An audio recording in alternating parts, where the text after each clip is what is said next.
Chapter 1 Grinding Miltokilth Donkey, Sucking Marrow from the Bones. In the Tianchuan sect, within the Wujihol Linyalian the ground lakey dead dog his body covered in thick blood the wand in his abdomen where a his tension had been shittered was beginning to dree. Damn it, what bad luck, just after arriving in this world for a reincarnation I've been betrayed and gutted. The original stuff this bada ways incredibly foolish to see a Vidento becoming an undercover agent in the demon cult for so long without realizing it. And he even came back voluntarily giving them feachance to grind the mill to kill the donkey. No hested leaving behind a emptighten shananda badithati hate to some howdern the bulswith. You linspatat linyi, it didn't expect the hour mouth tobasa stubborn even in the state, you deredo deniet. Since it was inevitable regardless linyi had nothing to fear. He endured time tense pain in his abdomen and struggled to speak I, linyi, have never betrayed the sectandum innocent.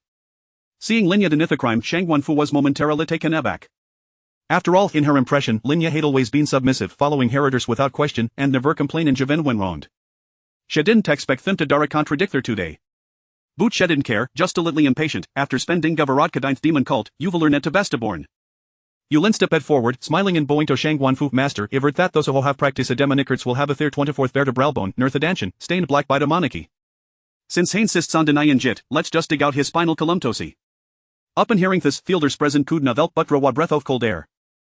Yulin's methods were truly cruel. Lin Yestinshan had already been destroyed, and if a spinal column were to be broken, Hugh Woltzer lighty. Shang Wanfu neither Aruvid nor disapproved, but looked at Lin Yigain, her voice reading wicked one I ask you again, do I confess your crime? Up and hearing this, Lin instantly understood.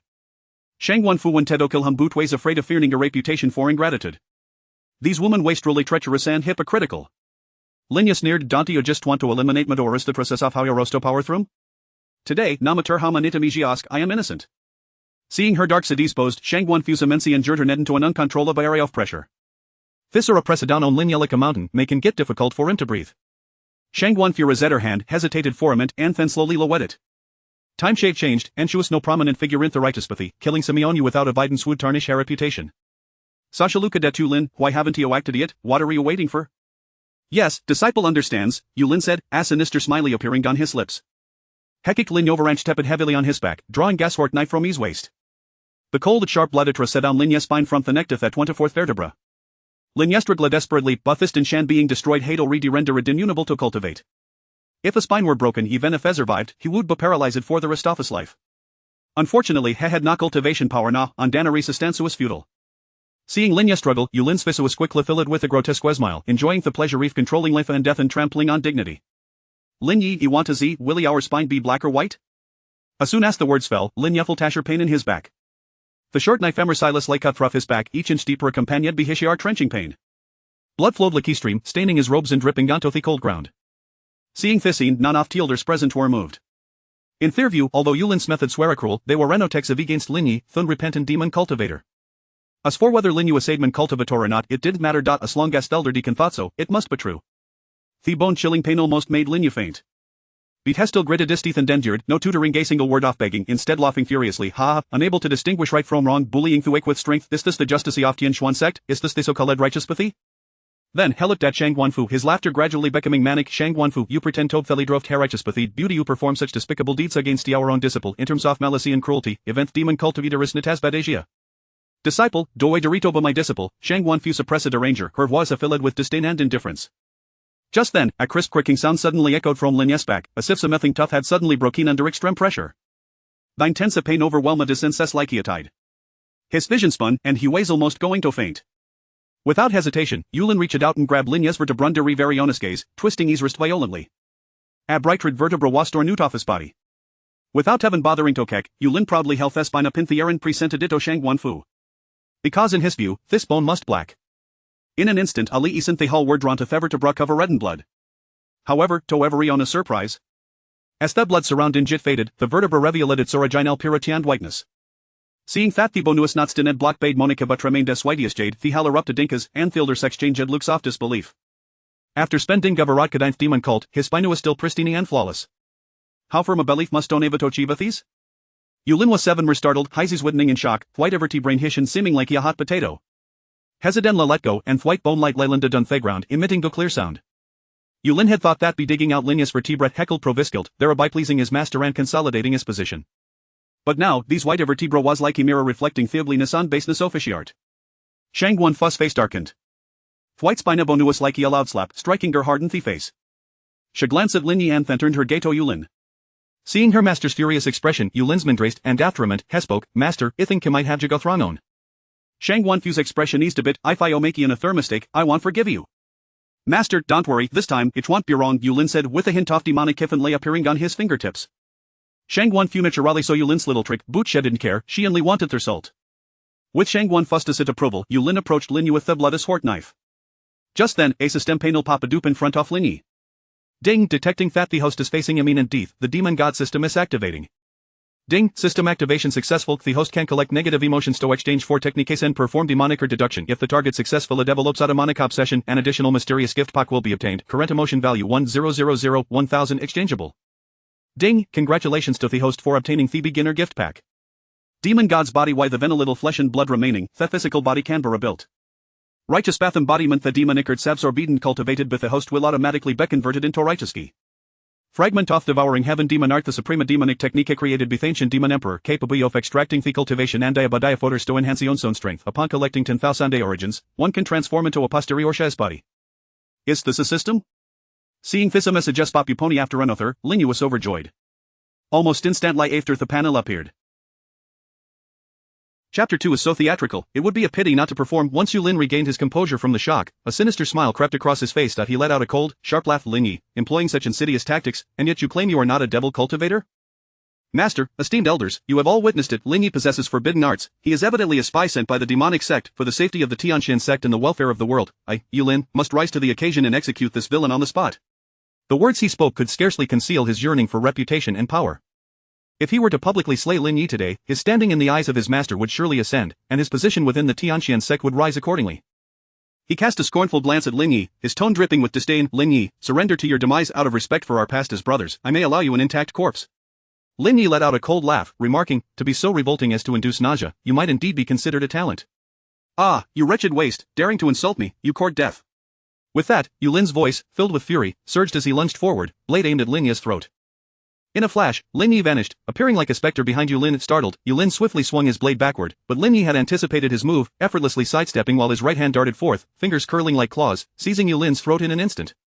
The onlookers, including Shang Wanfu and the elders present, were struck with astonishment. What transpired before them relentlessly challenged their understanding. It was unfathomable how Lin Yi, a person with a crippled dantian, could, in mere moments, not just defeat, no, utterly crush Yulin.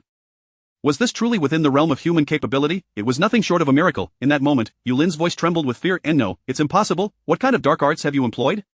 How can it be so swift? At that instant, he felt as if a shadow of death enveloped him entirely. Lin Yi's lips curled into a cold smile, devoid of any compassion. You think yourself worthy to know my methods? As he spoke, he activated the swallowing heaven demon technique. In an instant, the spiritual energy within Yulin was devoured by Lin Yi, akin to a flood breaching its dam. His cultivation plummeted from the 7th level of the 3rd realm to the 1st level of the 4th realm in the blink of an eye. Within a mere 2 breaths, he helplessly watched as the years of hard-earned cultivation in his dantian were siphoned away, reducing him to an ordinary person devoid of any spiritual power. What plunged him further into despair was that Lin Yi, having drained his cultivation, showed no signs of relenting. Instead, he began to consume his innate Dao body. The innate Dao body determined one's cultivation aptitude. Should it be stripped away, he would be forever unable to cultivate. As he sensed his innate Dao body dissipating, he pleaded desperately, no, please, Lin Yi, I beg you, return my Dao body. Ah, you beast, if you do not cease this, I will haunt you as a ghost. Master, save me. Yulin's voice gradually faded into a whisper of despair. Shang Wanfu turned a deaf ear, as though this unfolding drama bore no relevance to her. The elders in the hall exchanged glances, none daring to intervene. In that moment, Yulin's eyes brimmed with regret. Abandoned as a child, he had scavenged for survival until Shang Wanfu noticed him and brought him to the Tianxian sect. In his relentless pursuit of status and power, he had resorted to any means necessary, willing to commit the most heinous acts, even without a second thought, to eliminate an infant in swaddling clothes. He had believed that his ruthlessness would earn him the favor of his master, yet in the end, he was left with a fate that echoed in vain, as he realized. In the eyes of his master, there had always been but one disciple. That individual was neither Lin Yi nor himself. Seeing his innate Dao body completely drained by Lin Yi, Yulin struggled with all his might. No, I refuse to accept this. Lin Yi, you wretched waste, I truly regret not having eliminated you sooner. Lin Yi retorted coldly, evil begets evil, what is there to lament?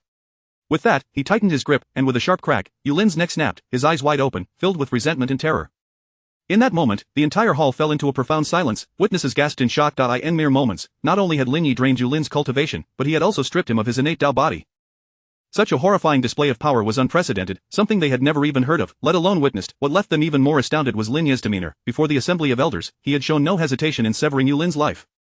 Should such a being be allowed to mature, he would undoubtedly become a formidable adversary for the Tianqian sect. At that moment, the figure seated in a high position, who had been observing coldly, finally spoke. Shang Wanfu's voice rang out in fury. You wretched spawn, daring to commit murder in public, you deserve 1,000 deaths. As she spoke, she raised her hand and unleashed a palm strike.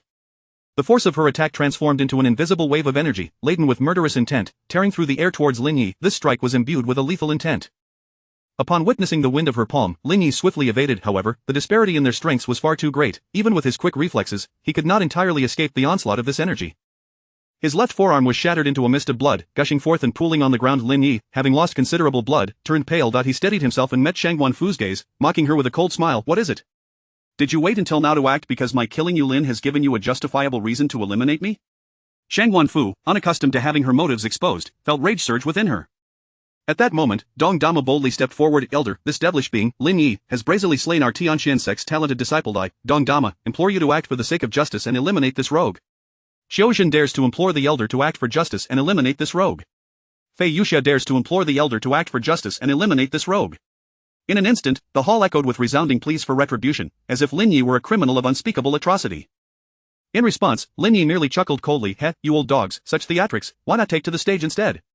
Rogue, what did you say? Enraged, the elders erupted in furious curses. Seeing the moment was ripe, Shang Wanfu unleashed her energy, a wave of fierce murderous intent enveloping Lin Yi entirely. The shouts of the elders subsided. Shang Wanfu sneered. Lin Yi, your practice of demonic arts is already a capital offense, and now you have killed our sex prodigy. Today, even if I were to recall our past affection, I cannot spare you. Lin Yi laughed derisively. Heh, how hypocritical. You simply desire my life, do you not? Very well, I shall grant it to you.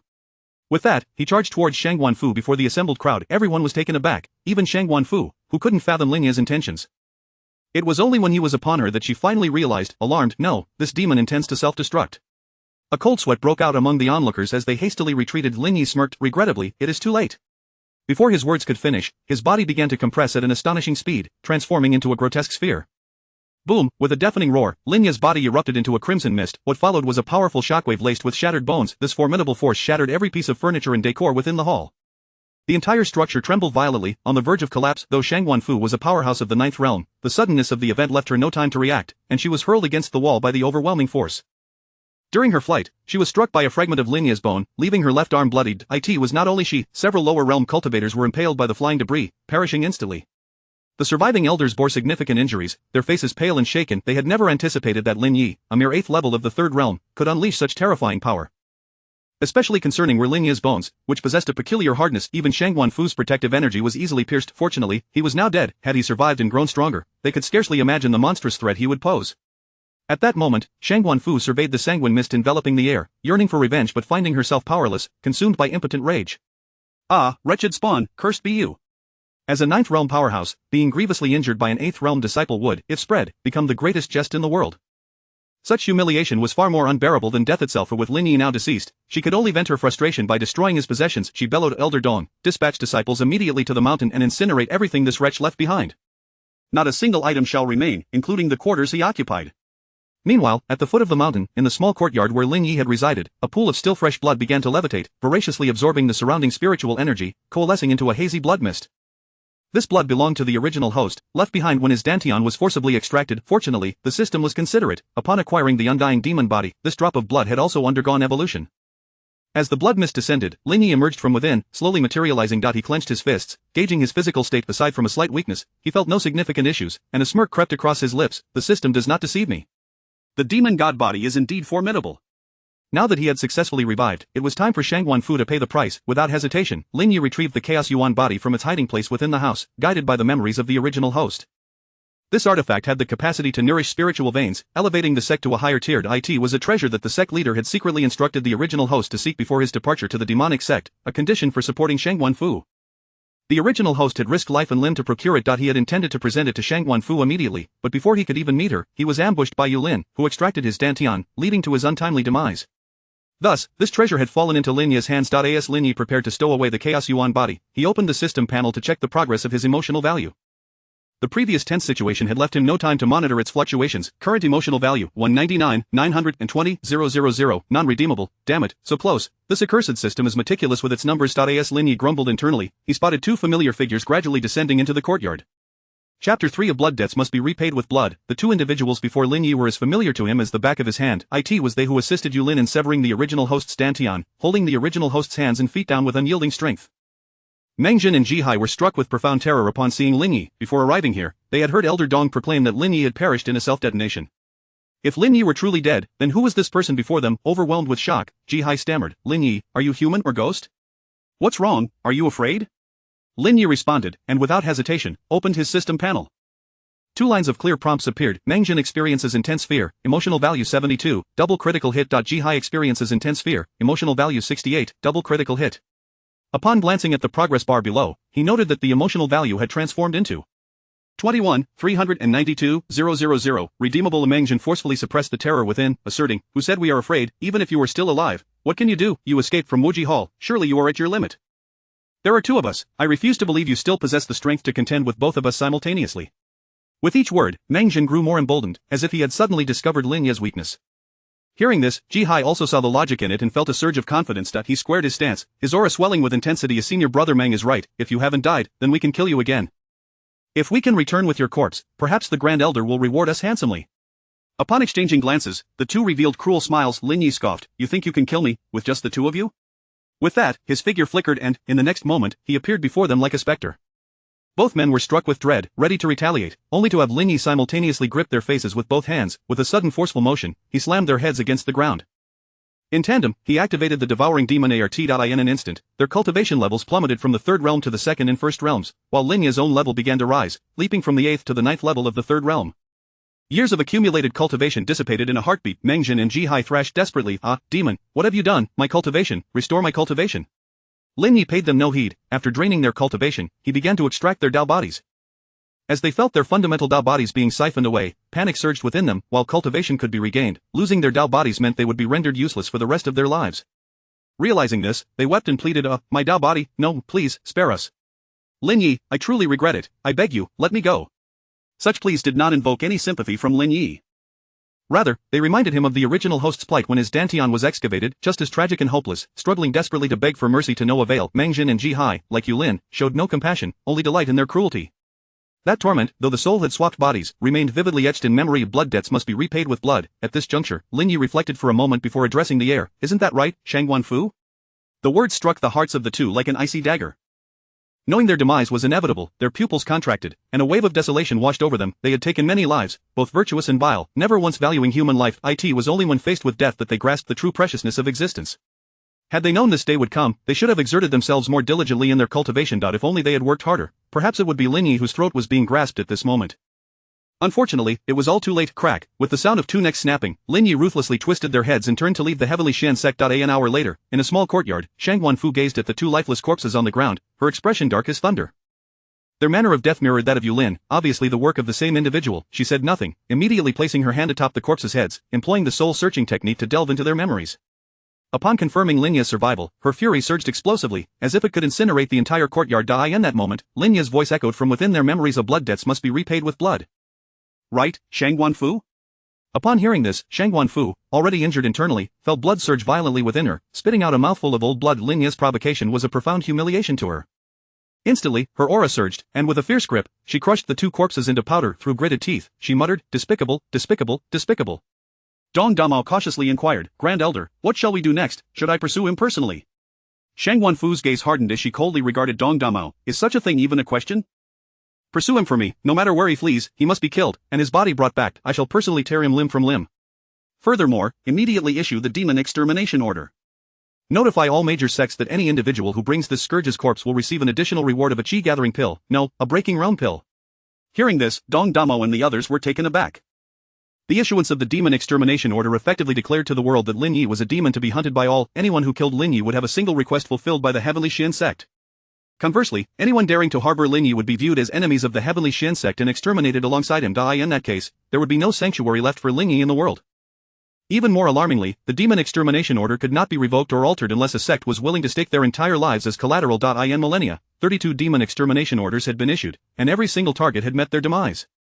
After a brief moment of stunned silence, Dong Damao bowed respectfully, saying, "Understood." Meanwhile, 100 miles away, within a dense forest, Lin Yi retrieved a milky white small jade vial, dripped a few drops of blood into it, and concealed it within the grass. Along his journey, he had preserved his blood in numerous locations, all to ensure that after a self-detonation, he could reconstruct his physical form at any time. After securing the jade vial, he opened the system interface again, noticing that the progress bar's emotional value had risen to 29,022,000, redeemable. Seeing this figure brought Lin Yi great joy. Excellent, excellent, it has surged by several hundred in one go. At this rate, I will soon be invincible. The only downside was that the miserly system had only rewarded him with a single technique. In truth, the original host's mind contained several commendable demonic arts, such as the Infernal Hell, gifted by the Holy Maiden of the demonic sect. The original host had been utterly loyal to the Heavenly Xian sect at the time, refusing to cultivate it even unto death. Thus, he had only memorized it secretly, intending to submit it to the Heavenly Xian sect for research on how to crack it, yet, he wondered if this technique, not belonging to the system, could be deduced. Ding! As long as it is demonic art, it can be deduced.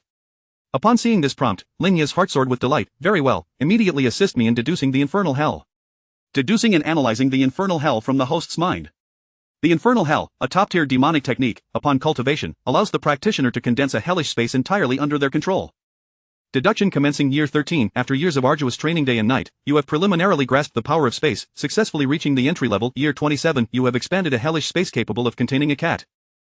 Year 61. You have finally cultivated this technique to small success, creating a hellish space of 10 square meters. Year 100. You have successfully cultivated the Infernal Hell to great success, expanding a hellish space of 49 square meters. Deduction complete. The Infernal Hell is at great success. Realm 4. Level 1. Lin Yi slowly opened his eyes. Just as he exhaled a breath of foul air, a sudden explosion echoed from a distance. He looked up to see the explosion emanating from the array he had just set up. Chapter 4 of the Inferno of Betrayal commence. As the thick fog raised by the explosion settled, a familiar figure emerged, standing atop the canopy of a tree.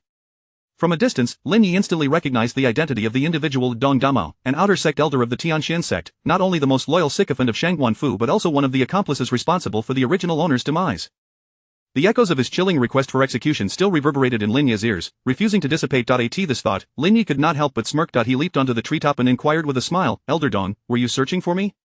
Upon seeing Lin Yi reveal himself, Dong Damo was momentarily taken aback, but soon a cruel smile crept across his face, as if he had already foreseen Lin Yi's tragic fate. With a cold sneer, he contemptuously declared, Lin Yi, I advise you to surrender obediently and spare yourself the agony of flesh and blood. With that, a sharp longsword materialized in Dong Damo's hand. Lin Yi mockingly retorted, what, have you forgotten so soon about the explosion in the Wuji Hall? As he spoke, he opened the system panel, and indeed, a prompt appeared. Dong Damo experiences intense fear. Emotional value 147, triple critical hit. A triple critical hit. It seemed that the self-detonation in the Wuji Hall had left a significant shadow in Dong Damo's mind. At his words, Dong Damo was first stunned, then his expression twisted with shame and rage. He unleashed his full might, gritting his teeth as he spat, you wretched creature, even if you bash your head against the ground today, I shall slay you on the spot. With that, he swung his long sword, unleashing a blade of energy aimed at Lin Yi's midsection. Lin Yi did not choose to confront it head-on. Instead, he dove down, weaving through the thicket and arriving at a gorge. Dong Damo leaped after him, positioning himself in front of Lin Yi. With a derisive laugh, he taunted, ha, you worthless fool, do you truly believe you can escape? Hearing this, Lin Yi displayed no trace of fear on his face, rather, a knowing smile graced his lips. His intention was merely to lure Dong Damo into a confined area, preventing his escape. Without further ado, Lin Yi shouted, Inferno of Betrayal, arise! As his words fell, a blood-red vortex materialized in mid-air, from which echoed wails of anguish, as if countless vengeful souls were struggling within.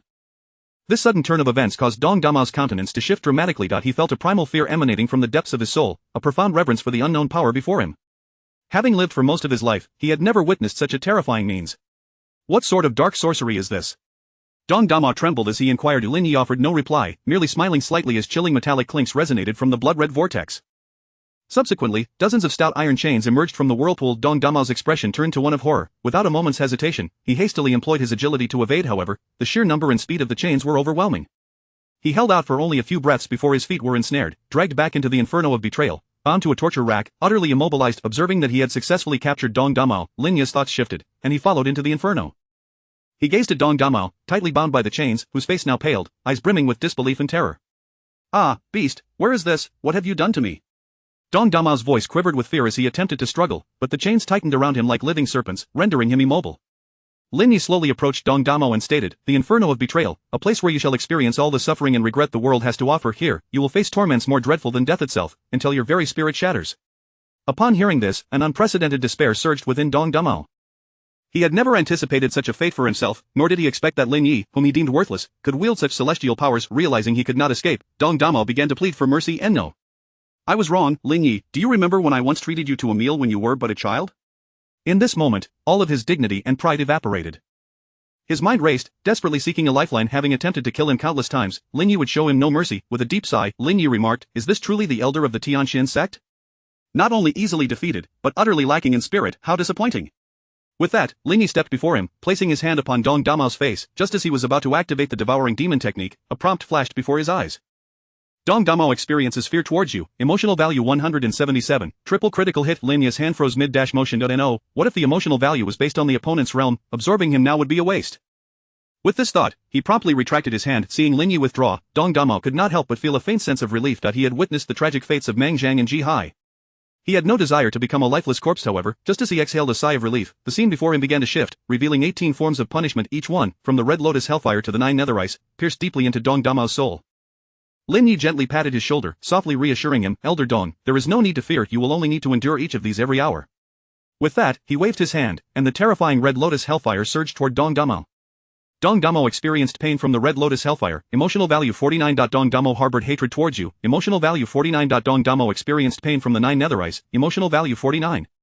Dong Damao harbored hatred towards you, emotional value 49. Watching the continuous prompts flash before him, Lin Yi wore a paternal smile. The inferno of betrayal truly was an emotional harvesting machine.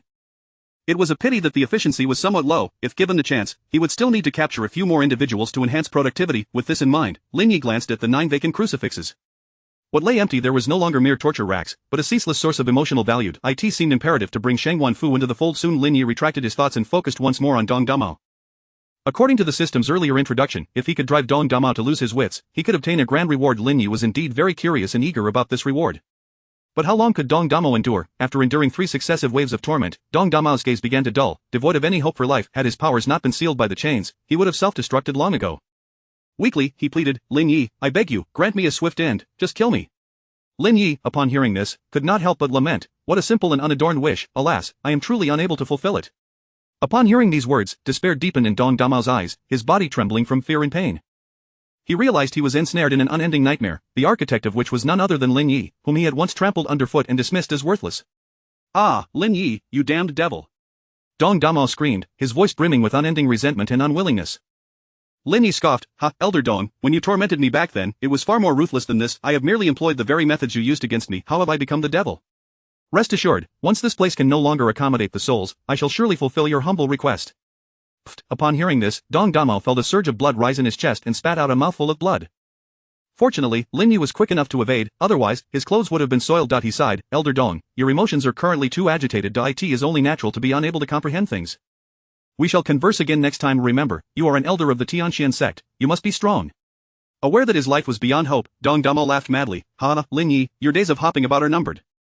The Grand Elder has already issued the demon extermination order. From this day forth, there will be no place for you on this continent. You should know that no one has survived under the demon extermination order for more than half a month.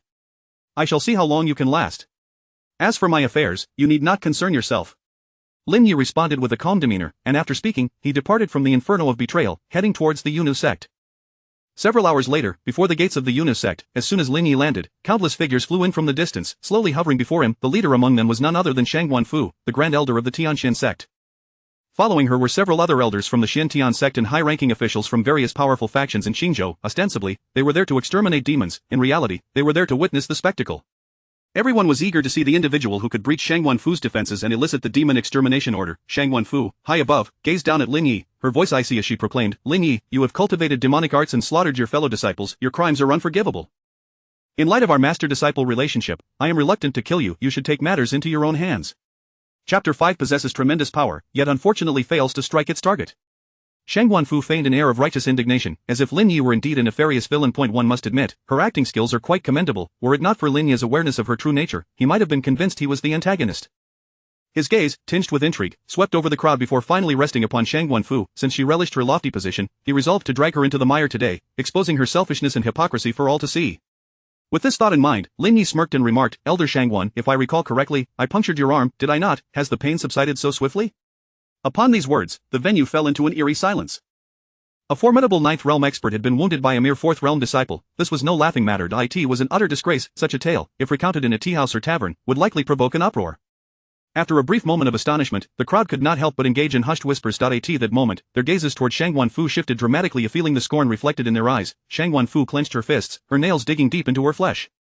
Though her heart brimmed with fury, she could only feign indifference, convincing herself that Lin Ye's words were not directed at her. In the realm of performance, she truly excelled. Had it not been for the information flashing on her attribute panel, Lin Ye might have been deceived.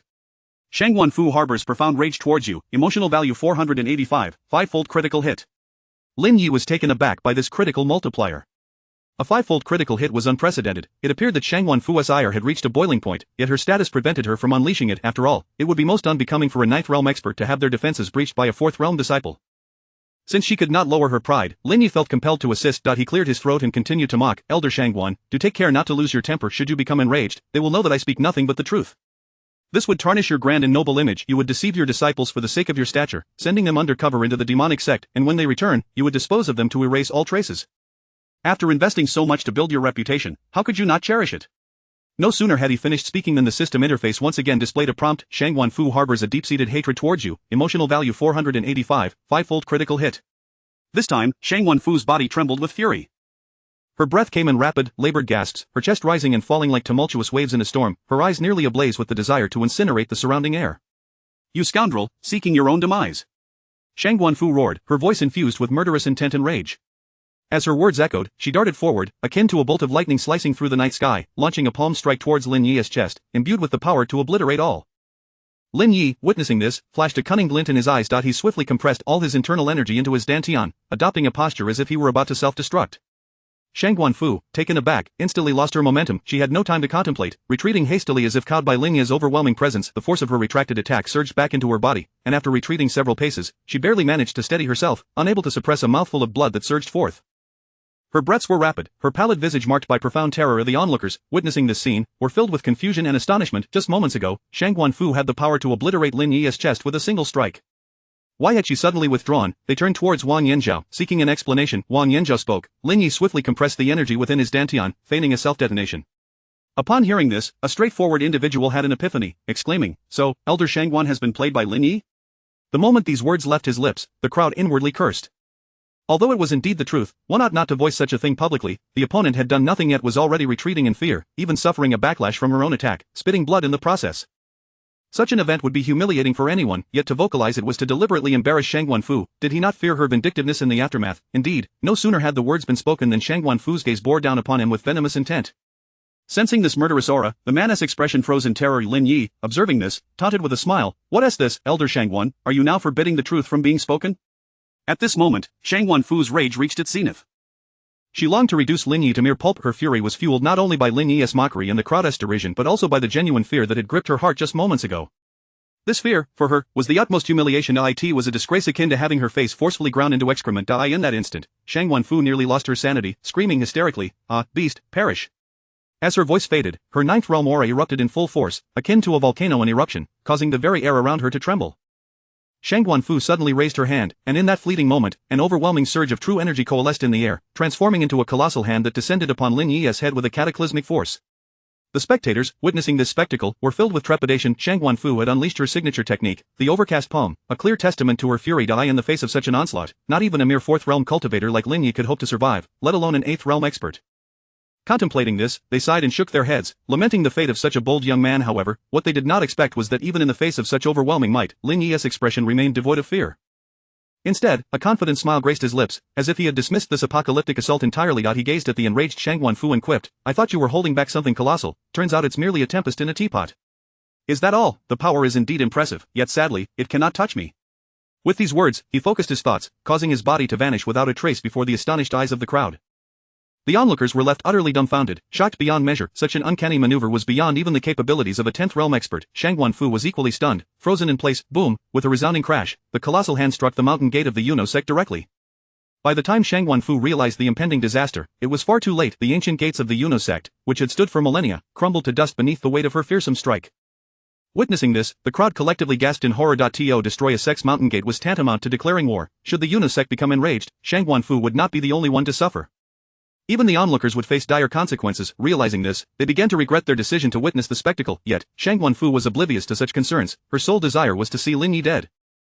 As she found herself thwarted, she erupted in fury, grinding her teeth as she snarled, ah, wretched fool, come forth, ah, I shall have you torn asunder. Chapter 6 The Lickspittle's downfall. In the depths of the abyss of torment, Dong Damo, upon witnessing Lin Yi's arrival, erupted into a frenzy of curses and vitriol, unleashing the pent-up anguish and fury that consumed him. The suffering he had endured in mere hours eclipsed that of others in a lifetime. Lin Yi, however, dismissed him with a wave of his hand, silencing Dong Dama with chains that sealed his mouth. Turning his attention to the increasingly deranged Shang Guanfu, who was thrashing at the air, Lin Yi opened the system panel. Instantly, the interface was inundated with alerts. Shang Guanfu harbors extreme rage towards you. Emotional value 485, quintuple critical hit. Dong Damo harbors enmity towards you. Emotional value 98, double critical hit. Shang Guanfu possesses a deep-seated hatred for you. Emotional value 485, quintuple critical hit.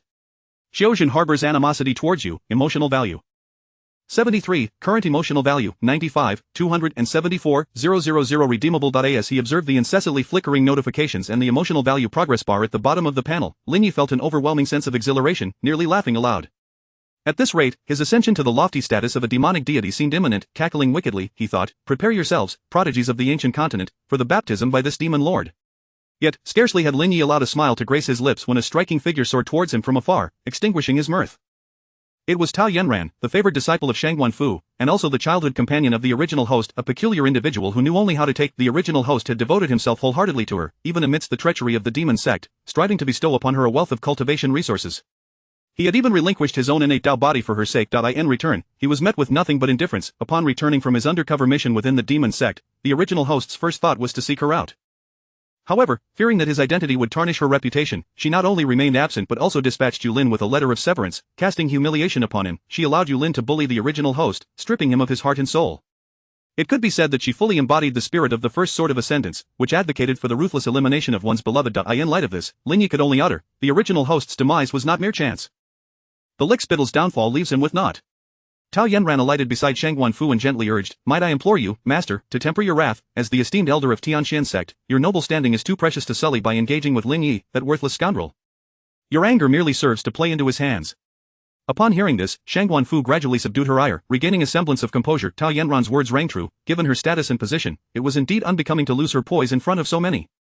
Moreover, Lin Yi was, after all, a mere waste of space, unworthy of her fury. Tao Yanran then addressed the assembly, her voice resonant. I apologize for the spectacle. Esteemed guests, this scoundrel Lin Yi is insidious and vile, betraying his sect for personal gain, selling his very soul, and embracing the path of darkness.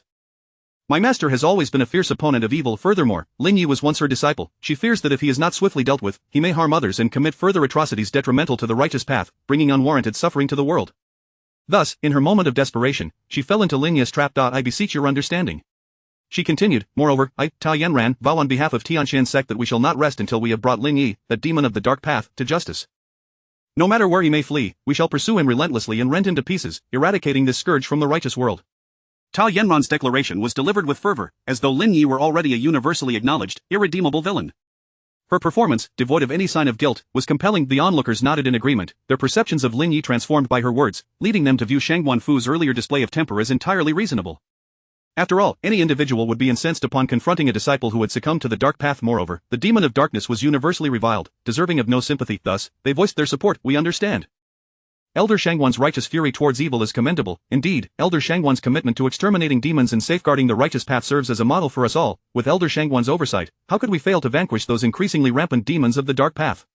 Listening to their accolades, Shang Guanfu reveled in the flattery, her heart swelling with satisfaction.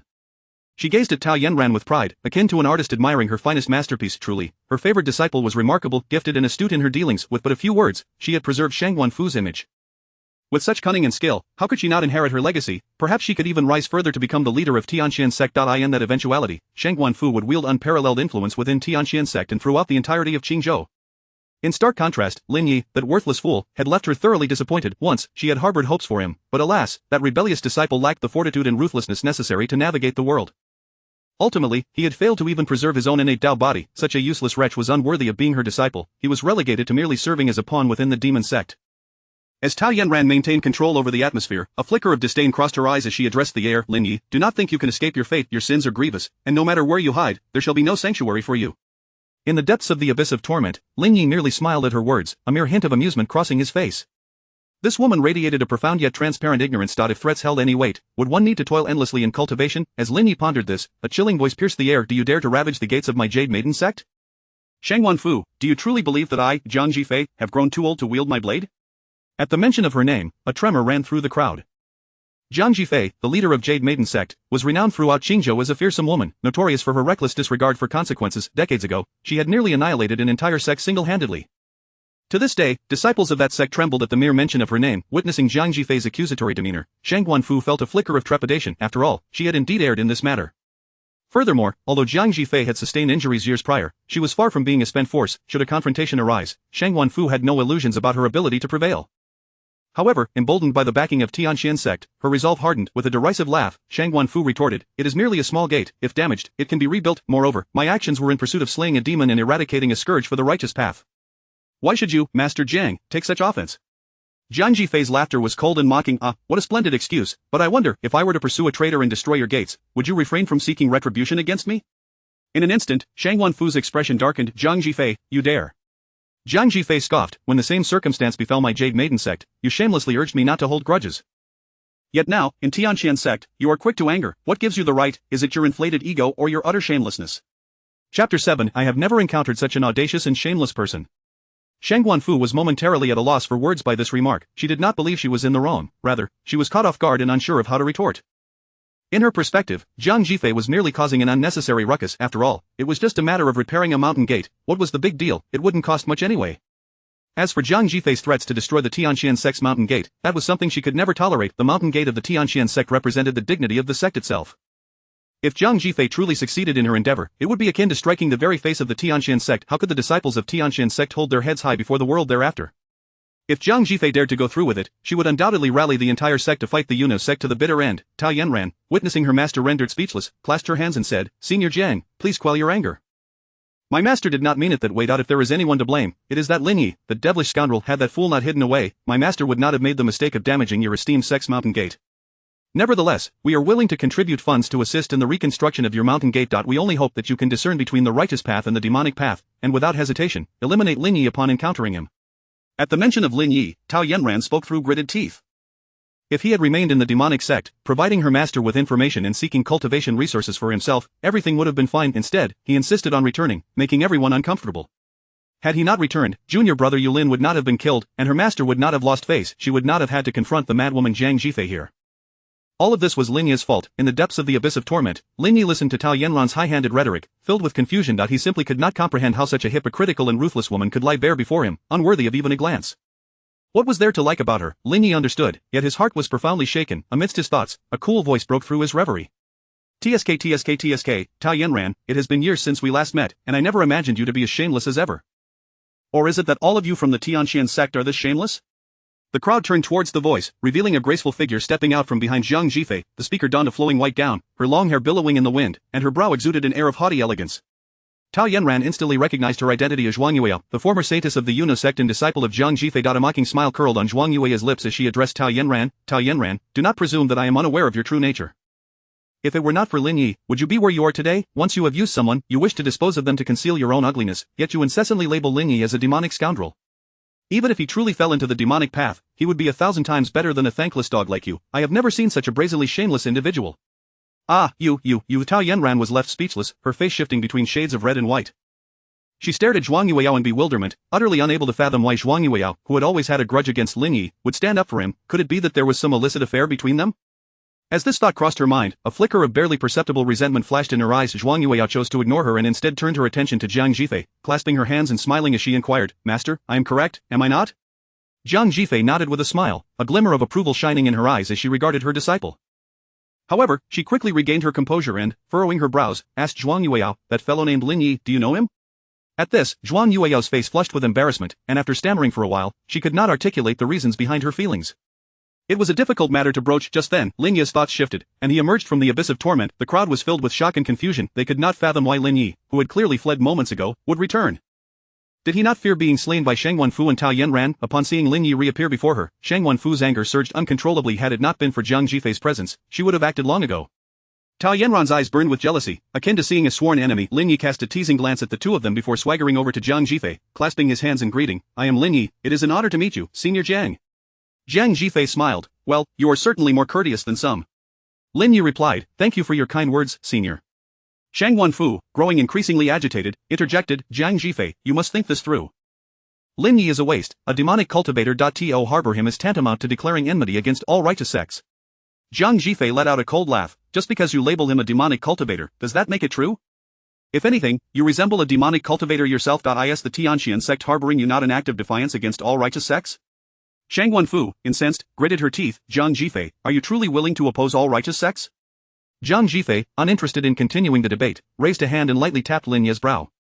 Upon assessing Lin Ye's condition, her expression shifted to one of astonishment. Within Lin Ye's body, there was not a trace of demonic energy. Instead, there resided a profound aura of righteousness, albeit tinged with an unusual essence. Even a Confucian sage with millennia of cultivation might not possess such purity of righteous energy. It was evident that Lin Ye was a prodigious talent favored by the heavens. How could such a genius possibly fall into the demonic path? Contemplating this, she cast a meaningful glance at Shang Wenfu and Tao Yanran. After a moment of hesitation, she ultimately chose to remain silent. She was quite curious to see how Lin Ye, this young man, would handle the situation. Lin Ye approached Zhuang Yueyao, clasping his hands once more, and stated, "Sister Zhuang." A rare flush of crimson appeared on Zhuang Yueyao's stunning face. However, she quickly recalled a past incident, her expression turning to one of anger as she retorted, "Get lost. Once was more than enough. What do you want here in the Yunu sect?" Her words prompted a wave of intrigued expressions among the onlookers. Even Wang Yinzhao, well-versed in the classics, could not help but perk up his ears. The Tianqian sect and the Yunu sect had always been at odds. They were all curious what sparks might fly between Lin Yi and Zhuang Yueyao under such circumstances. In truth, the original Lin Yi and Zhuang Yueyao shared a past that was far from pleasant. Before heading to the demonic sect, Lin Yi had, under the identity of the holy son of the Tianqian sect, ventured to the sacred land of Yaoguang for cultivation, where he unexpectedly saved Zhuang Yueyao's life. Since then, Zhuang Yueyao had developed feelings for him, seeking opportunities to get closer, even lowering herself to pursue him. Unfortunately, at that time, Lin Yi's heart was solely occupied by his childhood friend, Tao Yanran. Not only did he fail to reciprocate Zhuang Yueyao's feelings, but he also colluded with Tao Yanran to play tricks on her, resulting in her losing her status as saintess. While such actions stemmed from the conflict between the two sects, Lin Yi viewed the mockery of another's feelings as utterly reprehensible. In truth, the original Lin Yi had regretted his actions profoundly. Regardless, now that he had inherited the original's body, he naturally had to take responsibility for the original's past deeds. With a sincere expression, Lin Yi said, "I apologize, Sister Zhuang. My actions regarding the sacred land of Yaoguang were indeed my fault. Enough with the nonsense. If you wish to stay, then get lost. My unisect does not welcome you." Zhuang Yueyao's sudden outburst left Lin Yi momentarily bewildered. He stared at her in a daze, seemingly contemplating which nerve of hers had been misfired. Meanwhile, Tao Yanran, observing this scene, felt an inexplicable surge of anger, as if her toy had been snatched away. She gritted her teeth and harshly admonished, "Lin Yi, you worthless fool, why don't you hurry up and get over here?" Her voice was frigid, akin to reprimanding a dog at her feet. Chapter 8 demands that I kneel. Do you believe you are worthy of such a request? Indeed, in the eyes of Tao Yanran, Lin Yi is merely a dog at her beck and call. With just a single word from her, even if it meant publicly humiliating him by making him kneel, Lin Yi would obediently comply. She is confident that this devoted servant of hers would never defy her commands, for it has always been so throughout the years. True to her expectations, upon hearing her words, Lin Yi swiftly turned and approached Tao Yanran. Zhuang Yueyao, witnessing this scene, was incensed, stamping her feet in frustration. She inwardly scolded him for being a hopeless case. Despite being treated this way, he still rushed to embrace his own humiliation. Tao Yanran, noticing Zhuang Yueyao's fury, felt an indescribable sense of triumph. Her gaze was laden with provocation, as if to say to Zhuang Yueyao, "Look, the one you aim to protect is nothing but a compliant dog in my presence. Whenever I wish, I can make him kneel before you." Shifting her focus back to Lin Yi, she smirked slightly. "Kneel down and bark like a dog." With that, she looked once more at Zhuang Yueyao, eager to savor the exquisite expression that would follow. Shang Wenfu's face was also alight with smug satisfaction. Had she known Lin Yi was so easily manipulated, she would have summoned Tao Yanran long ago, thereby avoiding this unnecessary trouble. Little did they know, the person standing before Tao Yanran was no longer the former subservient Lin Yi, but a transmigrator from Blue Star. He harbored not an ounce of affection for Tao Yanran, who fancied herself superior, only a deep-seated disdain. Lin Yi scoffed coldly. "Truly, the ugly often stir trouble. Do you really think you are worthy of demanding my submission?" With that, he raised his hand and delivered a resounding slap across Tao Yanran's hideous face. The sharp crack of the slap echoed, sending Tao Yanran flying backward, crashing heavily to the ground and spitting out a mouthful of crimson blood. As this unfolded, the entire venue fell into an eerie silence. It is worth noting that Tao Yanran was the most celebrated saintess of the Tianqian sect, a prodigy with an innate Dao body, regarded as an untouchable existence by all. Yet at this moment, she had been struck down by a single slap. This blow not only landed on Tao Yanran's face but also served as a slap to the face of the entire Tianqian sect, leaving all the elders present utterly humiliated. In that instant, disappointment flickered in their gazes directed at Tao Yanran. On her face, an expression of disbelief and confusion took hold. She could scarcely fathom that Lin Yi, who had always obeyed her commands, would dare lay a hand on her. After a brief moment of shock, she erupted in fury. "Ah, Lin Yi, you worthless wretch, who gave you the audacity to strike me? I will have your life, shredding you into 1,000 pieces." In that moment, she was nearly devoid of reason, unleashing all her might as she conjured a long sword from the void, shimmering with a chilling light. Upon seeing the familiar sword in her hand, Lin Yi's lips twitched in irritation. Why must the original owner of his body play the role of a sycophant? In a bid to please Tao Yanran, he had even risked his life to retrieve the Wuchan sword from the demon realm as a birthday gift. And now, she wielded that very sword against him. Was this not a pitiful trap of his own making? Tao Yanran, brimming with murderous intent, declared, "You insolent creature, since you seek death, do not blame me for being merciless." Without hesitation, she unleashed a wave of sword energy, the sword energy, akin to a silver lightning bolt, sliced toward Lin Ye's face, accompanied by a sound that seemed to make the very air tremble. Observing this, Lin Ye's pupils constricted. He could clearly sense the murderous intent embedded within the sword energy. Just as he prepared to retaliate, a slender figure darted in front of him with remarkable speed. Zhuang Yueyao took her stance and effortlessly deflected the oncoming sword energy with a deft sweep of her sword. Tao Yanran, upon witnessing this, unleashed a torrent of curses. "Zhuan, this is a private matter of the Tianxin sect. It has nothing to do with you. If you have any sense, get out of my way at once, otherwise, I shall deal with you as well." Zhuang Yueyao responded with a cold chuckle. "Ha, such arrogance, I am curious to see if you possess the strength to back up your words." She gazed directly at Tao Yanran, devoid of any fear. Tao Yanran furrowed her brow. Though she was confident in her ability to slay Zhuang Yueyao, it would require effort. She feared that Lin Yi, this shameless wretch, might seize the opportunity to flee. After all, she had witnessed his elusive movements firsthand. With this thought in mind, she turned to Lin Yi, sneering, "What's this, you worthless coward? Are you only capable of hiding behind a woman?" Lin Yi could not comprehend why Zhuang Yueyao had chosen to stand up for him. While he pondered this, he heard Tao Yanran's mockery. Although he felt grateful for Zhuang Yueyao's intervention, he had no intention of cowering like a turtle, nor was there any need for such behavior. Thus, he stepped forward, wearing a disdainful expression, and said, "Tao Yanran, do you truly believe that by taking away my innate Dao body and the Wuchuan sword, you can become an unparalleled genius who dominates all? Do not be so naive. Refuse to see that trash will always be trash. Before me, you are as insignificant as a speck of dust. Today, I shall show you the chasm that separates us." Zhuang Yueyao gazed at Lin Yi in disbelief. She simply could not understand what madness had seized him. Tao Yanran possessed a cultivation level of 5 realms and 9 tiers, just a half step away from the 6th realm. Not to mention Lin Yi, a mere fledgling of the 4th realm. Even if she personally intervened, she could not guarantee an easy victory. However, seeing Lin Yi's unwavering confidence, she chose to trust him and stepped aside. Tao Yanran, realizing that Lin Yi had fallen for her provocation, was momentarily taken aback, but then a sneer appeared on her lips. "Lin Yi, do you still fancy yourself a genius? Allow me to enlighten you. In my eyes, you are nothing more than a waste. I could extinguish you with a mere wave of my hand." Lin Yi, uninterested in exchanging further words with her, addressed the system in his mind. "System, exchange for deduction attempts. Immediately assist me in deducing the blood-devouring sword technique, extracting and analyzing the blood-devouring sword technique from the host's mind. The blood-devouring sword technique, an advanced sword technique of the demon race, enhances the power of the sword through the blood of enemies or oneself. The more foes slain, the greater the might." Deduction commencing Year 7. After countless days of practice, you have finally grasped the fundamentals of this technique, achieving a rudimentary level of proficiency. Year 19. During a training session, you gain insight, successfully elevating this technique to a proficient level. Year 37. Another moment of enlightenment allows you to master the blood-devouring sword technique. Year 51. After over 30 years of diligent study, you finally reach a minor accomplishment in this technique. Year 82. During a battle, your grasp of the blood-devouring sword technique reaches a significant level, prompting you to seek out opponents for duels. Year 100. After 18 years of challenges, your understanding of swordsmanship ascends to a new height, ultimately perfecting the blood-devouring sword technique. Deduction complete. The blood-devouring sword technique is perfected, achieving a cultivation level of 5 realms and 3 tiers. As the deduction concluded, Lin Yi's aura surged explosively. He rapidly advanced from the 1st tier of the 4th realm, breaking through to the 2nd, 3rd, and 4th tiers until finally settling at the 3rd tier of the 5th realm. Chapter 9. The overwhelming sword intent, instantaneous defeat of the holy maiden of the Tianxian sect. The onlookers were left utterly astounded at the scene before them. Within the mere span of a breath, Lin Yi had transcended over a dozen minor realms. Was he even still human? It was evident that Lin Ye's rate of advancement had long surpassed their comprehension, even redefining their understanding of limits. Even Zhang Jifei gazed at Lin Yi with immense astonishment, as if she were beholding a monster. The most vivid expressions of shock and fear were etched on the faces of Shang Guanfu and the elders of the Tianxian sect. Confusion and dread mingled on their features, for merely hours earlier, they had witnessed Lin Ye's dantian being forcibly extracted, leaving him sprawled on the ground like a dead dog. And yet, in such a brief time, he had managed to restore his dantian and break through to the 3rd level of the 5th realm. Such terrifying talent was beyond their wildest imaginings. If this pace continued, it wouldn't be long before Lin Yi would overpower them effortlessly, turning those who had bullied and humiliated him into mere prey on his chopping block.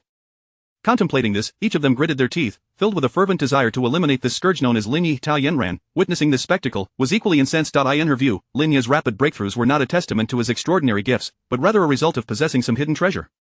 This selfish man, who professed to be willing to give everything for her, had received the bounties but kept them to himself, leaving her with nothing but useless trinkets. In her fury, Tao Yanran could not help but exclaim, "Lin Yi, you are truly shameless. You put on a facade of deep affection, yet you brazenly claim to be willing to give me the best, and when you actually acquire something valuable, you hoard it all for yourself, leaving me with mere scraps. Your outward charm belies your true nature, Jug. Just the sight of your duplicitous face makes me want to retch." Upon hearing her tirade, Zhuang Yueyao nearly lost her composure, almost expelling her last meal. How could such a base individual exist in this world, setting aside the fact that Lin Yi had never been selfish after all, he had even gifted his innate Dao body to Tao Yanran, which should suffice to demonstrate his regard for her. Let us consider that even if he did possess treasures he chose not to share, it remained his prerogative, beyond reproach. In stark contrast, Tao Yanran had spent years demanding from Lin Yi without ever offering a single thing in return, yet, she had the audacity to blame him for not providing her with enough. Zhuang Yueyao felt an overwhelming sense of injustice on Lin Yi's behalf. Lin Yi, however, merely chuckled derisively. You are truly shameless, a beggar who wags her tail in desperation dares to complain about stale food? Have you even looked in the mirror to see what you are? The Tao Yanran, incensed by his words, snapped. How dare you insult me, you worthless waste. With that, she drew her wuchen sword and charged at Lin Yi. Unperturbed, Lin Yi turned to Zhuang Yueyao and inquired, Senior Sister Zhuang, might I borrow your sword for a moment? At that instant, Zhuang Yueyao perceived an overwhelming and terrifying sword intent emanating from Lin Yi's eyes. Momentarily taken aback, she handed her sword to him. Lin Yi accepted the sword and casually waved it. It feels a bit light, but it should suffice to deal with a waste like you. Just as he finished speaking, Tao Yanran had already reached him, her fury boiling over with a singular intent to eliminate Lin Yi. Thus, she unleashed her strongest technique, the famed sword to exterminate immortals, one of the pinnacle skills of the Tianqian sect. This technique had been bestowed upon her by the sect leader before Lin Yi infiltrated the demon cult. Should she master it to perfection, it was said that even celestial beings might struggle to escape unscathed. Although she had only grasped it to a proficient level, it was still formidable enough to slay opponents of the same realm in an instant. Wang Yanzhao and the others watched in awe, recognizing the might of Tao Yanran's strike. Some even remarked in admiration, truly, she is the holy maiden of the Tianqian sect. This is likely the most powerful strike beneath the sixth realm. Indeed, it was hard to imagine even a sixth realm practitioner could withstand it. The outcome of this battle seemed all but certain. Listening to the conversations around them, the elders of the Shantian sect gradually relaxed their tension, their thoughts aligning with those of Wang Yanzhao. With the sword to exterminate immortals unleashed, its momentum was undeniable. There was no doubt that Lin Yi would meet his end. Only Shang Wanfu felt a lingering sense of unease. It wasn't a lack of faith in Tao Yanran's strike, but rather a fear that Lin Yi might once again employ that enigmatic movement technique to evade her attack.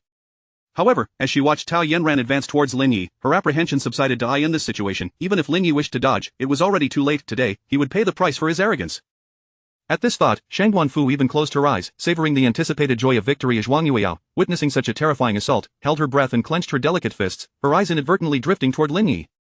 Yet, she was met with a visage of utter calm. It was as if he regarded Tao Yanran's strike as inconsequential. In Lin Yi's eyes, Tao Yanran's attack was fraught with flaws. Having perfected the blood-devouring sword technique, his understanding of the sword way had transcended countless levels compared to Tao Yanran. As he saw her approaching within mere feet, he raised his sword nonchalantly, meeting her charge head-on. His strike surged forth like a mighty river, sweeping toward Tao Yanran. Almost simultaneously, the swords in the hands of the onlookers began to tremble, resonating with a buzzing sound, as if they too were compelled by Lin Yi's overwhelming sword intent. Even their wielders struggled to maintain control. Wang Yanzhao, unable to contain his astonishment, exclaimed, Sword intent, what terrifying sword intent this is. Undoubtedly, it was the most brilliant swordsmanship talent to emerge from Qingzhou, even across the entirety of Daiyu for millennia. To wield such formidable sword intent at such a tender age filled him with an involuntary dread. Should he survive this day, Qingzhou might very well see the rise of a sword immortal. Faced with this torrential sword intent, Tao Yanran was taken aback. Her sword to exterminate immortals, which had surged like a flood, was ultimately reduced to an ordinary thrust, swallowed by Lin Yi's overwhelming sword intent. In an instant, Tao Yanran was sent reeling backward, her right hand crushed into a mist of blood, collapsing to the ground, barely clinging to life. Zhuang Yueyao, witnessing this turn of events, was left utterly speechless. She had always known Lin Yi's talent was formidable, but she had never anticipated it could reach such astounding heights. To be at the third level of the fifth realm and unleash such overwhelming sword intent capable of instantly defeating a ninth level opponent. Was this still human? Chapter 10 Trash, ultimately just trash. Upon witnessing such an outcome, Jiang Jifei found herself secretly astonished. She had previously examined Lin Yi's condition and anticipated that he could triumph over Tao Yanran. However, she never expected such a one-sided annihilation. She had thought Lin Yi would forcibly break through, exchanging injuries for kills, and slay Tao Yanran on the spot, yet, the conclusion was entirely beyond her expectations. What astonished her even more was the overwhelming sword intent that Lin Yi had just exhibited, which instilled in her a subtle sense of fear. She simply could not fathom how such a genius, imbued with righteous spirit, could be driven to such desperation by the Tianquanzong. Nevertheless, this turn of events was not wholly unwelcome. After all, had the Tianquanzong not cast him aside, she would not have had the opportunity. Such a talent, rejected by the Tianquanzong, was one she wished to claim as her disciple, and she intended to hold a public disciple acceptance ceremony, announcing to the world that Lin Yi was her apprentice. As for the rule of the Yunus sect against accepting male disciples, it mattered not. Acquiring such a genius was worth disregarding it. If it came to it, she would even change the Yunus sect into the Hahuan sect to obtain him. With this thought, she could not help but glance at Shang Wanfu, eager to discern her reaction upon witnessing Lin Yi's recent display of prowess. Turning her head towards Shang Wanfu, she found her expression more grotesque than if she had consumed excrement. She had never imagined that her proud disciple would be defeated by Lin Yi, a mere waste, and in such a complete and humiliating manner. As this realization dawned upon her, regret began to creep into her heart. Had she known Lin Yi possessed such talent, she would have never allowed him to be overlooked, nor would she have permitted Yulin to damage his dantian. Yet, one could not absolve Lin Yi of blame. Despite possessing such gifts, he had chosen to conceal them and had refused to inform her. Had he revealed his abilities sooner, many troubles could have been avoided. Equally grim-faced were the elders of the Tianquanzong present. In that moment, they seemed to glimpse their own demise. With Lin Yi's terrifying talent, it would not be long before his strength matched or even surpassed theirs. When that day arrived, those who had once bullied Lin Yi would undoubtedly face the severest of retributions. After sending Tao Yanran flying, Lin Yi wasted no time, his figure flashing forward to swiftly seize her by the throat. A cold smirk graced his lips. Trash. No matter how many external resources you pile up, you are ultimately just trash. It is time for you to repay what you owe me.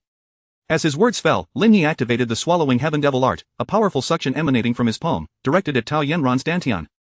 In an instant, she felt her cultivation surge forth like a torrent, continuously flowing toward Lin Yi's body. In that fleeting moment, rage, fear, and unwillingness engulfed her heart. She screamed hysterically, damned waste. No, stop, for heaven's sake, stop, no, my cultivation, I will kill you. Shang Wanfu watched the scene, her teeth grinding in fury, her eyes ablaze with wrath as if they could shoot fire. Everyone knew that Tao Yanran was her prized disciple. Lin Yi's crippling of Tao Yanran was undoubtedly a humiliation to her. Realizing this, she erupted with a terrifying aura, her voice ringing out, Waste, will you not cease this instant? With that, she struck out a palm towards Lin Yi. Jiang Jifei, witnessing this, swiftly interposed herself before Shang Wanfu. With a smile, she remarked, Is it appropriate for an old woman, half in the grave, to meddle in a battle among the younger generation? Shang Wanfu's eyes were filled with venomous resentment, wishing she could tear Jiang Jifei apart on the spot. She threatened fiercely at Jiang Jifei, you vile creature, if you do not step aside, the Tianquanzong will not rest until we settle this. Jiang Jifei responded with a cold laugh, not rest until we settle this? Heh, you may certainly attempt that. Lin Yi ignored the two, continuing to absorb Tao Yanran's cultivation, his own realm simultaneously ascending. In mere moments, he surged from the 3rd layer of the 5th realm to the 9th layer, with only a thin veil separating him from breaking into the 6th realm. Meanwhile, Tao Yanran's cultivation was utterly drained, rendering her a mere shell devoid of power. At this point, Lin Yi turned his gaze to Shang Wanfu. Is this the disciple you take pride in? In my eyes, she is nothing but a waste. Today, I shall let you witness how I reclaim all that belongs to me from this waste. No, you shall not. Shang Wanfu cried out in desperation, attempting to bypass Jiang Jifei, only to find it impossible. She could do nothing but watch as Lin Yi brazenly extracted Tao Yanran's innate Dao body. As she felt the loss of her innate Dao body, darkness enveloped Tao Yanran's vision. She had painstakingly relied on her innate Dao body to reach her current status, becoming the saintess of the Tianquanzong, second only to one. She did not wish to regress to a time when she was a powerless waste, subject to scorn and humiliation. Struggling desperately, she shouted, No, that is my Dao body, you demonic aberration, what sorcery have you employed? Stop, return my innate Dao body. Lin Yi's lips curled into a cold smile, your innate Dao body, how bold of you to utter such words.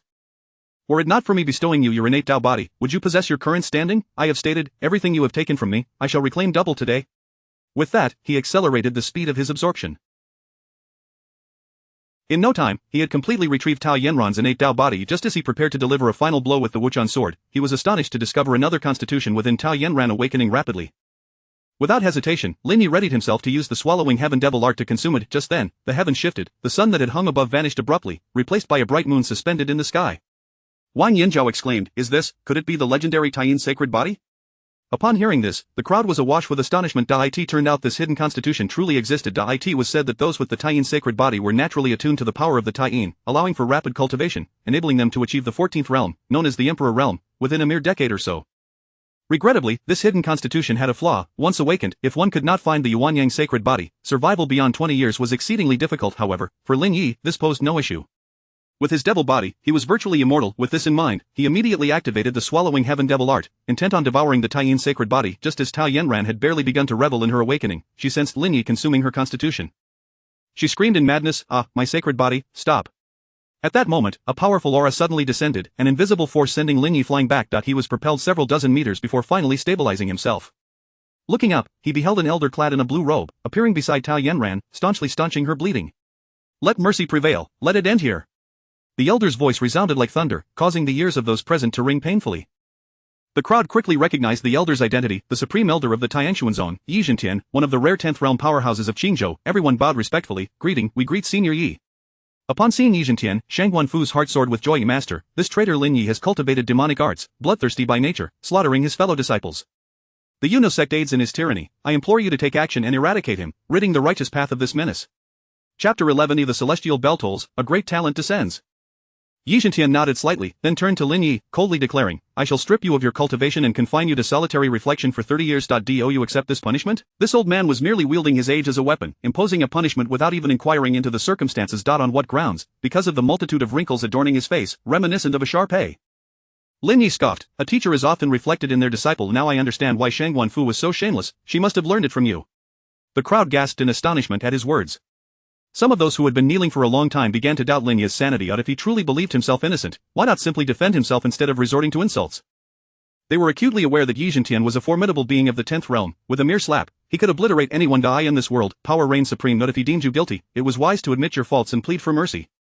After all, Yi Zhentian was a prominent figure in Qingzhou, and all he sought was face. As long as one displayed genuine contrition, the crowd might intercede on their behalf, and he would hardly pursue the matter further. Why escalate the situation unnecessarily? Conversely, Zhang Jifei found herself in staunch admiration of Lin Yi's defiance. As a prodigy of the sword, how could one wield their blade if their spine was broken? Moreover, Lin Yi's assertions held merit. Yi Zhentian's unyielding arrogance and shamelessness were indeed appalling. Even she felt compelled to strike him. Shang Guanfu, infuriated, exclaimed, "Rebellious disciple, not only do you show disrespect to your master, but you dare to act insolently before our esteemed ancestor. You clearly have no regard for the rules of our Tianxian sect. For a disloyal and unfilial wretch like you, death would be too lenient." Lin Yi glanced at the system panel, noticing a tripling of his emotional value. Clearly, he was heated. He smiled and retorted, "When the Wajidian humiliated and harmed me, did you not declare that I was unworthy to be your disciple? Now, when it comes to pinning blame, I am once again your disciple?" Shang Guanfu was taken aback. "How dare you speak to me in such a manner?" Tao Yanran, witnessing her master's humiliation, clutched her wounded mouth and stood up despite the pain, gritting her teeth. While the master may choose not to acknowledge you as a disciple, you, as a disciple, must regard your master with respect.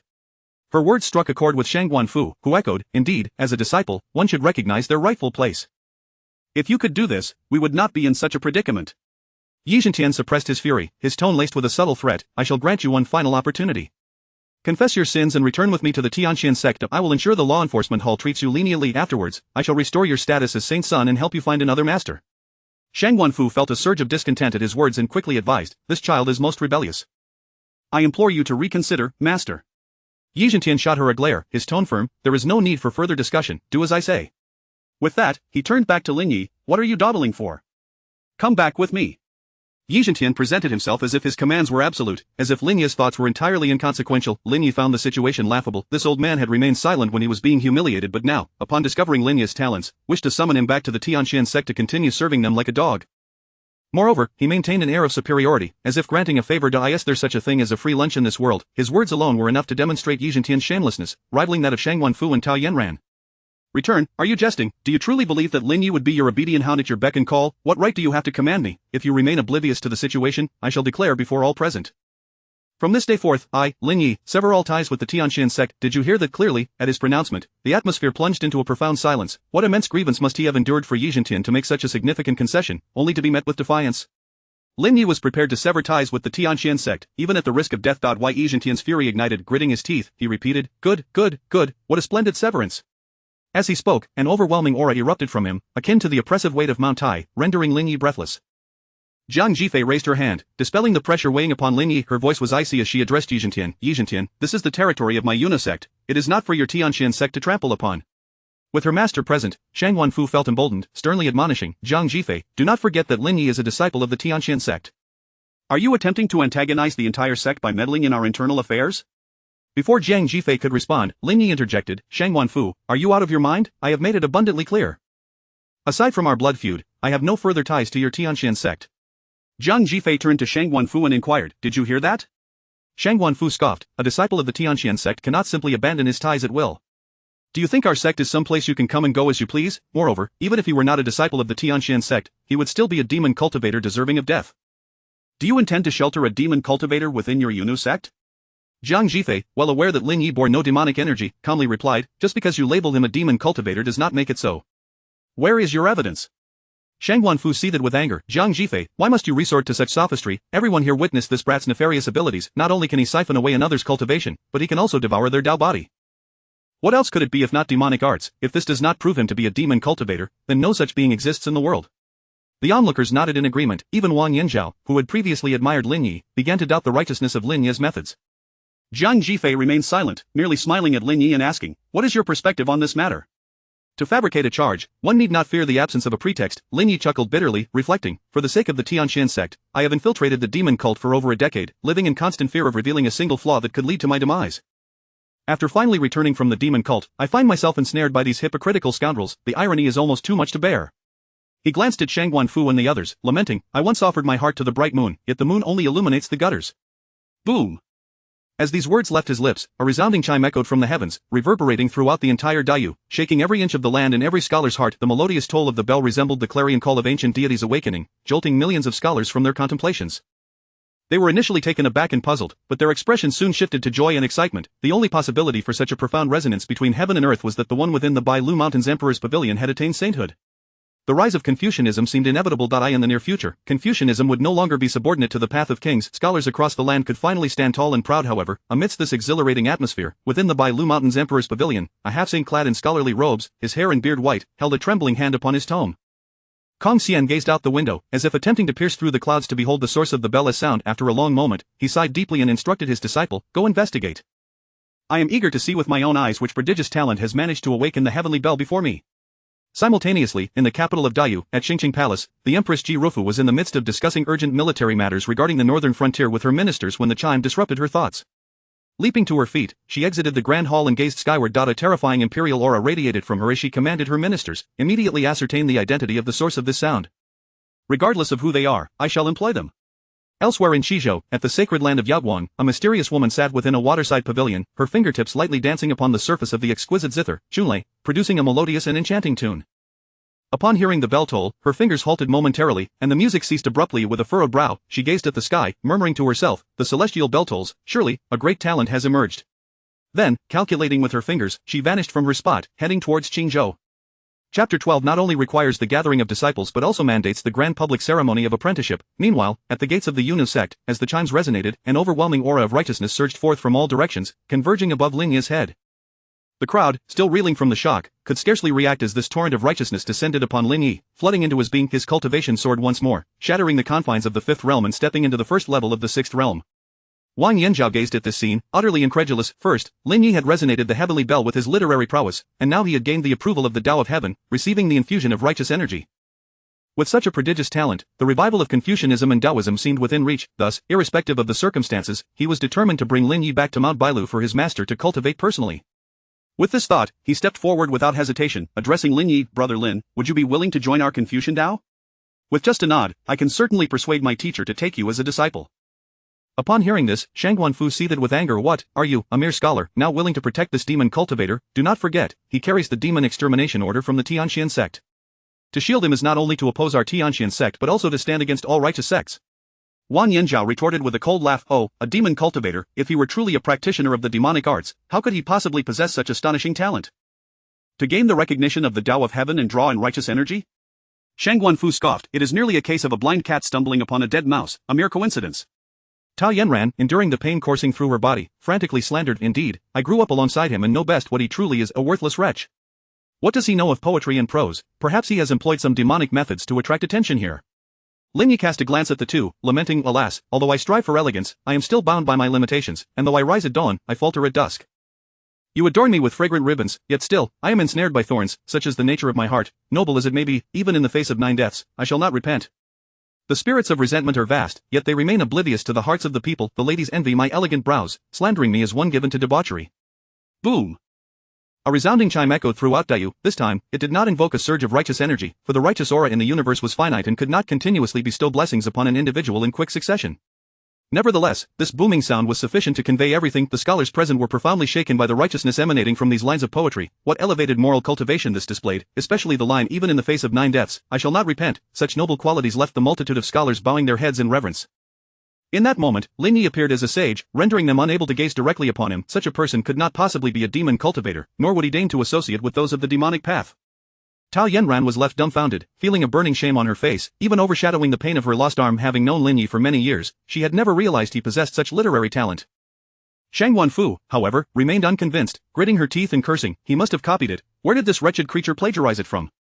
Wang Yanzhao scolded Shangguan Fu, "Are you so blind that you assume others are as well? Even the Tao of Heaven acknowledges his talent and character, yet you persist in your arguments. As for the demon extermination order, I, Wang Yanzhao, stand as a representative of all scholars in Qingzhou, vouching for Lin Yi. He is certainly not a demon cultivator but a genius of Confucian Tao."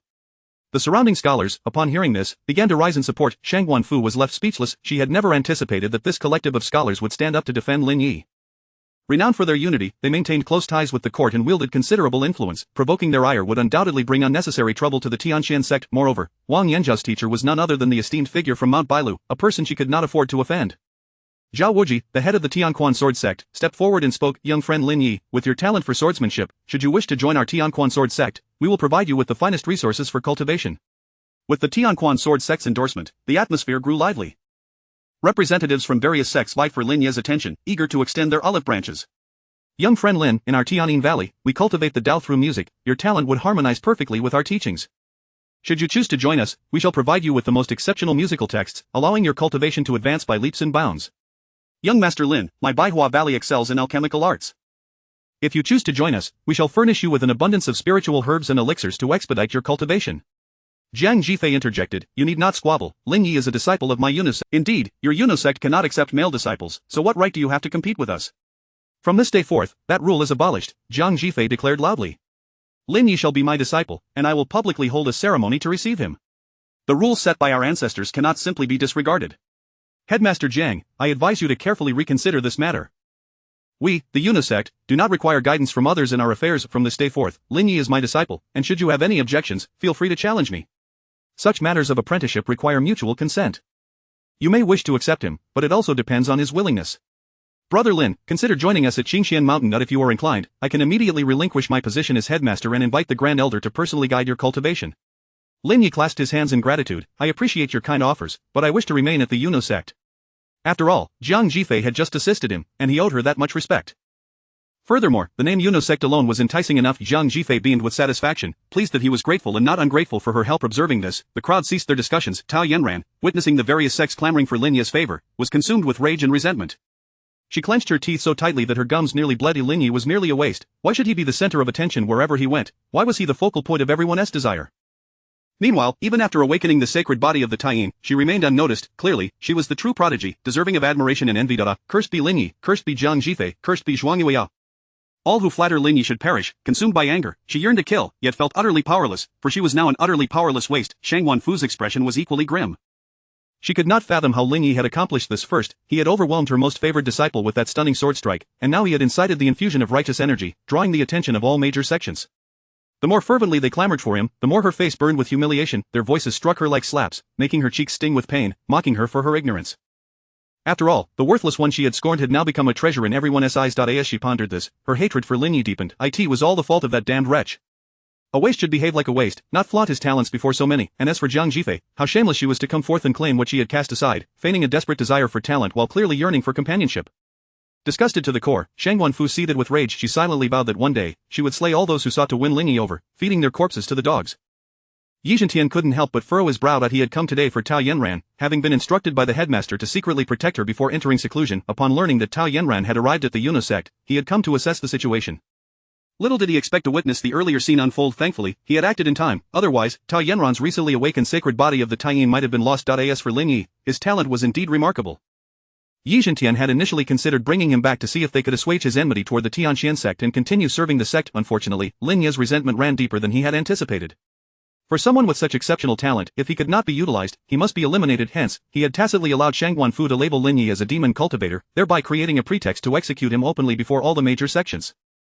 However, Lin Yi's subsequent drawing of righteous energy had completely reversed the situation, tarnishing his reputation and that of the entire Tianxian sect. At present, should he forcefully act against Lin Yi, he would undoubtedly make enemies of all scholars.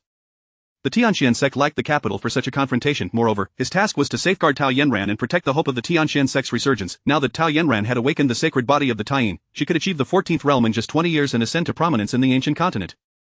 At that time, all present would be forced to bow before her. In contrast, Lin Yi's fate was trivial. He addressed Shang Wanfu and the other Tianxian disciples. Since Mount Bailu was willing to vouch for him, let this matter rest for now. Let us all return to the mountain. Lin Yi, upon hearing this, let out a cold laugh. Ha, you wish to leave after putting on such a show? There is no such easy bargain. Chapter 13. Once again, Lin Yi declared, if you dare to speak another word against me, I shall end your life. Yi Zhentian's expression darkened ominously. What, do you intend to wage war against my Tianxian sect? Lin Yi shook his head. Not at all. However, when one destroys another's property, a bow and an apology are certainly in order. Wouldn't you agree? Shang Wanfu erupted with anger. Lin Yi, do not overstep your bounds. Ignoring her outburst, Lin Yi addressed the assembly. It is a well-known fact that the mountain gate represents the dignity of a sect.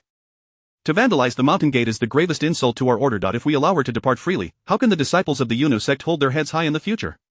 The crowd nodded in agreement, acknowledging the validity of Lin Yi's words. Had the roles been reversed, they too would not have allowed Shang Wanfu to leave without consequence. The matter at hand concerned the sect's honor and reputation, leaving no room for compromise. Yi Zhentian cast a glance at Shang Wenfu, suppressing his fury, and said, "Rest assured, I will arrange for the restoration of the Yunosect's mountain gate within half a month, with all expenses borne by my Tianqian sect." Shang Wenfu felt a sense of indignation, wanting to voice her objections, yet, recalling the look her master had given her moments ago, she swallowed her words to is that all. Lin Yi turned to Jiang Jifei. "Does the Yunosect lack the funds to repair the mountain gate?" Jiang Jifei paused for a moment, then shook her head. Lin Yi continued, "Perhaps we should also pay a visit to the Xiantian sect and stage an incident to assist them in repairing their mountain gate?" Shang Wenfu clenched her teeth. "You dare?" Lin Yi chuckled. "I merely wish to return the favor in kind. Why should I not dare? Do you think the world revolves around you? Were it not for my support in helping you attain the position of Grand Elder, you would be nothing. Do not blame me for the warning. This is merely the beginning. From this day forth, everything you have taken from me will be repaid in kind." Shang Wenfu glared at Lin Yi, nearly choking on her fury. She turned to Jiang Jifei and mocked, "You've truly acquired a fine disciple. As soon as he finds a new patron, he begins to bite the hand that feeds him. Just wait, if he can betray me today, he will surely betray you one day as well. After all, he is inherently treacherous." Before she could finish, Jiang Jifei moved with lightning speed, appearing before her in an instant. Without allowing Shang Wenfu a moment to retreat, Jiang Jifei struck fiercely. The powerful palm landed squarely on Shang Wenfu's chest, nearly shattering her ribcage. Shang Wenfu was sent sprawling backward, crashing to the ground and spitting blood. In truth, Jiang Jifei had intended to take Shang Wenfu's life with that blow. However, the latter had managed to evade most of its force. Noting the surge of fury emanating from Yi Zhentian, she realized she had no opportunity for a second strike. With a chilling warning, she said, "Fool, understand this. Lin Yi is my disciple. If you dare to utter another word against him, I will hunt you down, even if you flee to the ends of the earth." Upon hearing this, the crowd regarded Jiang Jifei with admiration. For the sake of a disciple who had yet to be initiated, she had the audacity to injure Shang Wenfu in front of Yi Zhentian.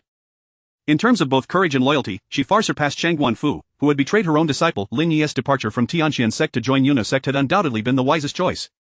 Shang Wenfu clutched her chest, her eyes filled with an indescribable mix of shock, fear, and confusion. What merit did this traitor, who had forsaken his sect and disrespected his elders, possess that warranted Jiang Jifei's protection? What infuriated her further was that Jiang Jifei had silently entered the 10th realm, igniting a sense of defeat within Shang Wenfu. She had always believed her talent rivaled Jiang Jifei's, yet now she found herself left far behind. Such a vast chasm in ability would likely never be bridged in her lifetime. In her desperation, Shang Wenfu turned to Yi Zhentian, pleading, "Master, I am at a loss, please, help me." Yi Zhentian furrowed his brow at her words. He had sensed that Jiang Jifei was concealing something, but he had not anticipated it to be so profound. Despite her youth, her realm and strength were comparable to his own. That last strike, both in speed and power, was no less than he could muster. If a true conflict were to arise, he might not emerge victorious. Moreover, this was Yuno sect's territory, and any significant clash could endanger Tao Yanran, whom the sect leader had emphasized as the hope for Tianqian sect's resurgence. Initially, he had dismissed the leader's words as exaggerated, but witnessing Tao Yanran awaken her Taiyin sacred body had enlightened him to their truth. The only aspect he could not comprehend was the leader's seemingly careless remark. Only Tao Yanran can capture that person's heart. From the leader's tone, it seemed he was not truly interested in Tao Yanran herself, but rather in those surrounding her.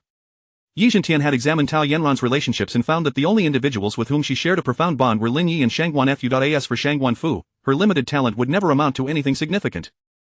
Lin Yi, despite being capable of bestowing his innate Dao body upon another, could hardly support the future of the sect. Perhaps he had misheard. In any case, Yi Zhentian's current actions were entirely focused on safeguarding Tao Yanran, both to honor the leader's wishes and to secure the future of Tianqian sect. Thus, he refrained from standing up for Shang Wenfu and instead turned his icy gaze toward Jiang Jifei, asking coldly, "How do you intend to resolve the matter of the mountain gate?" Jiang Jifei smiled and looked at Lin Yi. "This matter shall be handled by you." Lin Yi was taken aback by her words. Jiang Jifei's gesture was clearly intended to allow him to vent his frustrations. This attitude was truly befitting of a mentor. After expressing his gratitude, he addressed Yi Zhentian, "We will repair the mountain gate ourselves, but the grand elder of your Tianqian sect must face consequences for her misdeeds. The mountain gate of the Yuno sect, established by our ancestors, must not be sullied. She must kneel before our mountain gate, slap her own face 10 times, and bow an apology to the ancestors of the Yuno sect." At this, Shang Wenfu was nearly overcome with rage, almost spitting blood. Her fists clenched tightly, her nails digging into her palms, oblivious to the pain, her countenance darkened like a storm cloud. As the grand elder of Tianqian sect, she had always been the one to demand others kneel. How could she ever kneel to another? To be publicly humiliated by slapping herself and bowing to the ancestors of Yuno sect was the greatest affront imaginable. She would rather die than concede. "Ah, you fool, dare to repeat that." At that moment, Yi Zhentian's expression resembled one who had just ingested something vile. No matter how one viewed it, Shang Wenfu was still his disciple. Forcing her to kneel and apologize would not only slap her face, but also his own, and the entire Tianqian sect's. The elders behind Yi Zhentian were equally furious, their eyes blazing with indignation. Lin Yi leisurely opened his attribute panel. "Shang Wenfu harbors a profound hatred towards you. Emotional value 485, 5-fold critical hit. Yi Zhentian harbors a profound hatred towards you. Emotional value 650, 5-fold critical hit. Zhou harbors a strong hatred towards you. Emotional value 219, 3-fold critical hit. Tao Yanran harbors a profound hatred towards you. Emotional value 5-fold critical hit. Current emotional value 246, 638, 000. Redeemable not bad. A perfect series of critical hits, though Tao Yanran's emotional value was somewhat insulting. A fivefold critical hit yielding only 5 emotional points. Just kicking a stray dog by the roadside would surely yield more than that, wouldn't it? This was a so-called genius of Tianxian's sect? Upon further reflection, it seemed quite reasonable. After all, Tao Yanran was currently a complete novice. Her combat prowess was inferior to that of a stray dog, naturally resulting in a lower emotional value. After a prolonged silence, Yi Zhentian forcibly swallowed his indignation. Struggling to contain his emotions and maintain his composure, he managed to utter through clenched teeth, "Very well, I shall comply with your demands." Chapter 14, sooner or later, she would be pulled down from her pedestal and cast into the dust. At these words, the crowd was taken aback. The heavenly profound sect had always maintained an air of superiority, dismissing anyone and anything from Qingzhou with contempt. Yi Zhentian was not one to cower in fear. Why then did he choose to swallow his pride? Even Lin Yi did not anticipate his prompt acquiescence. Lin Yi had merely intended to stir the emotional pot and further vex Shang Guanfu. The plan was to compel her to publicly apologize, for after all, Shang Guanfu was the esteemed elder of the heavenly profound sect, not someone to be so easily trampled into the mire. Unexpectedly, at a crucial moment, Yi Zhentian pushed her hard. Shang Guanfu could hardly believe her ears. Her most revered master was asking her to bow and apologize publicly to the detestable disciples of the Jade Maiden sect. Such an act of cowardice was utterly unacceptable to her. This was not merely a disgrace to her, it was a humiliation that stained the entire heavenly profound sect. "Master, you wish for me to kneel before them? Please, forgive me, but I simply cannot." Yi Zhentian's expression darkened instantly. After years of being the grand elder, she had grown too arrogant, evidently in need of a lesson in humility.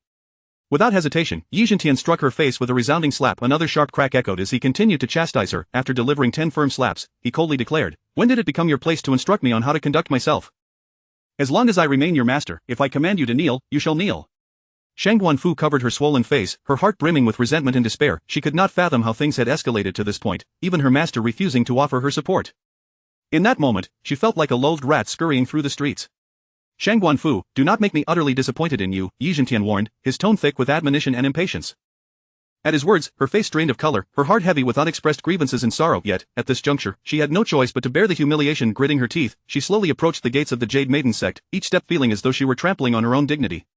Soon, she halted before the shattered gates, her complexion as pale as parchment, her hands trembling, threatening to collapse under her own weight. She understood that her forthcoming actions would signify the greatest humiliation of her life, her pride and dignity poised to be utterly obliterated.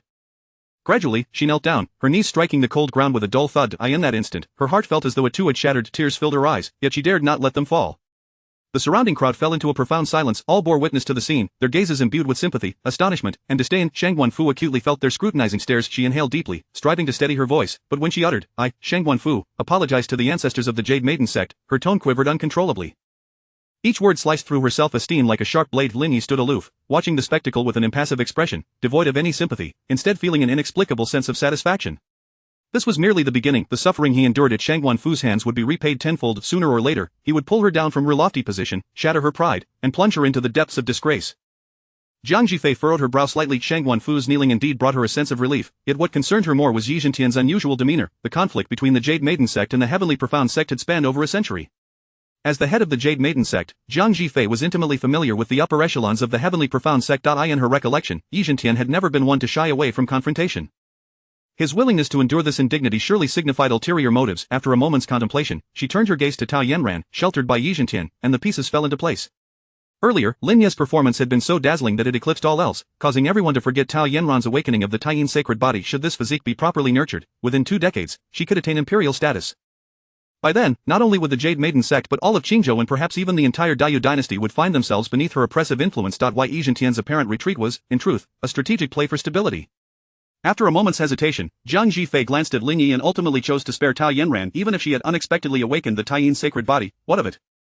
A worthless individual would remain worthless, regardless of the physique they possessed. Tao Yanran had once been trampled under Lin Ye's feet, and the future would hold no different fate for her.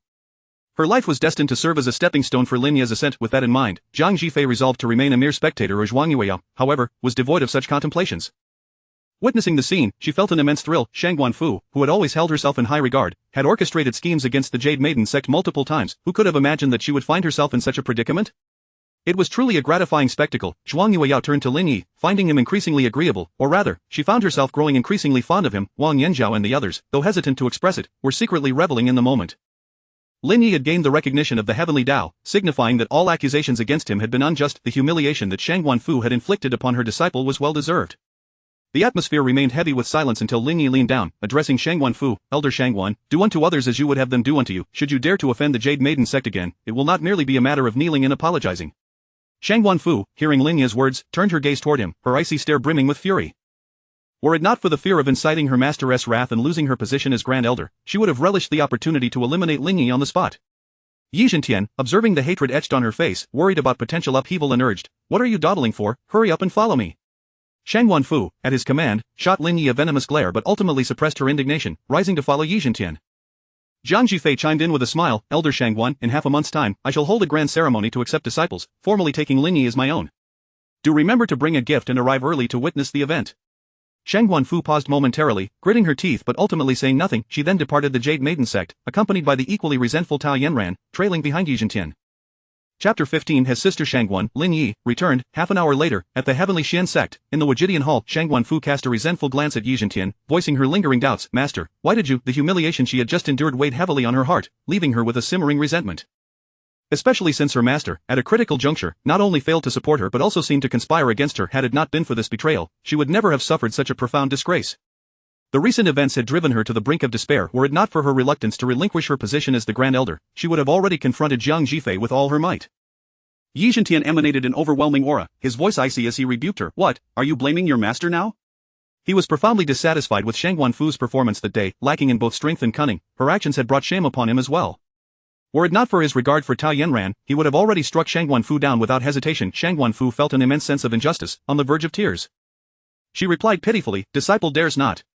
Only then did Yi Zhentian soften his tone. "And now that Yanran has awakened the Taiyin sacred body, she represents the hope of our Heavenly Xian sect. With proper cultivation, she could become one of the strongest in this realm within 20 years. I entrust her to you. You must spare no effort in nurturing her. Should you fail in this task again, do not expect to see me." Upon hearing this, Shang Wanfu felt a great relief wash over her. It turned out that her master did not truly wish to cast her aside but rather aimed to protect Yanran. With this thought, she turned to Tao Yanran and declared, "Yes, disciple shall not disappoint the master's expectations. As for Yanran's right arm, it is of no consequence. Simply find a suitable arm from among the female disciples to reattach it. Let it be done discreetly, to avoid the prying eyes of others." Having said this, Yi Zhentian gazed at Tao Yanran. "Yanran, the sect will fully support your cultivation from now on, and I hope you will not let me down." Tao Yanran rejoiced, "Yes, disciple will surely live up to the expectations of both master and grandmaster." She had initially believed that after Lin Yi had drawn away her innate Tao body, she would be reduced to a mere shadow of her former self. To her astonishment, she had instead gained the Taiyin sacred body, a fortuitous turn of events. With such an extraordinary constitution and the sect's unwavering support, she was confident that within half a year, she would surpass Lin Yi. At the grand gathering of the myriad sects hosted by the Daiyu sect in 6 months, she would ensure that Lin Yi experienced the taste of looking up at her. With these thoughts, Tao Yanran felt a surge of pride, as if victory was already within her grasp. Yi Zhentian issued a few more instructions to Shang Wanfu before turning to leave. After witnessing Zhang Jifei's strength earlier at the entrance of the Yuna sect, he suddenly felt a weight of pressure. If things continued on this path, he would not stand a chance against Zhang Jifei. And not long after he departed, a spectral figure appeared in the Wajidian hall. Shang Wanfu and the other elders and disciples, upon seeing the apparition, bowed in unison. "We pay our respects to the sect leader." Sect leader Lu Xi nodded and inquired, "I sensed a loss of the sect's fortune. Has there been any major event recently?" Shang Wanfu replied confidently, "Sect leader, please rest assured, all is well." Lu Xi then felt relieved. "I am currently striving to break through to the 11th realm. I shall emerge in 3 months. The affairs of the sect will rest in your capable hands, Sister Shangguan." Lu Xi pondered for a moment but ultimately refrained from mentioning Lin Ye's name in public. In truth, he had always hesitated to disclose this matter to Yi Zhentian and the other elders. The individual he awaited was Lin Yi, who harbored tremendous fortune. Nevertheless, he chose to remain silent. Lin Yi possessed chaotic energy within him, making him the ideal candidate to seek the chaotic yuan within the demon sect. For this reason, he had even acquiesced to appointing Shang Wanfu as the Grand Elder. However, the fewer individuals aware of this matter, the better. After all, anyone could betray the sect for personal gain. Should the secret of the chaotic yuan fall into the hands of the demon sect or other sects, Lin Yi might never return. This was why he had maintained secrecy, even withholding information from Yi Zhentian. Of course, his decision to keep this under wraps was also driven by another significant reason: Lin Yi's feelings for Shang Wanfu and Tao Yanran. He firmly believed that with such bonds, Lin Yi would surely return from the demon sect. As the closest individuals to Lin Yi, Shang Wanfu, and Tao Yanran would undoubtedly find a way to protect him. However, Lin Yi's return was imminent. To avoid complications, there was no longer a need to conceal the truth from everyone. Thus, he dismissed the others and kept Shang Wanfu behind, asking, "Sister Shangguan, has Lin Yi returned?" Shang Wanfu was momentarily taken aback before shaking her head in no. Lu Xi nodded. "If he returns, you must treat him well. It would be best to inform me at the earliest opportunity." Shang Wanfu could not fathom why the sect leader placed such importance on Lin Yi. After all, he was merely an undercover agent for the demon sect. What was the big deal? Yet, before the sect leader, she dared not show any signs of doubt. "Yes, please rest assured, sect leader. I understand what must be done." Though she spoke these words, her heart was in turmoil. The thought that the sect leader might discover that she had driven Lin Yi away filled her with dread. Noticing her pale expression, Lu Xi furrowed his brow. "What troubles you?" Shang Wanfu replied, "It is nothing, merely that Yanran suffered the loss of an arm during her recent training, and I feel a bit distressed." "Ah, I see. As long as she is alive, that is what matters." Arrange for someone to care for her recovery, Lu Xi affirmed. Once assured that there were no pressing issues, he withdrew his consciousness and continued to break through his own limitations. In order to maintain the status of the foremost sect in Qingzhou, he needed to accelerate his cultivation and achieve a breakthrough to the 11th realm before the grand gathering of the myriad sects hosted by the Dayu dynasty. Meanwhile, at the Yuno sect, in the Qianhua Hall, Lin Yi stood amidst a throng of female disciples, feeling remarkably out of place. At that moment, one of the elders spoke up. "I agree. A talent like Lin Yi becoming a disciple of our Yuno sect would be a blessing." Another added, "Indeed, our sect is at a critical juncture and must break the stagnation to attract talent." "I oppose this. Allowing a male disciple to intermingle amongst us is utterly inappropriate." Their concerns were not for Lin Yi's behavior towards the female disciples, as with his talents, he could have any woman he desired. Rather, they feared that the female disciples within the sect would become distracted. In the brief span of mere moments, they had already noticed several disciples gazing at Lin Yi with infatuated expressions. Even some elders with weaker resolve were falling prey to such distractions. Before the two elders could finish their remarks, a senior elder from the alchemy hall stepped forward. A glint of malice flickered in her eyes as she fixed her gaze on Jiang Jifei. If Lin Yi wishes to remain in the Yuno sect, he must be willing to make a small sacrifice, perhaps a few pounds of flesh. Who else opposes? Chapter 16. Step forward together. As these words echoed, a profound silence enveloped the room. Her intent was unmistakable. She wished for Lin Yi to take the drastic step of self-castration. To this, Lin Yi could only respond with incredulity, deeming it utterly outrageous.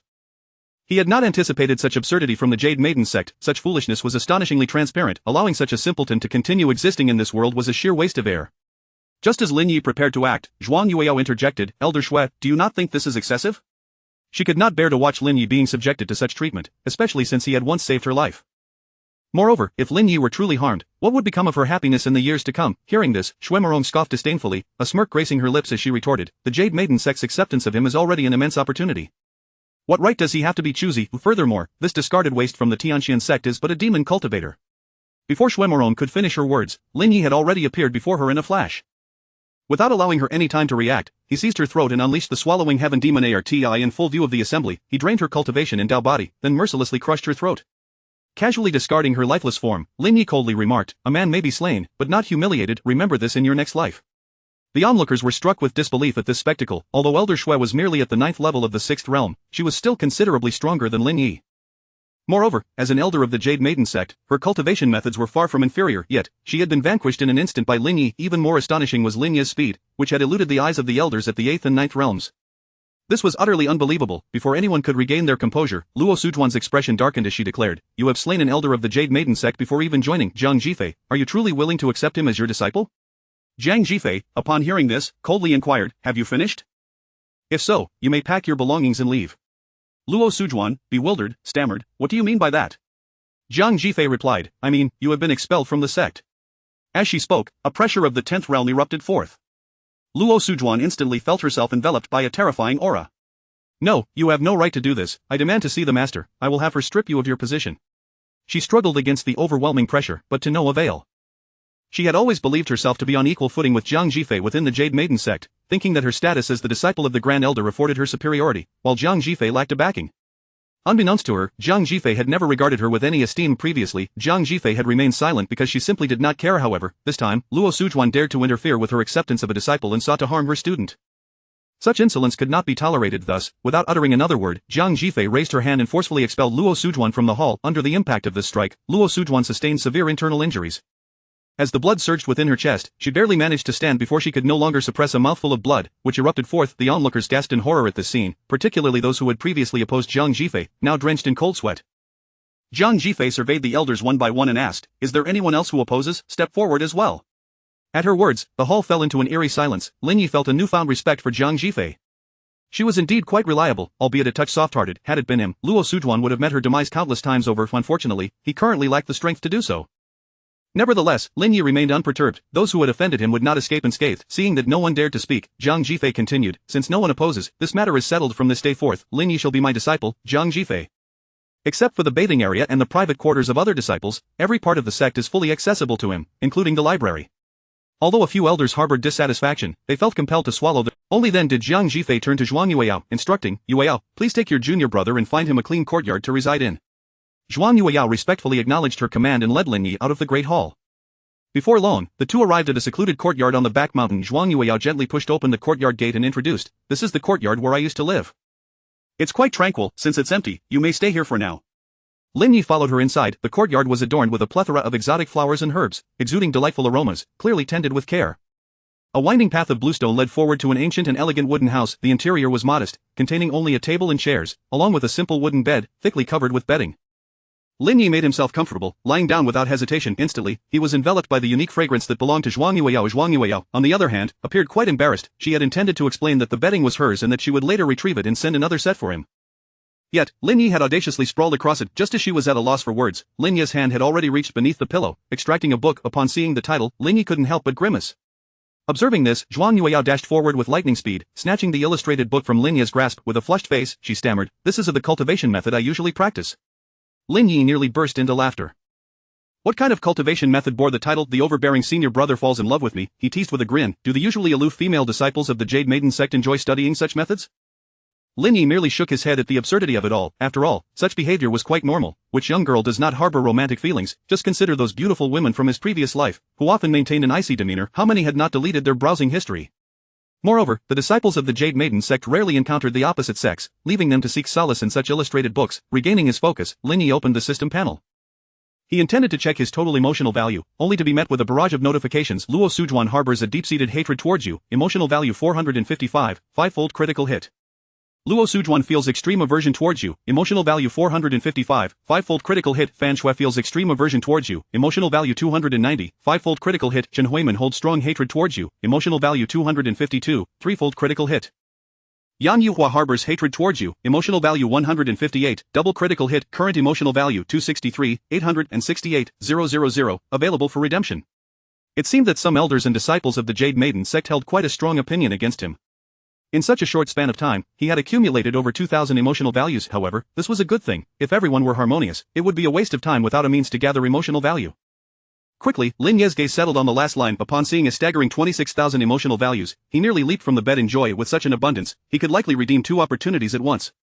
The pressing question now was, which cultivation method should he pursue? The Swallowing Heaven Demon art and the Infernal Abyss were both at a perfected state. As these 2 arts became more complex, dedicating a century to them might not guarantee completion. Even if they were perfected, their significance would be limited, as his current realm was insufficient to unleash their full potential. It would be far more beneficial to explore other arts. However, at present, aside from the 10,000 Poisons Demon art, he had no other advanced demonic techniques in mind. The next opportunity for advancement would likely have to wait for a system reward. With this thought in mind, Lin Yi promptly addressed the system, redeem an opportunity to simulate the 10,000 Poisons Demon art. Extracting and analyzing the 10,000 Poisons Demon art from the host's mind. The 10,000 Poisons Demon art, a premier technique of the Demon Clan, focuses on the cultivation of toxic arts. Practitioners can manipulate various poisons and toxins to attack enemies invisibly, while also possessing formidable resistance to toxins, even capable of absorbing toxins to convert them into their own strength.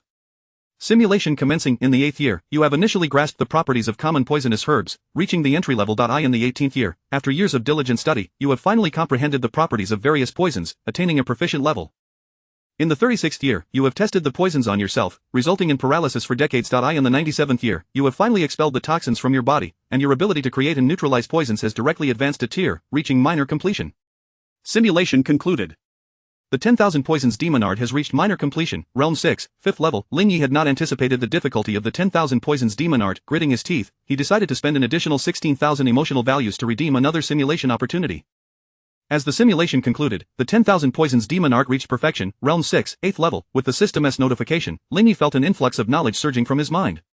He clenched his fists, carefully sensing the new power coursing within him. This was the potency of the 10,000 Poisons Demon art at its perfected state. At that moment, a voice called from outside, "Senior brother Lin, junior sister Zhuang has sent me to bring you your meal." Lin Yi opened the door to find a delicate-looking female disciple standing outside, holding a food box. Although her expression was calm, her evasive gaze betrayed a hint of unease. Lin Yi immediately discerned the underlying intention and coldly asked, "Speak up, who sent you to poison me?" Chapter 17, Please, kill me. Lin Yi instantly recognized the poison. This venom, known as the 9-turn bone corrosion poison, is concocted from 9 highly toxic herbs, refined through 9 iterations, resulting in an exceedingly potent toxin. It can swiftly erode the bones of the poisoned, inflicting excruciating agony. More importantly, the scent of this poison is faint. Were it not for his practice of the 10,000 Poisons Demon scripture, Lin Yi would not have detected it at all. He cast a glance at the female disciple, a glint of cold light flashing in his eyes. Unexpectedly, before he had even become a disciple of the Jade Maiden sect, someone had already succumbed to temptation and attempted to harm him, employing such vile and malicious means. Without a moment's hesitation, Lin Yi summoned his will and immediately dragged her into the abyss of torment with chains. The female disciple, seeing this, was struck with terror. Before she could struggle, she found herself bound to the torture rack by several sturdy chains, utterly immobilized. Almost simultaneously, a fierce burning sensation enveloped her body. The terrifying red lotus of karmic flames swiftly spread across her entire being. In the throes of intense pain, she screamed furiously, "Ah, Lin Yi, you despicable wretch, how dare you treat me this way? Ah, it hurts so much, master, come save me." Lin Yi remained silent, leisurely opening the system panel. Fan Shui experiences intense pain, emotional value 174, triple critical hit. Fan Shui harbors intense hatred towards you, emotional value 174, triple critical hit. Fan Shui feels extreme revulsion towards you, emotional value 290, quintuple critical hit. Upon seeing the phrase extreme revulsion, Lin Yi could not help but be momentarily taken aback. After tormenting Dong Damo for such an extended period, he had only managed to achieve a maximum of triple critical hits. Yet this person, Fan Shui, upon their first encounter, had already delivered a quintuple critical hit. Her animosity toward him was clearly on par with that of Yizhen, Shang Guanfu, and Tao Yanran. Noting that the moment was ripe, Lin Yi extinguished the red lotus of karmic flames and inquired, "Now, tell me, who sent you to poison me?" "Haha," Fan Shui emitted a sinister laugh, "you filthy ant, do not expect to extract any information from me. I only regret that I inadvertently exposed a flaw earlier, failing to poison you, this wretched creature. Haha, what a pity, truly a pity." Lin Yi seemed to grasp the reason behind her profound hatred for him. He slowly extended his hand toward Fan Shui. She gasped in horror, desperately attempting to shrink away. In her eyes, men were the most vile creatures on earth, exuding an odor so repugnant it made even sewer rats appear 1,000 times cleaner. She would rather die than allow a man to touch her. Thus, finding no escape, she erupted in curses. "Ah, you damned harlot, filthy rat, get your dirty hands away from me. Get away, if you dare touch me, I will tear you to pieces." Lin Yi chose to ignore her, instead directing his attention to the system panel. Fan Shui feels extreme revulsion towards you, emotional value 290, quintuple critical hit. Fan Shui experiences intense fear towards you, emotional value 290, quintuple critical hit. Fan Shui harbors deep-seated hatred towards you, emotional value 290, quintuple critical hit. Fan Shui, overwhelmed by unbearable inner torment, is on the brink of collapse, emotional value 580, decuple critical hit. Dong Damo feels profound jealousy towards you, emotional value 245, quintuple critical hit. Dong Damo harbors deep-seated hatred towards you, emotional value 245, quintuple critical hit. Current emotional value 530, 930, 000. Upon witnessing this array of notifications, Lin Yi could scarcely believe his eyes. A mere gentle touch to her arm had resulted in a decuple critical hit. This was extraordinarily gratifying. Unfortunately, given her current mental state, should he strike again, she might very well faint on the spot. With this thought in mind, Lin Yi promptly withdrew his hand and turned his gaze toward Dong Damo. To Lin Yi's astonishment, that single touch had inadvertently inflicted psychological damage on Dong Damo as well. He had likely misunderstood, believing that Lin Yi's touch was meant for Fan Shui. Yet, on the other hand, this old relic, Dong Damo, was indeed tenacious. Even in such a state, he still harbored thoughts of women. The fact that such a character could become an outer elder of the Tianxian sect underscored the depths to which the sect had declined. Withdrawing his hand from Fan Shui, Lin Yi chuckled and said, "No need to rush, let the waters flow slowly. We have only just begun, and you will gradually acclimate." With that, Lin Yi turned and departed the abyss of torment. As for the mastermind behind this scheme, Lin Yi could easily deduce it was Luo Sujuan. However, considering that Luo Sujuan was a formidable figure of the Nine Realms, it would not be so simple for Lin Yi to contend with her in his current state. It seemed he would need to find a way to rapidly enhance his strength. With this in mind, he glanced at the food box on the ground, opened it, and began to sample its contents leisurely. Once he had masterfully cultivated the 10,000 poisons demon scripture, a poison of the caliber of 9-turn bone corrosion would not only fail to harm him but could also aid in augmenting his prowess. To him, it was akin to a miraculous tonic. Meanwhile, in a secret chamber within the Jade Maiden sect, several elders were gathered, engaged in hushed discussion. "Old Luo, are you certain that poison will be effective?" one elder inquired. Luo Sujuan sneered, "Rest assured, this poison is my meticulous concoction, even a 9 realms powerhouse might not withstand it. That waste, Lin Yi, is merely at the 6th realm, after consuming it, his death is inevitable." Another elder expressed concern, "What if sect leader Jiang discovers it?" Luo Sujuan waved her hand dismissively, "Do not fret. As long as that brat dies, even if Jiang Jifei suspects something, she will find no evidence. Surely, she would not scour the entire Jade Maiden sect for a single corpse?" Upon hearing this, the others nodded in agreement, their faces adorned with triumphant smiles. They seemed to envision Lin Yi's tragic demise and the bright future awaiting the Jade Maiden sect. Yet Yang Yuhua, for reasons unknown, felt a sudden pang of unease. Turning to Luo Sujuan, she asked, "Why hasn't Fan Shui returned yet, Sister Luo? Should I go check on her?" Although Luo Sujuan was confident in the poison she had brewed, she could not shake the feeling that Fan Shui was taking an unusually long time to return. Thus, she nodded, "Very well, then it would be much obliged if you could check, Junior Sister Yang." Chapter 18 of this talent can no longer be described as genius. When Yang Yuhua arrived at Lin Yi's small courtyard, Lin Yi was seated at the stone table, savoring freshly prepared beef. It must be said that the culinary offerings of the Yunu sect were commendable. The beef was both firm and succulent, and under the meticulous preparation of the sect's chef, it retained its exquisite flavor while acquiring a hint of unique seasoning. Noticing that Fan Shui had vanished, while Lin Yi continued to eat unabashedly, she frowned and inquired, "Where is Fan Shui?" Chewing on the beef, Lin Yi replied, "I apologize, but could you wait until I finish eating? I have a particular fondness for beef." Just as Yang Yuhua was about to speak, she felt an intense fluctuation emanating from Lin Yi. This sensation was all too familiar to her, an unmistakable sign of an impending breakthrough. It was only at this moment that she realized Lin Yi had actually reached the 9th layer of the 6th realm. Yang Yuhua vividly recalled that Lin Yi was merely at the 1st layer of the 6th realm during his time at the Qianghua Palace. How had he managed to ascend to the 9th layer in such a brief span? Moreover, judging by the current situation, it appeared he was on the verge of breaking through to the 7th realm. The thought filled her with astonishment, for such a rate of progression surpassed her comprehension and fundamentally challenged her understanding. Reflecting on her own arduous journey, she had consumed countless elixirs and dedicated a full 29 years of her youth to barely achieve the transition from the 6th to the 7th realm. Even the most gifted disciple of the Yuno sect, Zhang Jifei, under the sect's full support, had taken nearly 12 years to accomplish this feat. Yet here was Lin Yi, who traversed nearly 30 years of her path in less than half an hour. Such talent could no longer be merely termed genius, it was an unparalleled prodigy. In the presence of such a marvel, even she felt a sense of inferiority creeping in, questioning whether her decades of dedicated cultivation had been in vain. Regrettably, Lin Yi was a man. All men deserved condemnation. No matter how exceptional Lin Yi's talent, it was not worthy of pity. Unlike Zhang Jifei, who would abandon her principles upon encountering superior talent, Yang Yuhua remained steadfast in her convictions. As long as she was present, the Yuno sect would never allow a male disciple to exist. Therefore, today, she was resolute in her intent to eliminate Lin Yi. At that moment, a formidable force began to swirl and compress within Lin Yi's dantian at an astonishing speed, resembling a colossal vortex incessantly devouring the surrounding spiritual energy.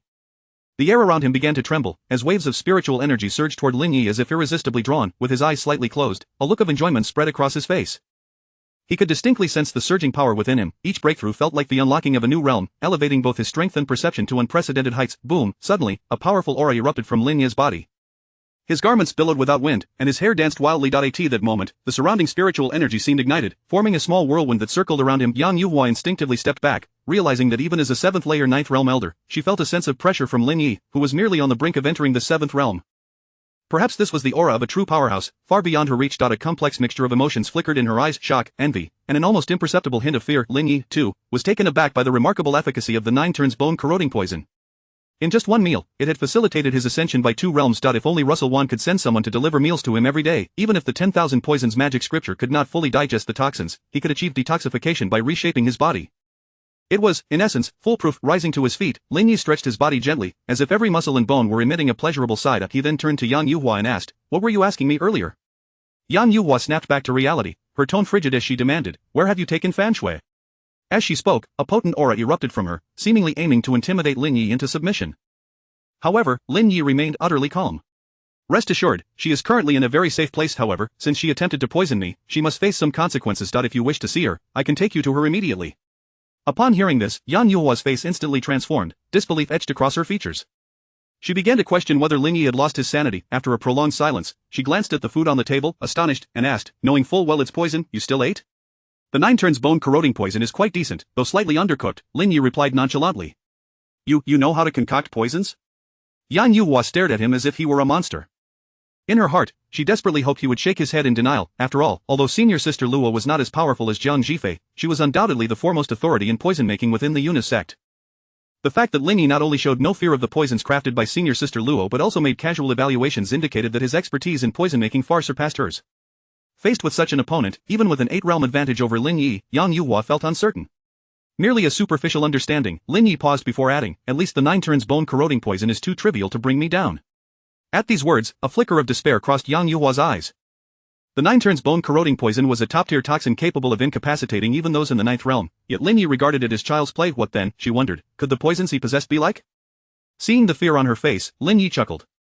"Do not worry, concocting poisons requires considerable time and materials. I possess neither the time nor the ingredients, all I have is this sword." As he spoke, Lin Yi drew the Wuchen sword from the void. The sword's tip glimmered with a cold light, and a faint sword intent surged forth. Upon hearing this, Yang Yuhua's previously tense demeanor relaxed instantly. When it came to swordsmanship, she had no doubt in her ability to prevail. She had long heard of Lin Yi's overwhelming sword intent when he had confronted Tao Yanran at the foot of the mountain. She conceded that Lin Yi was indeed a prodigy in the art of the sword. However, mastery in swordplay required years of diligent practice. No matter how gifted a genius might be, it was impossible to achieve mastery in an instant. Having trained for several decades longer than Lin Yi, and with a higher cultivation realm, she felt confident that even if Lin Yi had acquired some ancient teachings, in her presence, he would always remain but a child. With renewed confidence, she drew her Hongxiu sword and scoffed, "I shall see for myself just how formidable your sword techniques truly are." Chapter 19, The Astonishing Sword That Shook the Entire Jade Maiden Sect. Lin Yi merely smiled in response. He had devoted a century to mastering the blood-devouring sword technique, honing it to perfection. With the efficiency of the system's simulation, his proficiency surpassed that of an ordinary person training for 200 years. Thus, when it came to swordsmanship, he could undoubtedly overpower Yang Yuhua without hesitation. He unleashed a strike, and countless sword intents surged forth like a tidal wave towards Yang Yuhua. Upon witnessing this scene, Yang Yuhua's heart sank in terror. In all her years of training, she had never encountered such a formidable sword intent. Not only was she shaken, but even the red-sleeve sword in her hand trembled uncontrollably, as if had she not swiftly suppressed it with her power, the sword would have surely slipped from her grasp. At this moment, she had no choice but to concede that Lin Yi's swordsmanship was not only on par with hers but surpassed it to an unfathomable degree. If they were to face each other at the same level, even with 3 heads and 6 arms, she would be no match for him. Fortunately, Lin Yi had just entered the 7th realm. In the face of such a significant disparity in realm, even the most exquisite swordplay would be futile. Although Yang Yuhua was astonished, she quickly steadied her mind. Your sword technique is indeed remarkable, but without sufficient power to support it, it is ultimately nothing more than ornamental. Suddenly, a brilliant red light erupted from Yang Yuhua. The surrounding air trembled in response. The red-sleeve sword, seemingly attuned to its mistress's will, ceased its quaking, and its blade shimmered with a cold radiance. Yang Yuhua leaped into the air, thrusting her sword forward. In an instant, she shattered Lin Yi's wave of sword intent with a force that could topple mountains, directing the tip of her sword straight at Lin Yi's chest. Noticing this, Lin Yi furrowed his brow slightly. Indeed, the higher the realm, the more challenging it was to transcend several levels to issue a challenge. However, he was reassured by the fact that he had utilized the system's simulation to elevate the blood-devouring sword technique to its utmost level. His understanding of swordplay was leagues beyond Yang Yuhua's. Yang Yuhua's strike was powerful yet lacked finesse, with glaring weaknesses. The blood-devouring sword technique, with its blood shadows in tow, Lin Yi called out, and his figure suddenly became indistinct, leaving behind a blood-red afterimage as if he had vanished. Yang Yuhua's sword tip pierced through the afterimage, only to meet empty air. In the next moment, Lin Yi appeared at Yang Yuhua's flank, the unblemished sword cutting through the air with an eerie arc, silently aiming for her waist. This strike bore no earth-shattering momentum yet contained a deadly threat. Alarmed, Yang Yuhua hastily raised her sword for defense, the red-sleeve sword weaving a crimson veil before her to block Lin Yi's attack. Clang, the two swords clashed, producing a crisp metallic sound. After a brief stalemate, Lin Yi was sent flying backward, retreating 7 or 8 steps before barely stabilizing himself. Soon after, he felt a surge of blood rising in his chest. Before long, blood uncontrollably spilled from the corner of his mouth. Witnessing this, Yang Yuhua's face bloomed with satisfaction. She scoffed, "Your sword technique is indeed impressive, but alas, your realm is too low to pose any threat to me. However, to be driven to this extent by someone at the mere first level of the 7th realm, you are indeed the first." Lin Yi ignored her and called out once more, "Blood-devouring sword technique, boundless sea of blood." As the words left his lips, he soared into the sky. Raising his sword, a dense wave of blood-colored sword intent surged forth from the unblemished sword, forming a sea of blood that painted the sky crimson. At that moment, nearly all the elders and disciples of the Jade Maiden sect felt the terrifying sword intent. They set aside their tasks, and even some elders who had been in seclusion for years emerged from their chambers, searching for the source of this overwhelming sword intent. What is happening? Is there an external enemy threatening us? How could such a terrifying sword intent manifest? It was so fearsome that, even from a distance, they could distinctly feel the murderous aura within it. The alarm had not sounded. It was unlikely to be an enemy attack. It must be the sect master or an elder practicing their swordsmanship. Yet, this sword intent was far too potent.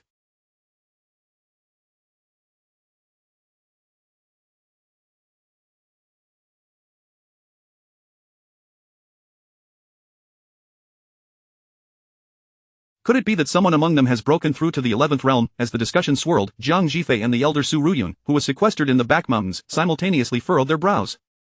They speculated the intent behind the release of such a formidable sword intent. Was it an inadvertent warning or a threat? One elder spoke up, asking Zhang Jifei, "Sect master, should I investigate the source of this sword intent?" Zhang Jifei pondered for a moment before shaking her head. "There is no need." Meanwhile, upon witnessing this terrifying scene, Yang Yuhua's grip on her sword trembled uncontrollably, her eyes filled with despair. Could such a sword technique truly be wielded by someone at the first level of the 7th realm? This swordsmanship, this vast sword intent, even the sect master who had reached the 10th realm, no, not even the supreme elder could achieve such a feat. At this moment, Lin Yi appeared before her as an insurmountable paragon of swordsmanship. That blood-red figure seemed stained with the essence of a swordsman's genius. Facing such a domineering strike, no matter how unwilling she was, she had to admit her defeat. A complete and utter defeat, without a hint of suspense. Reflecting on her earlier mockery of Lin Yi, she realized she had been the true joke. In the face of this strike, she felt like an infant still learning to walk, let alone mastering swordplay. Yet even so, she was unwilling to yield without a fight, nor did she wish to flee in disgrace. Taking a deep breath, she endeavored to calm the turmoil within her. Red-sleeve sword dance, shattering the heavens. As she spoke, her aura surged, boldly advancing towards Lin Yi. Lin Yi showed no mercy. With one swift stroke, a torrential downpour of blood-colored sword intent cascaded down upon Yang Yuhua like raindrops, densely raining down upon her head. In an instant, her body was engulfed by the overwhelming sword intent. She barely had time to scream before being reduced to a mist of blood by the countless terrifying sword intents. Only the red-sleeve sword remained, tracing a beautiful arc through the air before embedding itself in the ground, gently swaying from side to side. Almost simultaneously, Lin Yi, having forcibly unleashed the boundless sea of blood, suffered a backlash and coughed up blood. After a considerable time, he finally managed to regain his composure. Gazing at the gently swaying red-sleeved sword in the wind, he couldn't help but sigh, what a pity.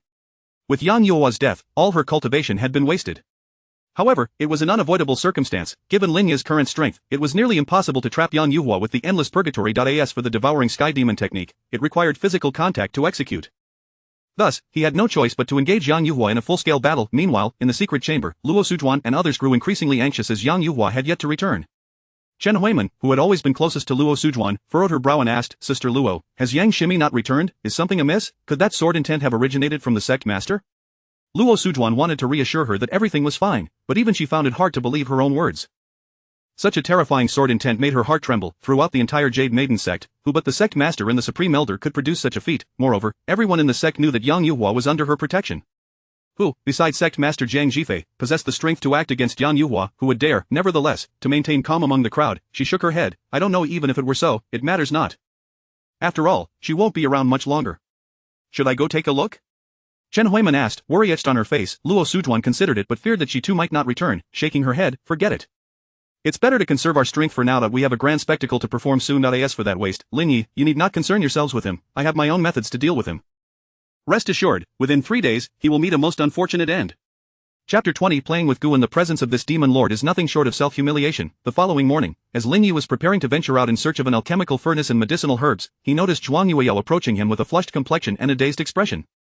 Lin Yi furrowed his brow, intending to speak, but before he could utter a word, Zhuang Yueyao lunged at him. Caught off guard, he felt her soft body press tightly against him. It was the first time in his life he had been so unexpectedly tackled. The sensation was awkward, peculiar, suffocating, and strangely exhilarating. In close proximity, Lin Yi's nostrils were filled with the faint, delicate fragrance of jasmine emanating from Zhuang Yueyao. Moreover, her feminine allure was undeniably potent. A mere gentle movement of her body was enough to make Lin Yi feel as if 2 soft little deer were frolicking within his chest. Zhuang Yueyao lifted her head and cupped Lin Yi's face in her hands, exclaiming, so handsome, truly worthy of my admiration. As she spoke, she reached for the clothes adorning Lin Yi's body. This sudden advance nearly left Lin Yi in a state of shock. He swiftly halted Zhuang Yueyao's actions. What on earth is this? You can't just come at me wanting to strip my clothes off. You are a disciple of the Jade Maiden sect, can't you exhibit a bit of decorum? The key issue was her overtly proactive approach. How could one possibly maintain composure in such a situation? In his 2 lifetimes, he had never encountered such a bold display as Zhuang Yueyao, resembling a drunken sprite. Teased, a grown person like you should not feel shy. If you are too bashful, then allow me to take the lead. No sooner had she spoken than her demeanor shifted dramatically, her eyes suddenly turning cold. Almost simultaneously, she drew a dagger from her waist and viciously lunged it toward Lin Yi's heart. However, Lin Yi did not flinch or evade. He had already discerned her intentions. Just as the dagger was about to pierce his chest, her motion abruptly froze in midair, the blade hovering perilously close, less than half an inch from his heart. Had she delayed even a moment longer, Lin Yi's heart would have surely been pierced, sending him down the path of resurrection. In the hidden chamber, Luo Sujuan, who was employing a soul-capturing technique, sensed that she had lost control over the goo worms residing within Zhuang Yueyao. The expression of triumph on her face was swiftly replaced by shock. The soul-capturing goo and the soul-capturing technique were her specialties, yet they had been so easily unraveled. It was worth noting that each of those goo worms had been nurtured by her own body. This deep connection allowed her to manipulate them with ease, yet now, she found herself bereft of control. If the goo worms had perished, it would have been somewhat comprehensible, but she could distinctly sense that they were still alive. She could not fathom how her opponent had achieved this. While she was engulfed in confusion, a raspy, indistinct voice echoed in her mind, sending chills down her spine. Ha, to dare play such childish tricks before me, you truly are the epitome of ignorance. It took her a moment to realize that this terrifying voice emanated from the very goo worms she had raised within her own body. At that moment, the astonishment on Luo Sujuan's face was beyond expression. She had never imagined that the goo she had nurtured would be controlled from afar by another. Even more astonishing was the fact that her adversary could compel the goo worms to speak. What kind of extraordinary technique was this? It was beyond her comprehension, exceeding the limits of her understanding. In her panic, she instinctively reached for the elixirs on the table, desperate to eradicate the goo poison within her. However, her hand halted just an inch from the vial. No matter how she strained, she could not advance a single step further. Amidst her struggle, her hands uncontrollably drew forth a dagger, aimed at her own chest. In that instant, a shadow of death loomed over her heart. To survive, she had no choice but to exert every ounce of strength to resist the goo poison's influence, yet, regardless of her efforts, she could not free herself from the goo's control. Meanwhile, Lin Yi remained calm and composed. For one who had perfected the myriad poison demonic scriptures, controlling the soul-capturing goo worms residing within Luo Sujuan through the goo worms in Zhuang Yueyao was a trivial task. To engage in such childish antics before this demon lord is truly self-defeating. Just as the dagger in Luo Sujuan's hand was about to pierce her chest, a figure surged into the hidden chamber with lightning speed, arriving beside her in the blink of an eye. With a swift motion, the figure struck down the dagger from her grasp. Upon recognizing Chen Huiman, Luo Sujuan inwardly sighed in relief and struggled to advise, "There is an antidote on the table." Without a moment's hesitation, Chen Huimin turned and retrieved an antidote pill, intending to administer it to Luo Sujuan. However, Luo Sujuan seized the opportunity to strike a palm toward Chen Huimin's chest. Although she could not unleash her full power, as a 9th-tier expert, her strength was far beyond Chen Huimin's capabilities. Chen Huimin was sent flying, crashing to the ground and spitting blood. As she attempted to rise, she saw Luo Sujuan retrieve the dagger and leap toward her back. With no time to think, she quickly rolled away to evade. Yet, her arm was still slashed open, revealing a deep wound that bled profusely. Chen Huimin clutched her injury, her heart racing. She could not afford to hold back any longer. Enduring the excruciating pain, she sprang to her feet and delivered a powerful kick to Luo Sujuan's back. Luo Sujuan, engaged in battling the goo poison, found her strength and reaction severely diminished. Unable to evade in time, she was struck solidly in the chest. Instantly, she felt a surge of blood rising within her, unable to suppress a mouthful of blood, along with dozens of goo worms that spilled forth. As the number of goo worms diminished, the soul-capturing technique afflicting her weakened as well, but it was still far from sufficient for her to regain control of her body. Gritting her teeth against the pain, she addressed Chen Huimin, "Come again." Without hesitation, Chen Huimin delivered another kick to Luo Sujuan's back, causing her to expel more goo worms. The cycle continued with a third kick, a fourth palm strike. Only after the 8th blow did Luo Sujuan finally manage to reclaim a semblance of control over her body. Exhausted, she weakly implored Chen Huimin, "Quickly give me the antidote." Chen Huimin hastily retrieved the antidote pill and placed it in Luo Sujuan's mouth. Moments later, Luo Sujuan expelled a mouthful of black blood teeming with goo worms. Witnessing this, Chen Huimin felt a wave of relief wash over her. She collapsed to the ground in exhaustion. While her arm wound was manageable, the palm strike Luo Sujuan had delivered to her chest had injured her internal organs.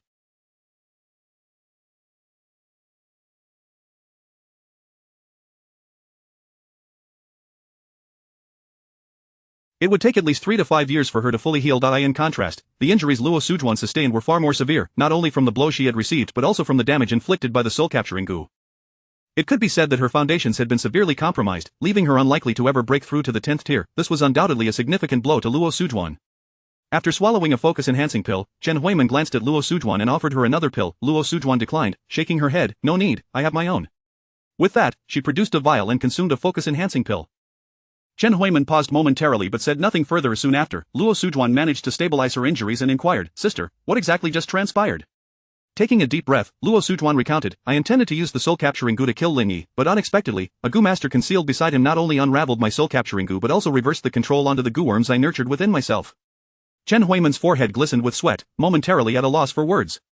In her eyes, Luo Sujuan was already a master of goo manipulation, unrivaled within the entire Jade Maiden sect. Yet, before such a figure, she had been so easily overwhelmed. Had Chen Huimin not arrived in time, Luo Sujuan might have met her demise. The sheer capability of her opponent was chilling. After a long silence, she finally asked, "Sister Luo, could it be that the opponent is Lin Yi?" Luo Sujuan immediately dismissed the notion. Impossible. To master soul-capturing techniques and goo manipulation to such a degree would require decades, if not centuries, of cultivation. How could Lin Yi, being so young, possibly attain such a level? There must be a powerful entity assisting him from the shadows. Though she spoke confidently, deep within, she shared the same doubts as Chen Huimin.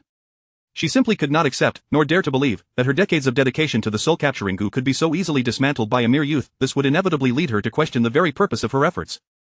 Thus, the individual she had just battled must be a terrifying powerhouse, for only then could she find solace in her defeat. Chen Huimin perceived her thoughts and chose not to dwell on the matter further, contemplatively asking, "Might this individual interfere with your plans?" Luo Sujuan's face darkened. "No, such goo are beyond anyone's ability to resolve. I am eager to witness the spectacle of Zhang Jifei and Zhuang Yueyao, consumed by their primal instincts, chasing after a man." Chapter 21 of the 11th Great Alchemy Furnace, Are You Certain? Meanwhile, in the small courtyard, Lin Yi wore a look of regret. What a pity, if it hadn't been for the interference just now, he would have dispatched that oblivious fellow. Yet, it was not a matter of great consequence. It merely meant allowing her a few more days of life. Furthermore, considering her profound cultivation, it would indeed be a shame to end her life. The real trouble at this moment lay with the other type of poison within Zhuang Yueyao. If that poison were to flare up, he would undoubtedly be overwhelmed, drained of his very essence. With this thought, he turned his gaze towards Zhuang Yueyao. This time, she had awakened from her stupor, but unsure of how to face Lin Yi, she could only feign sleep on the bed. Although her body had been uncontrollable, her mind had remained lucid. Recalling the events that had transpired, her cheeks burned with embarrassment. Just moments ago, she had thrown herself into Lin Yi's embrace, and every part of her that could be touched had been touched.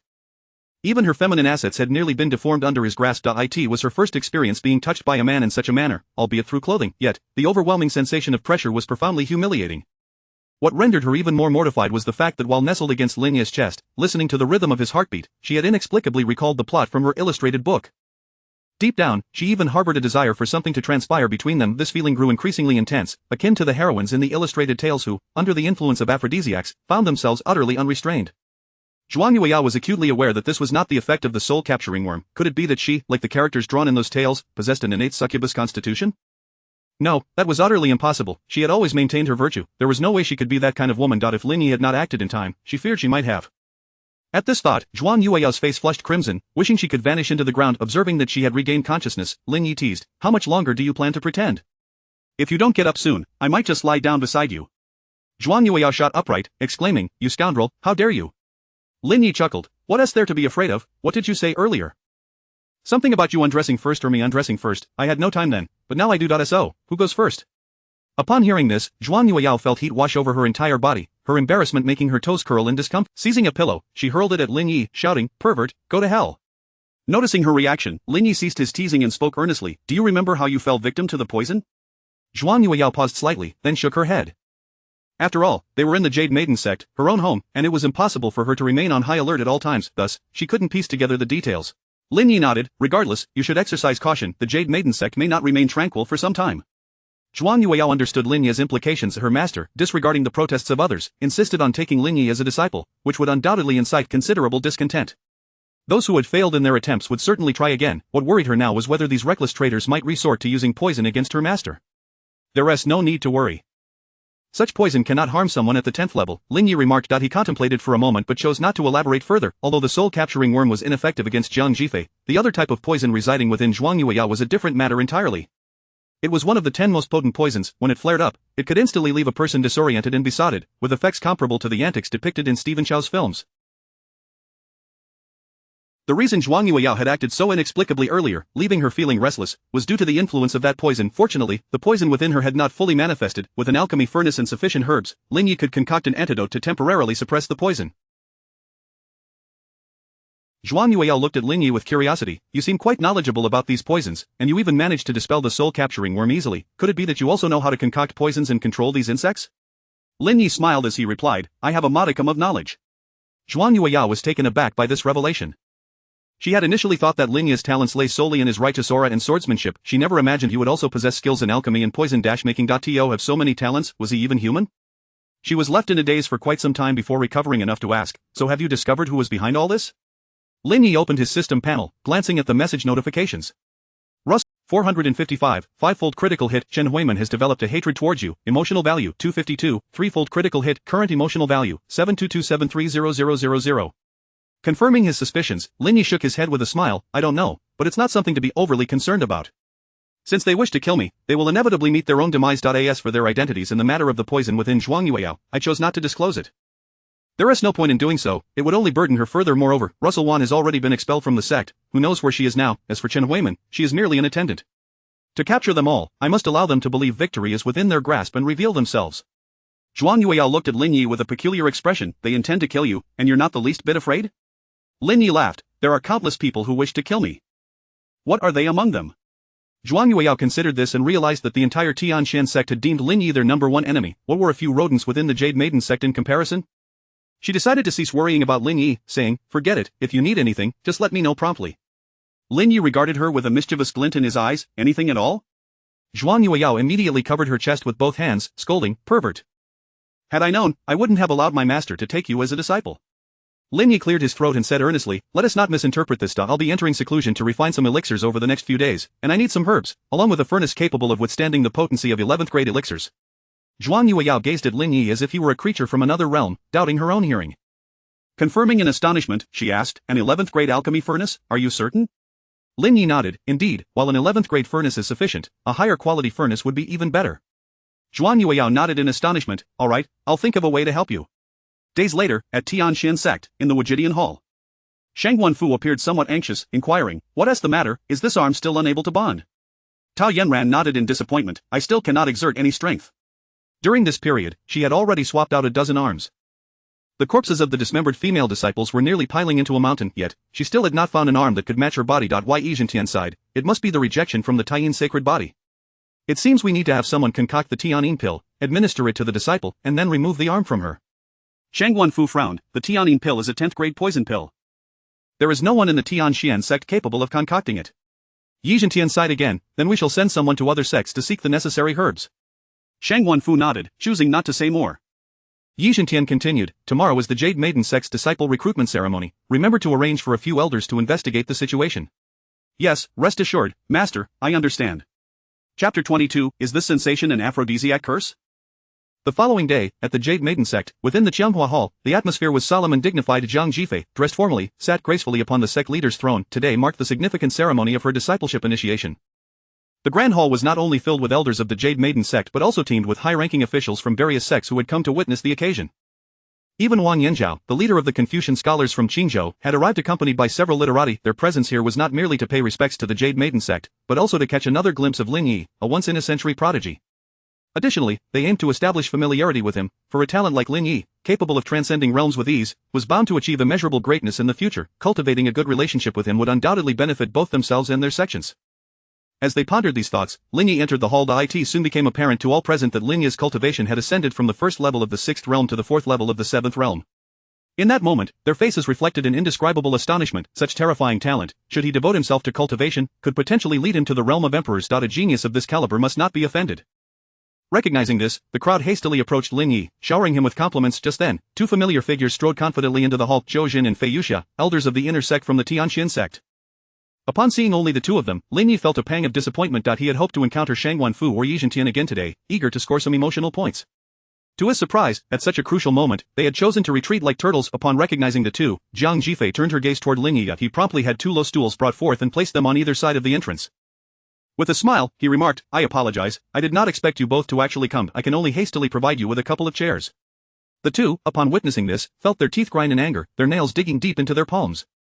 This was a humiliation, an undeniable affront. Regardless of their status as inner-sect elders of the Tianxin sect, Lin Yi's actions had reduced them to mere gatekeepers. Zhou coldly inquired, "Is this how your Jade Maiden sect treats its guests?" Lin Yi looked at Zhou as if he were a fool, replying, "What led you to mistakenly believe you were guests of the Jade Maiden sect? You come to partake in a joyous event without offering gifts, and not even a word of congratulations. You are even lesser than beggars, for beggars know to utter auspicious words before seeking to partake in a feast. And yet, you expect me to treat you as guests. The shamelessness of you Tianxin sect members is indeed ingrained in your very bones, each one more despicable than the last." At these words, Lin Yi's system interface immediately displayed two lines of notifications. Zhou has developed a strong hatred towards you, emotion value 219 triple critical hit. Fei Yuxia has developed a strong hatred towards you, emotion value 261 triple critical hit. Current emotion value 198303000. Seeing this notification, Lin Yi couldn't help but chuckle inwardly. He had not forgotten how they had looked on during the events at the Wujidian, how they had aided in the oppression. Were it not for the impending discipleship ceremony, he would not wish to cause Zhang Jifei any trouble. They would not even have the chance to act as his gatekeepers. Of course, should they truly feel unable to endure the humiliation and wish to act against him, he would not mind sending them on an early journey. The infernal abyss had many vacant slots. It would be quite delightful to hang a few more old geezers there to boost his emotion value. Just as Lin Yi contemplated this, Zhang Jifei's cold voice interrupted, "If you are dissatisfied, you are free to leave at once." Upon hearing this, Zhou Jin and Fei Yuxia felt an overwhelming urge to raise the Jade Maiden sect to the ground. However, they ultimately restrained themselves. Shang Wanfu had sent them to gather intelligence. Returning empty-handed would only result in the Grand Elder branding them as incompetent. They could not bear the repercussions. With this thought in mind, they begrudgingly complied with the arrangements of the Jade Maiden sect and took their seats upon the two cold stools. At that moment, Luo Sujuan strolled leisurely into the hall. Zhou and Fei Yuxia, well aware of the discord between Luo Sujuan and Zhang Jifei, exchanged eager glances, hoping for a spectacle.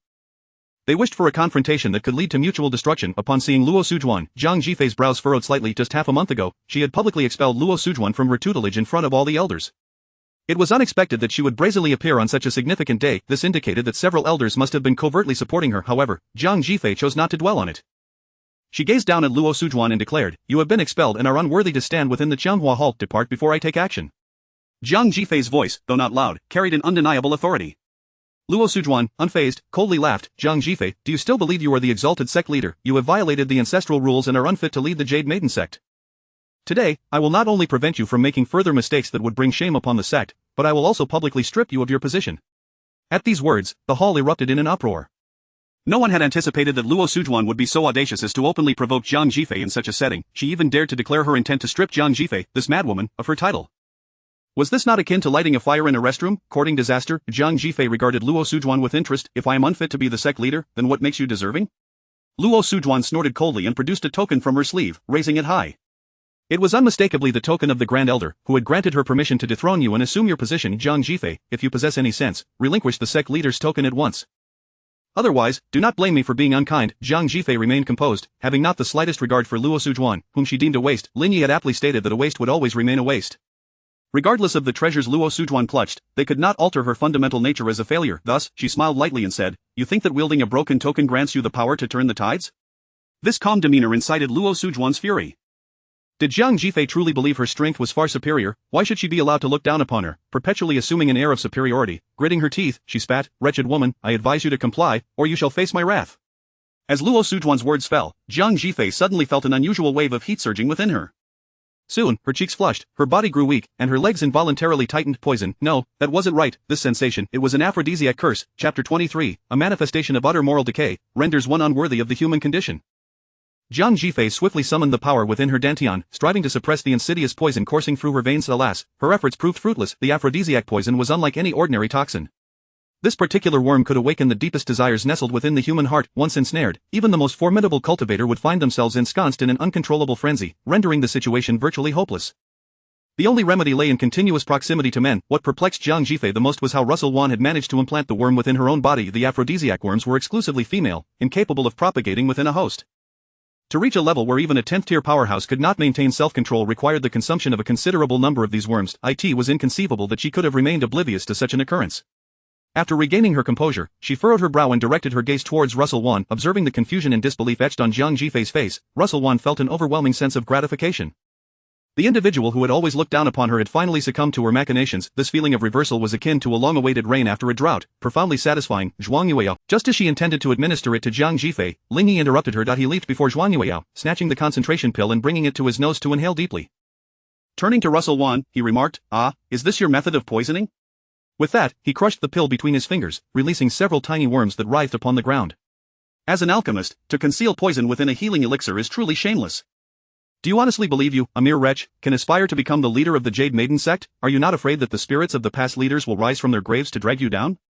The words sent shockwaves through the assembly. The crowd's disdainful and enraged gazes fell upon Russell Wan in unison. They had never anticipated that she would resort to such despicable tactics in her pursuit of the leadership position. This cruelty was something even demon cultivators might hesitate to enact. The elders and disciples of the Jade Maiden sect bore expressions rife with shock, fear, and confusion. None could ascertain whether they had ingested the tainted elixirs. The most striking reaction came from Chen Huiman. She had always known that Russell Wan was scheming against Jiang Jifei but had remained oblivious to the specifics of her methods. It was only at this moment that the truth dawned upon her. Russell Wan's so-called undetectable poisoning technique was, in fact, this very act. What struck her as particularly ludicrous was that she herself had consumed the concentration pill. Moreover, she had done so in Russell Wan's presence. At that time, she had even offered one to Russell Wan, who had declined it in favor of retrieving a similar pill from her own possession. Chen Huiman had assumed that this was an expression of Russell Wan's distrust towards her. Little did she realize that Russell Wan's true fear was the very poison she had unleashed. In that instant, Chen Huiman felt as though her years of following Russell Wan had been reduced to a mere farce. As she perceived the collective hatred directed at Russell Wan, the latter's countenance turned ashen. She never imagined that her meticulously crafted scheme would be so effortlessly unraveled by Ling Yi. Her hands trembled with rage, and she harbored a desire to eliminate Ling Yi right then and there. If this incident were to reach the ears of the Grand Elder, her standing within the Jade Maiden sect would be irreparably tarnished.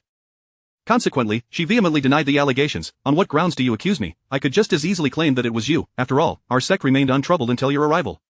This is nothing but a charade you all have orchestrated. Her confidence grew with each word. Jiang Jifei, do you truly believe that by framing me, you can maintain your position as leader?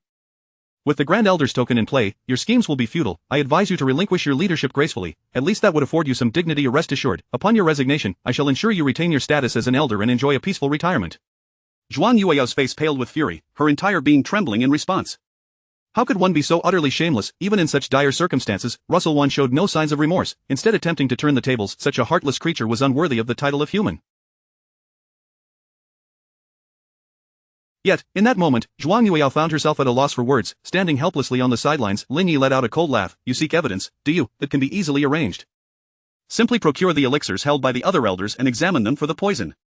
Upon hearing this, the crowd hastily produced their own elixirs, shattering them on the spot. Almost every single pill harbored the aphrodisiac poison. Witnessing this scene, the elders and disciples of the Jade Maiden sect turned ashen, as if plunged into an icy abyss. Initially, they had clung to a glimmer of hope, believing that Russell Wan could not possibly possess such a cruel heart as to poison the entire sect. Now, it was evident that they had been gravely mistaken. Some individuals, when driven by ambition, possessed no moral compass, their eyes fixated solely on power and desire, indifferent to the lives of others. At this moment, their gazes were laden with profound hatred, wishing they could rend Russell Wan limb from limb. Russell Wan, witnessing the unfolding chaos, felt a flicker of panic within her heart. Yet, she resolutely refused to concede. Even if the elixirs contain the worms, how does that prove my culpability? Yes, these elixirs were indeed crafted by me, but I am not the only one who has come into contact with them. My disciple, Fan Shui, has also handled these elixirs, and she has since vanished. I suspect it is you who have conspired to frame me, secretly manipulating her to poison others and subsequently silencing her. The audacity of the leader of the Jade Maiden sect was astonishing, as she shamelessly attempted to shift the blame onto others, bringing disgrace upon the sect. Jiang Jifei, if I were you, I would have long since taken my own life in atonement for my sins. As Russell Wan spoke, Lin Yi seized the opportunity to slip unnoticed into the abyssal purgatory. He approached Fan Shui with a smile. Did you hear that? Do you truly believe your master loves you? In her eyes, you are merely a tool to be discarded at her convenience. As his words fell, Lin Yi's system interface immediately displayed 2 lines of prompt information. Fan Shui experiences profound despair, emotion value 290, 5-fold critical hit. Fan Shui, burdened with unbearable internal anguish, teeters on the brink of collapse, emotion value 580, 10-fold critical hit. Current emotion value 297, 530, 000. Throughout this period, Lin Yi had garnered substantial emotion value from Fan Shui daily, with 10-fold critical hits being a common occurrence. However, this time was different. He sensed a resolve for death reflected in her eyes. Every word Russell Wan had uttered resonated clearly within the abyssal purgatory. If it were merely a matter of being scapegoated, it would be one thing. The crux of the matter was that Russell Wan had never disclosed a single word about the aphrodisiac poison to her. This implied that Russell Wan had also ensnared her with the very same poison. Contemplating this, Fan Shui felt a tide of sorrow wash over her. Throughout her life, her master had instilled in her the belief that men were the most vile creatures on earth, reeking of corruption. Even in death, she must never allow a man to touch her. She had always trusted her master's words and lived by her teachings, yet, in the end, her master had unleashed such a poison upon her. It was clear to her now that Russell Wan had always regarded her as a disposable tool. An overwhelming sense of desolation enveloped her heart. Seeing her silence, Lin Yi spoke earnestly. If you are willing to testify against in such dire circumstances, the mere opportunity for self-termination would be the greatest blessing imaginable. He too yearned for such an opportunity. Dong Damo experienced jealousy, emotion value 245, 5-fold critical hit. Fan Shui, however, stared vacantly, silent and seemingly lost in thought. Lin Yi remained unhurried, calmly stating, take your time to consider, for this will be your only chance to escape. With that, he turned and exited the abyssal purgatory. Chapter 24. A cornered dog jumps over the wall, publicly ripping off the veil of deceit. Meanwhile, within the Qianghua Palace, Jiang Jifei was consumed by righteous indignation at the shamelessness of Luo Sujuan, nearly succumbing to the urge to spit blood in front of everyone. Had she not feared the uncontrollable effects of the aphrodisiac curse within her, she would have long since struck Luo Sujuan down. No one could fathom how dire her condition truly was at this moment. Under the influence of the aphrodisiac curse, her clarity of mind was beginning to wane. Despite her utmost efforts to suppress it, the overwhelming desire to embrace her femininity surged relentlessly within her thoughts. She had no doubt that she could very well pounce upon Lin Yi beside her at any moment. As fate would have it, just at this critical juncture, Lin Yi approached her with intent. This only intensified her longing to unleash the fiery tempest swirling within her, leaving her feeling unbearably hot. Fortunately, a flicker of consciousness remained. She bit down on her lower lip with such ferocity that she nearly drew blood. This was the only recourse she had. Should she disperse the crowd now or publicly engage with her own disciple, the illustrious reputation of the Yuno sect, cultivated over millennia, would be irrevocably tarnished. Such an outcome was simply unbearable for her. If it were to come to that, she would rather end her life with a single stroke of her sword. In that moment of despair, she could hardly believe that as the leader of the Yuno sect, a formidable practitioner of the 10th realm, she would find herself in such a predicament. Just then, Lin Yi stood before her, producing a white jade vial from which she dispensed a fragrant pill, offering it to Jiang Jifei's lips. Jiang Jifei gazed up at Lin Yi, finding herself captivated by the handsome visage of her disciple. At this moment, her desire was directed more towards Lin Yi than the pill itself, yet, she managed to restrain herself, parting her lips eagerly to accept the pill along with Lin Yi's fingers. The warmth and dampness of his fingers sent a shiver through her, as if she might be scalded at any moment. However, he did not hastily retract his hand. If her master was in need, how could a disciple deny her?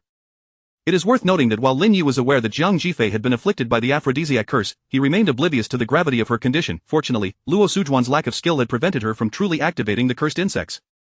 Moreover, Lin Yi had prepared in advance, concocting a pill. More accurately, it should be deemed a poison. He had no immediate solution for the aphrodisiac curse and could only rely on the poison to temporarily suppress its effects. As the poison entered her system, Jiang Jifei felt an immediate wave of relief wash over her. Zhuang Yueyao, noticing that she still held onto Lin Yi's fingers, hurriedly whispered, "Master, so many eyes are upon us." Jiang Jifei then reluctantly released Lin Yi's fingers, her heart heavy with embarrassment. Lin Yi inquired softly, "Master, how do you feel? Is it any better?" Jiang Jifei nodded. "What did you just give me? It proves far more effective than the concentration pill." Lin Yi offered an awkward smile. "It is a poison I concocted, capable of temporarily suppressing the cursed insects, and it should not significantly affect your health." Jiang Jifei was taken aback. "You can concoct both pills and poisons?" Upon asking, she realized her query was somewhat superfluous. Had he lacked such capabilities, he would not have discerned the issues with Luo Sujuan's concocted pill so swiftly. With that realization, her heart brimmed with elation. Possessing a righteous spirit and an extraordinary talent for swordsmanship, along with alchemical skills rivaling those of Luo Sujuan, he was truly a multifaceted genius, her treasure of a disciple. She could scarcely comprehend why such a prodigy would be so casually cast aside by the likes of Shangguan Fu. It was a clear case of foolishness begetting folly. At that moment, Luo Sujuan below grew impatient, her demeanor radiating determination as she declared, "Jiang Jifei, are you testing my patience? I advise you to consider your situation carefully. Given your current state, you should understand better than I what might transpire should you forcefully engage me." Just then, Lin Yi heard Fan Shue's voice whispering in his ear. At her words, he smiled faintly and vanished from sight, reappearing in the abyssal refinery. Without uttering a word, he directly absorbed Fan Shue's cultivation in Dao body, extracting her from the abyssal refinery. Upon seeing Fan Shui, Luo Sujuan's expression shifted drastically. Aren't you supposed to be dead? Fan Shui bore a bitter and despairing countenance as she asked, Master, why did you not inform me of the aphrodisiac curse within the pill? I had always believed that in your eyes, I was different from others. I thought you merely clung to power, not devoid of compassion. It is only today that I realized that in your eyes, aside from the position of sect leader, nothing else. Without hesitation, she struck down upon Fan Shue's forehead with a palm, yet, Fan Shui made no effort to resist, instead closing her eyes in resignation. For her, dying in this manner was preferable. Had it not been for her master's rescue years ago, bringing her to the Yuno sect, she would have perished on the streets from starvation. Thus, she had always placed her faith in her master, sacrificing many principles over the years to fulfill her master's ideals, even committing numerous wrongs. Now, dying at her master's hands would not only repay her debt of gratitude but also serve as a fitting punishment. Jiang Jifei, witnessing this, rushed to intervene, but alas, her weakened state prevented her from arriving in time. Fan Shue's skull was shattered by Luo Sujuan's strike. The onlookers gasped in shock, their eyes wide with disbelief at Luo Sujuan's callousness. Who could have anticipated that the esteemed head of the alchemy hall of the Yuno sect could be so ruthless, willing to harm even her own cherished disciple? In that moment, a figure emerged in their minds, Shangguan Fu of the Tianxian sect. The resemblance in their characters was uncanny, as if they had been cast from the same mold. Both were equally cruel and devoid of mercy. Such a person would undoubtedly bring shame upon the righteous sections if she were to ascend as the leader of the Yuno sect. Who could predict what calamity would befall Qingzhou? Not only the onlookers but even Lin Yi was taken aback. While he knew Luo Sujuan to be heartless, he had not anticipated her cruelty to such an extent, attacking her own disciple in public. However, perhaps this was for the best. Fan Shui had long harbored a desire for death upon discovering the truth about the aphrodisiac curse. Dying at the hands of Luo Sujuan would not only unveil her true nature but also fulfill Fan Shui's wish.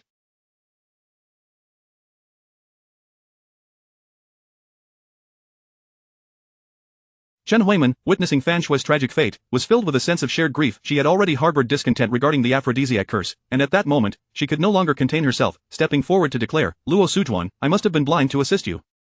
Poisoning innocent elders and disciples is one thing, but to turn against your own disciple whom you raised since childhood is utterly deranged. A person so devoid of compassion, if she were to become the head of the Yuno sect, the sect would inevitably meet its demise at your hands. Luo Sujuan, infuriated by her words, retorted, Fine, fine. Now even you wish to betray me. Today, I shall show you the price of defiance. Without hesitation, she swiftly activated the cursed insects within Chen Huiman's body. At this point, she could no longer maintain the facade. It was better to be straightforward and sever all ties with everyone present. Chen Huiman lacked Jiang Jifei's strength, and in an instant, she was overwhelmed by a feverish heat. Unable to resist, she began to tear at her clothing in front of everyone. As her garments were shredded and she stood exposed before the assembly, the humiliation was unbearable. Before anyone could come to her aid, she mustered her strength to draw her sword and took her own life. Witnessing this scene, the elders and disciples of the Yuno sect were struck with horror. In the face of such shame, death seemed a trivial matter. Luo Sujuan spat upon Chen Huiman's lifeless body, coldly demanding, Who else? Step forward if you are not afraid of death. Her tone was laden with menace, forcing all Yuno sect disciples to lower their heads in submission. Wang Yanzhao could no longer stand idly by, speaking up, Elder Luo, such actions are unbecoming of a reputable sect. Do you not fear the ire of the masses? The crowd echoed his sentiments, voicing their agreement. Only 2 elders from the Tianxian sect appeared to relish the chaos, reveling in the strife within the Yuno sect. Luo Sujuan sneered, Ha, this is a family matter of the Yuno sect. If you are displeased and wish to act against me, feel free to do so. However, any misfortune that befalls the elders and disciples of the Yuno sect will be laid squarely at your feet. Upon hearing this, the assembly fell silent, each member choosing to remain uninvolved. They had come merely to partake in Jiang Jifei's disciple ceremony and had no desire to entangle themselves in the Yuno sect's affairs. Besides, so many lives were at stake, they could not bear the burden of such responsibility. The last thing they wanted was for someone to exploit the situation to their detriment. Seeing their reluctance to speak, Luo Sujuan disdainfully remarked, Since you lack the courage to bear the consequences, then watch in silence. Spare me your pretentious displays of concern. The crowd fell into a stunned silence. Even Wang Yanzhao found himself at a loss for words. The great hall was engulfed in a brief stillness.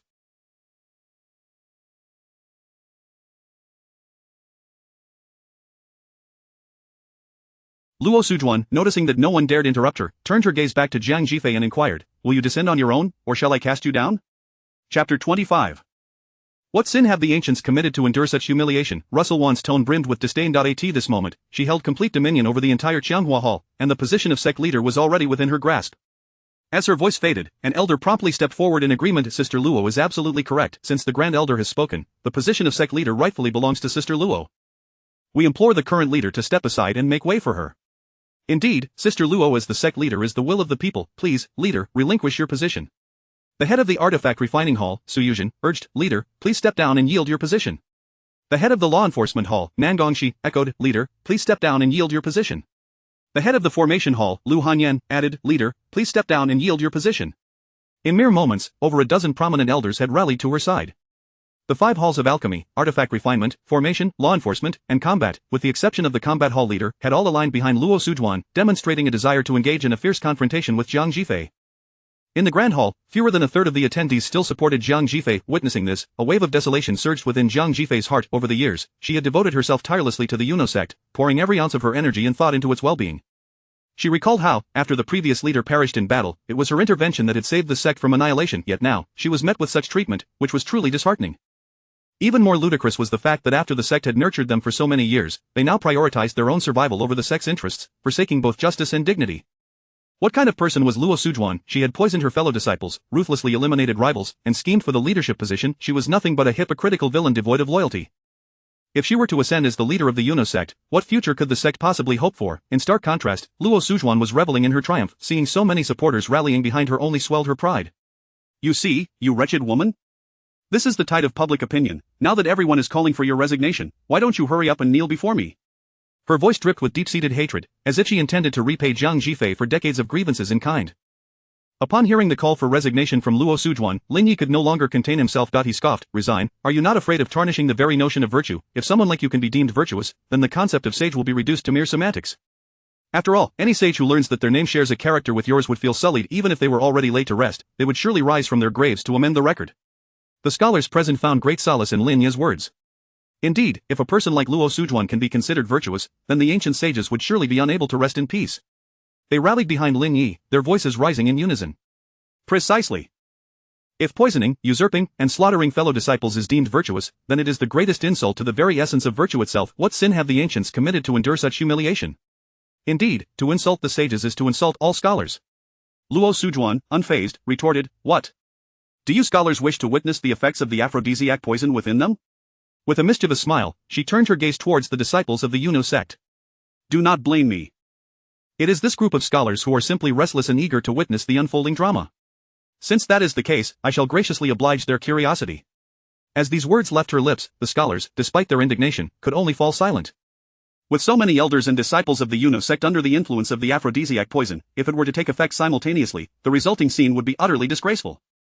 Such a grave sin was beyond what any of them could bear. Lin Yi, however, chuckled, "Surely, you do not believe you can still manipulate the aphrodisiac poison within them?" A flicker of surprise crossed Luo Sujuan's eyes. "What do you mean?" In that moment, she recalled the incident involving the soul-capturing poison when it had nearly pierced her own heart under the control of the very poison she had used. She had thought that Lin Yi was being aided by a hidden master. Was it possible that the one who had controlled the soul-capturing poison back then was none other than this young man? Just as this thought crossed her mind, she instinctively shook her head. Impossible. How could someone so young possess such strength? Moreover, even if he truly understood the art of soul manipulation, what could that possibly matter? The aphrodisiac poison is not to be trifled with. This particular type of poison was known for its tenacity. Once ingested, it would merge with the host, becoming nearly undetectable and impossible to eradicate unless the host were to be killed directly. Even if Lin Yi could control the soul-capturing poison, he certainly could not manage the aphrodisiac poison for, in truth, no one on this earth could master such a toxic art. Lin Yi replied calmly, "What do you mean? You might as well attempt to activate the poison and see if those insects still heed your command." Without hesitation, Luo Sujuan directed the poison towards Jiang Jifei and Zhuan Yueyao, eagerly anticipating their disgrace. However, to her astonishment, neither of them reacted, as if they had not been affected at all. The onlookers were left in sheer disbelief. Jiang Jifei was to be expected. As a formidable expert of the 10th realm, she could likely endure the effects of the poison for a time. But for Zhuan Yueyao, who also exhibited no response, this was revealing. Those present had varying degrees of understanding about the aphrodisiac poison, as it was known to be one of the 10 most notorious toxins. Once it took effect, the host would be driven by uncontrollable desires until every last ounce of their vitality was expended. The most terrifying aspect was that once it entered the body, it was incurable until the host perished. It was astonishing that Lin Yi, so young, could neutralize even this poison with such remarkable alchemical prowess. It would not be an exaggeration to declare him the greatest alchemist in the world. As this realization dawned, the crowd could not help but shift their gaze toward several elders from the Tianqian sect. Such a talent had been cast aside as if he were a mere trifle. The Tianqian sect was surely destined for decline. Luo Sujuan's eyes brimmed with disbelief. "Impossible. This is absolutely impossible. The aphrodisiac poison is incurable. You, a discarded disciple of the Tianqian sect, how could you possibly neutralize it?" "No, it cannot be. You must have employed some trickery to deceive me." "Ha, yes, that must be it." With that, she deflated like a punctured balloon, collapsing to the ground. The aphrodisiac poison had been her greatest trump card. If it were to be rendered ineffective, she would undoubtedly face utter destruction. She turned her gaze around the room, observing the once supportive elders of the Yuno sect now wearing expressions of hatred. Even the elders and disciples from other sects who had attended the ceremony regarded her with intense disdain and animosity, as though she were a loathsome jester. No, I refuse to be a jester. I am a disciple of the Grand Elder, and I still have a chance to turn the tide. With this thought, she swiftly produced the Grand Elder's token. Without a moment's hesitation, she shattered it before the assembled crowd. Almost simultaneously, a figure stormed in from outside the hall, radiating fury. Who dares to destroy my token? Chapter 26. Old Fool, it's time to step down. As Su Ruyun spoke, an overwhelming aura filled the entire hall. Except for the powerful beings above the ninth realm, nearly everyone present found it difficult to breathe under this immense pressure. Upon seeing the newcomer, Luo Sujuan rushed forward. An elderly woman, perhaps in her 70s or even hundreds, clutched Su Ruyun's leg and wept, "Master, save me." Zhang Jifei, relying on her numbers, not only disregards your will but has also publicly shattered your token. At these words, Su Ruyun cast a cold, piercing glance at Zhang Jifei. She had long harbored dissatisfaction with Zhang Jifei's leadership of the Jade Maiden sect. Had it not been for the edict of the previous leader, she would have long since disposed of Zhang Jifei. How could she possibly tolerate her presence any longer? Of course, she did not aspire to the position of leader herself. While power could be alluring, it came at a significant cost, demanding vast amounts of energy and wasting valuable cultivation time. In a world where strength dictated respect, all power was ultimately illusory. True status could only be determined by one's capabilities. Rather than squander her time on trivial matters, she preferred to devote herself to her cultivation. Her desire to remove Zhang Jifei stemmed chiefly from the latter's insubordination and tendency to flout rules. Unaware of when to yield, Zhang Jifei did not grasp the importance of humility. If she were to continue as the leader, who could predict the fate of the Jade Maiden sect? Contemplating this, Su Ruyun's expression darkened. She coldly inquired of Zhang Jifei, "Are you aware of the grave consequences of shattering my token?" Lin Yi could only chuckle at the absurdity of the situation. What a bizarre spectacle. Hastily seeking retribution without grasping the circumstances, Zhang Jifei showed no sign of fear, instead unleashing an aura of the 10th realm Dai in an instant. Two terrifying pressures collided violently within the hall. The decoration shattered, and many disciples of lower realms fainted on the spot. After a brief stalemate, Su Ruyun could no longer withstand the pressure and took a step back, blood seeping from the corner of her mouth. At that moment, all present wore expressions of astonishment. Su Ruyun had once been a renowned figure in Qingzhou, her talents and abilities ranking among the best. It was simply unbelievable that Zhang Jifei, as a junior still preoccupied with sect affairs, could overpower her so decisively. Indeed, instances of juniors surpassing their esteemed predecessors were not unheard of. For example, Lu Xi, the leader of the Tianxian sect, possessed strength that surpassed that of their elder, Yi Zhentian. However, his situation differed from Zhang Jifei's. He had spent years in seclusion, leaving sect affairs to his subordinate, Shang Guanfu. Thus, it seemed Zhang Jifei's talents might even eclipse those of Lu Xi. Calmly seated in the leader's position, Zhang Jifei spoke in an unyieldingly frigid tone, "Elder Su, perhaps it is time for you to step down, you old fool." No one interpreted this as a mere suggestion. Such an assertive stance was plainly a threat to Su Ruyun. If she did not concede, it seemed one of them might perish that day. Thinking of this, the onlookers turned their gazes towards Su Ruyun. Her complexion soured. She had not anticipated that Zhang Jifei's strength had surged so rapidly. Given her own talents, had she not been shackled by her position, she would likely be on the brink of breaking through to the 11th realm by now. In contrast, her disciple, Luo Sujuan, despite being less gifted than Zhang Jifei, was embroiled in schemes and alchemy, neglecting her cultivation and remaining stuck at the first level of the 9th realm. This was a source of shame for Su Ruyun as a Grand Elder. Even more disappointing was the fact that she had entrusted her token to Luo Sujuan, who could not even secure the position of leader. Not only that, but she had also created such an awkward situation, leaving Su Ruyun cornered, with no avenue for retreat. If she were to concede before Zhang Jifei, she would become a mere fringe figure in the Jade Maiden sect. Thereafter, she would never be able to hold her head high before Zhang Jifei again. As these thoughts crossed her mind, her expression darkened. Is this how you conduct yourself as the leader, with such disrespect for your elders? Luo Sujuan, sensing the tension, fanned the flames. Master, Zhang Jifei has always been arrogant and never regarded you with the respect you deserve. Not only has she recklessly violated the ancestral teachings of the Jade Maiden sect, but she has also shown utter disdain for your commands. Such disloyalty and lack of filial piety must be met with severe punishment. Lin Yi, overhearing this, scoffed, You, who have poisoned both elders and disciples alike in the sect, have the gall to accuse others of being unfeeling and ungrateful. Furthermore, if I am not mistaken, your master has also fallen prey to your love-inducing poison, has she not? To betray even your own master, you truly embody the essence of treachery. I cannot help but feel compelled to commend you for your duplicity. At these words, an uproar erupted in the hall. They had initially thought that Luo Sujuan's actions of ensnaring fellow disciples were already disgraceful enough, but now they realized she had even targeted her own master. She had taken ingratitude to an entirely new level. Such a person was not even worthy of being labeled a demon cultivator. She scarcely resembled a human being, and yet, she aspired to lead the Jade Maiden sect? It was an affront to the dignity of all righteous cultivators. Su Ruyun's expression darkened further. She could tolerate Luo Sujuan's power struggles and unscrupulous methods, but she could not abide by her betrayal of her master and ancestral teachings. What use was there in keeping someone who was disloyal? With this thought, Su Ruyun fixed a chilling gaze upon Luo Sujuan. The latter, sensing the danger, hastily defended herself. Master, please do not heed this fool's slander. The love-inducing poison is something only the most skilled practitioners can concoct. How could I possibly possess such a thing, let alone use it against you? He merely seeks to eliminate me so he can usurp the Jade Maiden sect and engage in nefarious deeds. While Luo Sujuan spoke, her mind raced. After all, her master was unlikely to detect the presence of the love-inducing poison. As long as she did not activate it, it might as well not exist. Moreover, this entire accusation was based solely on Lin Ye's word. Thus far, no one had ever witnessed such a thing. With this thought, her confidence surged. Lin Yi, do you have any evidence to support your claim? At this, Su Ruyun's gaze softened considerably. Compared to Lin Yi, she was more inclined to believe her disciple. After all, Luo Sujuan was her apprentice, and she believed she knew her well. Though Luo Sujuan's methods were sometimes dubious, she had always shown her respect. There was no way she would commit acts of disloyalty. Thus, she turned her icy gaze towards Lin Yi. Are you aware of the repercussions of falsely accusing the head of the alchemy hall? If you cannot produce evidence today, do not blame me for being unyielding. You seek evidence, do you? Lin Yi replied, a playful glint in his eye as he looked at Luo Sujuan. You do not think you are the only one capable of manipulating those poisons, do you? I have already warned you, attempting such petty tricks in my presence will only bring humiliation upon yourself. With that, Lin Yi directly activated the love-inducing poison within Su Ruyun, chapter 27. The medicine is yours to consume or disregard as the venomous insects were activated. Su Ruyun's cheeks flushed with a sudden heat that surged uncontrollably within her. She exerted all her strength to suppress this rising wildness, yet discovered that her efforts were futile. Regardless of her attempts, she could not withstand the desire emanating from the depths of her heart. In an instant, she felt her body weaken, uncontrollably yearning to rush towards the man. Luo Sujuan, her face a mask of astonishment, exclaimed, how is this possible? Ah, Lin Yi, who are you? How can you command the insects I have planted? Lin Yi chuckled softly, so you admit it was you who planted the insects? Realizing her slip of the tongue, Luo Sujuan quickly retorted, no, it was not me. You are framing me, master. Please do not heed his nonsensical words. Since he can manipulate this venom, it is evident he is the one responsible, the true mastermind behind it all. At this, Lin Yi could only find the situation amusing. Even at this juncture, she still refused to acknowledge her role and continued to deflect blame. Such a character would remain stagnant for life. As for defending himself, Lin Yi deemed it utterly unnecessary. Not only did everyone know the truth, but even if they believed it was his doing, so what? As the Dark Lord, it was entirely reasonable for him to employ such tactics, requiring no explanation to anyone. Just as Lin Yi anticipated, the elders from various sects present immediately stepped forward to defend him, particularly those scholars clutching their books. To accuse Lin Yi of such wrongdoing, when it was clearly your own actions, do you truly believe us to be fools? One scholar proclaimed. Lin Yi is a paragon of virtue, a model for us scholars, and it is intolerable for you to slander him so brazenly.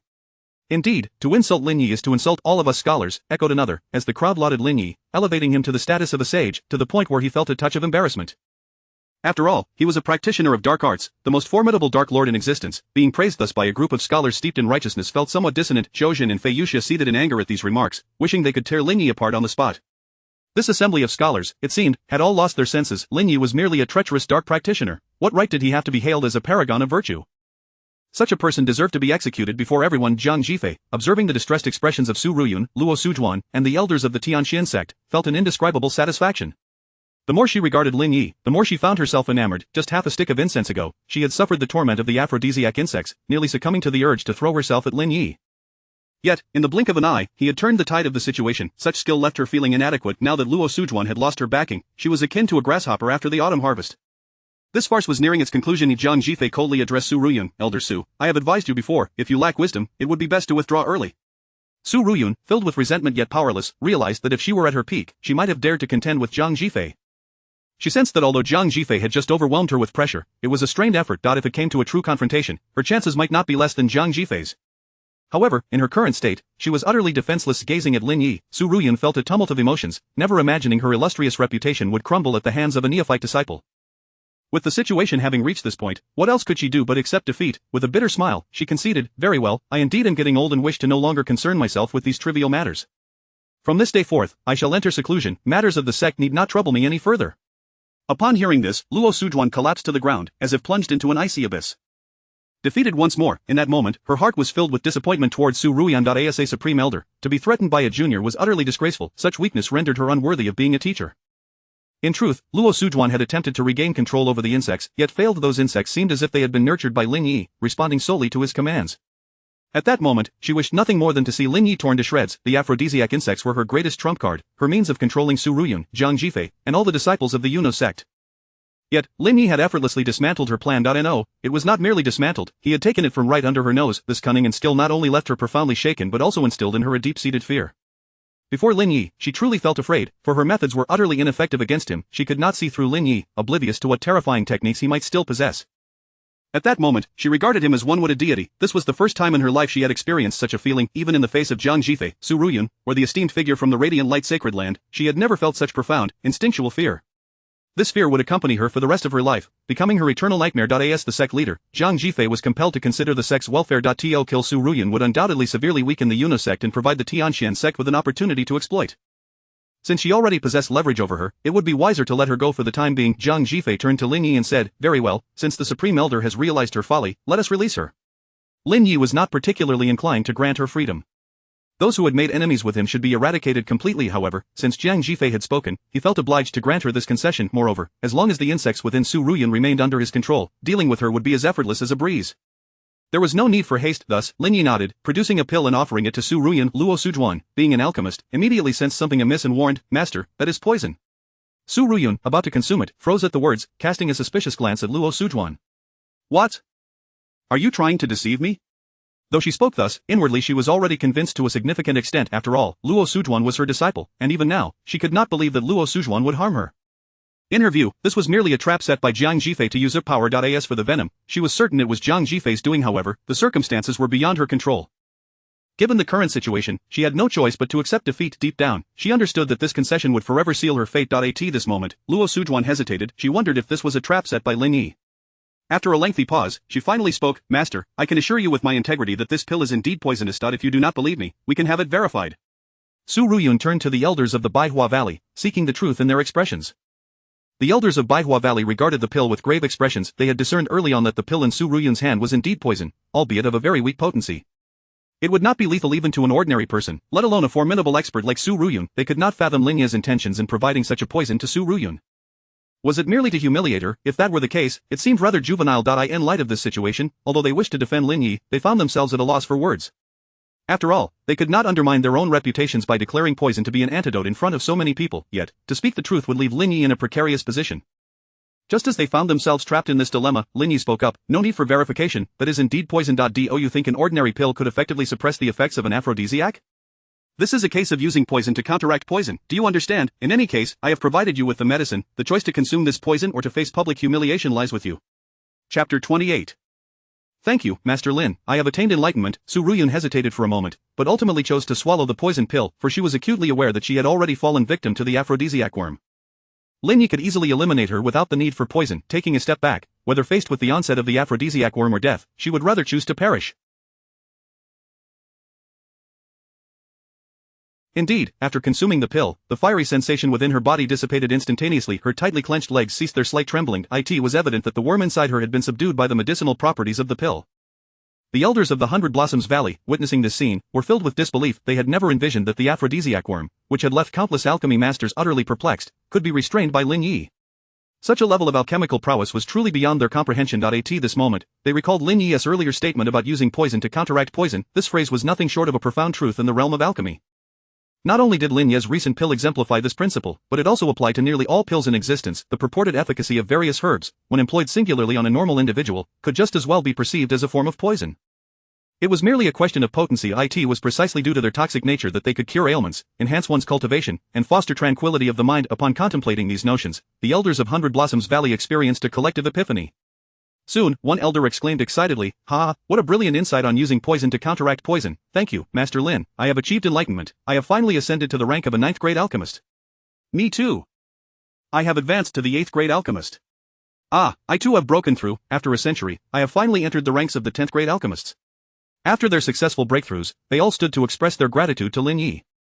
"Thank you, Master Lin. Should you require anything in the future, do not hesitate to command. As long as it is within my power, I, Su Xian, of Hundred Blossoms Valley, shall comply. Indeed, I, Go Beitong of the Heavenly Spring Sword Sect, am also willing to serve Master Lin." Upon hearing this, Lin Yi couldn't help but twitch his mouth. What was happening? He merely uttered a phrase about using poison to counteract poison, and this group of people had made breakthrough after breakthrough. Furthermore, they regarded him with such gratitude. If they were so ignorant of such fundamental principles, how poor must their alchemical skills be? Moreover, they must not have misunderstood. He was a dignified demon lord, worshipped by this congregation of righteous sect cultivators. What a ludicrous situation! Jiang Jifei and Zhuang Yueyao gazed at Lin Yi in astonishment. Especially Zhuang Yueyao, who had long known of Lin Yi's profound understanding of alchemy, had never anticipated that his alchemical prowess would be so extraordinary. With just 4 words, he had enabled the elders of Hundred Blossoms Valley to ascend to the ranks of 10th grade alchemists, earning their unfathomable admiration. It is worth noting that the rank of an alchemist parallels the cultivation levels of martial artists, totaling 14 grades, with their progression being considerably slower than that of martial cultivation. Thus far, the entire realm could count the 10th grade alchemists on one hand. With a single utterance, Lin Yi had elevated someone to the status of a 10th grade alchemist. How high must his own alchemical skills be? And yet, he dared to claim he only had a superficial understanding of that deceitful rogue. Jiang Jifei looked curiously at Qiuzhen and Fei Yuxia. The more outstanding Lin Yi became, the more vivid the expressions on their faces. They likely never dreamed of the caliber of genius they had discarded, particularly, if Shang Guanfu were aware of this, she would probably be beside herself with rage. Of course, the one with the most dismal expression was none other than Luo Sujuan. As an alchemist herself, she comprehended the weight of Lin Yi's 4 words. They resonated like the voice of the Tao, illuminating countless pharmacological concepts that had previously eluded her understanding. However, for her, this realization was not a blessing but a profound humiliation. It felt akin to having her face ground in excrement. The pharmacological principles she had labored over for years to comprehend were succinctly summarized by Lin Yi in a mere phrase. This made evident the vast chasm between their alchemical skills. The most ludicrous part was that she had previously fancied herself clever, toying with poisons before him, entirely oblivious to the fact that she was merely a jester in Lin Yi's eyes. No. This is impossible. I refuse to believe that you, so young, possess such an understanding of medicinal concoctions. It must be false, perhaps something you have heard from others. Luo Sujuan muttered through clenched teeth, her nails digging deeply into her palm, oblivious to the pain. Her heart brimmed with resentment. She could not bear the notion of feeling so insignificant before Lin Yi. Consequently, despite acknowledging Lin Yi's brilliance, she adamantly refused to concede, for aside from that, she felt utterly powerless. After a brief moment of shock, Su Ruyun, upon realizing the suppression of the aphrodisiac worm within her, prepared to turn and leave the eye in the presence of this young man. She suddenly felt that her own wisdom had faded with age. It was only at this moment that she comprehended why Jiang Jifei had disregarded sect rules and insisted on taking Lin Yi as her disciple. In this matter, Jiang Jifei was indeed correct. Lin Yi was truly a rare genius, a talent so extraordinary that it warranted trampling upon any regulations set forth by the Jade Maiden sect. Had she known of Lin Yi's aptitude earlier, she would not merely have taken him as a disciple. Even if Jiang Jifei desired to take him as a husband and lead an unabashed life, Su Ruyun could have easily turned a blind eye. To retain such a genius within the Jade Maiden sect was a testament to Jiang Jifei's qualifications as the sect leader. No, she was an exceptional leader. Even Su Ruyun herself could not measure up to Jiang Jifei. With her guidance, the Jade Maiden sect could indeed prosper. When Luo Sujuan saw Su Ruyun preparing to depart, she was utterly flustered. She fell to her knees before Su Ruyun, pleading desperately, "Master, you must save me. For these years, I have devoted myself to the Jade Maiden sect. Though I have no accolades, I have endured hardships. Everything I have done has merely been to uphold the rules established by our ancestors. What is wrong with that? Yet they are ruthlessly forcing me, even attempting to expel me from the sect." Hearing this, Su Ruyun's footsteps faltered slightly. After all, she was a person of emotion. Regardless of the circumstances, Luo Sujuan had been her disciple since childhood. In the power struggle, losing was one thing, but at the very least, she ought to attempt to preserve the girl's life. She turned to Jiang Jifei with a sigh, saying, "Sujuan is my direct disciple and has made significant contributions to the sect. Whatever punishment is deemed appropriate, I only ask the sect leader to spare her life." Jiang Jifei let out a cold laugh. "Spare her? Elder Su, have you forgotten the poison within your own body? Not only you, but everyone present here has been afflicted by the worm poison. Even if I were willing to overlook her, would they?" Su Ruyun glanced at the crowd, observing the expressions of hatred directed at Luo Sujuan from the elders and disciples of the Jade Maiden sect. The elders from various sects were equally indignant. She understood in her heart that her disciple could not be saved, hence, she refrained from saying more, leaping away from the Qianghua Hall towards the back mountain. With the loss of her final support, Luo Sujuan's heart was filled with despair. At this juncture, she could no longer afford to consider anything else. She could only resort to her connections, attempting to carve out a slim chance for survival. Thus, she laughed maniacally. "Ha, aren't you curious where my aphrodisiac worm came from?" Chapter 29. How can one be the leader when afraid of threats? As soon as these words were spoken, they immediately piqued the curiosity of everyone present. Russell Wan was merely an 8th grade alchemist. Given her level, it was inconceivable that she could cultivate a seduction worm. This implies that there must be someone behind her orchestrating these actions.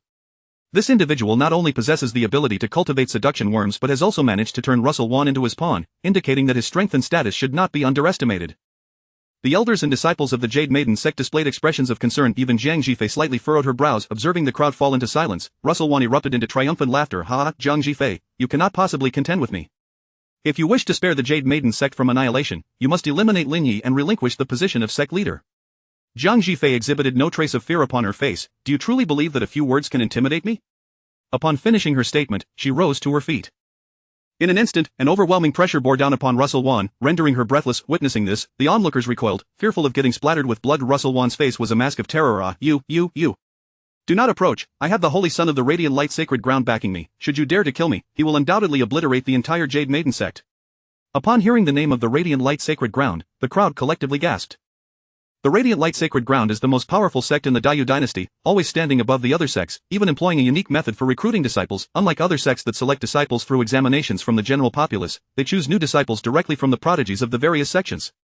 Any genius they favor, regardless of their original sect, must immediately go to the Radiant Light Sacred Ground for selection. The original host and Zhuang Yuyao had both visited the Radiant Light Sacred Ground, but unfortunately, their talents were insufficient, leading to their elimination after just a month.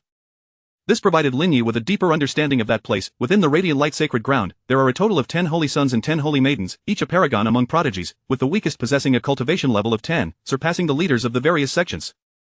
Among them is one who specializes in an exceedingly cruel dual cultivation method. This individual engages in dual cultivation with a female disciple almost daily. Strangely, every woman who has undergone dual cultivation with him ultimately perishes, their bodies drained of life. It is said that within the Radiant Light Sacred Ground lies a mountain known as Jade Bone Mountain, specifically used for burying the remains of women. If the matter of the seduction worm is indeed linked to the Radiant Light Sacred Ground, then without a doubt, it must be this individual, Lu Wuji, the Holy Son, ranked second in power within the sect. For, when one considers the entirety of the Radiant Light Sacred Ground, only he possesses the motive to deploy seduction worms upon the Jade Maiden sect. He appears to be assisting Russell Wan in her quest for power, yet his true intent is to dominate the entire Jade Maiden sect. Had it not been for Lin Yi's mastery of the 10,000 Poisons Devil scripture and his concoction of antidotes to counteract the worm's toxins, the Jade Maiden sect would have long since fallen into his hands. Of course, credit must also go to Russell Wan's foolishness. Had she not been so inept, Lin Yi could not have so effortlessly controlled the seduction worm. Regrettably, his speed in mastering the poison was slightly delayed, preventing him from entirely rescuing Jiang Jifei. Seeing the crowd's silence, Russell Wan's confidence swelled. Ha ha, you wretched woman, are you beginning to feel fear now? In truth, she did not wish to utter the name of the Radiant Light Sacred Ground, as it would offend the powerful figure behind her. However, she found herself with no choice. The prospect of future death versus certain demise in the present, anyone would choose the former. Without waiting for Jiang Jifei to respond, Russell Wan turned her gaze toward the other elders of the Jade Maiden sect. This is your final opportunity. Will you submit to me, or will you perish alongside the Jade Maiden sect? Jiang Jifei had initially intended to strike Russell Wan, but upon hearing these words, she halted, eager to see how many traitors remained within the sect, and resolved to cleanse them all today. Simultaneously, the elders of the Jade Maiden sect quickly began to align themselves. Within moments, over half of the elders and disciples stood publicly behind Russell Wan. For these individuals, nothing was more important than their lives. Offending Jiang Jifei might allow them a chance to survive, but incurring the wrath of the Holy Son of the Radiant Light Sacred Ground would guarantee their demise. As for the seduction worms within them, they no longer posed a threat. Given that the seduction worms originated from the Radiant Light Sacred Ground, as long as they complied with the Holy Son, they would undoubtedly remain dormant. Although they were unaware of why Lin Yi could also manipulate the seduction worms, this minor skill paled in comparison to the prowess of the Holy Son. Moreover, Jiang Jifei was ultimately a person concerned with her reputation. They doubted she would dare to provoke the great outrage of allowing Lin Yi to publicly activate the poison within them. There was no recourse. After all, in this world, it was better to offend 10 good people than to cross a single villain. They relied on the notion that the law does not punish the masses, firmly believing that Jiang Jifei would not dare to act against them, thus casting aside any reservations. Jiang Jifei remained composed, her icy gaze sweeping slowly over those elders and disciples standing behind Russell Wan. Most of them had just moments ago pressured her. Among them were Su Yuzhen, the head of the artifact refining hall, Nan Gongxi, the head of the law enforcement hall, and Lu Hanyan, the head of the formation hall. They were willing to betray the sect without hesitation to save their own lives. For these individuals, Jiang Jifei had no intention of showing mercy. They were different from Su Ruyan. No matter how much Su Ruyun assisted Russell Wan, her heart still belonged to the Jade Maiden sect. If the sect were to face a crisis, she would undoubtedly be the first to stand and sacrifice herself for its sake. In contrast, the individuals before her would unflinchingly choose treachery, for they had never truly considered the Jade Maiden sect in their hearts. If Jiang Jifei were to let this group go today, it would set a precedent for traitors, leaving her with no face to confront the ancestors of the Jade Maiden sect in the future. Seeing Jiang Jifei remain silent, Russell Wan could hardly contain her glee. She mockingly laughed. Ha, he who wins the hearts of the people wins the world. Jiang Jifei, do you see it now? I, Russell Wan, am the one embraced by the public. No matter how high your talent or how formidable your strength, what does it matter in the end? You will still be forced to leave in disgrace. Jiang Jifei dismissed Russell Wan's taunts. If one is to cower in the face of threats, what right do they have to lead? Should Lu Wuji dare to come, she would not shy away from risking her life to battle him. Thus, she uttered not a single superfluous word, raising her hand to unleash a powerful gust of energy towards Russell Wan. Russell Wan, witnessing this, was filled with dread. She attempted to evade, only to realize it was too late. All she could do was channel her spiritual energy to defend herself with her hands. However, against the terrifying force of a 10th level cultivation, her resistance was futile, and she was immediately sent flying, crashing heavily to the ground, spitting out a mouthful of blood. Before she could rise, Jiang Jifei swiftly appeared before her, coldly gazing down. Russell Wan felt an overwhelming aura of murderous intent, her mind going blank. She had thought Jiang Jifei would hesitate to act against her upon realizing her connection to the Holy Son of the Radiant Light Sacred Ground. It was only at this moment that she recognized her error. Had she known this would be the outcome, she should have obediently remained a mere figurehead elder. Though devoid of real power, at least her life would have been spared. Regrettably, it was too late for second thoughts. Without uttering a single word, Jiang Jifei raised her hand, prepared to shatter Russell Wan's crown. As the scene unfolded, the onlookers held their breath in anticipation. Only Lin Yi wore a pained expression. She was a 9th level cultivator, and if she could be thoroughly drained. Chapter 30. This group of scholars is truly adept at indulging in their imaginations. Lin Yi hesitated for a moment before tentatively inquiring, "Master, might I be permitted to handle her?" Upon uttering these words, everyone was taken aback. After all, given Luo Sujuan's recent actions, to merely strike her down with a single blow would be a leniency. Even 1,000 cuts would seem too merciful. Why, then, did Lin Yi choose to intervene on Zhang Jifei's behalf? Soon, Wang Yanzhao and the other scholars began to comprehend the underlying motives. They regarded Lin Yi with admiration, whispering among themselves, could it be that he intends to touch her heart with love? What a noble aspiration, no wonder he has garnered the favor of the heavenly principles, embodying the purest essence of righteousness in the world. To coexist with such a sage in the same era is indeed a stroke of profound fortune. Hearing their discussions, Lin Yi's lips twitched in bemusement. What nonsense is this? This group of scholars has an extraordinary talent for overthinking. His intention to spare Zhang Jifei's life was merely to confine her within the abyssal prison for a thorough tormenting, rendering her unable to live or die, experiencing every conceivable suffering. Once he had thoroughly extracted her emotional essence, he would then siphon her cultivation and Dao body. How did he suddenly become a paragon in their eyes? Realizing Lin Yi's true intentions, Zhang Jifei immediately retracted 30% of her power, rendering Luo Sujuan unconscious. After so many years of cultivation and countless resources expended by the sect, it would indeed be a pity to kill her outright. If Lin Yi could find some utility in her, it would at least recoup some wasted resources. Lu Hengyan and the other elders and disciples who supported Luo Sujuan, upon witnessing her collapse, hastily drew their weapons, attempting to ambush Zhang Jifei from behind. Alas, they underestimated her. Against a practitioner of the 10th realm, their assaults were utterly inconsequential. With merely her protective chi, Zhang Jifei deflected all their attacks. Seeing this, the elders and disciples who supported Zhang Jifei also drew their weapons, rushing to assist her. In the blink of an eye, all the traitors lay unconscious on the ground. Zhang Jifei swiftly sealed their cultivation and turned to Lin Yi, stating, "These traitors are now in your hands, do not show them any mercy." Lin Yi smiled knowingly, replying, "Thank you, master." His gaze swept over the fallen traitors of the Yunus sect, and a slight smile graced his lips. To him, they represented a wellspring of emotional essence. Without a moment's hesitation, he summoned all the unconscious individuals into the abyssal prison. Soon, the several elders of the 8th and 9th realms were shackled to the torture racks. In mere moments, all 10 racks were occupied. As for the remaining disciples of lower realms, Lin Yi chose to show a modicum of kindness. He drained their cultivation and Dao bodies before snapping their necks. After completing these grim tasks, Lin Yi turned to Dong Damao, cheerfully saying, "Congratulations, Elder Dong, you've suddenly acquired so many new acquaintances, you needn't feel lonely any longer." Upon opening the system panel, he noted Dong Damao has developed a deep-seated hatred for you, emotional essence.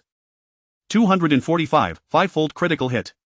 Unable to suppress a chuckle, Lin Yi remarked, "What is this? Were they not your old acquaintances? Disappointed, are we? No need to fret, I shall soon summon Shangguan Fu to reunite with you."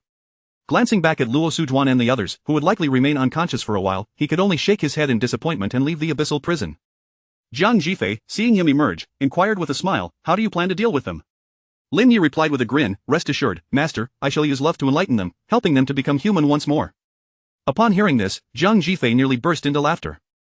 To frame the consumption of their cultivation and Dao bodies as enlightenment, and their demise as a rebirth, what audacity! This wayward disciple of hers certainly had a thick skin. And meanwhile, Wang Yanzhao and the other scholars took his words at face value, displaying expressions of belief.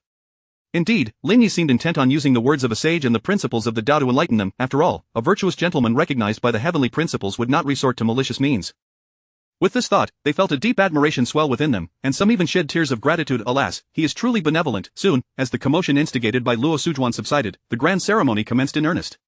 Despite the earlier unpleasantness, the elders from the various sects attending the ceremony bore no grievances against the Yunus sect. Lin Yi's extraordinary talent had left an indelible impression. Moreover, he had not only gained the support of the scholars but also the alchemical community.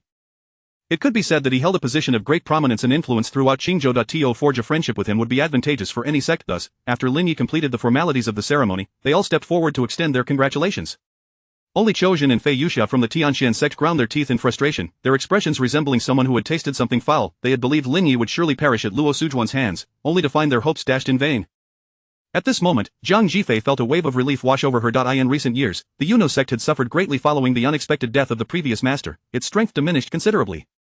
The sect's fortunes had begun to wane, and now, with the acquisition of such a talented disciple as Lin Yi, it was indeed a rare stroke of luck. As she pondered this, she sensed a torrent of fortune converging upon the Yunus sect from all directions. The most substantial flow was emanating from the direction of the Tianxian sect. Witnessing this phenomenon, everyone stood in astonishment. They had never envisioned that Lin Yi's entrance into the Yunus sect would attract such a rich influx of fortune. This scene could only be described as miraculous. Zhang Jifei and Zhuang Yueya were equally astonished, unable to fathom why Lin Yi had triggered such a grand spectacle, yet, they both understood deep down that the Yunus sect was on the verge of a resurgence. Simultaneously, within a cave dwelling on the back mountain of the Tianxian sect, Luo Changqing, having been in seclusion for over a decade, sensed the significant loss of sect fortune and slowly opened her eyes. She promptly retrieved a copper coin, preparing to divine the cause of the fortune's depletion. However, to her surprise, as the coin struck the ground, it shattered into dust, injuring her in the process and causing her to spit out a mouthful of blood. Clutching her chest, Luo Changqing spoke with difficulty. It seems that once my injuries heal, I must emerge from seclusion to ascertain what has transpired. Almost simultaneously, in the Wujidian hall, Shang Wanfu seethed with fury. She berated the elders below. Incompetence, you can't even uncover the cause of such a trivial matter. What use are you as mouth-breathing leeches? Under her leadership, the Tianqian sect was thriving, especially after Tao Yanran awakened the holy body of the Yin. The sect's rise was almost within reach. In such circumstances, to have a significant loss of sect fortune was tantamount to a slap in her face. The elders below, witnessing Shang Wanfu's ire, quaked in fear.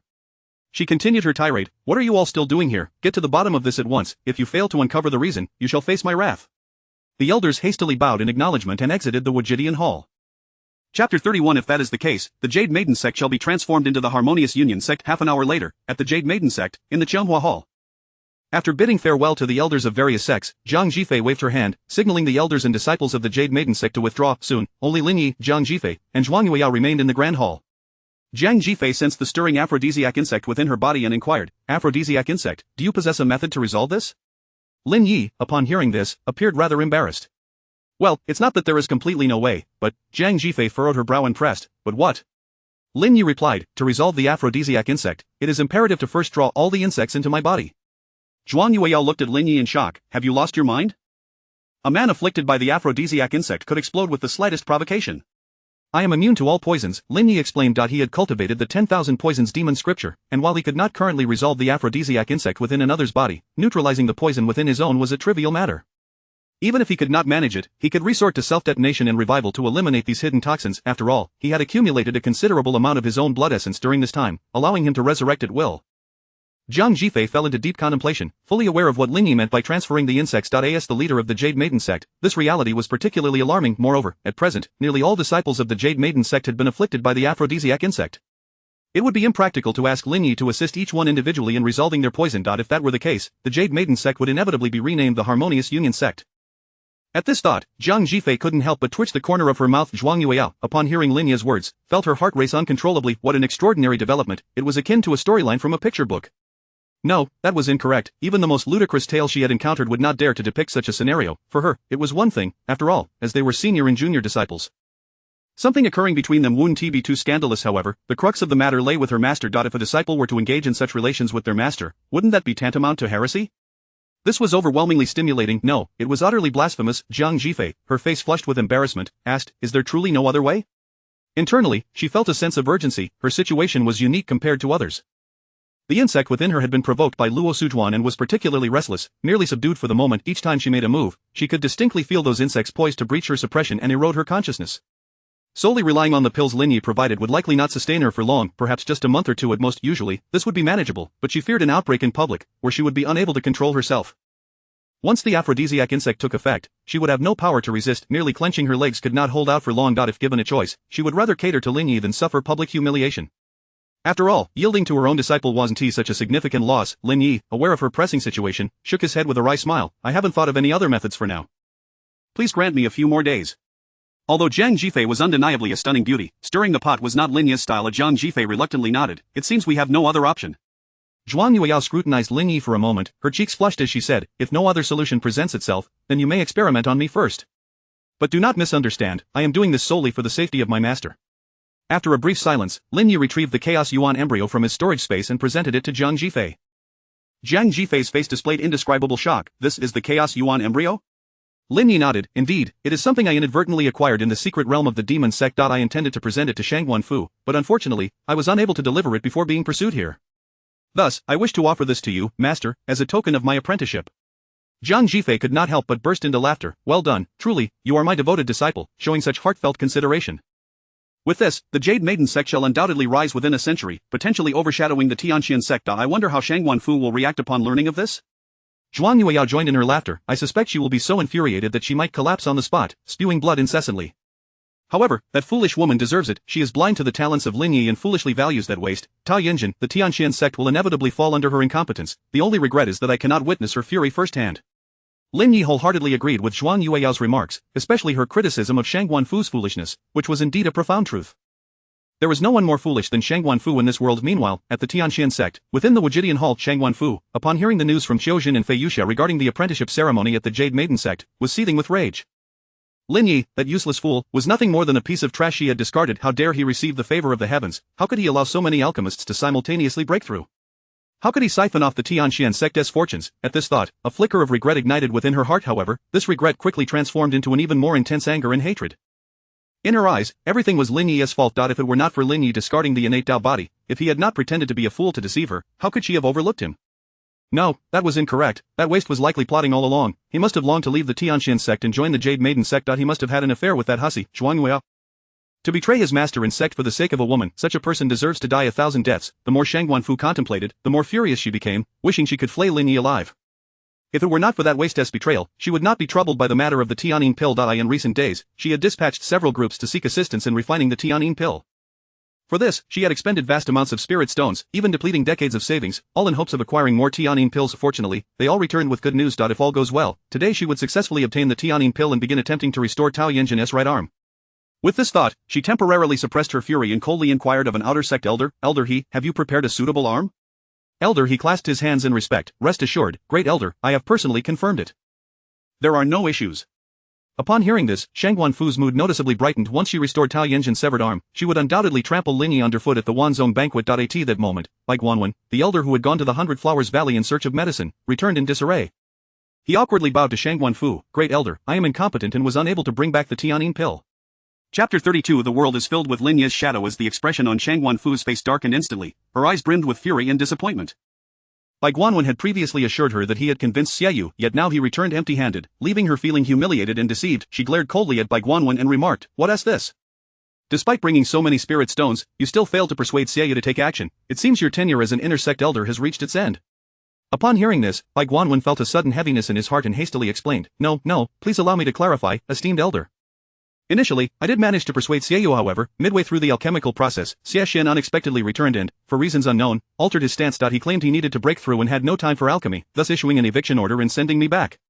Upon hearing this, Shang Guanfu's chest heaved violently with rage. Damn it, it's that accursed Lin Yi again. That wretched creature has repeatedly sabotaged my endeavors. One day, I shall slice your flesh piece by piece and feed it to the dogs. She could hardly fathom that the worthless individual she had always looked down upon possessed such formidable influence. Not only did that detestable group of scholars defend him, but now even the people from Baihua Valley began to openly support him, even at the risk of opposing Tianxian sect. She simply could not understand if these individuals were out of their minds. While Shang Guanfu was lost in thought, other elders who had gone to seek alchemical pills from different sects also returned, all with mournful expressions akin to Bai Guanwen. Without needing to think, Shang Guanfu knew they had certainly failed to procure any pills. Upon inquiry, she discovered it was once again due to Lin Yi. Her anger surged even more, feeling her blood boil. Ultimately, she could no longer contain herself and spat out a mouthful of blood. Lin Yi, it's that cursed Lin Yi again. This useless fool had returned for only half a month, yet his presence loomed everywhere like a fly, truly infuriating. At that moment, Liang Kuei, the head of Tianxian Sect's alchemy hall, burst in, brimming with excitement. He exclaimed with laughter, "I've finally broken through, I've attained the rank of a 10th grade alchemist. Now I can concoct the Tianyin pill. What a brilliant strategy of using poison to counter poison. Lin Yi truly is a genius in alchemy." Liang Kuei, filled with joy, remained oblivious to the seething rage and murderous intent emanating from Shang Guanfu's gaze.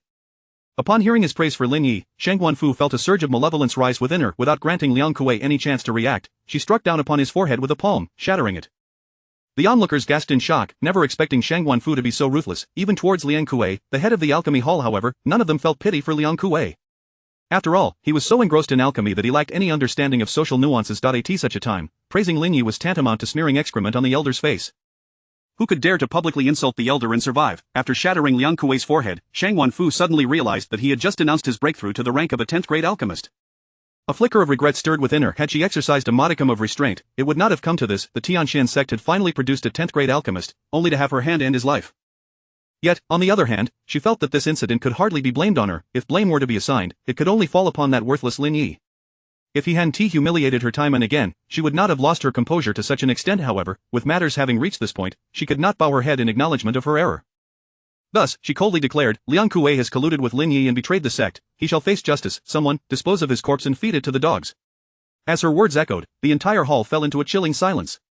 The elders present knew Liang Kuei was wrongfully accused, yet none dared to speak up, for they lacked the courage to provoke Shang Guanfu. Soon, 2 disciples rushed in to carry Liang Kuei's body away. After a prolonged silence, Bai Guanwen cautiously ventured, "Esteemed elder, what shall we do next?" Shang Guanfu scolded, "Useless, a truly useless bunch. If no 10th grade alchemist in Qingzhou is willing to assist, does that mean there are none in other states either?" What are you all doing standing around? Hurry and go search. I refuse to believe that in the entire Dayu dynasty, we cannot find a single 10th grade alchemist willing to accept payment. Upon hearing her words, the elders promptly bowed in agreement and hastily departed. Shang Wanfu slumped into her high seat, her demeanor growing desolate, as if she had aged considerably in an instant. She never imagined that the worthless Lin Yi, whom she had discarded like refuse, would so swiftly gain a position and influence in the Confucian and alchemical realms that even she found difficult to attain. Could it be that her previous actions towards Lin Yi had truly been misguided? No, how could she possibly be in the wrong? Lin Yi's betrayal of the sect had become an established fact. Regarding such a traitor, her only mistake had been allowing him to leave the Wajidian alive. However, allowing Lin Yi to linger for a few more days would pose no issue. One day, she would ensure that he paid a bloody price. In the courtyard of the Jade Girl sect, Lin Yi had just opened the system panel, only to be inundated with a barrage of notifications. Shang Wanfu harbors extreme rage towards you, emotion value 485, 5-fold critical hit. Shang Wanfu holds deep-seated hatred towards you, emotion value 485, 5-fold critical hit. Shang Wanfu experiences intense regret towards you, emotion value 291, 3-fold critical hit. Current emotion value 29631300000. Upon reading these messages, Lin Yi's face was filled with confusion. Although Shang Wanfu had been providing him with emotion values daily for the past half-month, the amounts were not substantial, typically yielding only 1 or 2 times the critical hit. Why, then, had there been a sudden 5-fold critical hit today, and what was this regret nonsense? Did she realize her earlier mistakes and feel remorse? This was simply absurd. While Lin Yi pondered, a voice echoed from the nether prison. What kind of place is this? Jiang Zhifei, you vile wretch, what are you planning to do to me? Are the people dead? Release me at once. Lin Yi had not anticipated that Rosu Wan, having been sealed of her powers, would awaken so swiftly.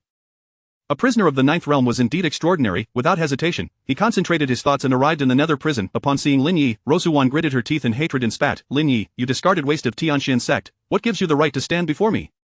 Release me at once, I must see that wretched Jiang Zhifei. Chapter 33, Treat others with their own methods. Russell Wan's voice resonated loudly. The elders, including Su Yuzhen, Nangong Shiliu, and Lu Hanyan, were abruptly roused from their stupor.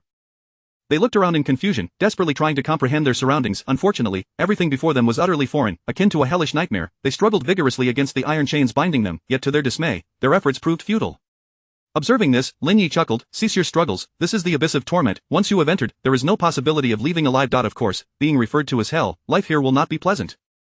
However, you need not worry excessively. Each hour, you need only endure the 18 forms of punishment once, until your sins are cleansed for you. This should not be too arduous. Maintain a light-hearted attitude. Upon hearing his words, a wave of intense dread enveloped Su Yuzhen and the others, as if they were plummeting into an unfathomable abyss. Yet despite this, they remained unwilling to accept their grim reality, launching a torrent of curses at Lin Yi. You wretched demon, release us at once, we are the elders of the Jade Maiden sect, your superiors. Lin Yi, do you comprehend the consequences of defiance? Cursed beast, unshackle us immediately. Once we escape, we shall ensure your dismemberment. Listening to their vitriol, Lin Yi could not suppress a smirk. This group, failing to recognize their predicament, was now bound like dumplings, yet they dared to threaten him. If he did not impose some minor punishment upon them, how could he maintain his reputation as the supreme demon lord, unparalleled in the heavens and the earth? With this thought in mind, he regarded Su Yuzhen and the others with a playful expression. Since you are so eager, allow me to introduce you to the 19th form of punishment. Upon witnessing the mischievous look on Lin Yi's face, a sense of foreboding washed over Su Yuzhen and her companions. Lu Hanyan, the first to react, was stricken with terror. The 19th form of punishment, could it be? At this point, she faltered, unable to articulate her fears. Su Yuzhen and the others soon grasped the implication. They glanced at Russell Wan, also suspended on the torture rack, their hearts heavy with anguish and despair. Noticing the expressions of torment on their faces, Lin Yi opened the system panel with a smile. Russell Wan harbors profound hatred towards you, emotional value 273, triple critical hit. Su Yuzhen harbors unbearable pain, on the brink of collapse, emotional value 920, 10-fold critical hit. Nangong Shiliu harbors unbearable pain, on the brink of collapse, emotional value 890, 10-fold critical hit. Lu Hanyan harbors unbearable pain, on the brink of collapse, emotional value 940, 10-fold critical hit. Current emotional value 217, 930, 000, redeemable except for Russell Wan. All others displayed a uniform 10-fold critical hit, indicating the devastating effect of the aphrodisiac toxin on them. Especially in their bound state, the agony was almost unbearable. However, Lin Yi felt no sympathy for them. They were traitors of the Jade Maiden sect, willing to betray their own sect and even plot against Jiang Zhifei and himself to save their lives. If not for the efficacy of his elixirs and Jiang Zhifei's formidable strength, he would likely have already fallen victim to their schemes, perhaps even reduced to carrion for dogs. To feel even a trace of sympathy for such mortal enemies would be an affront to himself. Moreover, his actions were not merely for the sake of tormenting them, but to uncover the weaknesses of the toxin, thereby aiding the sect's elders and disciples in dispelling the aphrodisiac curse. In a sense, it was a means of redeeming their sins. With this in mind, Lin Yi snapped his fingers, activating the venomous insects within them. No, please, stop, I can't take it anymore. It's so hot, I can't endure this, just kill me. Such cries would test the resolve of any man. To avoid implicating himself, Lin Yi promptly departed the abyss of torment, silencing the cacophony. He reopened the system panel. Russell 1 harbors profound hatred towards you, emotional value 273, triple critical hit. Suyusion endures unbearable pain, on the brink of collapse, emotional value 920, tenfold critical hit. Nangong Shilio endures unbearable pain, on the brink of collapse, emotional value 890, tenfold critical hit. Lu Hanyan endures unbearable pain, on the brink of collapse, emotional value 940, tenfold critical hit. Dong Damo endures unbearable pain, on the brink of collapse, emotional value 490, tenfold critical hit. Current emotional value 3, 217, 930, 000, redeemable upon reaching the final line. Lin Yi nearly lost his composure, yet upon reflection, it seemed rather reasonable. What man could withstand such a scene? However, the aphrodisiac toxin could not be utilized every hour, not to mention that excessive usage would risk overwhelming the insects, leading to their demise. Even once per hour was too much. Dong Damao could hardly endure it. After all, he was the premier guest of the Abyss of Torment, a veritable fixture within this infernal realm. Lin Yi could not bear to subject him to such suffering. Within half an hour, Lin Yi returned to the Abyss of Torment. After examining their conditions, he produced a remedy to suppress the toxins within them. Having completed this task, he turned his attention to Russell Wan. A sense of injustice lingered in his heart. Suyusion and her companions, mere accomplices, had faced the harshest punishments, while Russell Wan had seemingly escaped unscathed. As the mastermind, she had nearly annihilated the entire Jade Maiden sect single-handedly. Such a heinous individual deserved to be dealt with harshly. Since she relished in employing toxins, it was only fitting that she experienced the true terror of the poison herself. With her own methods turned against her, Lin Yi produced an object resembling a silkworm cocoon before Russell Wan. Do you know what this little fellow is called? It is the legendary heart-eating worm. As soon as the words left his lips, a notification appeared on Lin Yi's system panel.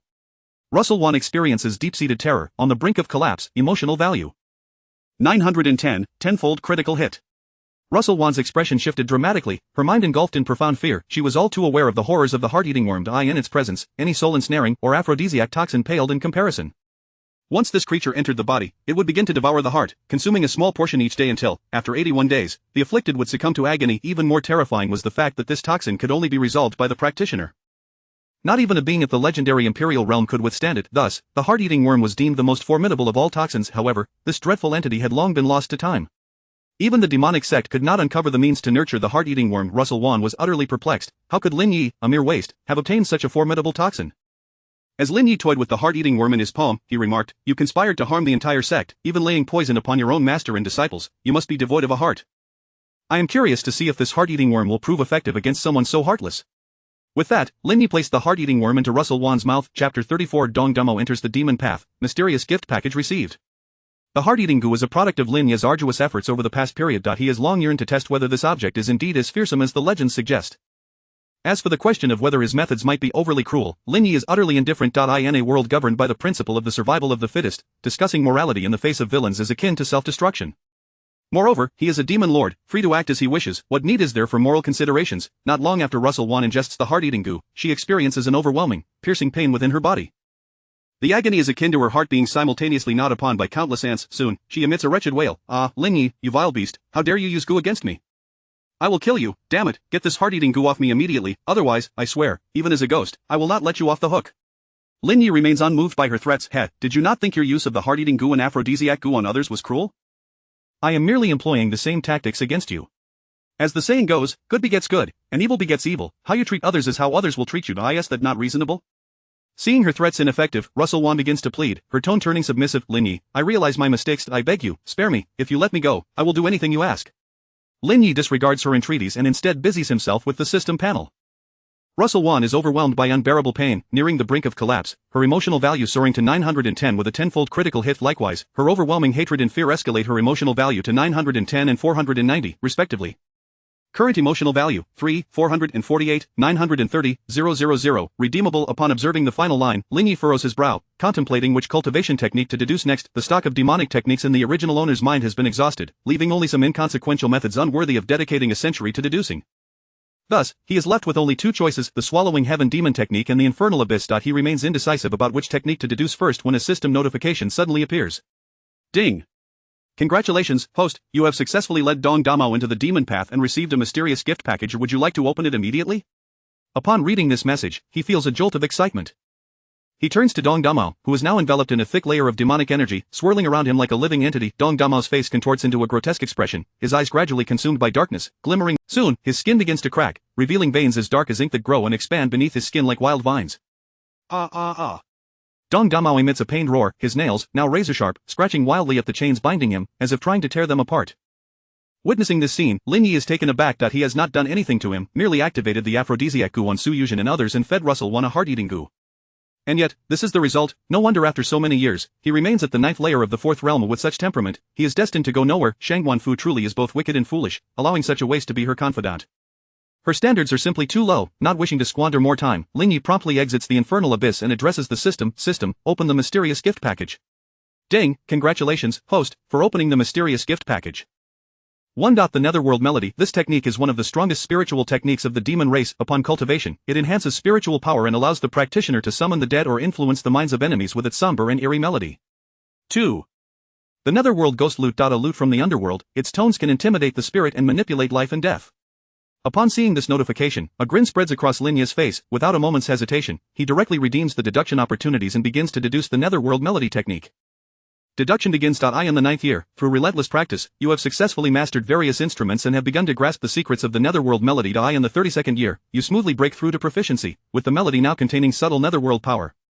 In the 71st year, you have mastered all instruments, elevating your understanding of the Netherworld Melody to a new level. I in the 98th year, you achieve enlightenment once again, your spiritual power surges, and you no longer fear any force emanating from music, cultivating the Netherworld Melody to great success.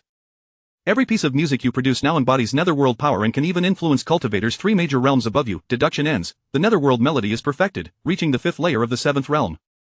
As the notification fades, Lin Yi's spiritual power surges instantly, and his mind fills with knowledge of various instruments. At this moment, he could produce heavenly sounds with any instrument he picks up. Most astonishingly, having perfected the netherworld melody, he can now influence opponents 3 major realms above him. In other words, the music he plays can affect those at the 10th realm. Contemplating this, Lin Yi cannot resist the urge to test his newfound abilities. Just as he prepares to take out the Netherworld Ghost Lute, a familiar figure appears in his courtyard. Zhuang Yueyao spots Lin Yi and smiles, saying, "Where have you taken Elder Luo and the others, you lecher? You wouldn't have done anything to them, would you?" She makes a disgusted expression at Lin Yi. Lin Yi glances at her and replies, "Cut the act, what do you want?" "My master sent me to inquire about your plans for the Wanzong banquet." The so-called Wanzong banquet is essentially an evaluation hosted by the sect master of the Dayu dynasty, encompassing assessments in swordsmanship, alchemy, formations, music, chess, calligraphy, and painting. Should a sect fail to achieve the requisite rankings in these evaluations, it risks losing its sect status, descending into a mere target for bullying by others. It is not an exaggeration to say that the rankings at the Wanzong banquet determine the life or death of a sect. In the past, the Yuno sect had no cause for concern regarding rankings. However, following the events surrounding Russell Wan, the Yuno sect has been gravely weakened, with a significant portion of its senior elders and prodigies lost. If they were to lose their sect status now, the Tianxian sect would undoubtedly seize the opportunity to attack the Yuno sect. Thus, this Wanzong banquet is pivotal for the survival of the Yuno sect. Lin Yi smiles and asserts, "I won't boast about anything else, but as long as I attend, I will secure the top positions in swordsmanship, poetry, and music without fail." With the maximum level bloodthirsty sword technique, battling across a major realm is a non-issue, and with the netherworld melody, I won't falter even against 10th realm opponents. As for poetry, well, with 5,000 years of splendid Chinese civilization, I could easily find a few verses from poets of renown. Zhuang Yueyao looks at Lin Yi in disbelief. "When did you learn about music? Wait, what about alchemy? Aren't you skilled in alchemy?" Lin Yi chuckles awkwardly, "I only specialize in creating poison pills." Zhuang Yueyao pauses for a moment, then nods. If they can simultaneously claim the top 3 positions, not only would securing the sect's status be effortless, but raising the sect's rank would also be a simple task.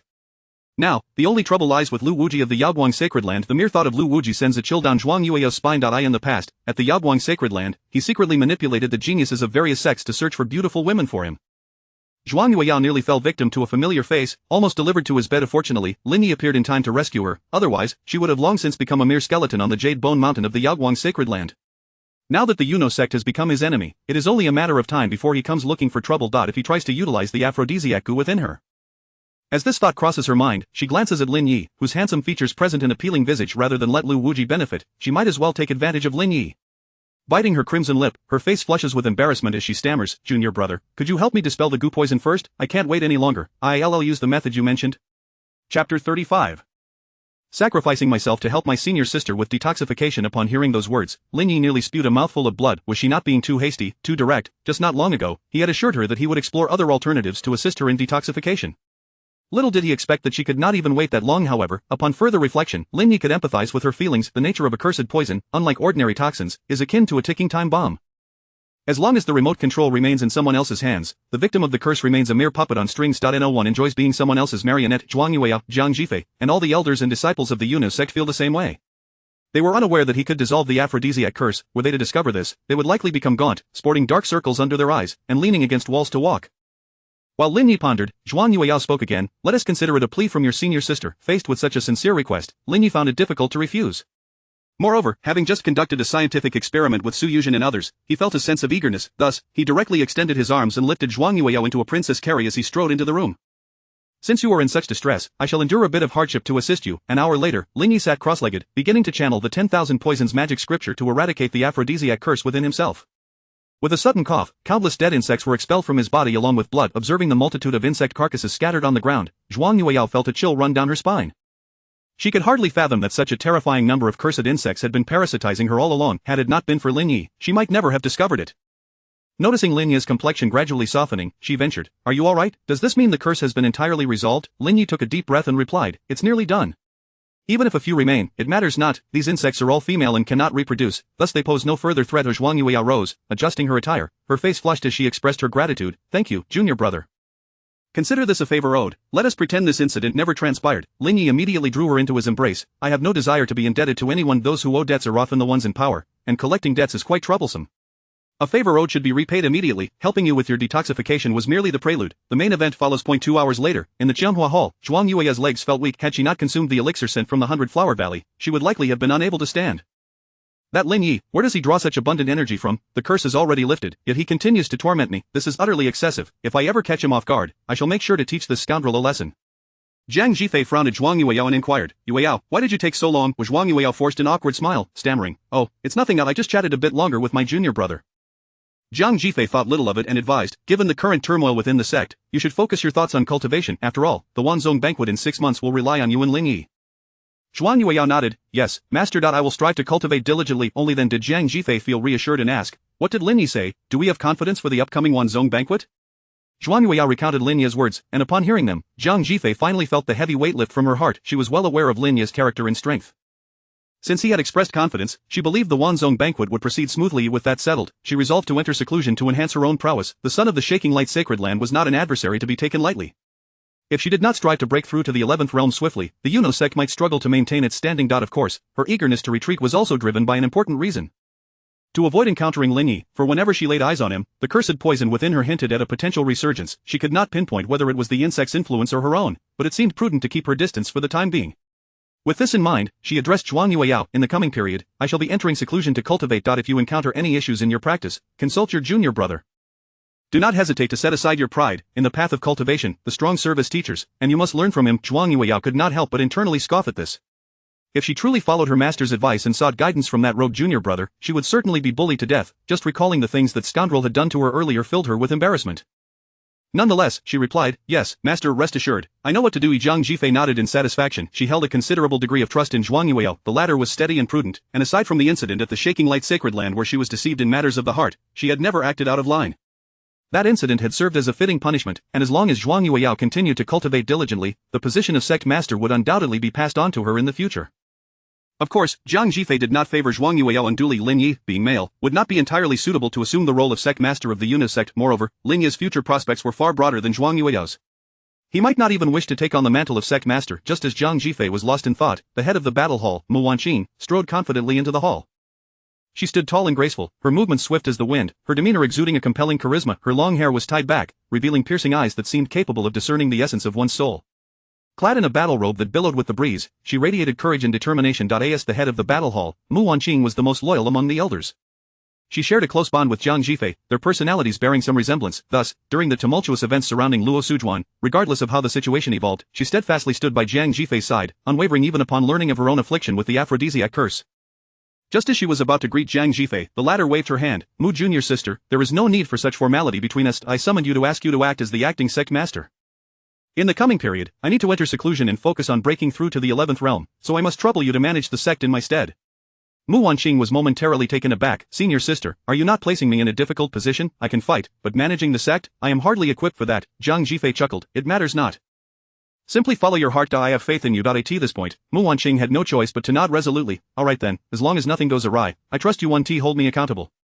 Jiang Jifei, Chapter 36. As long as Lin Yi is willing to assist me in refining the elixir, I shall forgive him. Days later, at the Heavenly Shin sect, in the Wajidian Hall. Shang Guanfu retrieved a pill, bringing it close to her nose to inhale its scent. A chilling spiritual energy surged into her body. Although its quality was not particularly high, it was indeed a heavenly pill. She extended the pill to a female outer disciple within the hall, commanding in a condescending tone, "Swallow it." The girl's face turned pale with fright upon hearing her words. Observing the hesitation, Tao Yanran threatened, "What, do you wish to force me to take action myself?" Her voice dripped with a palpable intent to kill. The female disciple, trembling, accepted the heavenly pill and swallowed it in one gulp. Soon after, her body began to stiffen gradually. Shang Guanfu, noticing this, urged Tao Yanran, "Act swiftly. Should her arm become frozen, it will be rendered useless." Tao Yanran nodded, brandishing her short sword. With a piercing scream, the disciple's arm severed from her body, akin to a ripe fruit falling from its vine. Gazing at the severed limb, Tao Yanran's emotions were tumultuous. Excitement and anticipation mingled with a profound hatred for Lin Yi. Were it not for Lin Yi, she would have never lost her arm, nor endured the torment of severing and reattaching limbs. However, now, there was hope. Once this arm was successfully reattached, her suffering would cease. With this thought, a fierce glint appeared in her eyes. Once her arm healed, she would publicly trample Lin Yi beneath her feet, methodically dismembering him limb by limb. Then, in his presence, she would grind his remains to feed the dogs. Temporarily suppressing her seething hatred, she handed the severed arm to Shang Guanfu, saying, "Master, I appreciate your assistance." Shang Guanfu took the arm, waved her hand, and unleashed a wave of sword energy. As intense pain surged through Tao Yanran, the right arm she had just reattached was severed once more. Shang Guanfu hastily performed her spell to aid in reattaching a new arm. Tao Yanran, enduring the agony, watched as the wound gradually healed, an indescribable excitement swelling within her. At last, success was within reach. "Ha, Lin Yi, you worthless fool, prepare yourself. Today marks not only the day of my arm's rebirth but also the tolling of your demise." Shang Guanfu felt equally exhilarated. After all the struggles, they had finally arrived at this pivotal moment. Once Tao Yanran's arm was restored, the heavenly Shen sect would swiftly rise to prominence, and she herself would ascend to the pinnacle of power. In that future, even the Empress of Daiyu and the celestial maidens of the Yaoguang sacred land would treat her with utmost deference. In that instant, she felt every sacrifice was worth it. Soon, the wound on Tao Yanran's arm fully healed, leaving merely a faint scar. Shang Guanfu eagerly inquired, "How does it feel?" Tao Yanran extended her right hand, clenched her fist, but her expression darkened instantly. Her body trembled with rage, her fists nearly shattering the air. The fire of fury flickered in her eyes, as if capable of incinerating everything in its path. She breathed rapidly, her chest rising and falling violently, as though she were on the verge of unleashing a storm of wrath. "Ah, this is impossible." Tao Yanran's voice was sharp, each word squeezed through clenched teeth, brimming with anguish and profound frustration. "I followed Ancestor's method precisely. Why does it still not work? Why, damn you, Lin Yi, you worthless fool, have caused this, and I shall personally see to your demise." In that moment, only one thought consumed Tao Yanran's mind: to slay Lin Yi. He must pay dearly for his actions. Shang Guanfu, equally infuriated, ground her teeth in vexation. She had invested considerable effort and resources into this severed arm. She had believed this time would yield success, only to face yet another disheartening failure. The repeated setbacks ignited her ire. Nevertheless, she restrained herself and asked, "Is there no improvement compared to the previous attempts?" Tao Yanran clenched her fist once more, replying, "It is much better than before, yet I still cannot wield a sword." Shang Guanfu frowned, stating, "That indicates the potency of the heavenly pill is insufficient. We likely require a 12th rank Taiyin pill." Upon hearing this, despair flickered across Tao Yanran's face. Where would she find such a 12th rank elixir? Even scouring the entirety of Daiyu might not yield a single 12th rank alchemist. Even if she were to find one, convincing them to assist would not be a simple task. At that moment, the image of Lin Yi suddenly surfaced in her mind. She had heard days prior that Lin Yi, with a mere utterance, had nearly elevated the entire alchemical community of Daiyu to a new realm. Such an accomplishment implied that his alchemical prowess surpassed that of many, perhaps even reaching the 12th rank. With this thought, she immediately turned to Shang Guanfu, saying, "Master, perhaps that worthless Lin Yi could refine the Taiyin pill for me." Why not? Shang Guanfu felt a sharp pang in her heart upon hearing these words. Blood surged uncontrollably, and she coughed up a mouthful of crimson. Tao Yanran's suggestion unmistakably implied that she should lower herself to seek help from Lin Yi. For her, it was the utmost humiliation. She resolutely refused. "What nonsense is this? How could that worthless Lin Yi possibly refine a Taiyin pill? Do not mention this matter again. Focus on your cultivation. As for the Taiyin pill, I shall find a way to procure it for you." "Yes, disciple understands." Tao Yanran acquiesced, yet disappointment lingered within her for Shang Guanfu. As a master, she ought to genuinely care for her disciple's welfare. All she desired was for her to humble herself before Lin Yi and deceive him into providing a few Taiyin pills, yet, she was unwilling to agree to even this minor request. In contrast, Lin Yi had treated her far better than Shang Guanfu ever had. With just a word from her, he would go to great lengths to fulfill her desires, even if it meant reaching for the stars. "No, I cannot continue to languish like this. Since my master is unwilling to assist, I shall personally send someone to the Yuno sect to request the elixirs from Lin Yi."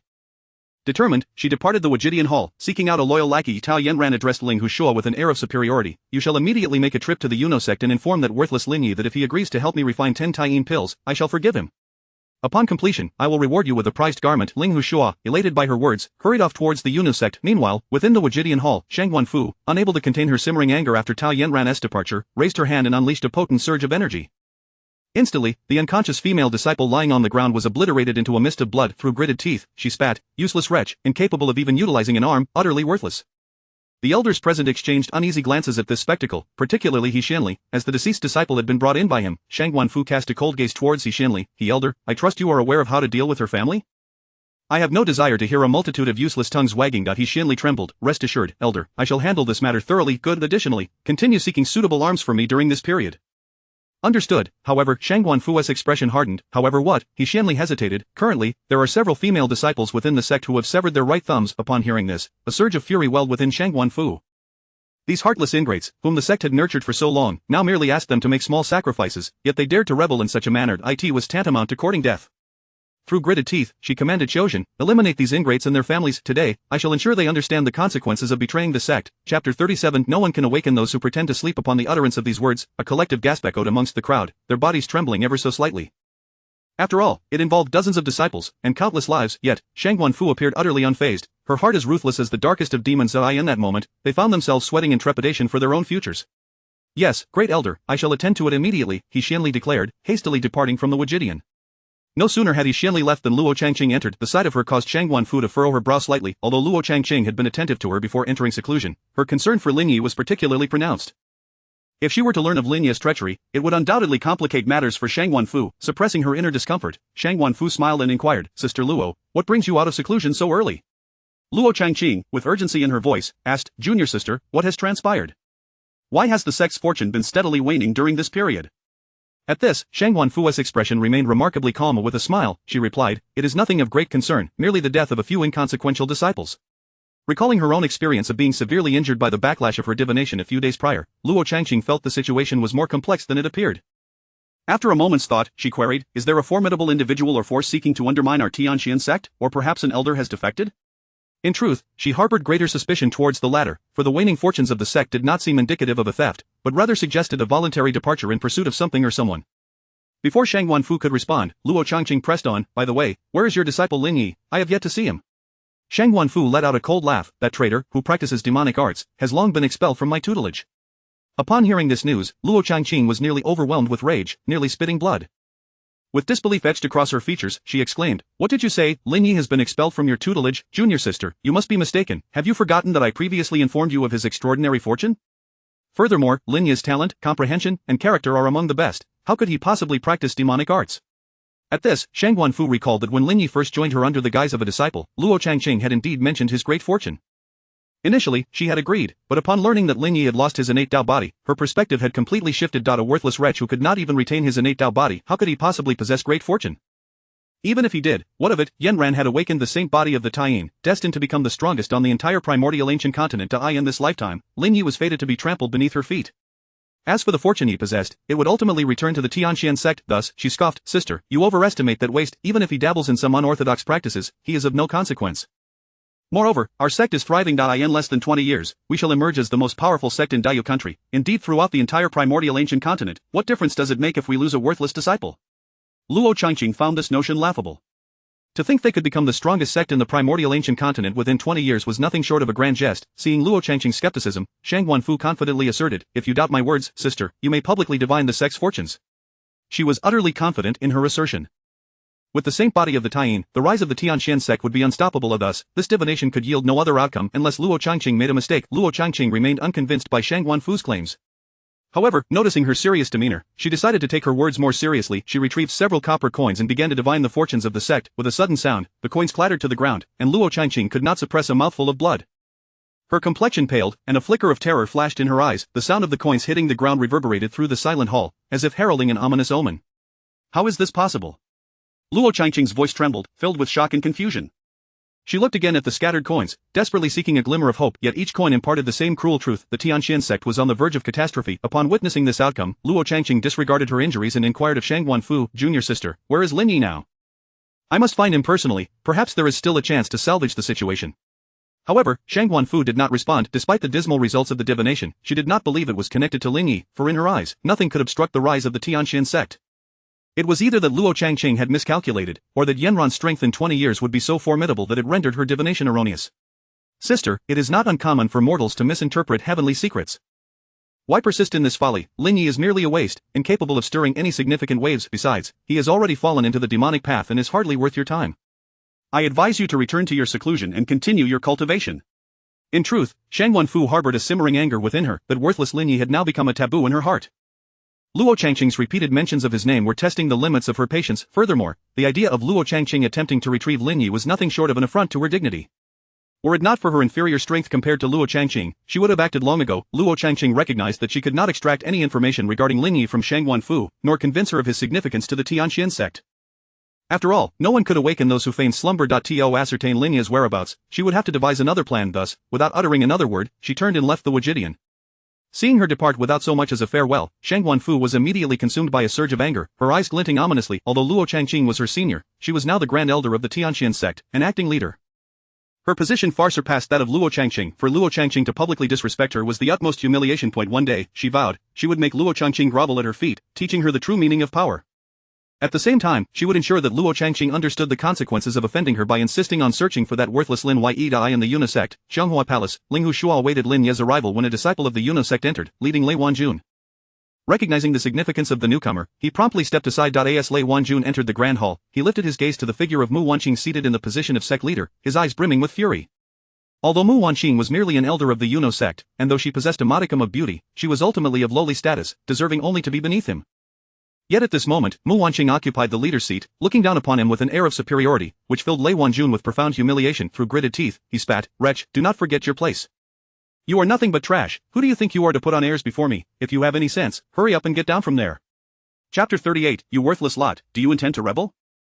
Upon the utterance of these words, the elders of the Jade Maiden sect within the hall clenched their fists tightly, their teeth grinding in seething rage. Even Ling Hushua felt that Lei Wanjun was displaying an utter lack of respect. After all, the Jade Maiden sect was one of the foremost sects in Qingzhou. How could they endure such humiliation? Ling Hushua refrained from voicing his thoughts, for the fate of the Jade Maiden sect was of no concern to him. On the contrary, its demise would be preferable. As he pondered this, the elders of the Jade Maiden sect began to rise in unison to denounce Lei Wanjun. This was their territory, and even though he was a disciple of the Radiant Light Sacred Ground, he must adhere to the rules of the Jade Maiden sect. Indeed, to insult the elders of the Jade Maiden sect, did he truly believe they would remain passive? To dishonor our sect, I would rather sacrifice my life today to ensure we meet our end together. The atmosphere was charged with righteous indignation, a palpable aura of murderous intent enveloping the hall. Witnessing this, Lei Wanjun felt a jolt of surprise. Over the years, as he acted as a messenger for Lu Wuji, he had been treated like a lord by every sect he visited. This was the first time he had encountered such a formidable opposition, yet, he remained unperturbed, for he had the backing of the sacred son of the Radiant Light Sacred Ground. With this thought, he let out a cold laugh and remarked, "What, you worthless lot, are you planning to revolt? Do you not understand the consequences of offending the sacred son of the Radiant Light Sacred Ground?" At these words, the elders of the Jade Maiden sect felt their resolve waver. They recalled the fate of the Hunyuan sect decades ago. The Hunyuan sect was regarded as the strongest sect in Liuzhou, ranking among the top in the entire Dayu kingdom. Even so, they had been annihilated overnight due to a slight against a sacred son of the Radiant Light Sacred Ground, leaving not a single survivor. Compared to the once mighty Hunyuan sect, the current Jade Maiden sect was hardly worth mentioning, especially after the incident with Luo Sujuan, which had severely depleted their strength, rendering them even less capable of confronting Lu Wuji. Most critically, all the elders and disciples of the sect were afflicted by a lust-inducing poison. Although Lin Yi possessed means to suppress the poison, he had only faced Luo Sujuan at that time. Moreover, these insects were not bred by her, making them considerably easier to deal with. Lu Wuji was the true master of these creatures, and no matter how skilled Lin Yi was, he could not hope to surpass him. As these thoughts crossed their minds, the elders of the Jade Maiden sect hung their heads in despair. Even Mu Wanqing felt a sense of dejection. The current Jade Maiden sect resembled a puppet in Lu Wuji's hands, and they could conceive of no strategy to break free from this predicament. Seeing this, Lei Wanjun couldn't help but burst into laughter, exclaiming, "Ha, trash will always be trash. It's not too late to kneel before me and beg for mercy." As he spoke, he leered at Mu Wanqing, a lewd glint in his eyes. "Indeed, a beauty. If I am not mistaken, you have yet to experience the pleasures of a man, have you? Today, I shall ensure you savor it thoroughly." With that, he approached Mu Wanqing, a lascivious smile plastered across his face. Fury blazed in Mu Wanqing's eyes. Had it been any other time, Lei Wanjun would have met his demise 100 times over. Yet now, she represented the sect's leader. Although her master had once instructed her to act according to her heart, sitting in this position was far from easy. For at this moment, the very survival of the entire sect rested upon her shoulders. She began to grasp the trials her master had faced over the years. For years, she had fought in numerous battles for the sect, emerging from the piles of corpses without a trace of fear. Yet today, she felt fear not of death, nor of Lei Wanjun, but rather of failing the elders, the disciples, and the sect's leader. Above all, she feared letting down the illustrious ancestors of the Jade Maiden sect. At that moment, a calm voice resonated from outside the hall. Lin Yi spoke in a measured tone. "It seems the Radiant Light Sacred Ground has indeed fallen, accepting any riffraff." Upon hearing this voice, Mu Wanqing felt a surge of relief wash over her. The elders in the hall were similarly soothed by Lin Yi's composed words. Under the gaze of the assembly, Lin Yi strode confidently into the hall, ascending the platform to stand before Mu Wanqing. As she gazed at Lin Yi's silhouette, a mix of emotions stirred within her. Was this the feeling of being protected by a man? In her life, she had only stood behind two individuals, her master and her sect leader. Lin Yi was the third. This feeling afforded her immense comfort, and she silently exhaled, her expression returning to a state of calm, her eyes once again glimmering with the unique sharpness that defined her. It was as if she had returned to the days of leading her disciples into battle. The elders in the hall were similarly inspired by Lin Yi's presence, their spirits steadied. Meanwhile, Ling Hushua, lurking in the corner, felt a surge of discontent. Why did that despicable Lin Yi garner such attention from so many? At that thought, he wished for nothing more than to see Lin Yi perish at Lei Wanjun's hands. Lei Wanjun, meanwhile, was seething with rage, veins bulging on his forehead. His fists cracked ominously as he coldly declared, "You worthless fool, you dare to insult me. You are courting death. I shall grant you one last chance, end your own life and leave your corpse intact." Lin Yi, however, remained unflustered. "I shall also offer you an opportunity to leave your corpse whole. Speak honestly, who sent you?" Lin Yi was nearly certain that Lu Wuji was behind his arrival, yet he wished to hear it from Lei Wanjun himself. In a fit of rage, Lei Wanjun laughed mockingly. "Ha, you, a mere waste, dare to inquire about the identity of the sacred son, Lin Yi. Do not presume I am unaware of your true nature. First abandoned by the radiant light sacred ground, then by the Tianqian sect, you are nothing more than a discarded piece of refuse." Lin Yi shook his head resignedly. "It appears I must forcefully extract the truth from you." With that, he drew the Wuchen sword and lunged at Lei Wanjun. The scene left the onlookers dumbfounded. No one anticipated that Lin Yi would dare to engage a disciple of the radiant light sacred ground in combat. Mu Wanqing did not intervene. If a battle was inevitable, it was best to make it resoundingly fierce. Though she might not excel as a leader, she was certainly adept at fighting and killing. Lei Wanjun displayed no sign of panic. Instead, a contemptuous smile crept upon his face, as if Lin Yi was merely inconsequential trash in his eyes. After all, he had broken through to the first level of the 8th realm 3 years ago, while Lin Yi, this so-called waste, was merely at the 6th level of the 7th realm. He could easily obliterate him with a single hand. However, upon witnessing the astonishing sword strike from Lin Yi, terror washed over his features as he incredulously exclaimed, "Sword intent, how is this even possible?" Chapter 39. The melody was mediocre, and the skill on the zither was merely passable. A flicker of terror crossed Lei Wanjun's eyes. He could hardly fathom that a waste of the 7th realm could unleash such a fierce sword intent. Fortunately, Lin Yi's speed was not particularly swift. He immediately employed the Thunder Shadow Step, transforming into a mere shadow, evading Lin Yi's assault. Observing Lei Wanjun's lightning-like agility, Mu Wanqing and the others could not help but clench their fists in silent frustration. They instantly recognized that it was the unique footwork of the Lei family, the foremost family in Lingzhou. Initially, they had assumed that Lei Wanjun merely shared the same surname. They never anticipated he was indeed a scion of the Lei clan. The Lei family was one of the 10 great families of Daiyu, their might second only to the royal court of Daiyu and the sacred land of Yaoguang on Bailu Mountain. The Thunder Shadow Step was a high-level skill exclusive to the direct descendants of the Lei family. They simply could not comprehend why someone of Lei Wanjun's stature would serve as a dog for Lu Wuji. Even if one were to take 1,000 steps back, the Lei family had a holy son in the sacred land of Yaoguang, whose status and strength were not inferior to Lu Wuji's. Could it be that they had misjudged the situation? Was it possible that the person who had given Luo Sujuan the aphrodisiac was not Lu Wuji? After evading Lin Yi's strike, Lei Wanjun sneered derisively, "Heh, your swordplay is commendable. Unfortunately, your speed is far too slow to inflict any harm upon me." His expression was filled with conceit, and he regarded Lin Yi as if he were merely a monkey in a circus. Though Lin Yi felt a twinge of displeasure within, he refrained from engaging in idle conversation, instead raising his sword once more to concentrate his sword intent. This time, the intensity of his sword intent was significantly greater than before. In a mere breath, the entirety of the Qianghua Palace was enveloped by this formidable sword intent. Even the elders of the Yuno sect, including those of the 8th and 9th realms, could not help but instinctively recoil. Ling Hushua was so frightened that he cowered in a corner, trembling uncontrollably, afraid to even glance at Lin Yi, as though one more look would shatter his very soul. Within this overwhelming sword intent, Lei Wanjun sensed an acute threat of death. Under the pressure of this sword intent, he found himself utterly incapable of executing his footwork. It could be said that he could not move at all. His entire body felt as though it were being crushed by an immovable mountain. As Lin Yi charged towards him, he clenched his fists, desperately struggling to break free from this intense fear and regain his mobility. Yet, the pressure exceeded the limits of what he could endure. In a moment of desperation, he could only summon a grayish-brown stone, riddled with tiny holes, and hastily infuse it with spiritual power. As the spiritual energy flowed into the stone, it emitted a melodious zither sound. Under the influence of this sound, Lin Yi's sword intent dissipated instantaneously. Following this, everyone in the Grand Hall, including Mu Wanqing, was suppressed by the resonance of this zither music. The sound seemed to possess a life of its own, penetrating deep into the hearts of each individual, stifling their spirit and will. Mu Wanqing's brows knitted tightly. She felt as though her consciousness were enveloped in a heavy fog. The sharpness in her gaze was swiftly dulled by the zither's melody, and even her breathing grew labored. She struggled to concentrate, only to find her thoughts increasingly clouded. The elders of the Yuno sect appeared as if their souls had been siphoned away, their gazes vacant, barely able to stand. The most pitiful of all was Ling Hushua, who curled up in the corner, hands clamped tightly over his ears, his face a mask of terror, trembling violently as if he were a startled mouse. "Ha ha ha!" Lei Wanjun's unabashed laughter echoed throughout the hall. "Do you truly believe that you worthless fools can kill me? What utter hubris, do you know what this is? This is the zither music of our sacred land of Yagwang's celestial maiden, the most potent mental assault in existence. Were it not for the Holy Sun's command to spare your wretched lives, you would have long been reduced to ashes. After speaking, Lei Wanjuan's gaze swept over the crowd before settling back on Lin Yi. Seeing Lin Yi's calm demeanor, as if completely unaffected, his eyes brimmed with disbelief. How is this possible? Why are you, a waste, unscathed? Lin Yi, are you human or ghost? He could not fathom how anyone could withstand the Celestial Maiden's zither attack unscathed. No, the Celestial Maiden's melody was the most formidable mental assault in the world. No one could possibly resist it. Lin Yi must have employed some artifact to shield his senses. Yes, he simply did not hear the music. Otherwise, how could a discarded waste of the sacred land of Yagwang withstand such an attack? He struggled to calm his racing heart when Lin Yi replied with a smile, I am undoubtedly human, but soon, you shall become a ghost. He could hear, no, it must be an illusion he conjured in his mind. Or perhaps he had mastered lip reading in an attempt to intimidate him. Yes, that must be it. Lei Wanjun was utterly unable to accept the reality before him. Not only had Lin Yi not been subdued by the zither music, but he could also converse with him calmly. This completely overturned his understanding of the Celestial Maiden's zither music. As Lei Wanjun pondered this, Lin Yi continued, surely you do not believe that this mere melody can intimidate me. To be frank, this piece is rather mediocre, and your zither skills are quite lackluster. At least when compared to mine, they fall woefully short. At that moment, Lei Wanjun questioned whether his ears had malfunctioned. How could there be anyone bold enough to critique the Celestial Maiden's artistry?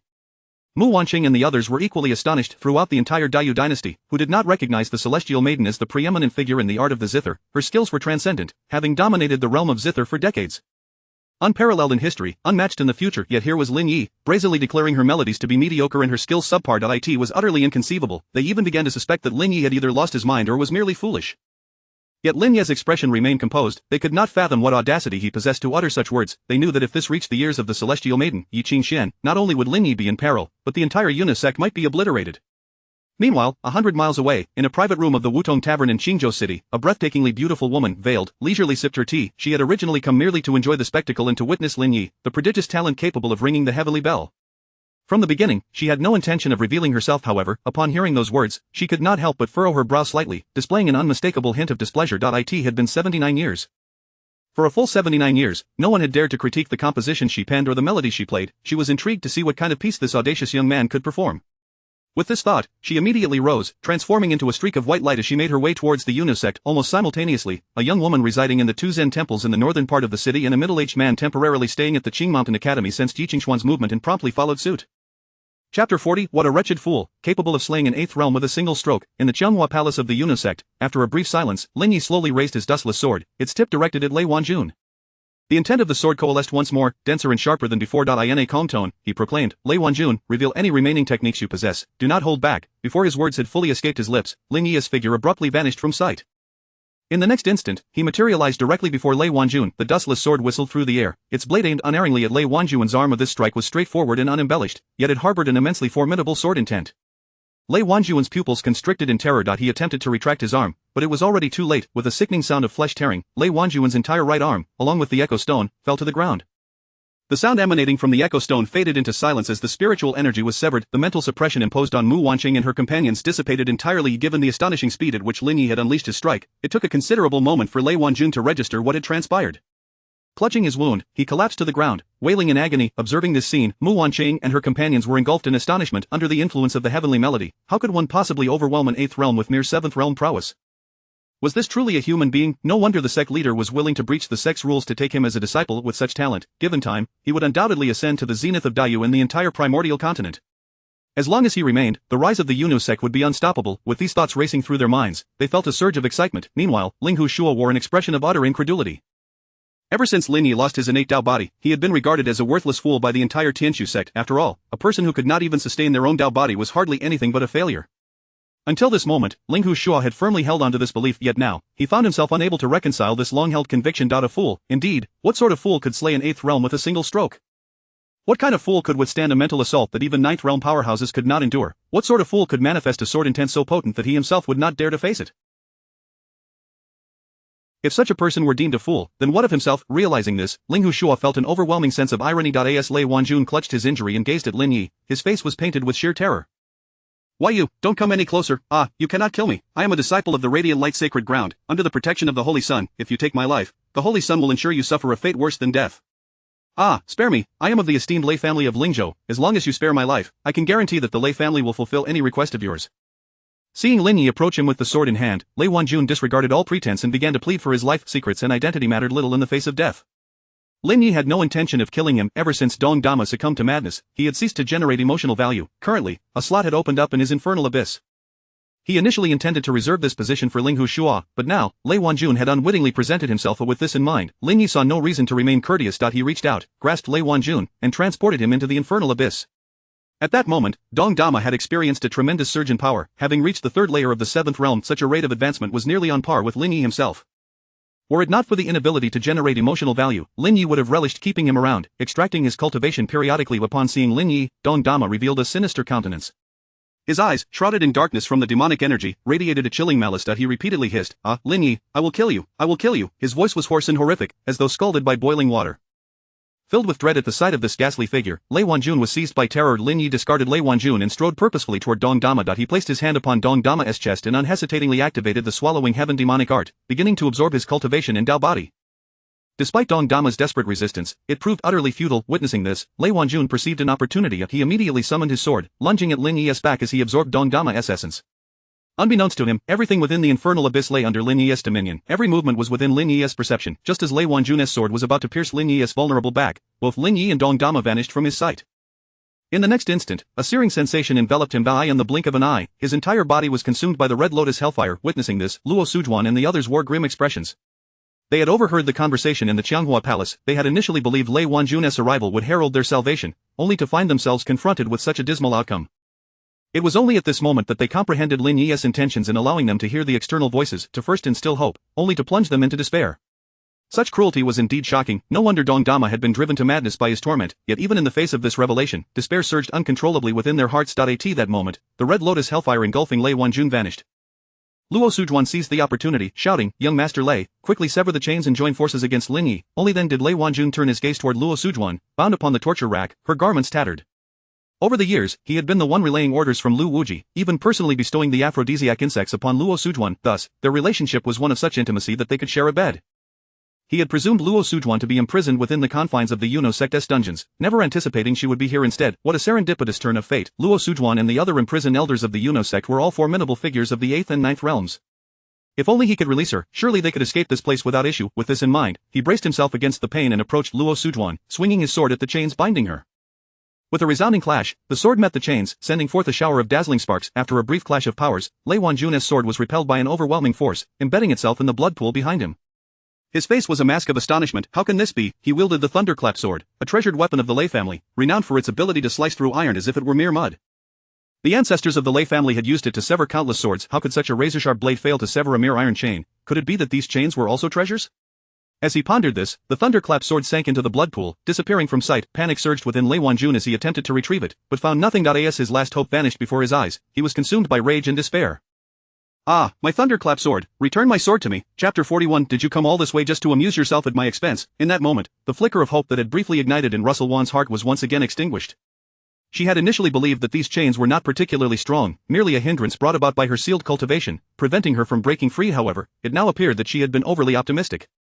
The red lotus fiery karma enveloping Lei Wanjun was likely a deliberate act by Lin Yi, intended to provide her with a semblance of hope by removing it. Although she was unaware of Lin Yi's motivations, at that moment, they felt akin to circus monkeys, completely at the mercy of Lin Yi's whims. After extracting Dong Dama's cultivation and Dao body, Lin Yi casually snapped his neck. He then leisurely opened the system panel. Yi Qingxian expressed deep anger towards you. Su Yuzhen felt overwhelming despair. Emotion value 460 with a 5-fold critical hit. Lei Wanjun harbored deep-seated hatred. Emotion value 405 with a 5-fold critical hit. Current emotion value 1, 891, 160, 000. Upon reading the first line, Lin Yi couldn't suppress a twitch at the corner of his mouth. The single emotion value reaching 1300 spoke volumes about Yi Qingxuan's terrifying strength. The crucial point was that she was far away in the sacred land of Yaoguang. Why would she harbor such emotion towards him? Could it be that Lei Wanjun had employed some means to relay his recent evaluation of Yi Qingxian to her? With this thought, Lin Yi cast a glance at Lei Wanjun. This little brat truly deserved a lesson. How dare he conspire against him behind his back? It was tantamount to courting death.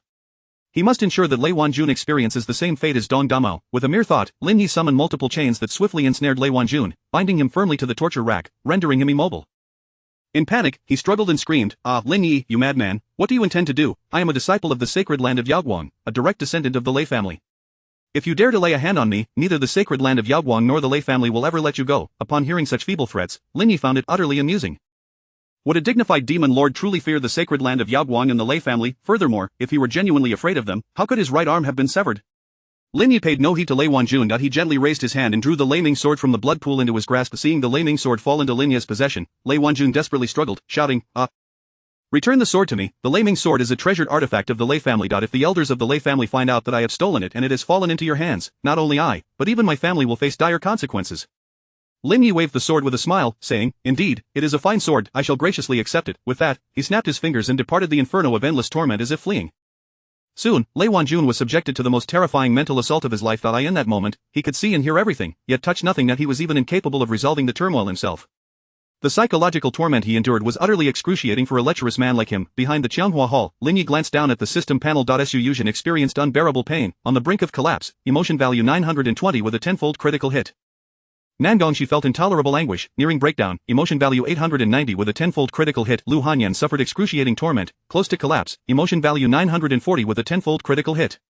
Lei Wanjun experienced unspeakable agony, nearing collapse, emotion value 810 with a tenfold critical hit. Current emotion value 537, 060, 000. Seeing Lei Wanjun's tenfold critical hit, Lin Yi couldn't help but smile.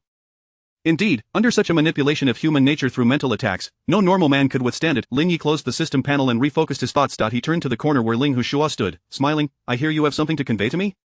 Ling Hushua felt a chill at Lin Yi's piercing gaze. He was engulfed in an overwhelming sense of embarrassment and regret. If given another chance, he would rather remain in seclusion within the Tianxian sect for 100 years than face the terrifying world outside.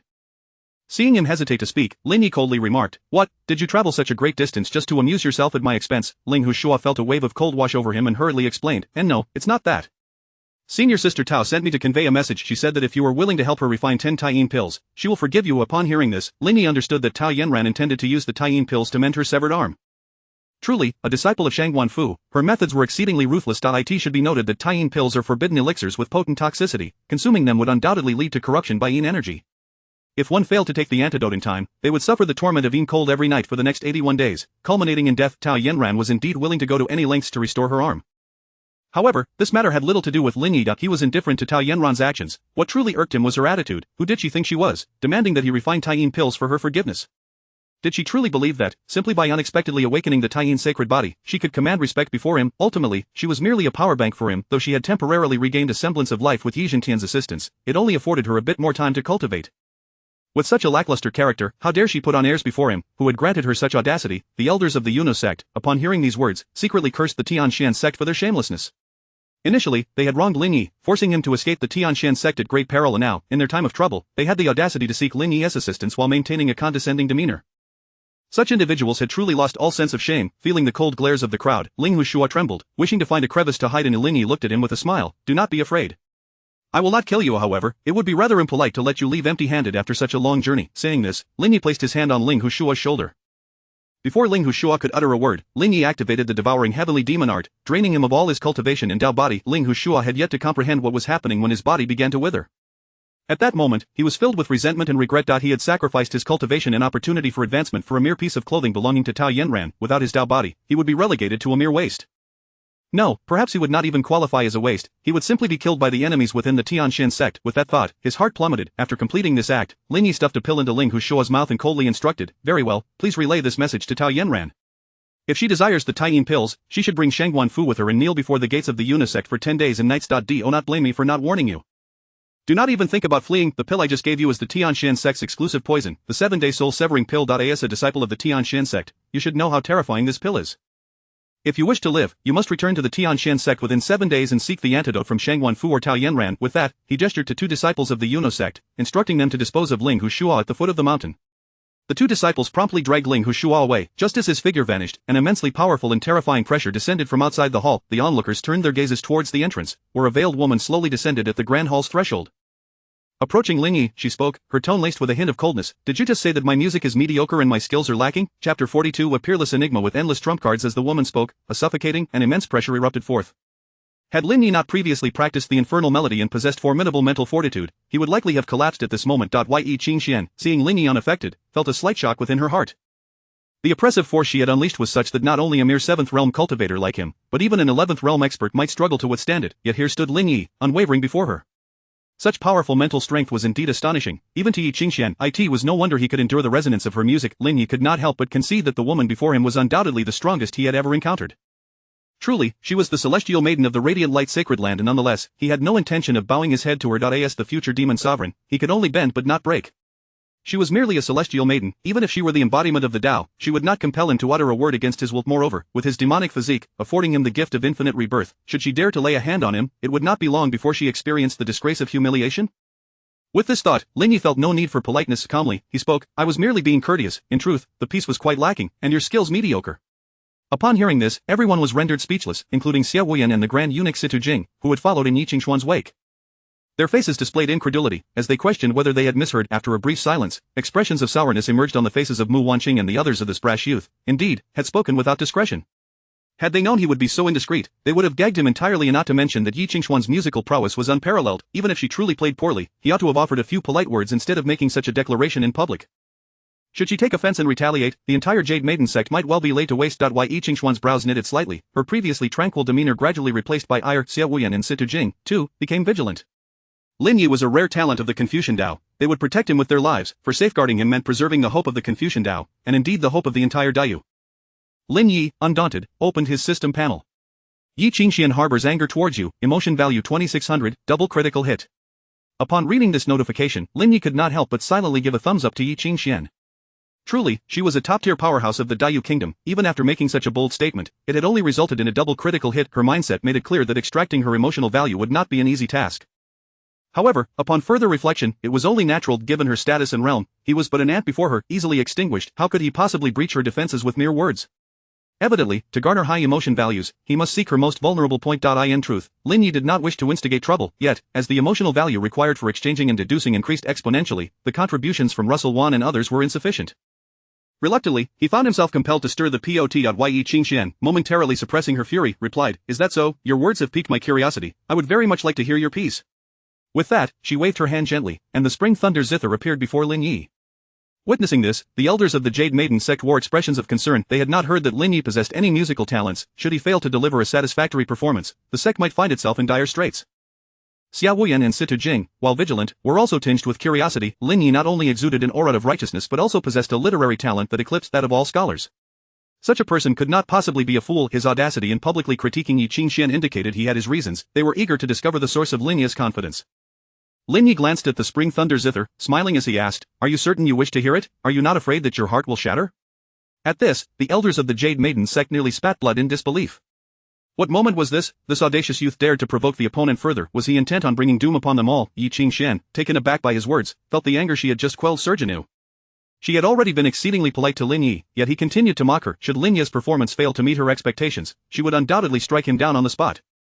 Grinding her silver teeth, she declared, Absolutely. Lin Yi, casting one last glance at the double critical hit notification, settled himself contentedly. He closed his eyes, contemplating for a long while. The vast array of exquisite songs from his past life made it difficult to choose.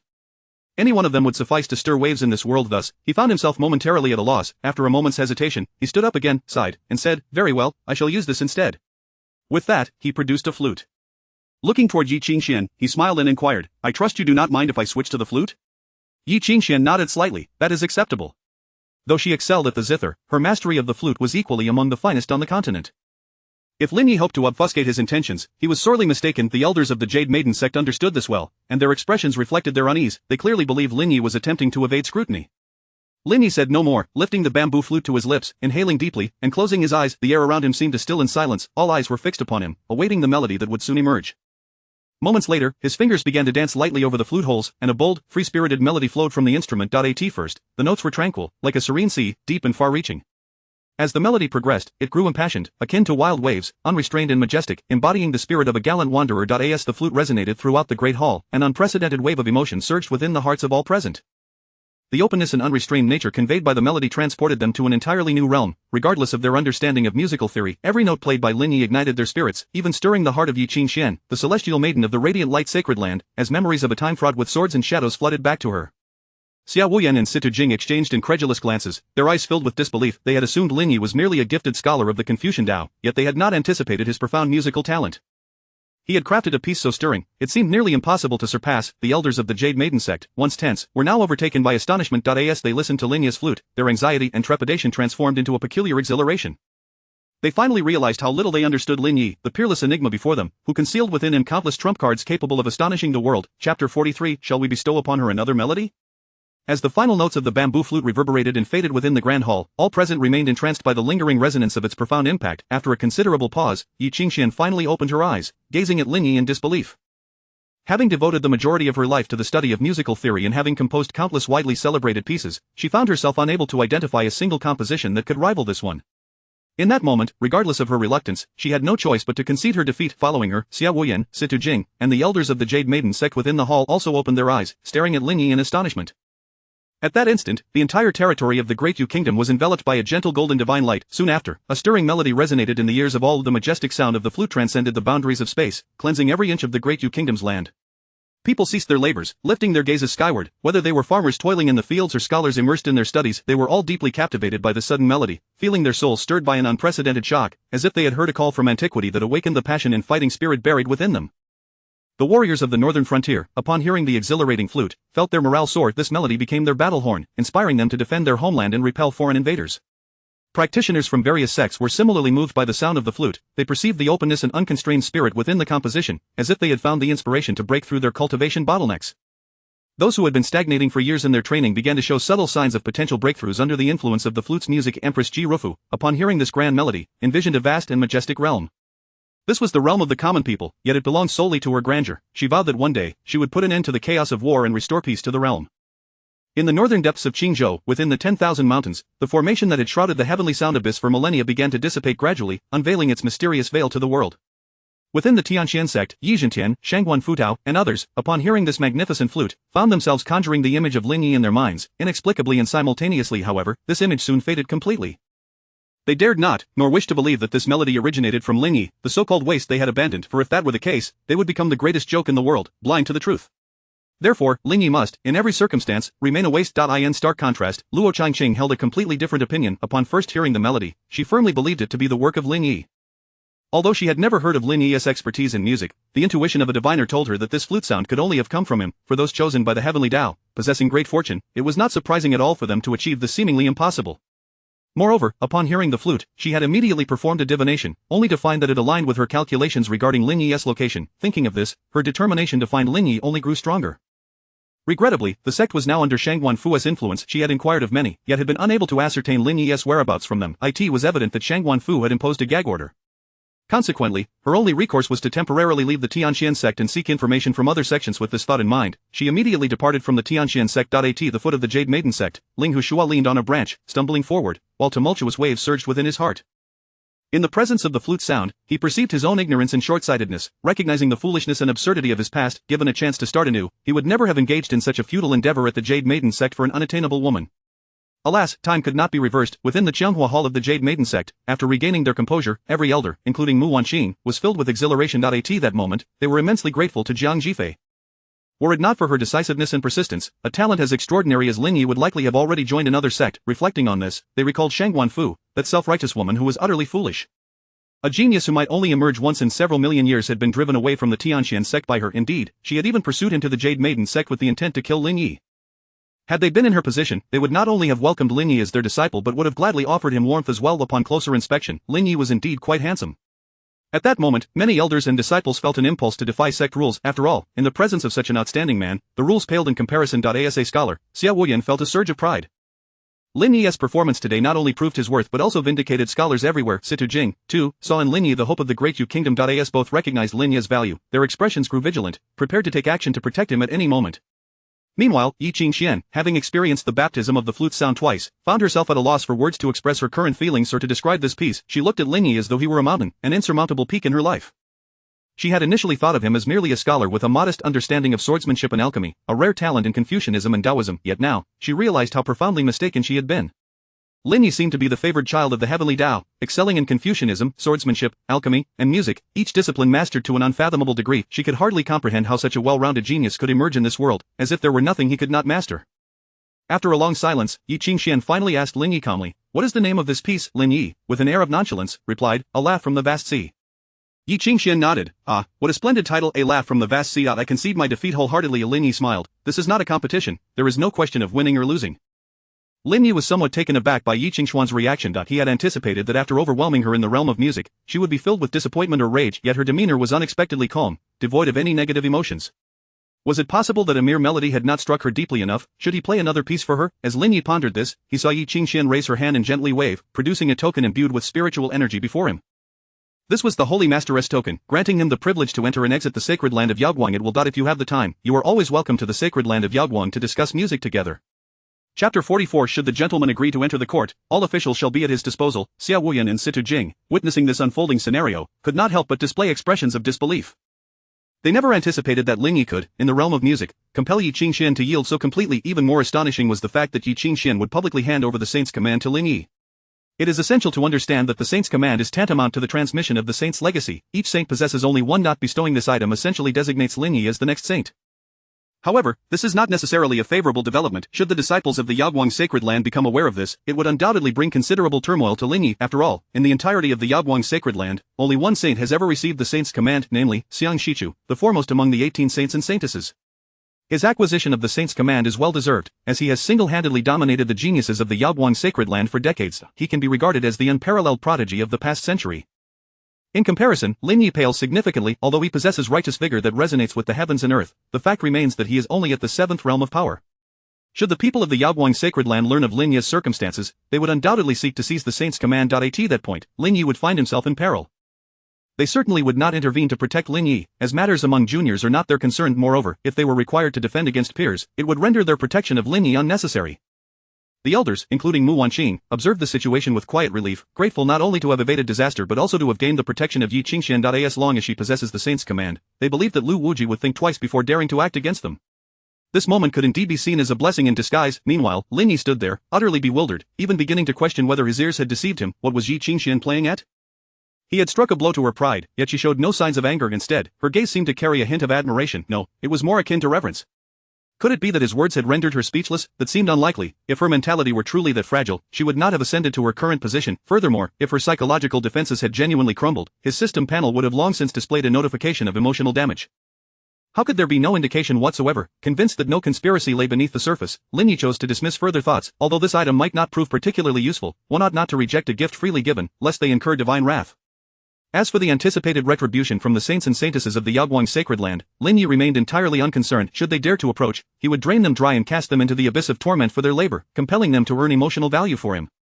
With this in mind, he resolved to expedite the enhancement of his standing in the abyss of torment. Accepting the saint's command, he smiled and declared, "I shall graciously accept this token. However, one point must be made clear first. I have no interest in becoming the saint of the Yaoguang sacred land." Yi Qingxuan's eyes widened in surprise, clearly unprepared for Lin Yi's refusal of the position. Curiously, she inquired, "Do you understand what it means to become the saint of Yaoguang?" Lin Yi was certainly well aware of the power associated with the title of saint. As the most potent force in the Dayu kingdom, the 3 saints of the Yaoguang sacred land held a status nearly rivaling that of the empress. Regrettably, Lin Yi was indifferent to such matters. After all, he was destined to be the demon sovereign, a figure feared and revered across this continent. How could he allow himself to be constrained by a mere sacred land? Thus, he nodded and replied, "I am indeed aware, but I do not care, for my aspirations lie beyond the stars and the sea." Upon hearing this declaration, those present were momentarily taken aback. Truly, he was a man favored by the heavens, his ambition and spirit far beyond that of ordinary individuals. As they stood in astonishment, Lin Yi's name gradually materialized above the Tian'an peak of the Yaoguang sacred land. Is this the legacy of Master Yi? Someone could not help but exclaim. Who exactly is Lin Yi, capable of eclipsing the brilliance of all saints and saintesses to earn the favor of Master Yi? Could it be that the flute music just now was his? The crowd erupted into a cacophony of astonished and curious chatter. In their eyes, the saints and saintesses of the Yaoguang sacred land were figures beyond reach. To surpass them would indicate a prodigious talent of terrifying caliber. Alas, they could not catch a glimpse of this genius's true form. Of course, many among them seethed with anger, eager to eliminate Lin Yi, particularly those saints and saintesses. They had toiled for years without gaining Master Yi's favor, while this unknown young man dared to overshadow them and earn her recognition. They longed to confront Lin Yi, to test their mettle against him. Liu Wuji, upon learning of this turn of events, felt his blood boil and nearly spat blood in fury. Meanwhile, within the Qianghua Palace, Lin Yi's system panel erupted with a flurry of alerts. Xiang Shichu harbors intense hatred towards you, emotional value, 3600, triple critical hit. Xiao Wunyan harbors intense jealousy towards you, emotional value. 2480, double critical HIT.lu Wuji harbors intense jealousy towards you, emotional value, 3390, triple critical HIT.yu Linglong feels envious, emotional value, 1290. Current emotional value, 5999660000. Gazing at the plethora of notifications flashing before him, Lin Yi's smile was strained. He had painstakingly acquired just a few thousand emotional points from Yi Qingxian, yet she had granted him merely a single saint's command, resulting in a sudden surge of emotional value. It appeared that accumulating emotional value required a nuanced approach. Conversely, one must wonder if this infuriating system was intentionally tormenting him. Once again, he was left just shy of meeting the redemption criteria. The most vexing part was that it had deliberately halted at a near-perfect 996. What did that signify? Mockery of his former self. Just as Lin Yi was mulling over these thoughts, he noticed Situ Jing adjusting her attire and walking towards him with measured grace. She clasped her hands respectfully and spoke with deference. I am Situ Jing, chief attendant of the Dayu dynasty, here to pay my respects to Mr. Lin. His Majesty has long heard of your great talents and has specifically dispatched me to invite you to serve in the court. For the sake of the common people, I implore you to step forth and lend your assistance. The elders of the Yuno sect had already taken note of Situ Jing and the silent figure of Xia Wuyan beside her. However, their attention had been momentarily captivated by the flute performance of Yi Qingxian and Lin Yi, leaving them no time to ponder the visitor's intentions. And now, upon learning that the Empress herself had sent for Lin Yi, their faces were awash with astonishment. As the chief attendant, Situ Jing held the highest rank among the female officials, overseeing palace affairs with a stature comparable to that of the current chancellors. More importantly, she was a close confidant of the emperor, capable of swaying the empress's decisions with mere words. The fact that such a figure had traversed great distances to seek out Lin Yi, and treated him with such courtesy, underscored the empress's regard for him. Should Lin Yi truly accept a position in the court and gain the empress's favor, the Yuno sect would undoubtedly rise to prominence alongside him. Contemplating this, the elders of the Yuno sect cast hopeful glances toward Lin Yi. Although he was somewhat taken aback, his expression remained composed. After all, he was the demon lord, the future supreme ruler of the demon realm. How could he remain perpetually beneath others? I apologize, Lady Situ, but I have little interest in serving as an official. He then jested, if you wish for me to take a government position, let the Empress marry me. Upon finishing, he lowered his gaze to the system panel, and indeed, a new notification appeared. Situ Jing feels anger towards you, emotional value. 1290. Current emotional value, 6128660000. Lin Yi had no intention of entirely alienating the Empress Jiruyan, for based on the original owner's memories, she was a capable ruler, not a tyrant. Thus, he smiled and added, I apologize. I was merely making a light-hearted jest. Initially, Situ Jing felt a flicker of anger, as she believed that anyone who insulted the Empress deserved severe punishment. However, upon witnessing Lin Yi's sincere apology, she swiftly regained her composure. Perhaps this was a test of her character. Reflecting on this, she regretted her earlier display of anger, realizing it might lead Lin Yi to conclude that both the Empress and she lacked magnanimity. To remedy the situation, she promptly produced a golden seal and presented it before Lin Yi. This is the turtle button gold seal bestowed by His Majesty. I kindly ask you to accept it. Lin Yi received the seal and examined it closely, noticing it bore no inscriptions. Situ Jing, perceiving Lin Yi's confusion, clarified, according to the customs of Dayu, the golden seal may only be used by lords and generals. His Majesty has stated that should you choose to enter the court, all officials shall be at your discretion. Chapter 45.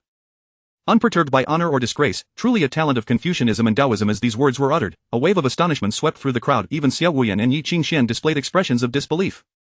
The selection system for officials in the Great Yu Kingdom was notoriously stringent, requiring not only knowledge but also a prestigious family background. Ascending to the ranks of nobility and high officials demanded the relentless efforts of several generations, if not more. However, for Lin Yi in the present moment, these barriers were mere trifles. With a simple nod, he could elevate himself to a status where he stood just below the emperor, a position above countless others. It was, in every sense, a meteoric rise. Once the initial shock subsided, the elders of the Jade Maiden sect exchanged glances filled with confusion. They could not fathom what extraordinary charm Lin Yi possessed that could compel the empress to act in such a manner.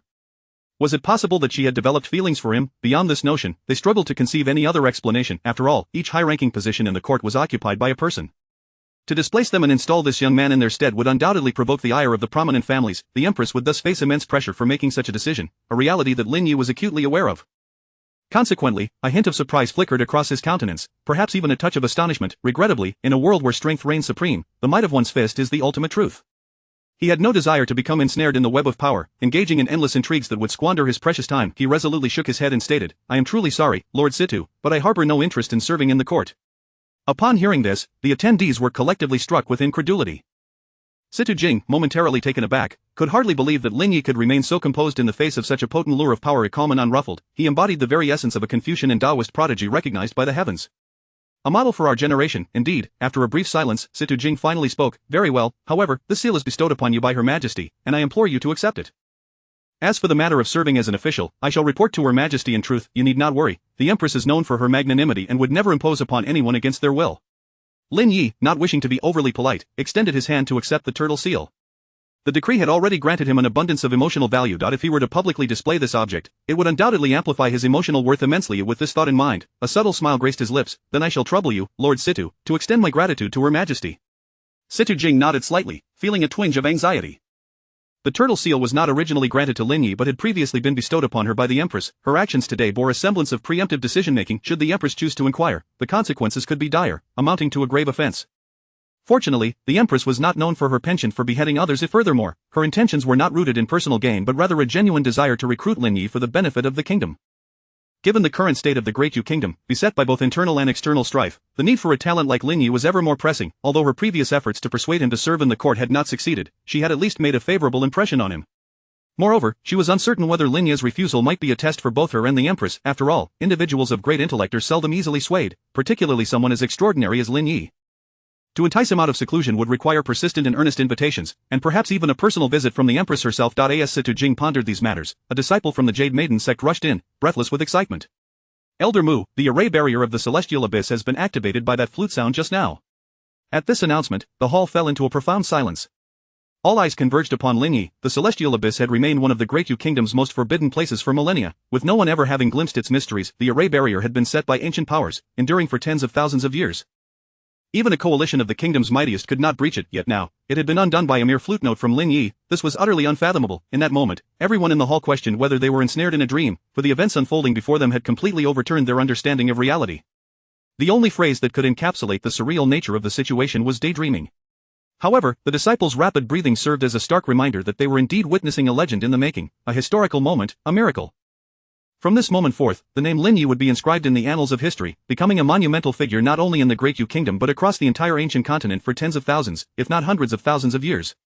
As this realization dawned upon them, a glimmer of reverence crept into the gazes of the onlookers. At this juncture, Lin Yi was enveloped in a mixture of surprise and confusion.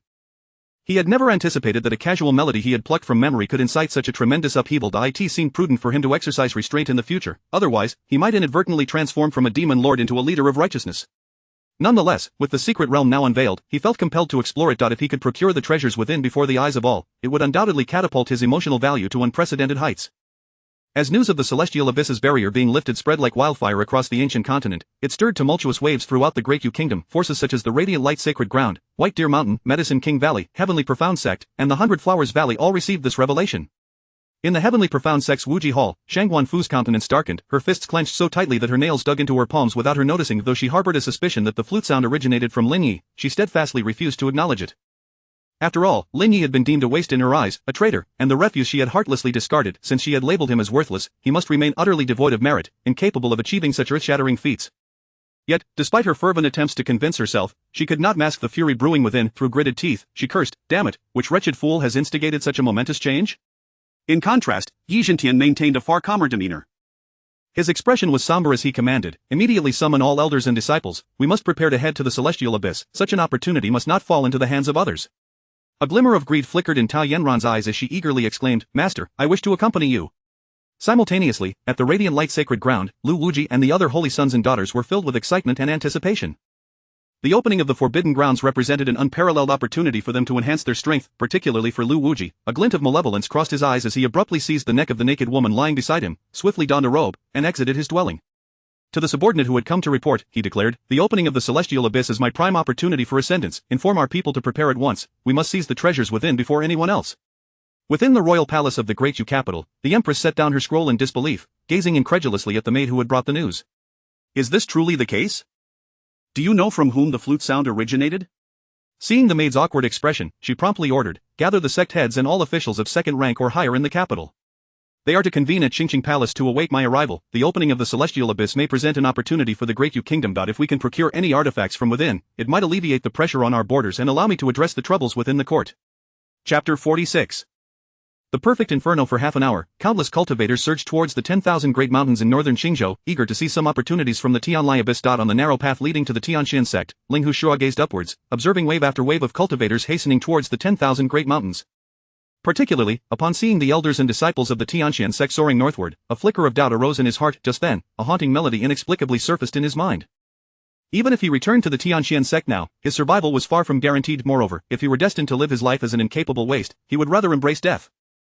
With this thought, he steeled his resolve and turned towards the 10,000 great mountains even if it meant shattering into pieces. He was determined to take a chance. Meanwhile, at the 100 Flowers Valley, Luo Changqing learned from an old friend about Lin Yi's whereabouts and the opening of the Tianlai Abyss's secret realm. Without a moment's hesitation, she set off towards the 10,000 great mountains. Luo Changqing believed that since the Tianlai Abyss was activated by Lin Yi, he would undoubtedly be drawn there. Rather than wandering aimlessly, it was far more prudent to head straight for the 10,000 great mountains. At the same time, within a dense forest of the 10,000 great mountains, Lin Yi cautiously concealed a white jade vial containing his blood within a crevice of the rocks. This marked the 16th drop he had stored around the secret realm, effectively encircling the entire area. His actions were not solely for the convenience of reconstructing his physical body, they also served to create a perimeter, preventing anyone from absconding with treasures. After all, he had come alone this time, and it was wise to prepare thoroughly. Once Lin Yi had completed this task, he opened the system panel and glanced at the last line. Current emotion value, 65310100000. He promptly addressed the system, exchange for deduction attempts and continue simulating the inferno. The exchange was successful. The simulation of the inferno commenced. In the 43rd year, through relentless effort, you successfully cultivated the inferno to perfection, expanding it to a space of 50 square meters. In the 79th year, you expanded the inferno to 65 square meters. In the 93rd year, through continuous exploration, you expanded the inferno to 81 square meters. The simulation concluded, the inferno reaching perfection at the 7th level of the 7th realm. As the simulation came to an end, Lin Yi distinctly felt his mastery over the inferno had significantly improved. Previously, he would have been unable to confine Russell Wan and the others with his own strength. Had it not been for Jiang Jifei sealing their cultivation, it would have been nearly impossible for him to imprison them within the inferno. However, the situation was different now. With his current command over the inferno, even those at the 9th level of the 9th realm would find it impossible to escape his grasp. While Lin Yi pondered, the system panel erupted with notifications. Russell Wan experienced profound despair, emotion value 455, 5-fold critical hit. Su Yuzhen experienced profound despair, emotion value 460, 5-fold critical hit.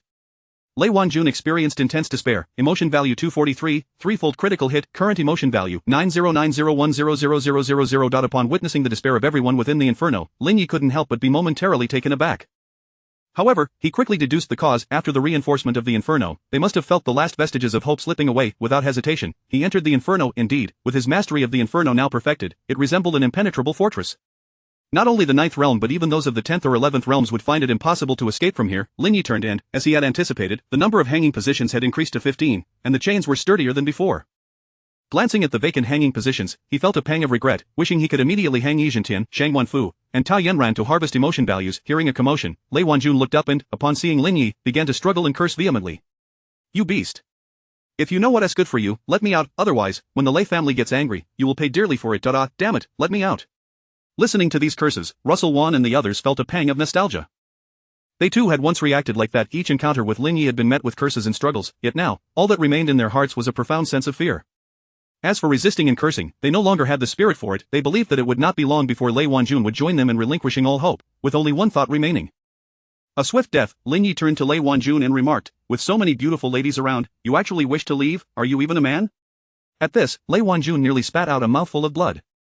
Just half a day ago, he had been on the brink of exploding from the tension. This was what he called being surrounded by beauties. It was the cruelest torment imaginable, a mental anguish that was by no means less than that endured by Su Yuzhen and the others. At this rate, it would not be long before he succumbed to a mental breakdown. Grinding his teeth, Lei Wanjun cursed, "Ah, you damned beast, I will ensure you have a miserable end." No sooner had he finished speaking than a system notification popped up before Lin Yi. Lei Wanjun experienced an intense hatred, emotion value 405, 5-fold critical hit. Current emotion value 94951000000. Seeing this notification, Lin Yi couldn't help but begin to wonder if the members of the Lei family were generally hot-tempered. If everyone could react like Lei Wanjun, delivering 5-fold critical hits with just a few words, then farming emotion values would become significantly easier in the future. It seemed he would need to find an opportunity to verify this. After all, a quick temper indicated weaker mental fortitude, making one more susceptible to madness and special rewards. Noticing the gleam of amusement in Lin Yi's eyes, Lei Wanjun's heart began to race with anxiety.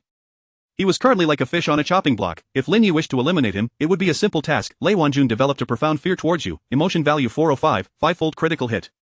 Upon seeing this system notification, Lin Yi could not suppress a laugh. Do not fear, you are a direct descendant of the Lei family, a disciple of the Radiant Light Sacred Land. How can you harbor such feelings of fear? How can you face your family in the Sacred Land like this? Feeling a deep sense of shame, Lei Wanjun's emotion value dropped to 162, double critical hit. Current emotion value 10042100000. Upon seeing the phrase deep sense of shame, Lin Yi nearly lost his composure. He even questioned whether the system had made an error. Someone like Lei Wanjun would still feel shame? It was utterly absurd. After extracting all the emotion values from Lei Wanjun, Lin Yi did not linger further in the inferno. With a thought, he returned to the 10,000 Great Mountains. Just as he was about to head towards the Tianlai abyss, he sensed someone lurking behind him, watching in secret. He let out a cold laugh. What is this, too embarrassed to show yourself? Or do you think no one can see you?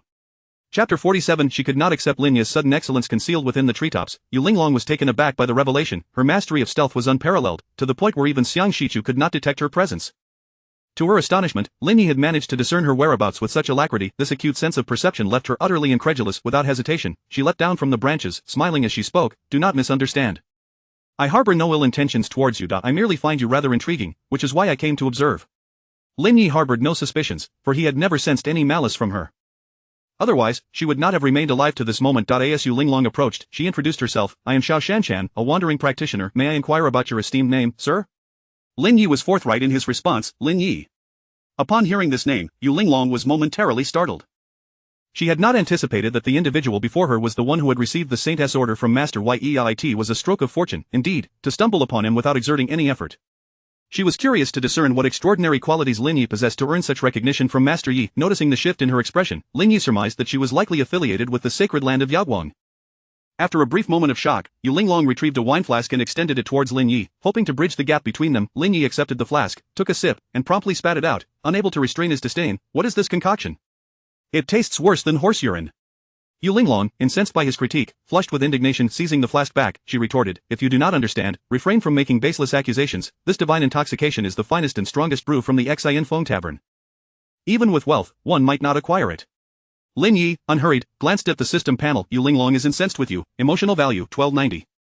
The revelation made his lips quirk in amusement. So, she was actually a saintess. Had it been anyone else, he might have disregarded her, yet, this Yu Linglong did not seem to harbor ill will and possessed a rather intriguing disposition. With a chuckle, Lin Yi remarked, no need to take offense. I was merely jesting. Upon hearing this, Yu Linglong's expression softened considerably. Insulting her was permissible, but disparaging fine wine was an unforgivable sin. Seeing her mood lighten, Lin Yi continued to tease, I have never tasted horse urine, so I cannot speak to its flavor. Thus, to claim your wine is inferior to it is purely hyperbolic. However, your brew is indeed lackluster, devoid of even a hint of alcoholic essence. He spoke the truth. Yu Linglong's wine was genuinely unpleasant. It resembled a bottle of inferior river liquor diluted with 8 bottles of plain water, astonishingly subpar, even inferior to industrial-grade alcohol. Compared to the wines Lin Yi had sampled in his past life, this was a far cry, and to liken it to horse urine was a courtesy. Yu Linglong, upon hearing this, felt a tempest of emotions rising within her. She could scarcely contain her rage, wishing to dismantle Lin Yi limb by limb. This insufferable scoundrel, emboldened by his modest fame, dared to speak such nonsense before her. How foolish she had been to extend hospitality with fine wine. Noticing her serious demeanor, Lin Yi chuckled, I am not deceiving you, your wine is indeed mediocre. However, if distilled, it might improve significantly. After uttering this, he turned away, striding towards the celestial abyss, leaving Yu Linglong in a state of bewilderment. She had never heard of distillation and was completely ignorant of its meaning. By the time she processed this information and sought to pursue him for clarification, she realized that Lin Yi had already vanished from her sight. Meanwhile, above the celestial abyss, the elders and prodigies of various sects gazed down into the depths. At this moment, a palpable ancient and mysterious aura enveloped them, rendering their breaths labored. One among them remarked, the formation has indeed activated, yet, we remain unaware of the source of that flute melody. A scholar turned to Wang Yanzhao and quietly inquired, Master, do you believe that flute sound could be from Lin Yi? His voice was barely above a whisper, yet it resonated clearly among the assembly. Wang Yanzhao nodded, given Lin Yi's talents, it is indeed quite plausible. In his view, it was not surprising for a genius recognized by the heavens to possess the ability to play the flute. The gathered individuals began to murmur among themselves. Those who had witnessed Lin Yi's prowess in poetry, swordsmanship, and alchemy found the notion credible. Just then, an uninformed individual curiously asked, I have heard that Lin Yi was once a disciple of the Tianxin sect. What prompted his departure to the Yuno sect? As soon as the words were spoken, nearly every gaze turned to Shangguanfu. Elder Xiexian from the Hundred Flowers Valley jested, what else could it be but some individual's disdain and ingratitude? Elder Xie spoke the truth. Some were indeed shameless. In reality, her actions were not entirely unjustifiable. Had she not pressured Lin Yi, he might have been lost to obscurity. The crowd exchanged words, mercilessly ridiculing Shangguanfu.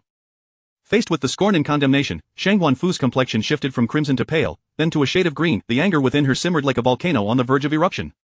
Her fingers clenched tightly, her nails nearly embedding into her palm, the pain a meager tether to her sanity. In this moment, regret consumed her. She loathed her failure to eliminate Lin Yi, allowing him to escape the Tianxin sect. After a considerable time, she managed to regain her composure, gritting her teeth as she declared, how absurd to fawn over a devil cultivator. Do you not find this humiliating? That melody was undoubtedly from the celestial maiden of the Yaguang sacred land. Only she could produce such an extraordinary piece in the entire great Yu kingdom. As her words hung in the air, the surrounding conversations abruptly ceased, all eyes fixated on her. Her statement quickly garnered the approval of some. However, Wang Yanzhao and others remained steadfast in their belief that the flute melody originated from Lin Yi, particularly those who had witnessed his talent firsthand. To them, Shang Guanfu resembled a clown, unwilling to acknowledge her errors, resorting to belittling Lin Yi in a desperate attempt to preserve her fragile dignity. Upon reflection, one might find her pitiable. Her hypocrisy, selfishness, and ruthlessness had led her to commit irreparable wrongs against others, forcing her to perpetually deceive herself with lies to maintain an illusion of normalcy. Individuals entrenched in their own fabricated worlds of deceit are impervious to awakening, no matter the approach. Thus, Wang Yanzhao found no interest in engaging in debate with her, stating, "You may assert whatever you wish, the truth shall ultimately reveal itself." Shang Guanfu yearned to counter, yet ultimately remained silent. Deep within, she, like Wang Yanzhao and the others, also believed that the flute melody belonged to Lin Yi. The celestial maiden, Yi Qingxian, was merely a pretext she employed to convince herself and others. She simply could not come to terms with Lin Yi's sudden brilliance, therefore, even when aware of her error, she felt compelled to persist in her obstinacy. Conversely, all of this was Lin Yi's fault. Could he not remain an inconspicuous figure? Why must he create such a stir? As these thoughts coursed through her mind, a fierce flame of rage ignited within Shang Guanfu, wishing nothing more than to slay Lin Yi on the spot. At that moment, a familiar figure emerged within the crowd's line of sight. It was none other than Lin Yi. Chapter 48. Do you think I am someone who can be wronged? Upon encountering Lin Yi, Wang Yanzhao, Xie Xian, and others, they all stepped forward to greet him. In stark contrast, Shang Guanfu's face was ablaze with fury, her teeth grinding audibly, and her eyes seemed to emit flames. She coldly remarked, "Lin Yi, what business do you have here, you worthless wretch? The Tianli Abyss is a legacy left by our esteemed ancestors of the Daiyu. How dare a demon cultivator like you venture into it? If you have any sense, you should promptly leave." Were it not for the presence of Wang Yanzhao and the others, she would have already struck Lin Yi down. Hearing her words, Lin Yi turned his gaze towards Shang Guanfu. Upon realizing that Yi Zhentian and Tao Yanran were absent, a wave of disappointment washed over him. Had they been present, it was possible they could have captured everyone within the secret realm and strung them up in the inferno of the abyss.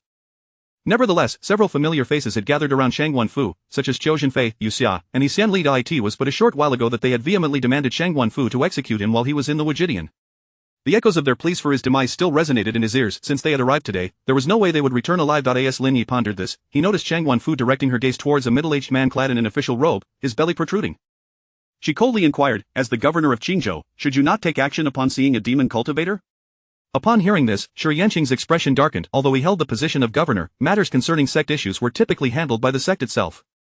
Not to mention the uncertainty of whether Lin Yi was indeed a demon cultivator. Even if he were, he could only report it to the sect for resolution. Complicating matters further was the fact that Tianshuanzong was the foremost sect in Qingzhou, and Lin Yi was a legendary figure revered by countless scholars and alchemists, an entity he could not afford to offend. Thus, he could only awkwardly explain, "Rest assured, Elder Shangguan, I will report this matter to the sect. If Lin Yi is truly a demon cultivator, the sect will certainly not let him off lightly." Upon hearing this, Lu Wuji from the sacred land of Yaoguang sneered, "Seeing a demon cultivator yet taking no action, it seems your time as governor has come to an end." The affairs of the Yuno sect had already irked him, and the audacity of Lin Yi to appear before him, even attempting to vie for opportunities within the secret realm, was nothing short of reckless. In truth, had it been anyone else, he might not have intervened. After all, he was a holy son, not one to be easily provoked by common individuals. However, his concern stemmed from the fear that Lin Yi might seize the resources within the secret realm, particularly since it was likely Lin Yi who had opened it. To prevent any unforeseen circumstances, he felt compelled to resolve the issue of Lin Yi first. With this declaration, many who shared Lu Wuji's sentiments began to step forward, pressuring Shi Yanqing. Wang Yanzhou and the others immediately voiced their support for Lin Yi. Caught in the middle, Shi Yanqing felt an overwhelming desire to escape. He had merely come to gather information and wished to avoid any unnecessary entanglements. Yet, in this awkward situation, no matter what he said, he would anger a multitude of individuals. As the knife was already at his throat, with no way to evade the situation, he found himself compelled to align with the more powerful faction. Surveying the dynamics at play, Shi Yanqing cleared his throat and addressed Lin Yi. "Since there are allegations of you being a demon cultivator, I must ask you to accompany me back for an investigation by the sect. Rest assured, if you are found blameless, we will certainly clear your name." His tone was notably courteous, not out of fear of Lin Yi, but rather out of concern for the scholars and alchemists standing behind him. Should he incite their anger, he feared for his very life. He then turned towards Wang Yanzhou, his voice tinged with a hint of desperation. "Mr. Wang, please be assured. As long as I am here, none shall dare to bully brother Lin Yi." Wang Yanzhou furrowed his brow slightly. He was not keen on Lin Yi being taken away, yet he understood that making things difficult for Shi Yanqing would yield no fruitful outcome. The true threat to Lin Yi came from the holy son of the sacred land of Yaoguang, a foe he could not contend with. Thus, he turned to Lin Yi, seeking to gauge his response. Should Lin Yi wish to take action, he would not hesitate to join him in wreaking havoc and slaying their foes. Shang Guanfu was decidedly displeased with this outcome. In her eyes, Lin Yi, the demon cultivator, must be utterly dismantled to quench her rage. However, observing that Lu Wuji and the others had no intention of further complicating matters for Lin Yi, she begrudgingly relented. At this moment, Lu Wuji was far more concerned about the Tianli Abyss. As for Lin Yi, he was merely a figure who could be extinguished at will. No need for haste. Shi Yanqing scanned the crowd once more and, seeing no objections, turned back to Lin Yi. He offered an awkward smile. "Brother Lin Yi, I assure you, I am left with no choice but to ask for your cooperation." Fear not, at most, it will only be a slight inconvenience for 3 days. With that, he gestured for a few subordinates to apprehend Lin Ye.At that moment, the turtle seal golden imprint fell from Lin Ye's sleeve. He bent down to retrieve the golden seal, playfully handling it as he retorted, Lord Shi, do you truly believe I appear to be someone who can be wronged? Sensing the potent aura of imperial fortune emanating from the golden seal, the onlookers were rendered speechless. Shi Yanqing and his two subordinates were particularly stricken with terror. They had initially assumed Lin Yi to be just an ordinary disciple of the Yuno sect, easily manipulable once they had swayed Wan Yanzhao and the others. Yet, they were taken aback to discover that Lin Yi bore the prestigious turtle seal golden imprint. Should they dare to act against him now, it would be tantamount to open rebellion. They lacked the audacity for such a bold move. After a brief moment of shock, the likes of Lu Wuji and others were consumed by a surge of rage. The Lin Yi they had deemed an easy target had not only obtained the decree from the Holy Master but also possessed the turtle seal golden imprint. His status within the Dayu kingdom had already eclipsed their own. Realizing this, their eyes gleamed with murderous intent. Since this useless Lin Yi was intent on courting death, they would gladly let him perish within the secret realm. Among the crowd, Shang Guanfu's expression was the most grim. She could not fathom how this so-called waste, Lin Yi, had managed such an extraordinary turnaround in such a short span of time. Even more perplexing was why the Empress Ji Rufu had chosen to bestow upon him the turtle seal golden imprint. If given more time to grow, Lin Yi would undoubtedly pose a fatal threat to her. With these thoughts swirling in her mind, a fierce desire to eliminate him took root. Upon sensing the murderous intent emanating from Lu Wuji, Shang Guanfu, and the others, Lin Yi promptly opened his system panel. Lu Wuji harbors intense fury towards you, emotional value. 3390, triple crit. Shang Guanfu harbors intense fury towards you, emotional value 485, quintuple crit. Xiao Qingshan harbors intense jealousy towards you, emotional value 3600, triple crit. Bai Shi harbors intense jealousy towards you, emotional value 3780, triple crit. Current emotional value 33,852, 100, 000. Gazing at the multitude of emotional value notifications, Lin Yi could not suppress a slight smile. Indeed, among these individuals, aside from Lu Wuji, Shang Guanfu, and those who wished to prevent his entry into the secret realm, the rest were all members of prominent families. It was evident that they were consumed by jealousy over his acquisition of the turtle seal golden imprint. This group was notorious for their envy of the talented. However, the stronger their jealousy, the higher his emotional value would rise. Of course, despite this, he had no intention of sparing any of them. Regrettably, there was no time to deal with them now. After all, the secret realm would not remain open indefinitely, and if he took the time to eliminate these individuals, he might find himself out of time. Furthermore, it would be rather inappropriate to act against them in front of so many witnesses. It would be best to wait until they were within the secret realm. Lin Yi silently recorded the names of these individuals before turning to Shi Yanqing, smiling as he asked, Lord Shi, according to protocol, shouldn't you be kneeling before me? Chapter 49. If this continues, I shall truly become a great sage. Upon hearing these words, Shi Yanqing's expression turned exceedingly grim. Lin Ye's remarks struck him like a resounding slap to the face. He found himself utterly powerless to resist, compelled instead to curry favor with Lin Yi. For the turtle seal, bestowed by the Empress herself, symbolized immense power and status, something far beyond the reach of a mere provincial governor like him. Sir Lin, this is a misunderstanding. Shi Yanqing forced a smile, signaling his subordinates to retreat, kneeling and bowing. How could a humble official ever disrespect you? It is merely a formality, prompted by someone's report. Now that the matter is clear, how could I dare to cause you any distress? Though he spoke these words, his heart seethed with resentment. How dare Lin Yi, a mere waste, presume to lord over him? Once the Northern Mang army arrived, he would ensure Lin Yi met a gruesome end, making him painfully aware of the consequences of offending him.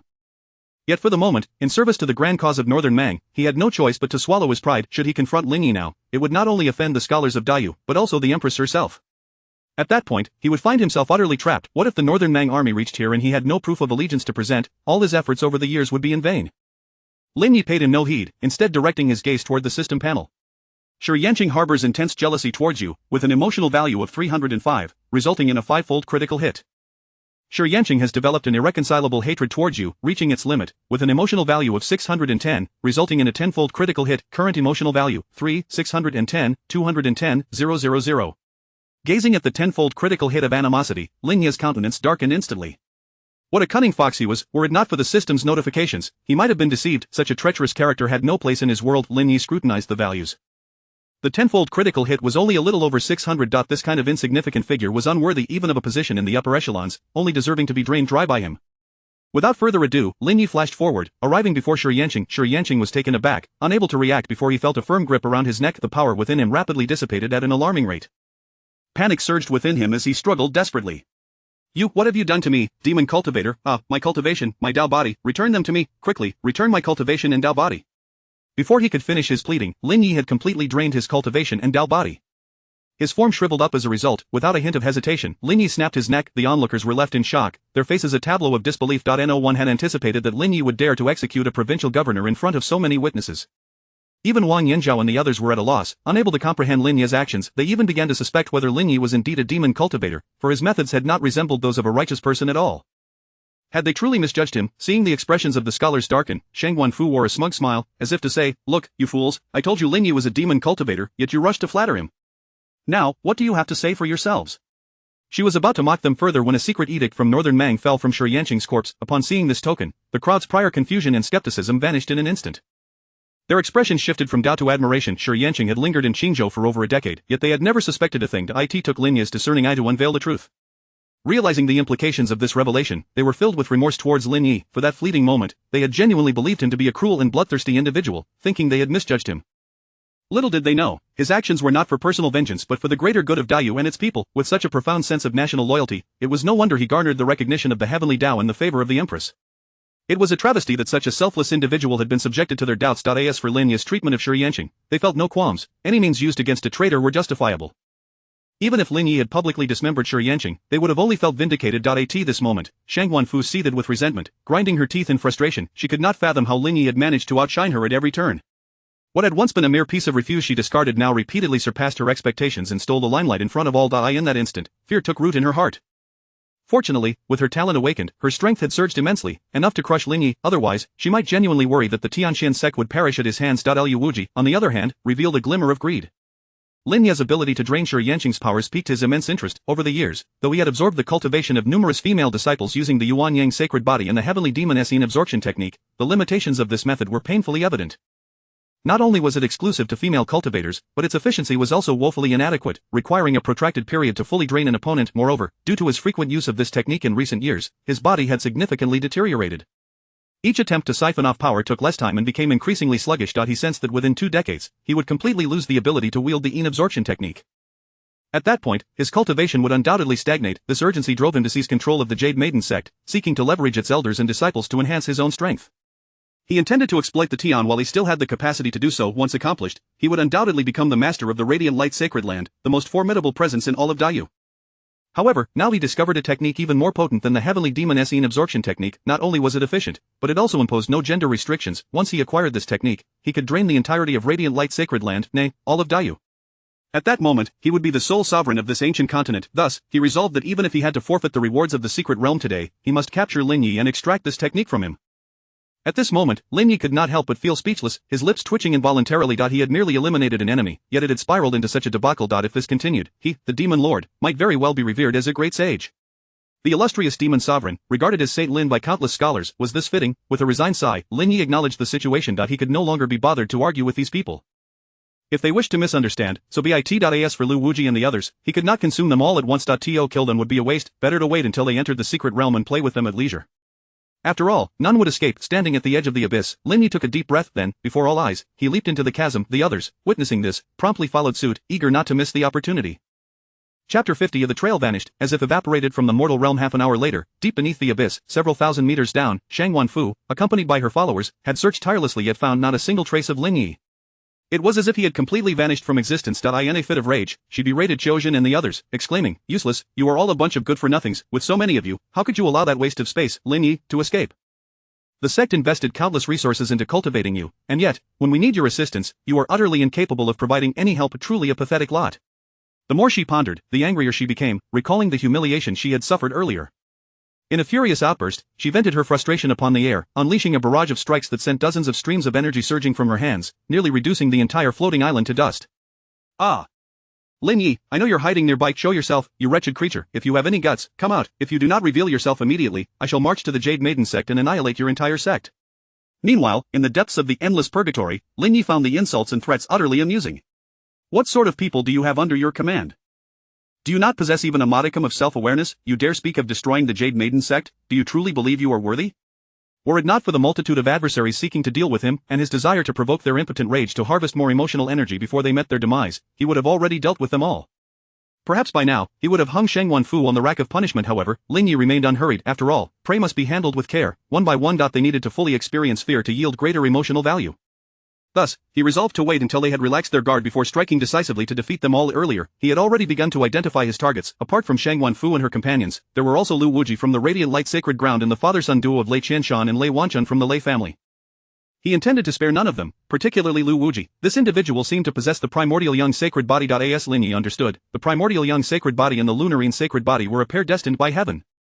Both grew explosively once fully activated, yet, without finding a corresponding physique for mutual cultivation, one would be subject to the backlash of such a unique constitution, leading to their demise.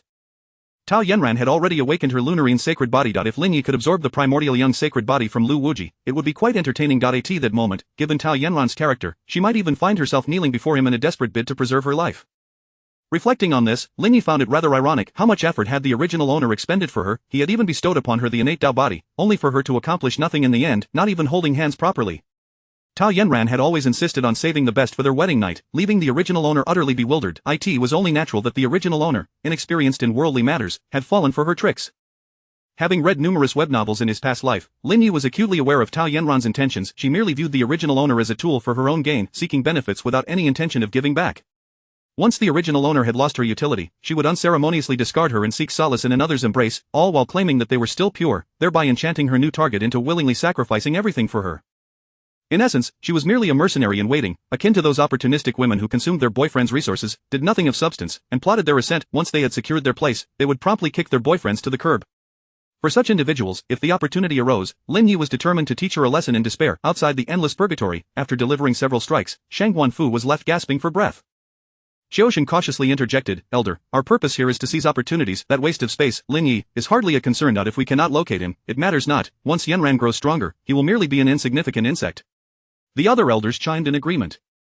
Though Shang Guanfu was filled with reluctance, she recognized the futility of searching for Lin Yi. Moreover, what they said held some truth. Lin Yi, that worthless fool, would never catch up to her disciple, Tao Yanran. There was no need to waste time pursuing him. Thus, she promptly led her group towards the next floating island. Meanwhile, 30 miles above ground, Yu Linglong wore an expression of disbelief. She had never anticipated that Lin Yi's ability to conceal himself would surpass her own. After searching for over half an hour, she had yet to catch a glimpse of him. He seemed to have evaporated from existence. Unlike others, Yu Linglong had never been interested in the opportunities within the secret realm. She sensed that this place held nothing of value for her, only endless peril awaited. Her descent was merely to seek clarity from Lin Yi regarding the meaning of distillation and whether it could truly enhance the quality of wine. She yearned to savor a beverage that surpassed even the intoxication of the gods, ideally one that would allow her to indulge in a blissful stupor for 7 days and nights.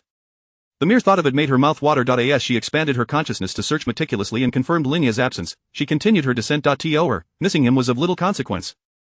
She believed that with Lin Yi's prowess, he would undoubtedly reach the abyss's depths. If she could not find him along the way, she would simply wait for him at the bottom. In the endless purgatory, Lin Yi noted that Shang Guanfu, Lu Wuji, Lei Qianshan, and the others had all departed from the first floating island. He intended to leave the purgatory and systematically eliminate his enemies. As for the opportunities within the secret realm, he was not particularly anxious. After all, the benefits derived from those so-called opportunities might pale in comparison to what he could gain from his adversaries.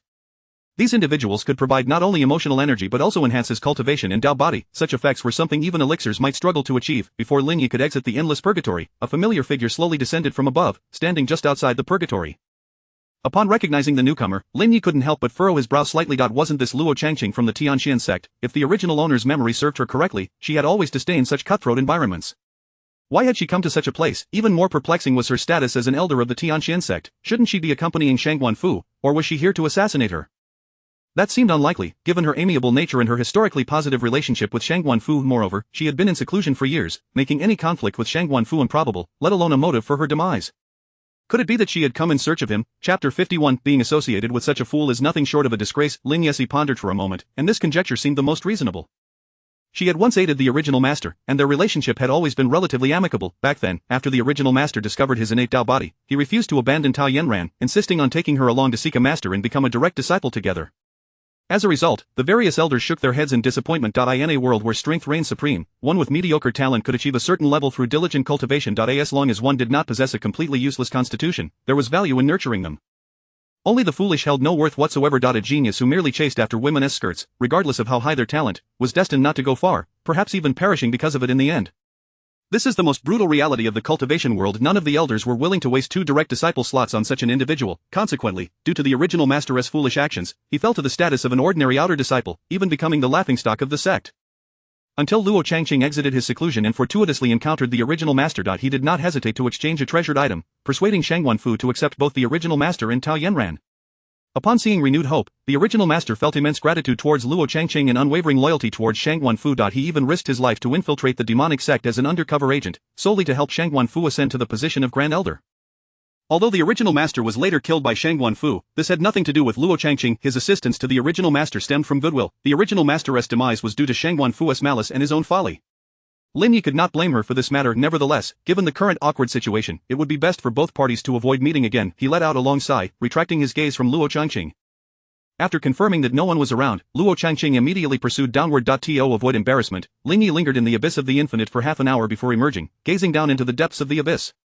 It must be said that this celestial abyss was not only vast but also unfathomably deep. Lush islands floated throughout the abyss, resembling layers of intersecting clouds. The deeper one ventured, the more intense the sense of danger became, as though some terrifying ancient creatures were guarding this place. Sure enough, before long, piercing screams echoed from below, interspersed with the roars of demonic beasts. Hearing this commotion, Lin Yi secretly breathed a sigh of relief. Thankfully, he had not rushed down earlier, but had instead left behind several white jade vials containing his blood. Otherwise, he would likely already be on the path to reconstructing his body at this moment. After the figures of the crowd had completely vanished, Lin Yi leisurely emerged from the abyss of the infinite.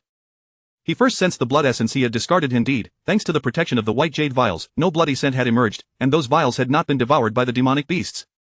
However, to his astonishment, among the dozens of white jade vials he had released, 2 were still in freefall. This meant that those 2 vials had yet to reach the deepest point. This was truly hard for Lin Yi to believe. After all, those vials contained his blood essence, and they should have fallen faster than ordinary objects. Since he had discarded them, nearly an hour had passed. Even accounting for freefall speed, they should have dropped several 100,000 kilometers by now. The depth was simply staggering. If the demonic beasts grew stronger, the deeper one went. What terrifying existence awaited at the depths of several 100,000 kilometers?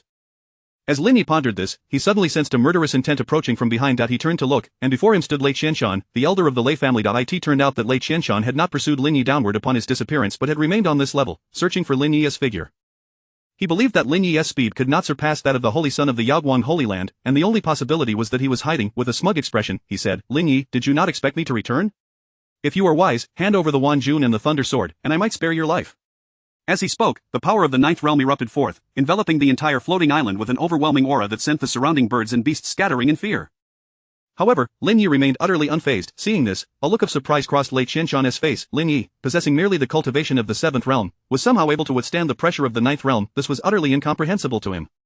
In Lin Yi's eyes, Lei Qianshan's pressure was nothing more than child's play. With his current mental strength, not to mention the trivial pressure of the ninth realm, even the pressures of the 12th or 13th realm would scarcely have an effect. Lin Yi drew forth the Thunder Sword, smiling as he said, "The sword you seek is in my possession, and your son is also in my hands. If you wish to have them, feel free to follow me." With that, he willed a portal to open within the abyss of the infinite and stepped inside without hesitation. As he beheld the terrifying aura emanating from the abyss of the infinite, a flicker of trepidation arose within Lei Qianshan. At that moment, he heard the voice of Lei Wanjun echoing from within the abyss. "Father, it's me, Wanjun. I am in so much pain. Please help me kill that waste Lin Yi and save me. Father, I can't take it anymore. Please save me." Lei Wanjun screamed in anguish under the purifying flames of the Scarlet Lotus, pleading for Lei Qianshan to rescue him from his torment. Hearing this, Luo Sujuan and the others could not help but scoff coldly. What a pitiful waste, knowing full well that entering the ninth realm would be futile, yet daring to let Lei Qianshan step in to meet his death. Being associated with such a fool is truly a disgrace. Lin Yi, however, was immensely satisfied. Although he had other means to eliminate Lei Qianshan outside the abyss, doing so here would save him considerable effort. After all, this was a world he had forged, and everything was under his control. Sensing Lei Qianshan's hesitation, Lin Yi remarked with a smile, "Since you dare not enter, you can only watch helplessly as the Thunder Sword is taken from you." He mused, "By the way, this sword is quite sharp. It shouldn't be too painful when it cuts into your son. Why not let me try it first?" With a wave of his hand, the entrance to the abyss of the infinite began to shrink gradually. He then stepped towards Lei Wanjun, brandishing the Thunder Sword. "Ah, damn beast, I will tear you to shreds." Lei Qianshan roared with fury. In his rage, without a moment's thought, he charged into the abyss of the infinite. Upon seeing Lei Wanjun lose an arm, he erupted with rage, his eyes bloodshot as he glared at Lin Yi, gritting his teeth and saying, "You damned mutt, how dare you harm my son? I will make you pay in blood." Chapter 52. The prey has dispersed. It's time to begin the hunt. Lin Yi gazed at Lei Qianshan, momentarily taken aback. The members of the Lei family were indeed rather easy to toy with. Since he had entered, Lin Yi felt no need for idle chatter. With a decisive wave of his hand, dozens of chains surged forth towards Lei Qianshan. Instantly, Lei Qianshan executed the Thunder Shadow Step to evade. Alas, within the depths of the abyssal hell, his agility proved utterly ineffective. This realm was crafted by Lin Yi himself, and everything within it lay under his dominion. The speed he prided himself on paled in comparison to Lin Yi, the sovereign of this space. In the blink of an eye, Lei Qianshan found himself ensnared by the chains. Staring at Lin Yi in disbelief, he stammered, "How is this possible? What sorcery have you employed?" He had clearly activated the Thunder Shadow Step to avoid the chains, yet somehow, upon landing, he remained rooted in place. At that moment, he even began to doubt whether he had truly used the Thunder Shadow Step. Lin Yi replied with an unperturbed tone, "You overthink matters. This is my created space, and I am the very law of this realm. To deal with you, what sorcery do I require? What? How is this possible? Lei Qianshan's face contorted with incredulity. The ability to create a space was an extraordinary feat even if Lin Yi possessed only a cultivation of the 7th realm. Not even an emperor-level expert could necessarily achieve such a thing. Upon hearing this, Luo Sujuan and the others were equally astonished. Since their arrival, they had been curious about the true nature of this place. They had initially assumed it to be some sort of treasure space. Only now did they comprehend that it was, in fact, a realm conjured by Lin Yi. In that moment, they recognized the short-sightedness of their previous judgments, foolishly attempting to exclude a genius like Lin Yi. In hindsight, they felt utterly ridiculous, realizing that in terms of both strength and vision, they paled in comparison to Jiang Zhifei. Lin Yi paid them no further heed and exited the abyssal hell, descending further. His essence had already descended. At this moment, Lin Yi's exploration was not for the sake of opportunities within the secret realm, but rather to seize this golden opportunity to extract more from the individuals present. His eyes had glimmered with greed upon spotting so many adversaries. Were it not for the inability to confront them all at once, he would not have lingered in the abyssal hell for so long. Now that the prey had scattered, it was time to commence the hunt. In less than half an hour, he had captured over a dozen unsuspecting individuals. Without exception, these individuals were drained of their cultivation and Dao bodies, their remains reduced to mere dust by Lin Yi's hand. As a result, Lin Yi's cultivation ascended rapidly, reaching the pinnacle of the 7th realm, tantalizingly close to the 8th. However, during this process, Lin Yi also discerned the limitations of the devouring heaven demon art. Initially, upon capturing individuals, his first thought had been to bring them into the abyssal hell to amass emotional energy. Thus, after entering the 7th realm, he had never attempted to extract cultivation and Dao bodies across realms. It was only at this moment that he realized that the cultivation of the 7th realm could not absorb that of the 8th. Clearly, it was time to enhance the devouring heaven demon art. Given the considerable enmity from 8th realm experts towards Lin Yi, the abyssal hell soon brimmed with individuals. Observing them, Lin Yi felt a headache coming on. He opened the system panel, glancing at the last line. Current emotional value 82, 568, 100, 000. The influx of individuals had substantially accelerated the accumulation of emotional energy, just over 10,000 more, and he could once again refine the devouring heaven demon art. With this thought, Lin Yi felt a flicker of anticipation, hoping that once proficiency increased, he could directly begin extracting from the 9th realm, thereby enhancing his efficiency. After all, his current extraction efficiency was not impeccable. A small portion was inevitably lost each time he drew upon cultivation and Dao bodies, which caused him considerable distress. While Lin Yi pondered, he caught sight of several familiar figures. Simultaneously, Shang Wanfu and her companions discovered Lin Yi's presence. Upon seeing him, their expressions twisted with loathing. Shang Wanfu sneered, "Lin Yi, this time I am eager to see who will come to your aid." With that, a cruel smile curled at the corners of her lips. This time, she would not afford Lin Yi any opportunity. She was determined to personally eliminate this waste. With a wave of her hand, she signaled Qiuzhen and the others to act. Lin Yi, however, felt no trepidation. He was no longer the easy target he had once been within the boundless palace. In an instant, he flickered and appeared before Elder He Xianli of the 7th realm, directly bringing him into the abyssal hell. In front of Luo Sujuan and the others, he drained both his cultivation and Dao body completely. As He Xianli's essence flowed into Lin Yi's dantian, he felt an overwhelming surge of spiritual energy reaching a critical threshold, signaling an impending breakthrough. Taking a deep breath, it felt as though every pore in his body was inhaling, absorbing the surrounding spiritual energy. As the energy continued to converge, a formidable power brewed within him. Moments later, as that power reached its zenith, Lin Yi's body trembled slightly, as if he had heard the sound of some shackles shattering. He opened his eyes, exhaling a breath of stagnant air. At last, he had broken through to the 8th realm. In that instant, he felt as though the entire world had become clearer. Power flowed within him like a roaring river, unstoppable. Luo Sujuan and the others looked on in disbelief. What sorcery was this? When had breakthroughs become so effortless? Their own ascensions had been fraught with countless tribulations, each punctuated by the relentless cleansing of overwhelming spiritual energy. It felt as though every sinew and meridian was on the verge of rupture. The pain was nothing short of excruciating, far worse than being flayed alive. Yet here was Lin Yi, achieving it with such ease, as if it were akin to drinking water or eating a meal. It was utterly beyond their comprehension. Lin Yi, however, regarded it with indifference. Possessing the body of a demon god, even if he were to self-destruct into a mist of blood, he could effortlessly restore himself. The minor injuries from this breakthrough had no bearing on him. Meanwhile, outside the abyssal hell, Shang Wanfu seethed with rage upon witnessing Lin Yi's disappearance. "You waste, come out," she screamed. "Ah, damn it. If you have the ability to kill, then stop hiding." She continued her tirade without moving from her position. She had previously discovered that Lin Yi's vanishing act did not rely on agility. Rather, he temporarily concealed himself within some spatial artifact. This meant that wherever he vanished, he would inevitably reappear nearby. Qiuzhen and the others kept a vigilant watch on Lin Yi's last known location, ready to strike at any moment. This time, they were determined to slay Lin Yi. Soon enough, Lin Yi's figure materialized before them. Without hesitation, they charged toward him with lethal intent. However, they quickly sensed something amiss as Lin Yi's body began to rapidly contract. This reminded them of a previous encounter within the boundless palace. Qiuzhen blurted out, "Damn it, scatter, that brat Lin Yi is planning to self-destruct again." Chapter 53. The effortless annihilation of the Elder Council of Tianxian sect. Upon witnessing Lin Yi's body rapidly expand, Shang Wanfu was filled with terror. Previously, during their encounter at the Wajidian, Lin Yi had merely been at the third realm, yet through self-detonation, he had inflicted significant injuries upon her and now, having ascended to the eighth realm, should she fall victim once more, it would be tantamount to losing half her life, if not her very existence. With this thought in mind, she swiftly executed her evasive maneuvers. Alas, Xiuzhen, Fei Yuxia, and the other elders had already charged towards Lin Yi, leaving her no time to retreat. With a thunderous explosion, Lin Yi's body detonated, sending shockwaves that shattered the entire floating island into countless fragments, as soil and vegetation cascaded downward. Xiuzhen, Fei Yuxia, and their companions narrowly avoided fatal injuries at the critical moment. However, they still suffered considerable harm, with many collapsing to the ground, their combat capabilities severely diminished. They gazed apprehensively at the site of the explosion, where the blood mist emanating from Lin Yi began to coalesce into a vivid mass of blood. In the blink of an eye, it materialized into a familiar figure. Witnessing this spectacle, shock enveloped the eyes of all present, including Shang Guanfu. How could one, reduced to mere blood mist, possibly resurrect? Was this still human? After a fleeting moment of astonishment, an ominous shadow of death loomed over their hearts. Immortal and indestructible, capable of infinite self-detonation. Against such an adversary, they could perceive no glimmer of hope. As Lin Yi noted the despair etched upon their faces, a faint smile crept upon his lips. This was precisely the effect he had desired. He opened the system panel once more, glancing at the final line. Indeed, under the immense weight of their tenfold despair, his current emotional value surged past the 100,000 threshold. Without hesitation, Lin Yi exchanged this for additional simulation attempts, focusing on the swallowing heaven devil art. The simulation commenced. In the 74th year, he finally attained enlightenment, mastering the swallowing heaven devil art to perfection, enabling him to devour foes whose cultivation surpassed his by one major realm. By the 81st year, hindered by the incompleteness of the technique, he found himself unable to break through. After fruitlessly searching for the missing fragments, he reluctantly abandoned the quest, redirecting his efforts towards enhancing his own cultivation. In the 100th year, blessed with extraordinary talent, after 19 years of arduous training, he experienced a significant rise in realm, successfully breaking through to the 7th level of the 8th realm. Upon receiving this notification, Lin Yi couldn't help but feel exasperated. Despite absorbing numerous Tao bodies, a mere 20 years of cultivation yielded only a 7-level increase in realm. Was this truly remarkable talent?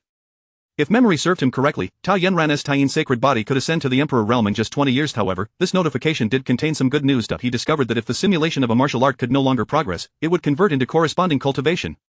This revelation was somewhat unexpected for Lin Yi. He had previously inquired about this matter with the system, but alas, it had offered him no answers. Thus, he had assumed that simulating lower-tier techniques would merely squander his time.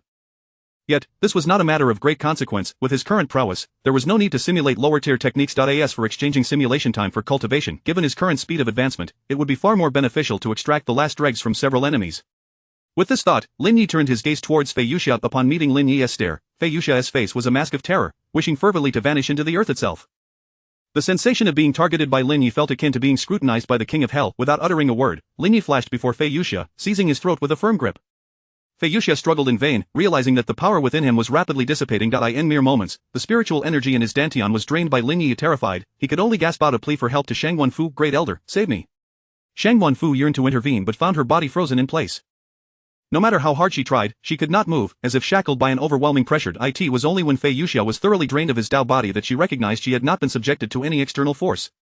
The reason for her immobility was purely the fear that engulfed her. She could hardly believe that she would one day feel such paralyzing terror in front of Lin Yi. It felt as though an insurmountable mountain was pressing down upon her, rendering even the act of breathing arduous. At that moment, she was forced to concede that Lin Yi was not a waste, but rather a genius beyond her wildest imagination. In the presence of such a prodigy, even Tao Yanran, with her Taiyin sacred body, seemed to pale in comparison.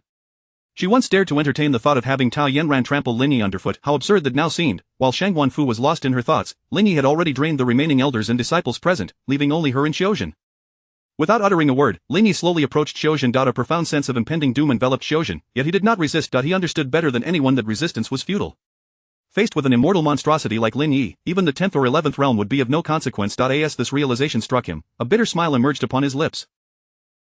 He had once believed that aligning with Shang Guanfu would grant him boundless power, allowing him to command the Tianqian sect at will. Back in the Wajidian, he was acutely aware that Shang Guanfu's approach was misguided. Yet, he had refrained from voicing his objections, instead aiding her in her wrath, publicly advocating for Lin Yi's execution. To him, Lin Yi had always been nothing more than a mere human life.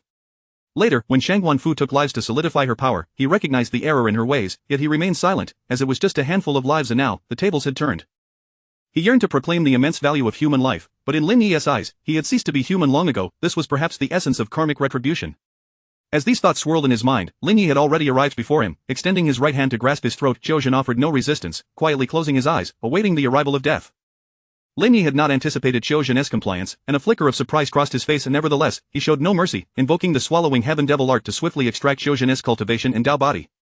Then, with a resounding crack, Zhou Zhen's neck was broken. Only then did Lin Yi turn to face Shangguan Fu. At that moment, Shangguan Fu had emerged from her stupor of shock and despair. Regardless of Lin Yi as terrifying genius, she refused to concede so easily. Even in death, she intended to make him pay a price. With this thought, a sudden idea flashed in her mind. Yes, self-detonation. She could not believe that self-detonation would fail to obliterate this detestable waste known as Lin Yi. No, Lin Yi was no waste, yet, even so, she would ensure that he bore the consequences alongside her. Chapter 54. The demise of Shangguan Fu. Lin Yi was taken aback by Shangguan Fu's sudden move, never anticipating such a turn of events. What a pity it was for her to squander her profound cultivation. If only he could siphon her power, he would surely ascend to the 5th level of the 9th realm. Lost in thought, he was abruptly interrupted by the appearance of Luo Changqing, who, with unparalleled swiftness, unsealed Shangguan Fu's meridians. In an instant, the years of her accumulated cultivation gushed forth like a waterfall, her dantian crumbling under the overwhelming tide of spiritual energy. Within mere moments, her 7th level cultivation of the 9th realm dissipated entirely. As she felt her power evaporate, a hauntingly tragic smile graced Shangguan Fu's lips. Stripped of her cultivation, doomed to be forsaken by the Tianxian sect, she pondered the futility of her existence. Alas, she lamented her inability to take Lin Yi with her as she departed this world, a regret that would haunt her for a lifetime. Ultimately, she blamed Luo Changqing, that wretched woman, for this predicament. Had she not interfered, Lin Yi would have long since been reduced to ashes. Seeing the hatred flickering in Shangguan Fu's eyes, Luo Changqing sighed. Shangguan junior sister, why must you go through this torment? Spare me your feigned sympathy, Luo Changqing. Shangguan Fu retorted with a cold laugh. You merely wish to utilize Lin Yi to eliminate me and seize my position. Do you think I am blind to your schemes? Luo Changqing could only sigh in response, unable to comprehend how her once humble and courteous junior sister had transformed into this. Not only did Shangguan Fu ruthlessly eliminate her peers, but she also regarded her own senior sister, as an enemy. It was both laughable and tragic. Nevertheless, Shangguan Fu remained her junior sister, and she could not simply abandon her. To do so would render her no different from Shangguan Fu herself. Thus, she turned to Lin Yi. Lin nephew, Shangguan junior sister has been rendered powerless. Might you, for my sake, grant her a reprieve? Upon hearing this, Lin Yi furrowed his brow. He held a deep-seated grudge against Shangguan Fu and would not show her mercy. To him, enemies ought to be annihilated entirely. However, he recognized Luo Changqing's kindness towards the original owner and her genuine concern.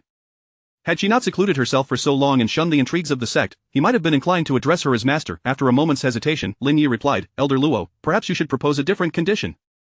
Regardless of the circumstances, Shangguan Fu must die today. There is no room for negotiation. Not if I were to spare those who wish to kill me. What purpose would my existence serve? I might as well end my life right now.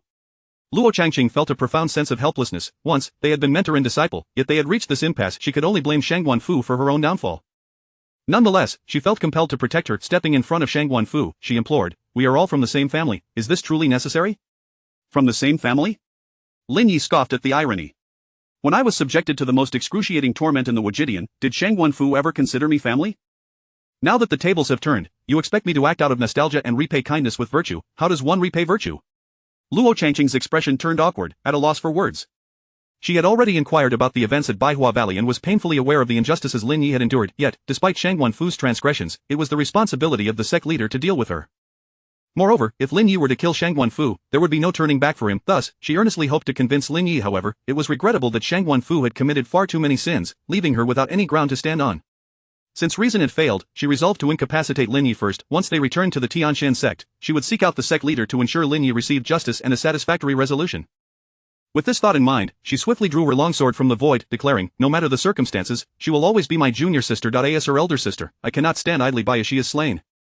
Therefore, I apologize, Lin Yi, if you insist on killing her, I will have no choice but to confront you. Hearing this, Shangguan Fu burst into laughter, her disdain palpable. Luo sister, you truly excel at theatrics. Unfortunately, if you think you can deceive me, you underestimate my intellect. Do you believe that your actions will evoke my gratitude, that your performance will compel me to wholeheartedly support your bid for the position of Grand Elder? Dream on, you will never ascend to that rank, and Lin Yi shall never return to the Tianshan sect. With that, she unhesitatingly raised her sword and aimed for Luo Changqing's back. Yet, in her current state of utter powerlessness, she failed to remember that she was but a mere shell of her former self. Luo Changqing, a cultivator of the 9th realm, merely relied on her protective aura to deflect Shangguan Fu, sending her crashing to the ground. Before she could rise, the sword she had cast flew through the air, striking her in the chest. Gazing at the blade embedded in her heart, she felt the life force within her wane, her expression a mask of resentment and agony. It had taken her years to climb to the position of Grand Elder in the Tianshan sect, and now it was all slipping away in an instant. She had aspired to ally with Tao Yanran and become the most powerful figure in the world, but now, all of that was rendered impossible. The specter of death loomed before her, and fear gripped her heart. Over the years, she had taken countless lives, numbing herself to the fear of death. Yet, in this moment, that long-forgotten terror consumed her thoughts, refusing to be banished, until she begrudgingly exhaled her final breath.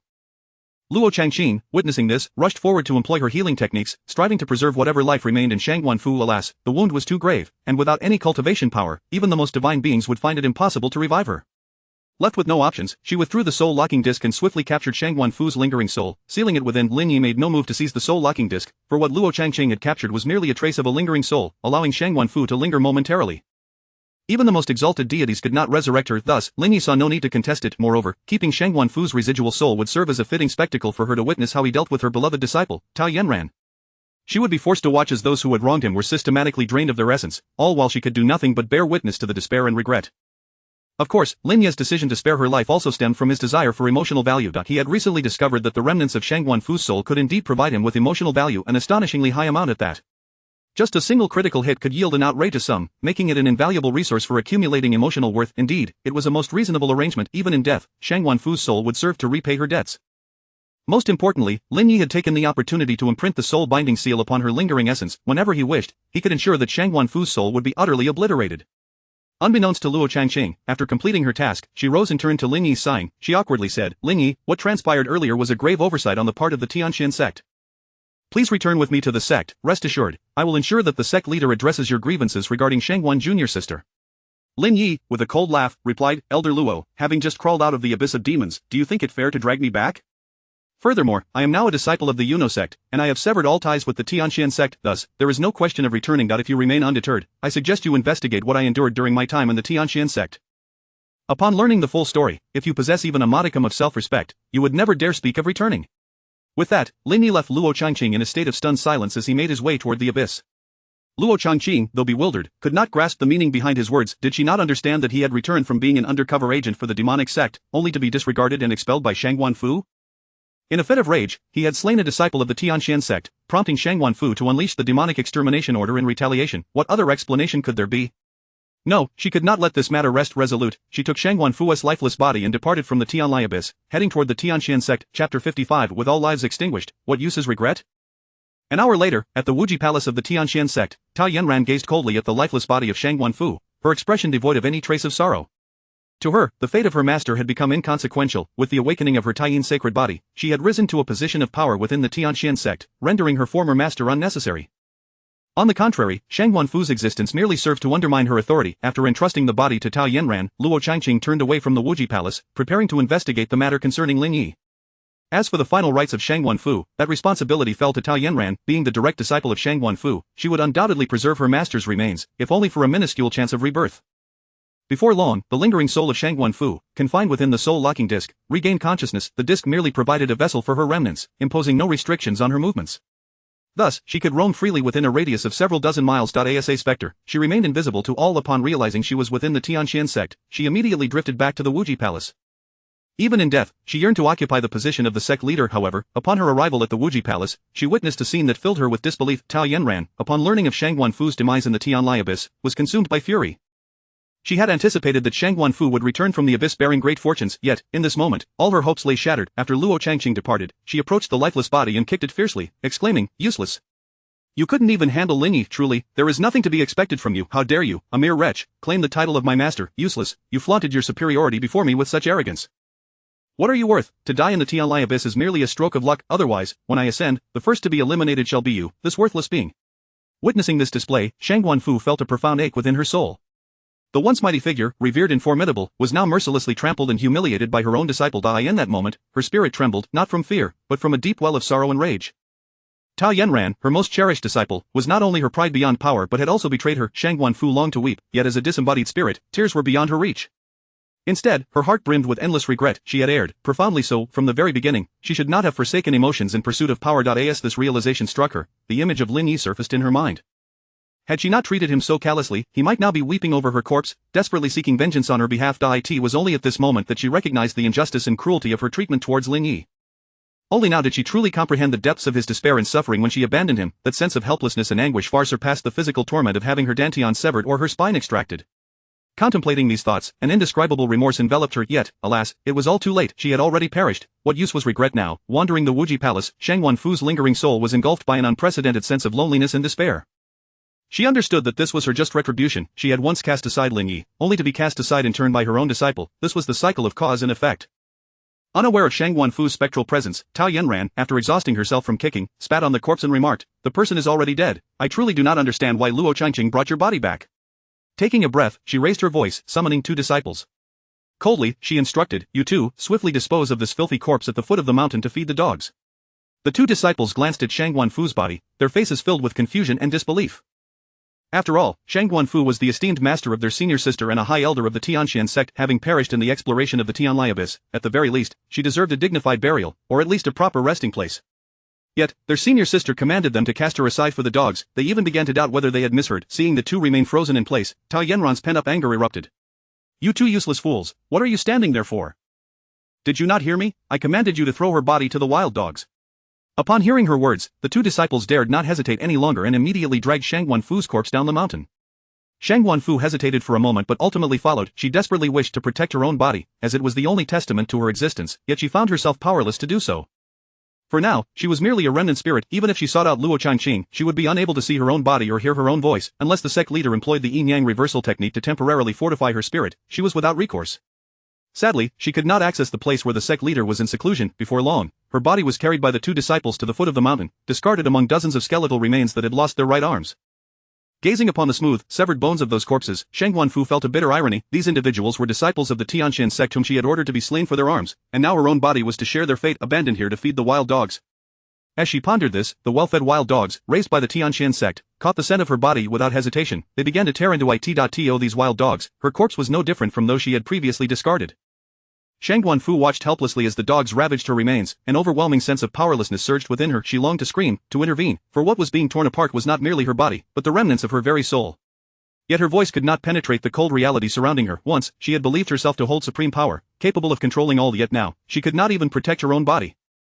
Her existence, her very essence, appeared utterly insignificant in the eyes of these ravenous beasts. In that moment, she wished fervently that she had perished in the Tianlai abyss, for then she would not have to witness this degradation. Meanwhile, within the thicket of the Tianlai abyss, Lin Yi observed the notifications popping up on his system panel, a smile creeping onto his lips. The emotional turmoil within Shang Guanfu was unbearable, yielding an emotional value of 25,000 with a 10-fold critical hit.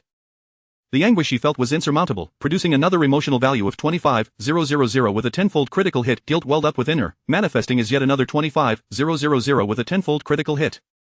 Regret surged, resulting in another emotional value of 25,000 with a 10-fold critical hit. Current emotional value, 134,761,200,000. Fortunately, he had refrained from allowing her to be completely obliterated. Otherwise, it would have been a tremendous loss in such a brief span. She alone had contributed an astounding 100,000 emotional points. At this rate, it would not be long before he could redeem more opportunities for deduction. Lin Yi closed the system panel and continued his descent into the depths. Chapter 56, What has led you to the delusion that I need to flee? Half a day later, at the abyss of celestial melody, 200 miles above the ground, Lu Wuji, accompanied by several elders and disciples, was struggling to explore downward under immense pressure. Suddenly, a familiar figure darted past them at an astonishing speed. Upon seeing that slender silhouette, Lu Wuji gritted his teeth in hatred, for it was none other than Yu Linglong, the Terminator of the secret realms. In terms of strength, Lu Wuji was confident that he would not be outmatched by Yu Linglong. However, when it came to exploring forbidden areas, he could hardly compare to her, being but a fraction of her prowess. Yu Linglong possessed the ancient spirit body, rendering her impervious to all evils while bestowing upon her a heightened sense of danger and the ability to conceal her presence. She naturally held a considerable advantage in the exploration of secret realms. Over the years, she had traversed nearly all the secret realms she encountered. Nevertheless, Lu Wuji refused to concede defeat. The abyss of celestial melody was unlike any other secret realm. The dangers here far surpassed those elsewhere. A moment's carelessness could result in utter annihilation. Although Yu Linglong was endowed with an ancient spirit body, she was ultimately just one person. Moreover, there was but a single exit from this place. Even if she stumbled upon a great opportunity, he could wait patiently to seize it. When the time came, what was rightfully his would still belong to him. As Lu Wuji contemplated this, another familiar figure appeared before him. Upon seeing this well-known visage, a glimmer of greed flickered in Lu Wuji's eyes. With a cold smirk, he remarked, "How fortuitous, it seems I have stumbled upon you without any effort. Lin Yi, I am eager to see where you can run to this time." As he spoke, he sensed Lin Yi's cultivation level and discovered that Lin Yi had already broken through to the 8th realm, which filled his face with excitement. The techniques Lin Yi wielded were indeed extraordinary. Just a day prior, Lin Yi had only reached the 7th realm, yet now he was on the brink of the 9th realm. If he could acquire this technique, within 3 years, he could become the most formidable being in the ancient continent. With sufficient strength, he could fully awaken the Yuan Yang sacred body within him. At that moment, not even the celestial beings above would dare to look down upon him. Run? Lin Yi's voice carried a hint of mockery. What has led you to the delusion that I need to flee? I merely have no time to entertain you trash for the moment. However, since we have crossed paths here, allow me to bestow upon you a grand gift. With that, his body rapidly contracted. In an instant, a vast surge of spiritual energy flowed into Lin Yi's dantian. Seeing this, Lu Wuji panicked, exclaiming, "Damn it!" He did not wish to witness the divine-level technique he was about to see vanish before his eyes.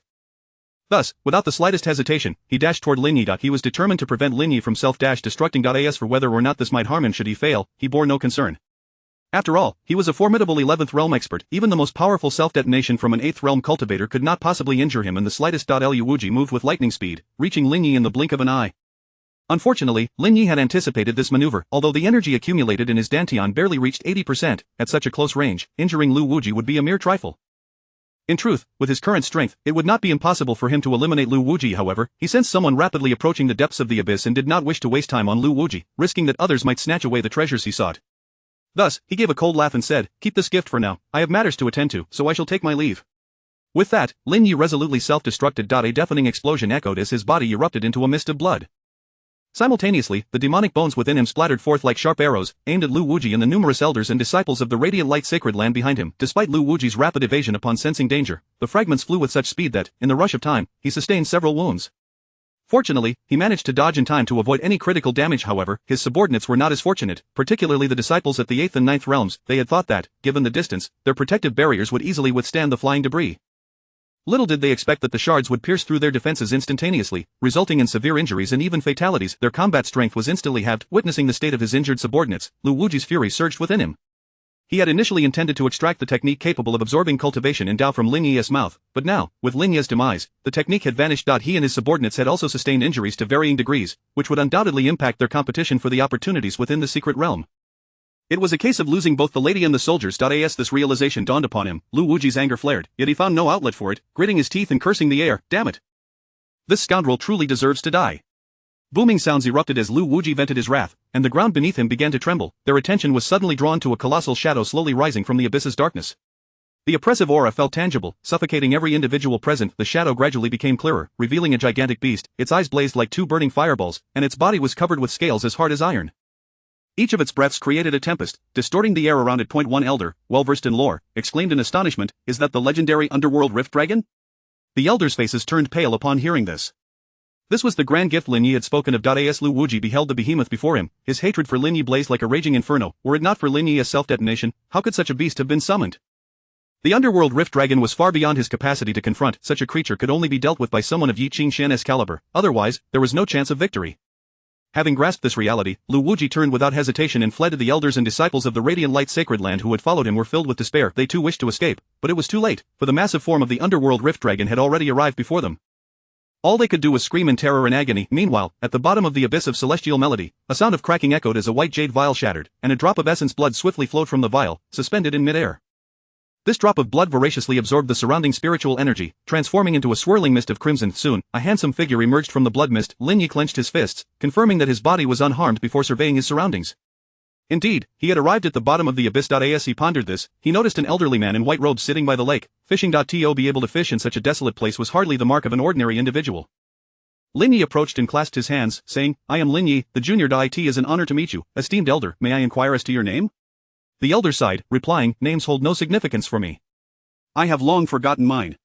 Lin Yi attempted to extend his consciousness to probe the elder's cultivation level but found it utterly impossible. The elder calmly inquired, "Was it you who played the tune earlier?"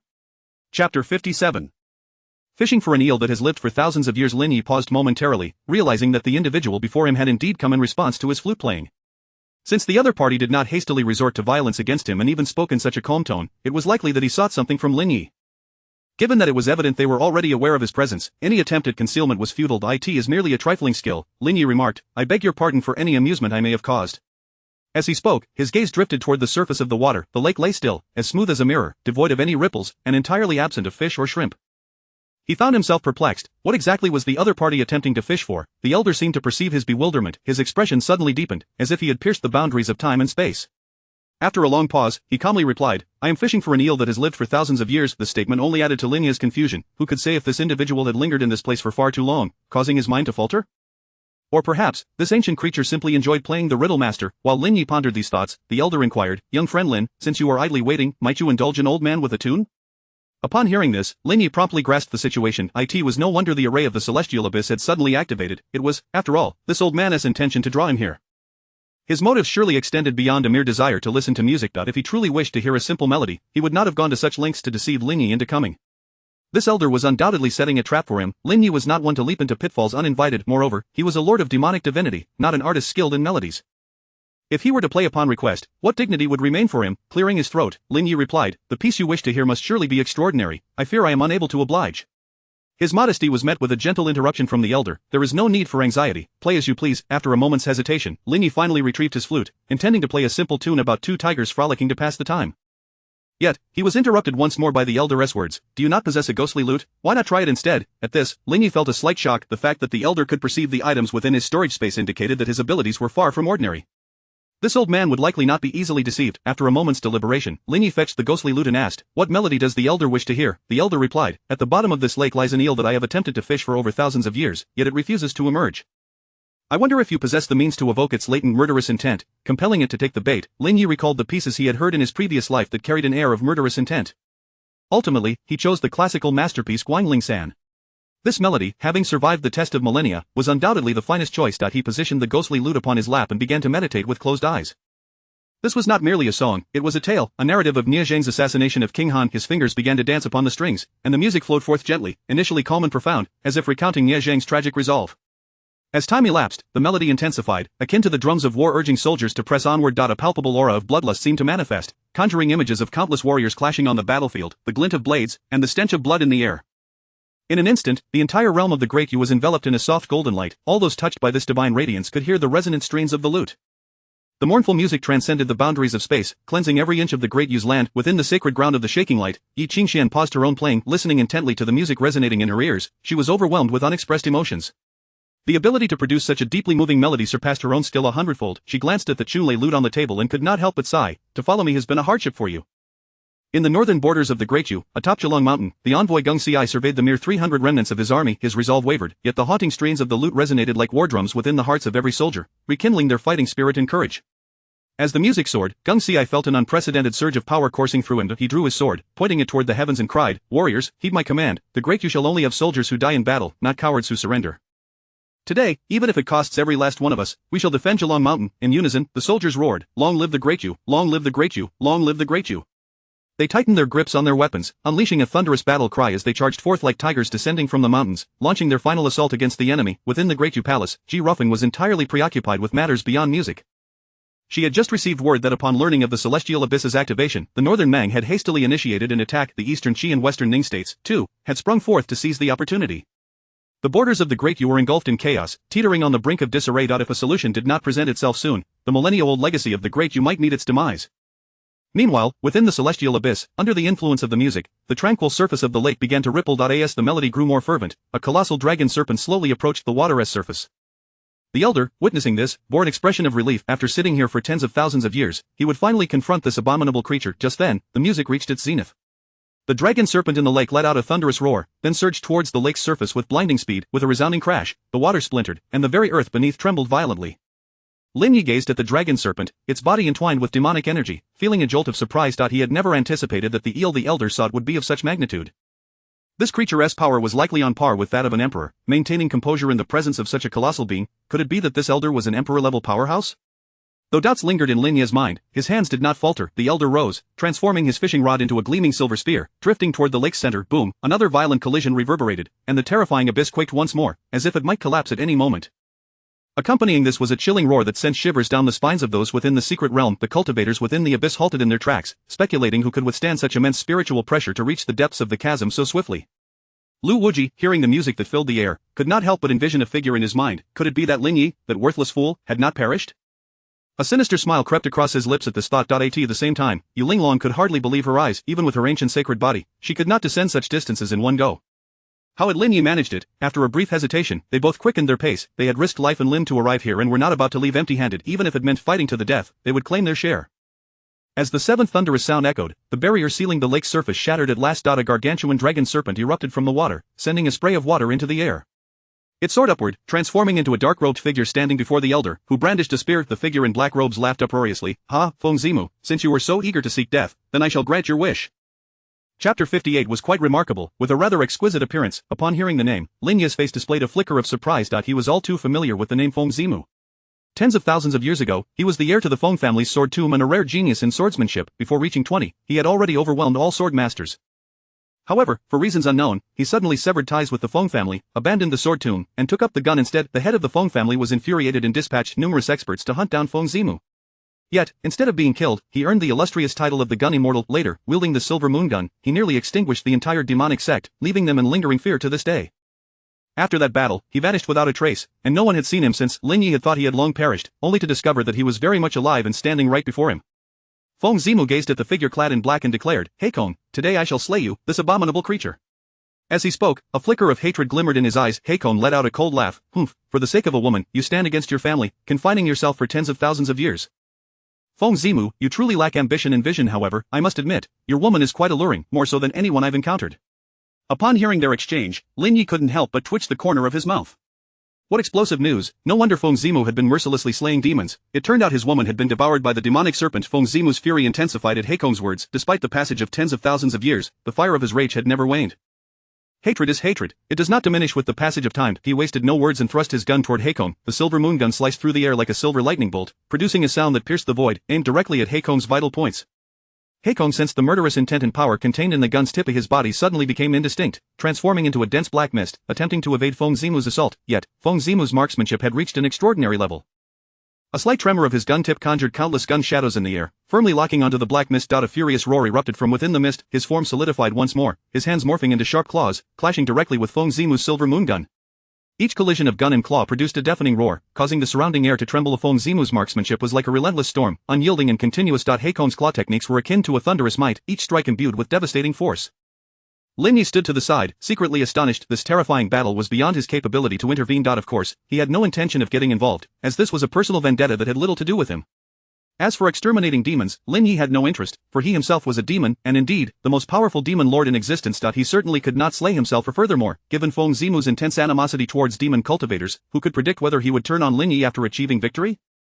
As the battle raged on, Feng Zimu's marksmanship grew faster and more formidable. Heikong began to struggle under the onslaught. However, his physical form was exceedingly robust, and Feng Zimu's strikes could not breach his defenses. At that moment, a figure appeared beside Lin Yi. Yulinglong, curious, inquired, "How did you manage to arrive here before me?" She found it incomprehensible how Lin Yi had resisted the oppressive force of the abyss. Had the pressure not suddenly lessened, she would have taken at least 3 to 5 days to reach this place. Lin Yi simply smiled faintly and did not respond to seeing this. Yulinglong ceased her inquiries and turned her gaze to Feng Zimu and Heikong. Upon seeing the long gun in Feng Zimu's hand, she instantly recognized his identity as the gun immortal Feng Zimu. It was unexpected that he had been hiding here since his disappearance. Lin Yi was somewhat taken aback. He had not anticipated Yulinglong could identify Feng Zimu merely by his gun. It was known that Feng Zimu was a taboo of the sword tomb, and information about him was scarce within the righteous path. The original host knew him because he had once infiltrated the demonic sect. How did Yulinglong know? As she pondered, she heard Yulinglong ask, "Who do you think will win?" Lin Yi shook his head with a smile. "Who knows? But if you flee now, you might still make it." Yulinglong, however, appeared unperturbed. "How about we make a wager? If I win, you must tell me the method of distillation." Lin Yi looked at Yulinglong in disbelief. This woman was truly enigmatic. Even at such a moment, she remained so composed that he could reshape his physical form and was thus unafraid of death. What about her? What gave her such tranquility? Yulinglong smiled, teasingly asking, "What, afraid to bet with me?" Lin Yi snapped back to reality and countered, "What if I win? What will you give me?" Yulinglong replied confidently, "I bet on the gun immortal's victory. If you win, you may do with me as you please." As she spoke, she wore a suggestive smile. That slightly alluring smile, coupled with the phrase "do as you please," was hard not to misinterpret.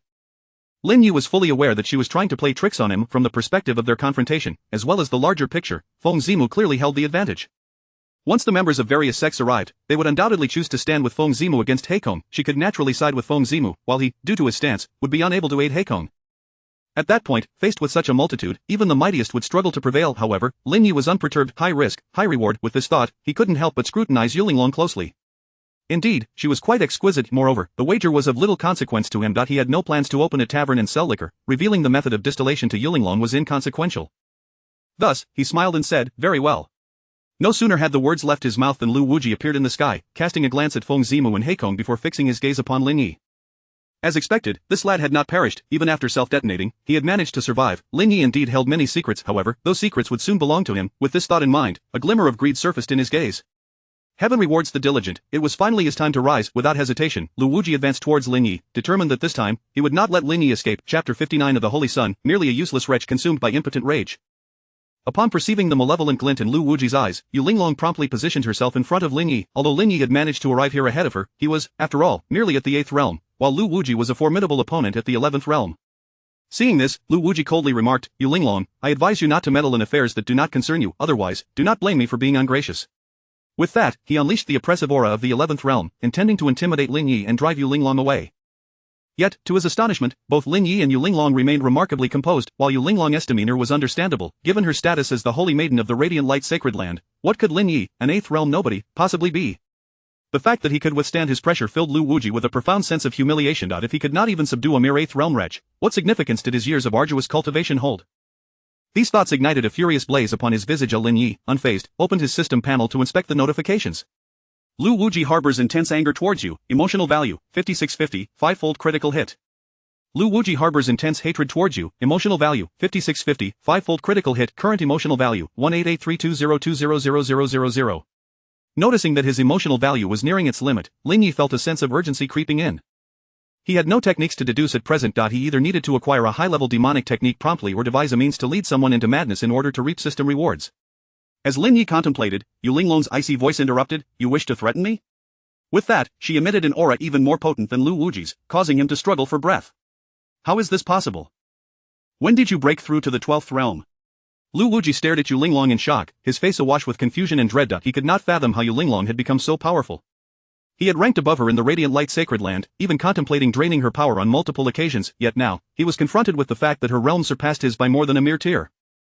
The 12th realm, such prowess could nearly rival Xiang Shichu, could it not? Faced with such strength, he felt utterly unprepared. After all, he had spent years researching the heavenly demonine harvesting technique, inevitably neglecting his combat skills. Despite his resentment, all he could do was curse, "Useless wretch, do you only know how to hide behind a woman?" Before Yu Linglong could advise Lin Yi against being goaded, he stepped forward first, saying, "Lu Wuji, what is the purpose of this? Is it not better to live a few more days? The price of forcing my hand is one you may not be able to bear." Lu Wuji scoffed coldly, "Ha, price? You think a worthless wretch like you can impose a cost?" Lin Yi, remaining calm in the face of insult, recognized that anger was the most ineffectual response. He merely replied with a hint of disdain, "Have you forgotten the pain from your recent injuries so quickly? If that's the case, allow me to help you remember." He glanced at Yu Linglong, stating, "Wait a moment, I shall deal with this wretch and return promptly." With that, he soared into the distance. Lu Wuji, seeing this, immediately pursued Lin Yi, showing no interest in the battle between Feng Zimu and the Black Flood Dragon. As long as he could obtain the techniques from Lin Yi, it would not be long before he could trample both of them underfoot. As for that vile woman, Yu Linglong, he intended to drain her cultivation and physique before shredding her remains to feed the dogs. Before long, he followed Lin Yi to a secluded floating island above. Lu Wuji coldly declared, "Wretch, I grant you one more opportunity. If you willingly surrender your secrets, I may yet spare your life." Upon hearing this, Lin Yi could not help but chuckle. What good was a corpse once the person was dead? Besides, who did he think he was to threaten him? Lin Yi drew the thunderous sword, saying, "You speak too much, let us get on with it. I have a performance to return to." His contemptuous tone infuriated Lu Wuji. Gritting his teeth, Lu Wuji spat, "Useless wretch, you seek death." With that, he vanished from sight, reappearing before Lin Yi, striking downwards at Lin Yi's legs.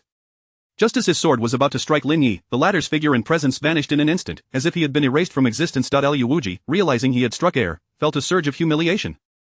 To him, Lin Yi was merely an insect, unworthy of his attention, yet this wretch had managed to elude him with a method he could not fathom. This was undeniably a slap in the face. Lu Wuji roared in fury, "Useless wretch, come out." As his words faded, Lin Yi reappeared in the same spot, though his form appeared considerably enlarged. Lu Wuji's heart sank in terror. He realized Lin Yi was about to self-destruct and attempted to evade. Alas, it was too late. With a thunderous explosion, Lin Yi's body detonated, scattering demonic bones like fireworks. In an instant, Lu Wuji's body was perforated by several holes. Had it not been for his high realm and quick reflexes, he would have surely met his demise.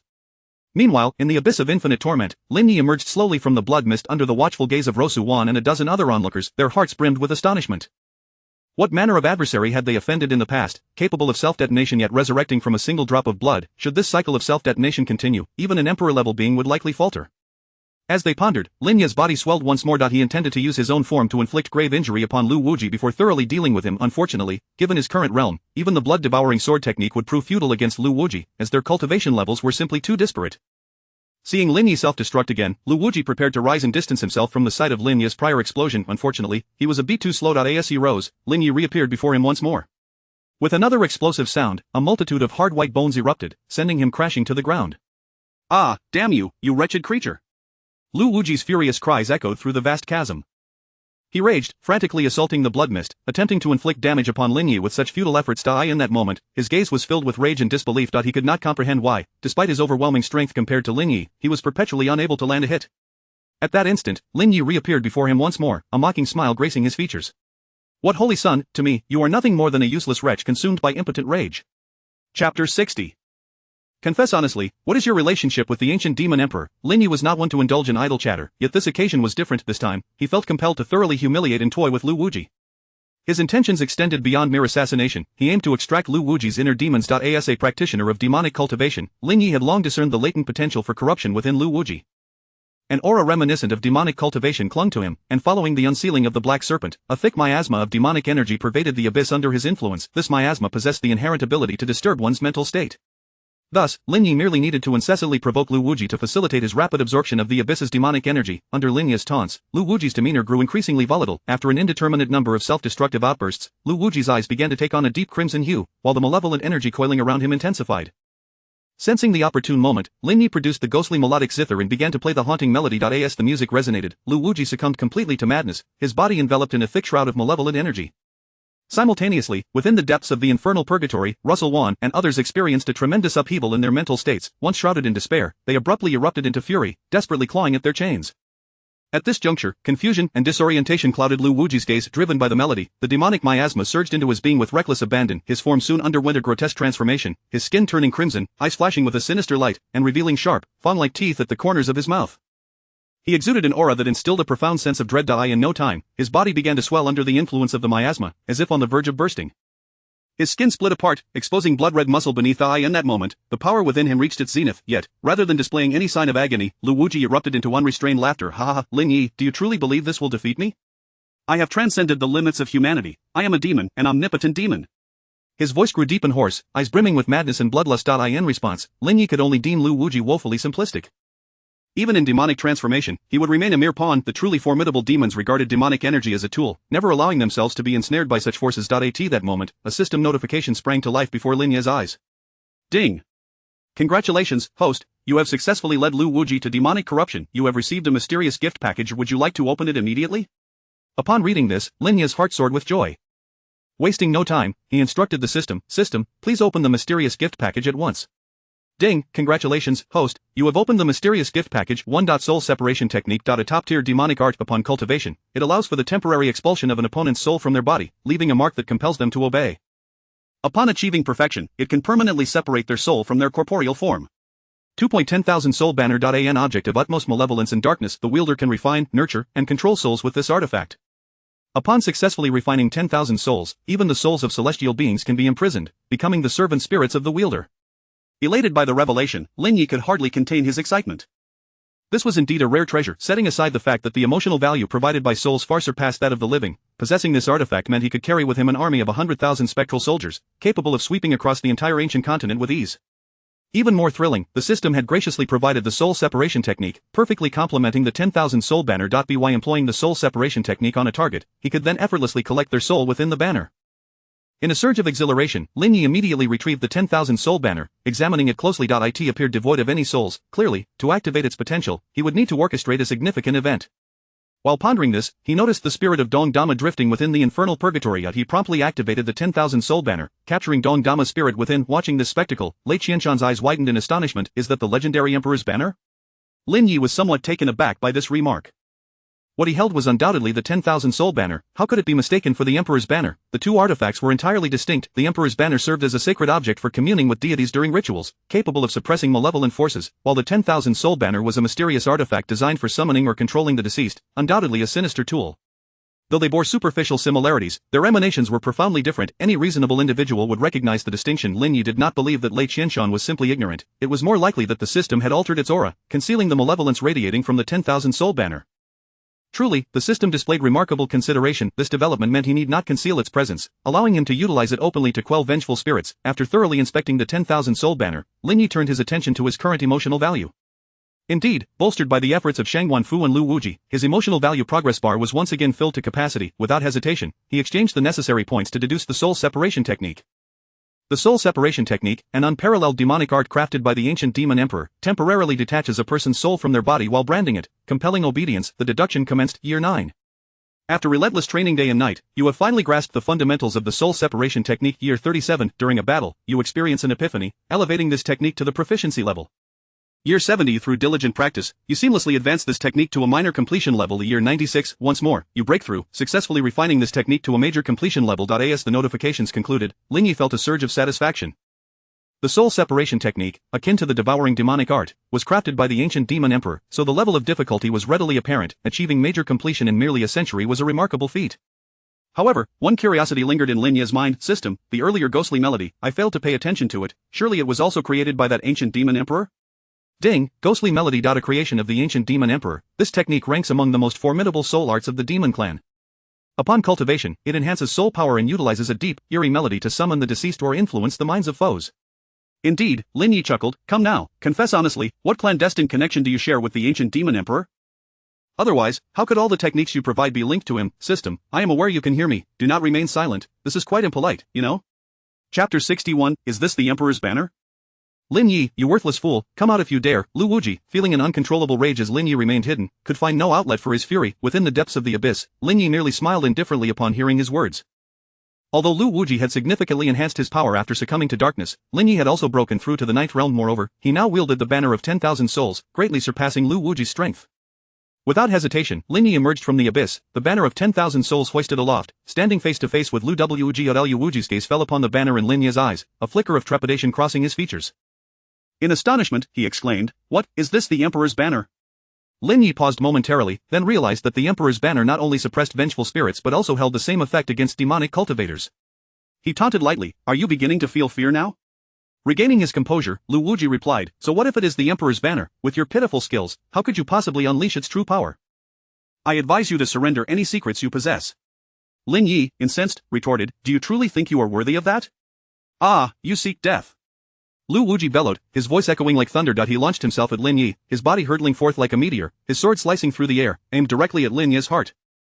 Unfazed, Lin Yi invoked the soul departure technique, and Lu Wuji felt an inexplicable lightness as his spirit separated from his body, collapsing to the ground. This was the first time he had encountered such a method, and in his shock, he instinctively attempted to return to his body. Yet it was too late. Lin Yi wielded the banner of 10,000 souls, a formidable force swiftly drawing his spirit into the banner. At that moment, Lu Wuji comprehended the truth. The object Lin Yi possessed was not the emperor's banner, but rather the banner of 10,000 souls. Regrettably, he realized this far too late. With the assistance of the soul departure technique, his soul and body had already been severed. Before he could react, his spirit was confined within the terrifying banner of 10,000 souls, while his body lay still on the ground, as if in slumber. Lin Yi approached, attempting to utilize the devouring sky demon technique to consume Lu Wuji's cultivation endowed body. Unfortunately, it bore no effect. Even in a state of unconsciousness, the technique could not be employed against someone 2 realms above him. However, this was of little concern. After all, the banner of 10,000 souls had already imprisoned Lu Wuji's soul.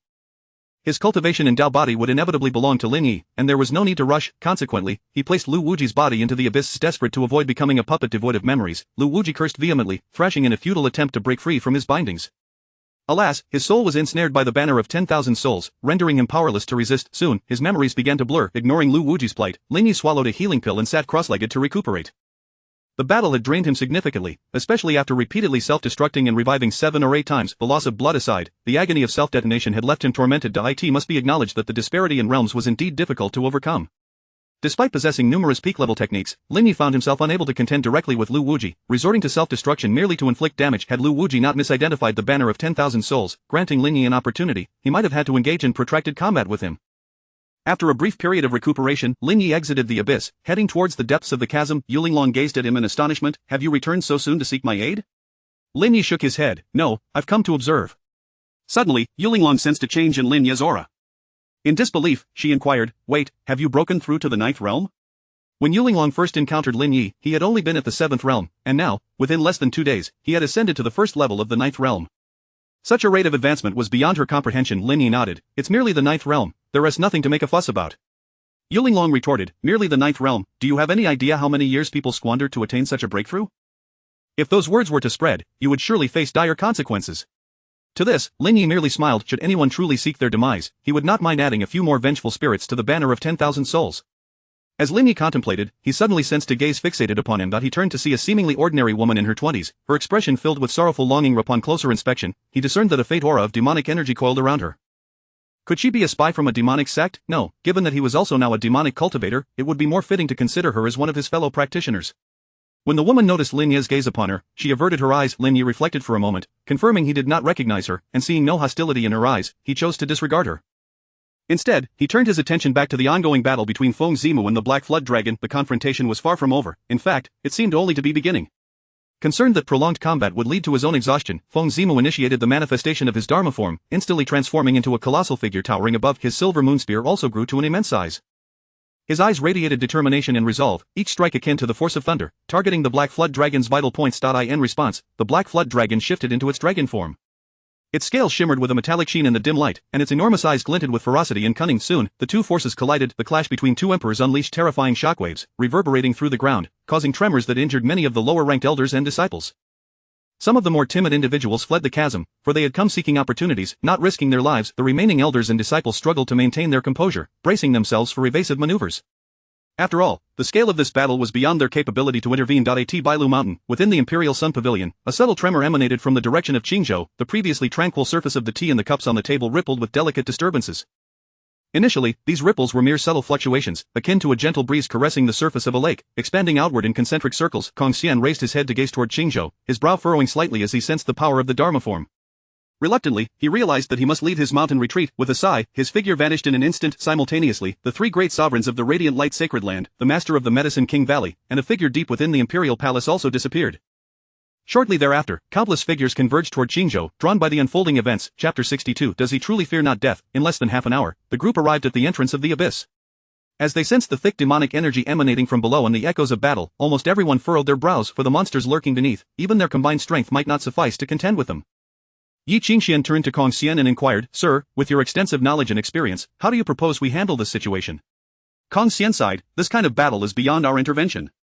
The leader of the Medicine King Valley, Wen Shernan, interjected, "In my opinion, we should directly employ the extermination formation in conjunction with my poison fog to annihilate all within." "But, Valley Master Wen, many disciples from various sects are below. We cannot simply eradicate them as well," someone protested. Wen Shernan remained unfazed. "In the face of such terrifying demonic creatures, some sacrifices are inevitably required. If we have Imperial-level monsters as company in death, they might find solace in their demise." Kong Xian turned to an elderly man clad in bright yellow robes and asked, "Old Prince, what is your perspective?"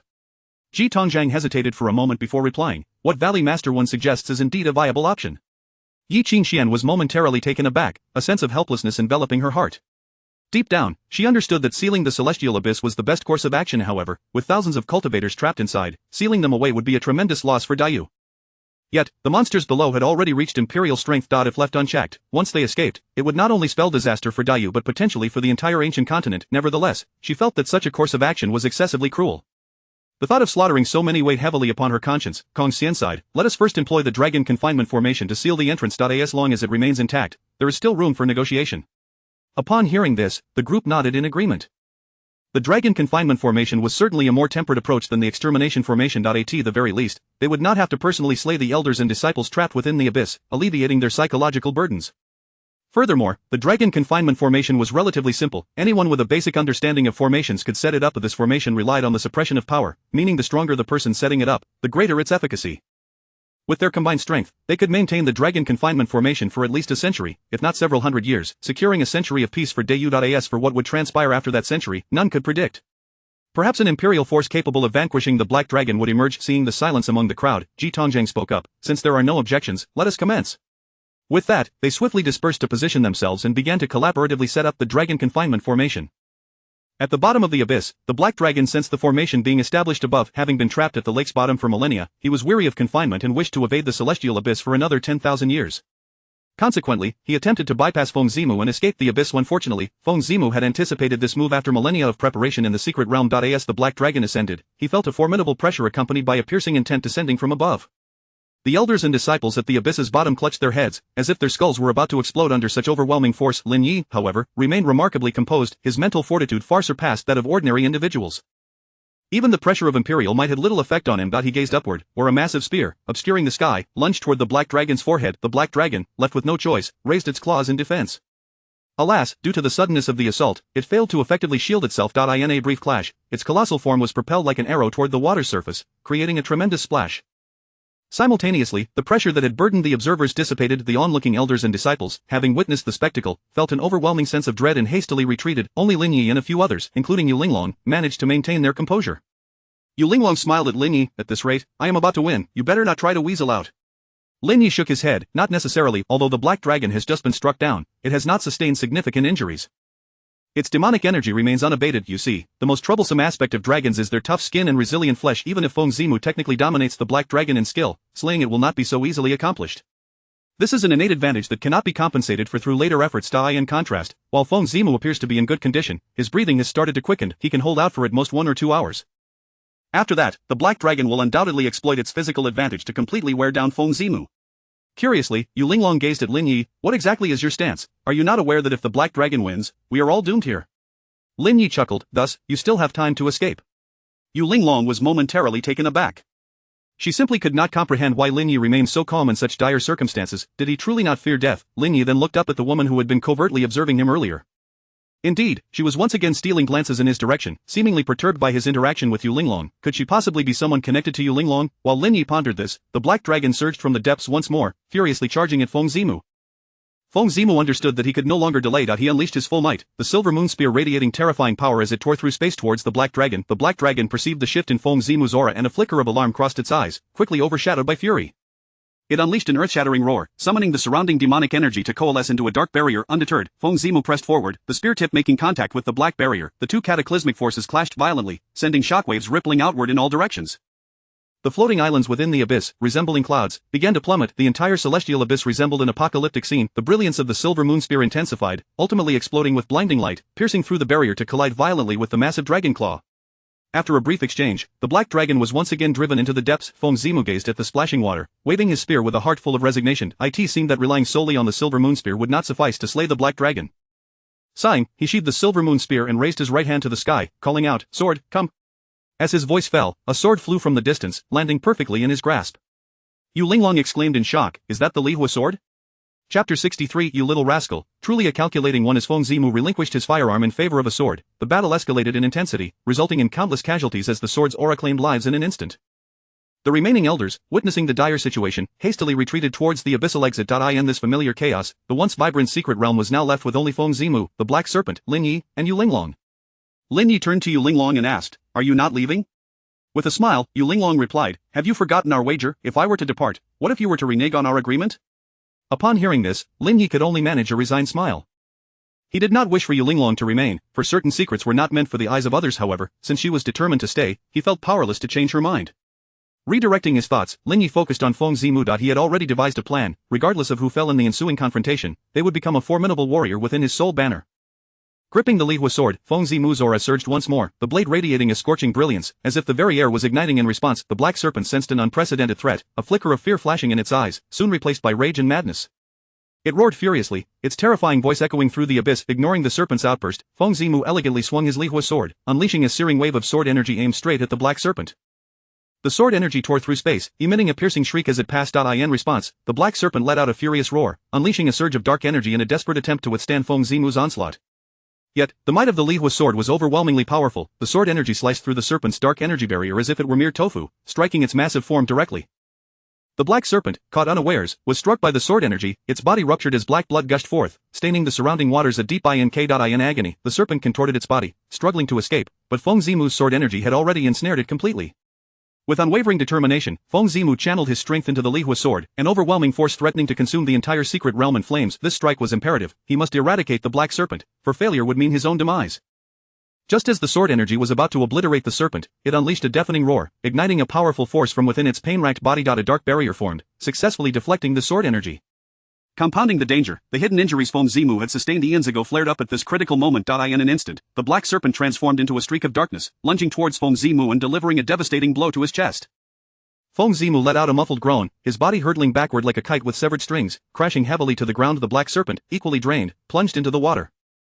Filled with regret, Feng Zimu lamented, "So close, just a hair's breadth away. If only I could have held on a moment longer, I could have slain this serpent and avenged my family. Moreover, I could have proven that humanity can indeed survive in the celestial realm, contending on the grand stage alongside myriad races." Alas, such opportunities were now lost to him. This was the stark difference between humans and serpents. In a contest of equal strength, the serpent could afford countless missteps, while he could only afford one. Lin Yi leaped forward, positioning himself before Feng Zimu. With a smile, he inquired, "Senior, are you feeling quite frustrated? Do you not yearn for another chance to confront this accursed black serpent?" Feng Zimu gazed at Lin Yi in confusion, unable to grasp the meaning behind his words. Lin Yi smiled faintly and continued, I possess a method, but it requires you to first perish. With that, he produced the soul banner before Feng Zimu. The latter's face reflected a mixture of astonishment and realization. Is that the human emperor's banner? No, wait, it is the soul banner. Upon hearing its name, Yu Linglong was momentarily taken aback. She could hardly fathom how Lin Yi came to possess such a nefarious artifact, and her mind raced to comprehend how one wielding such a sinister item could garner the approval of the heavenly Tao, which had always been known for punishing evil and rewarding virtue. Had she misjudged the heavenly Tao, unable to contain her curiosity, she glanced skyward. Lin Yi showed no hesitation, boldly admitting, You are correct, senior, this is indeed the soul banner. However, I must ask, would you be willing to cleanse your memories and become a heroic spirit within this banner in exchange for slaying the black serpent? Regardless of whether he agreed, Lin Yi intended to draw him into the soul banner. Once the spirit was ensnared, consent would be irrelevant. He would be compelled to obey Lin Yi's command, yet, should he resist, it would prove challenging to subdue him, given his formidable power at the 14th realm. Thus, Lin Yi had politely inquired beforehand. Feng Zimu regarded Lin Yi with a flicker of surprise in his eyes. You little rascal, you are indeed quite the strategist. He had never anticipated that this seemingly youthful individual possessed such cunning and capability. Now, having been bested by the black serpent, should he refuse Lin Yi, his spirit would soon dissipate, leaving him without a chance for vengeance. How could he accept such a fate? Additionally, there remained another matter weighing heavily on his mind: of the origins of the black serpent. Had he not wagered with a celestial being to open the path to ascension, the celestial realm would never have carelessly cast aside such a creature from a pond, demanding him to prove his worth. The subsequent calamities would never have transpired, whether he chose to acknowledge it or not. His wife had perished due to his own arrogance, thus, he felt compelled to atone for that pride. This was why he had willingly lingered in this abyss for millennia. If he could not slay the black serpent, he would never find peace in death. Consequently, he unhesitatingly agreed to Lin Yi's proposal. Very well, as long as I can vanquish this vile creature, I shall not mind residing within the soul banner. With those words, he severed his own meridians, falling lifelessly before Lin Yi. Lin Yi gently waved the soul banner, an invisible force drawing Feng Zimu's spirit, along with the souls of the hundreds of elders and disciples who had perished, into the banner. Soon, Feng Zimu's spirit began to coalesce within the soul banner, his consciousness blurring, though his hatred for the black serpent intensified. He understood that he was about to become a tool for Lin Yi, yet he also recognized this was his only means to continue the fight. Lin Yi, I hope you will honor your promise. Feng Zimu's voice resonated in Lin Yi's ears. Lin Yi nodded, respect glimmering in his gaze. Rest assured, senior, I am a man of my word. At that moment, the black serpent slowly rose from the lake. Despite having just endured a fierce battle, it bore no fatal wounds. Gazing up at the sky, it let out a low growl, then transformed into a shadowy figure clad in black robes. Ha, the old fool is dead. Tell me, who can possibly stand in my way now? Chapter 64. Fearful of speaking aloud, lest the celestial beings be alarmed, the black dragon raised its gaze towards the abyss above. It was poised to exploit the moment before the dragon binding array fully formed, intending to shatter the formation and escape from the heavenly resonance abyss. Just then, Lin Yi coldly remarked, You are celebrating far too early. The black dragon furrowed its brow as it turned to Lin Yi, chuckling, I almost forgot you. Were it not for your melody, I would not have managed to free myself so swiftly. To show my gratitude, I shall reluctantly devour you. With that, it transformed back into a dragon, opening its blood-red maw to bite down on Lin Yi, yet, Lin Yi remained unfazed, channeling the power within him. At the moment the black dragon attempted to consume him, a resounding explosion erupted, and countless shards of white bone shot forth from its mouth, instantly piercing through its chin and face. In agony, the black dragon writhed desperately. Witnessing this scene, Yu Linglong's delicate brows knitted slightly. Was Lin Yi truly dead? What astonished her further was that a self-detonation from one at the 9th realm could injure one at the 14th realm. How was this even possible? The black dragon sustained grievous wounds from the explosion. The injuries it had incurred while battling Feng Zimu paled in comparison. Upon realizing this, after mending its wounds, it could not help but roar in fury. Meanwhile, from within the nearby dense forest, Lin Yi emerged from a cloud of blood mist, exhaling a breath of murky air. This is troublesome. To die so many times in one day has cost me dearly. It will take at least 10 days to recover to my peak condition. Nevertheless, that strike was quite worthwhile. He promptly opened the system panel. The black dragon harbors intense rage towards you. Emotional value 12,600, triple critical hit. The black dragon harbors intense hatred towards you. Emotional value 12,600, triple critical hit. Current emotional value 162, 300, 400, 000. Gazing at this emotional value, Lin Yi could scarcely believe his eyes. 12,000 for a triple critical hit. If memory served him correctly, Shang Wanfu's residual soul, even with a tenfold critical hit, yielded just over 20,000. This black dragon, truly a being of the imperial realm, was indeed terrifying. Regrettably, against such an opponent, employing the same tactic twice would likely prove ineffective. Otherwise, Lin Yi would have genuinely relished the prospect of farming for emotional value. However, it mattered little. Soon, the black dragon would become one of his formidable subordinates. At that time, with 2 ancient monsters of the imperial realm under his command, he would soon dominate the entire ancient continent, becoming a revered demon lord. After a brief adjustment, Lin Yi soared towards the direction of the black dragon. While the black dragon possessed remarkable regenerative abilities, the injuries it sustained from Lin Yi's earlier attack remained stubbornly unhealed. The wounds caused by the bones seemed to be suppressed by some kind of law, even as it circulated its celestial power. Rapid healing was beyond its reach. This only fueled the black dragon's fury as it turned its gaze towards Yu Linglong, preparing to swallow her whole, using her vitality to mend its wounds. Seeing this, Yu Linglong quickly readied herself to flee. Just then, Lin Yi reappeared before the black dragon. The black dragon was taken aback. Immortal and indestructible, was it possible? The sight of Lin Yi conjured memories of a figure from tens of thousands of years ago. With sheer might, that individual had nearly decimated the entire celestial realm, causing even this small fish in the pond to tremble in fear. The body of a demon lord, unmistakable. This was undoubtedly the body of a demon lord. No wonder its bones could pierce through his own body so easily. It possessed the physique of a demon lord. Recalling the instructions from that great figure before descending to the lower realms, he realized that dealing with Feng Zimu was merely a secondary matter. The true target was someone endowed with the body of a demon lord. This was also the reason he had meticulously guided Feng Zimu and others to eradicate the demon cult.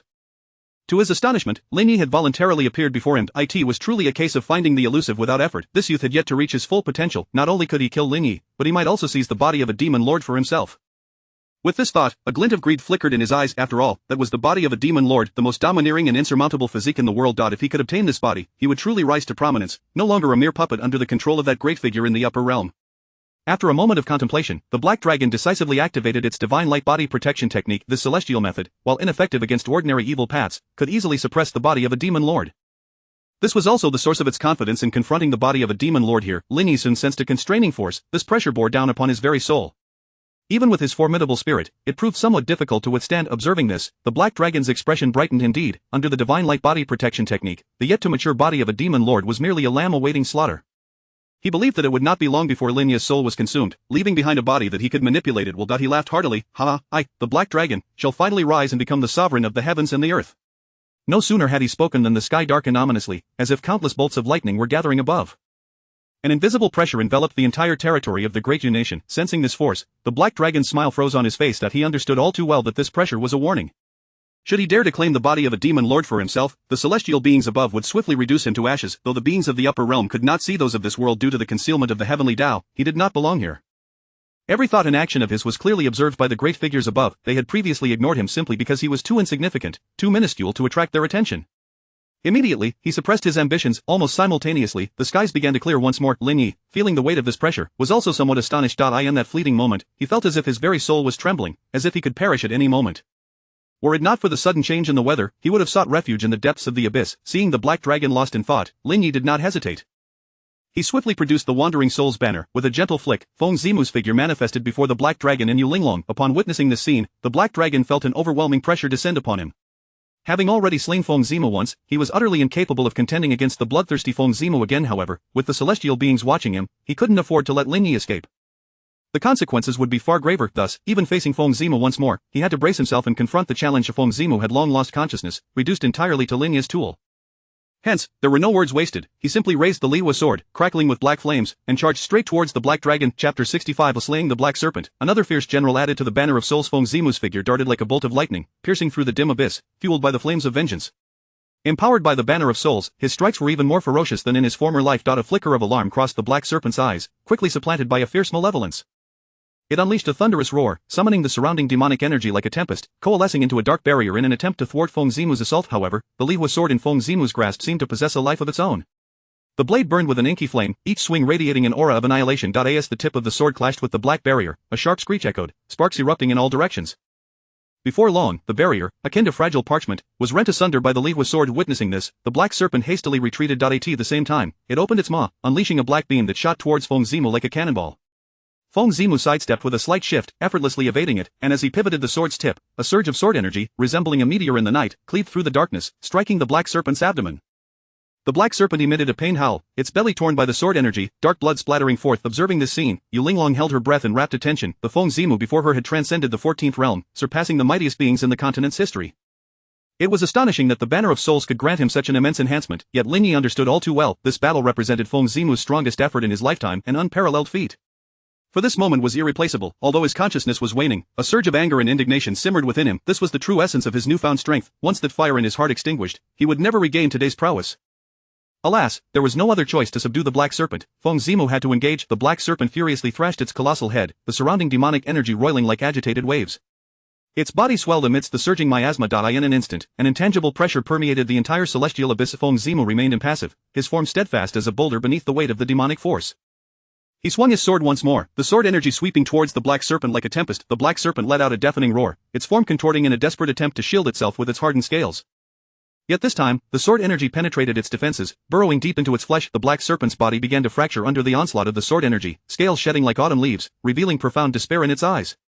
At that moment, a rift opened in the sky. Subsequently, a golden radiance cascaded down like a waterfall, clearly indicating that someone above sought to aid the black serpent. The creature gazed upward, as if seizing a glimmer of hope. Lin Yi furrowed his brow at the sight. Should the black serpent successfully absorb this golden light, the tide of battle would likely turn. Yet he possessed no means to counter this radiant force, for he distinctly felt that the golden glow suppressed the demonic entity within him. Should he perish beneath its luminescence, it would spell his true demise. Feng Zimu shared the same urgency, but facing the black serpent, he could not afford to divert his attention to combat the golden light. He could only watch as the blinding brilliance traversed the abyssal entrance, slowly approaching overhead. Yu Linglong sighed, realizing that Lin Yi was destined to owe her a favor today. She leapt into the air, transforming into a colossal moon that entirely blocked the golden light. Lin Yi was taken aback by this display. The ability to become a moon was simply unfathomable. The black serpent, in a frenzy, lunged towards Yu Linglong, intent on shattering the barrier that shielded it from divine energy. Feng Zimu swiftly pursued, appearing above the black serpent, the Li Hua's sword poised for the final judgment, plunging towards the creature's forehead. The black serpent let out a final, desperate roar. Its body began to disintegrate under the might of the Li Hua's sword, dark blood and demonic energy intertwining to form a colossal storm. Ultimately, as the tempest subsided, Lin Yi retrieved the Banner of Souls, commencing the absorption of the black serpent's soul. However, the process was fraught with difficulty. The black serpent's soul resisted vehemently. The Banner of Souls trembled violently in his grasp, but the creature's essence surged like a tempestuous black mist, brimming with resentment, striving to break free from its confines. Do you think you can control me? Even if my soul is scattered, I shall never let you succeed. In desperation, Lin Yi resorted to the soul separation technique, a method capable of temporarily severing the bonds of body and soul while also suppressing this restless spirit.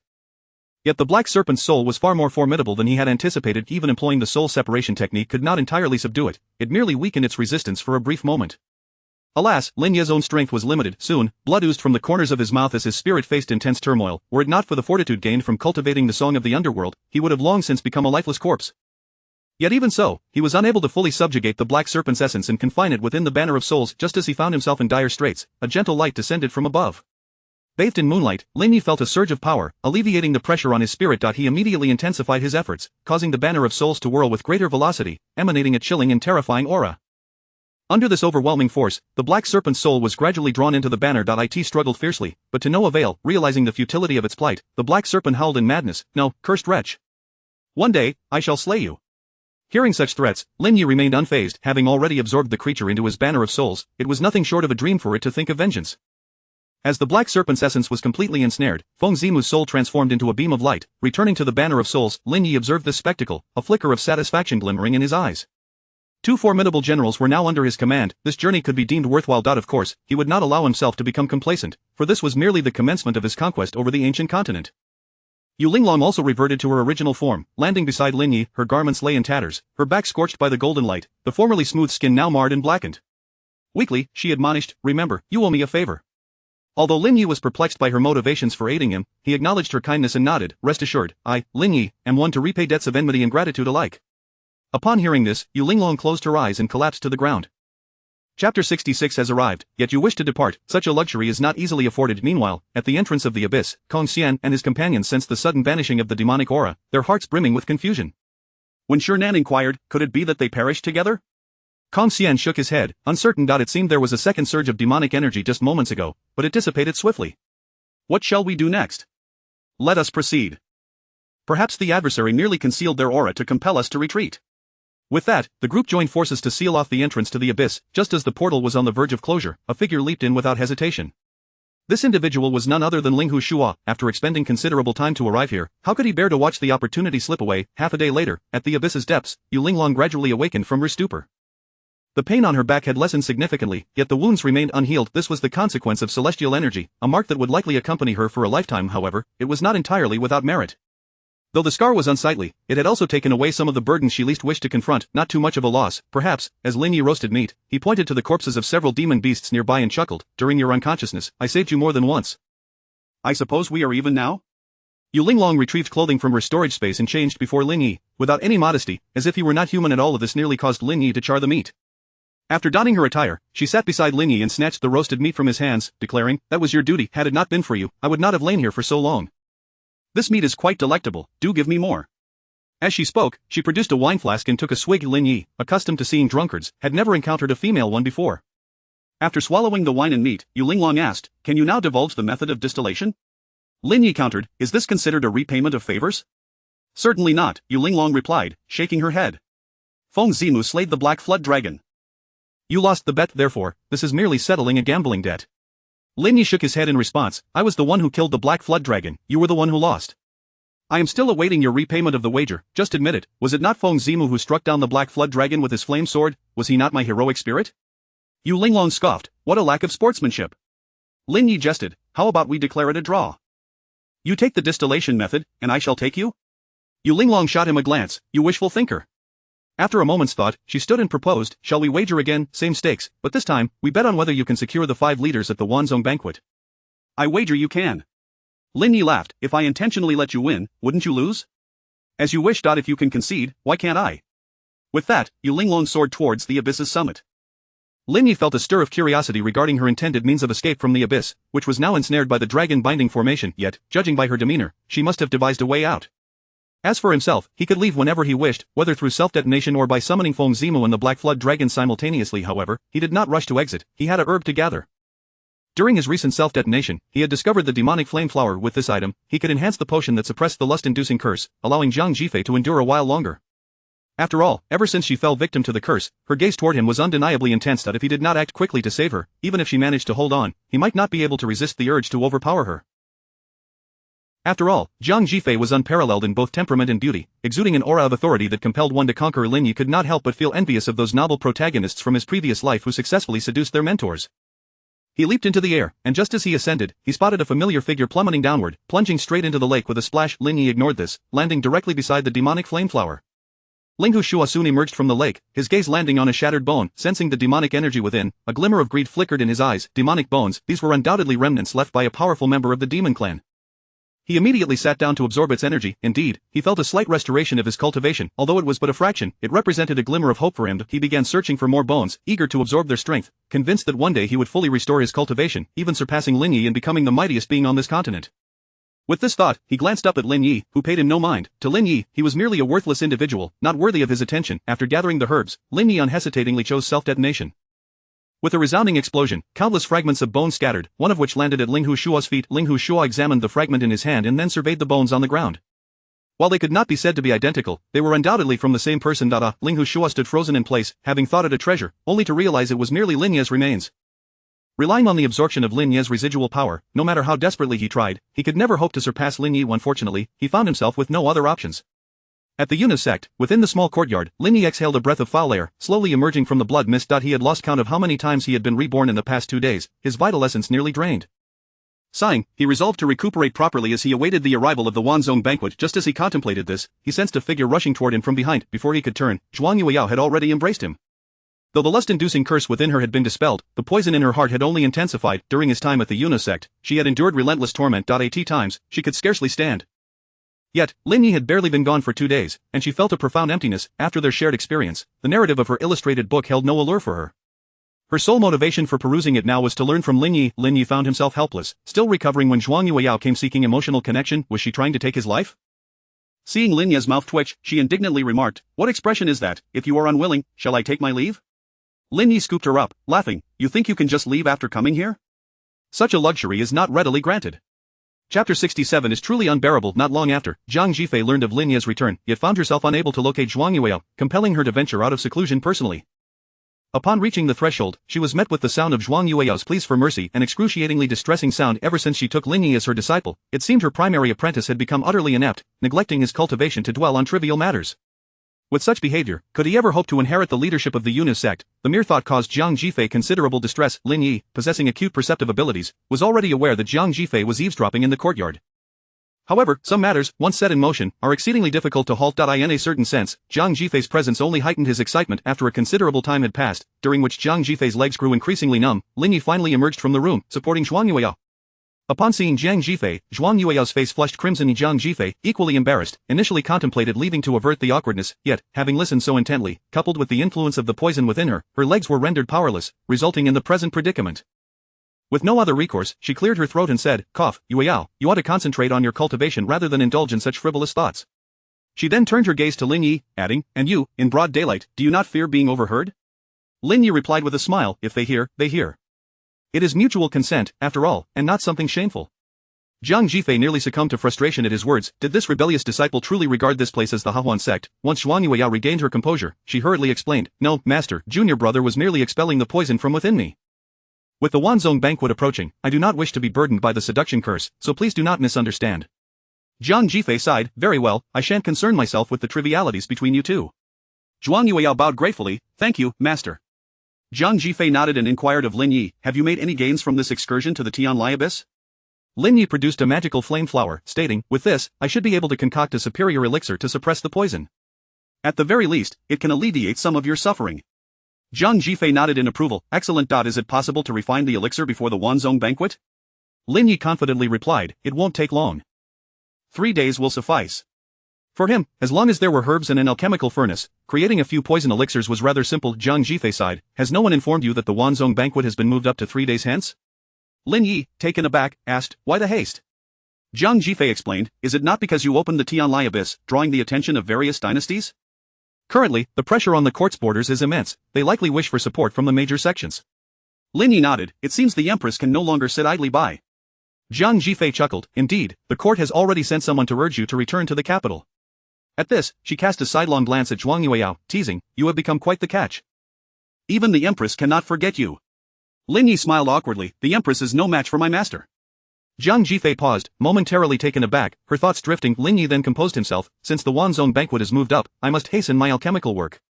If all goes well, I should be able to produce the elixirs by early tomorrow." "Go ahead." Zhang Jifei exhaled in relief. The poison within her had been stirred up. Although Lin Yi's previous elixirs could temporarily suppress it, they were ineffective in fully quelling it. In just a few days, it had begun to stir restlessly, making it impossible for her to focus on her cultivation. Surely, she could not resort to Zhuang Yueyao's methods to dispel the seduction curse?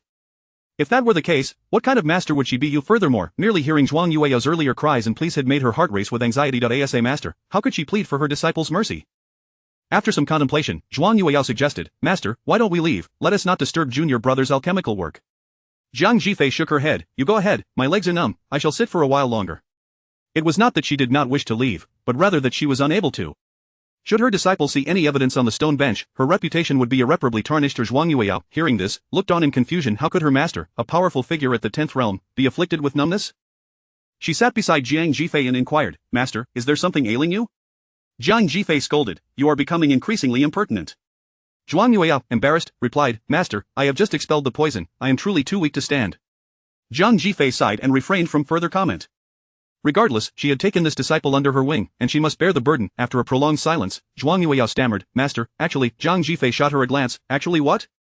Gathering her courage, Zhuang Yueyao said, "Actually, junior brother's method of expelling the poison is quite effective. Perhaps you should try it as well?"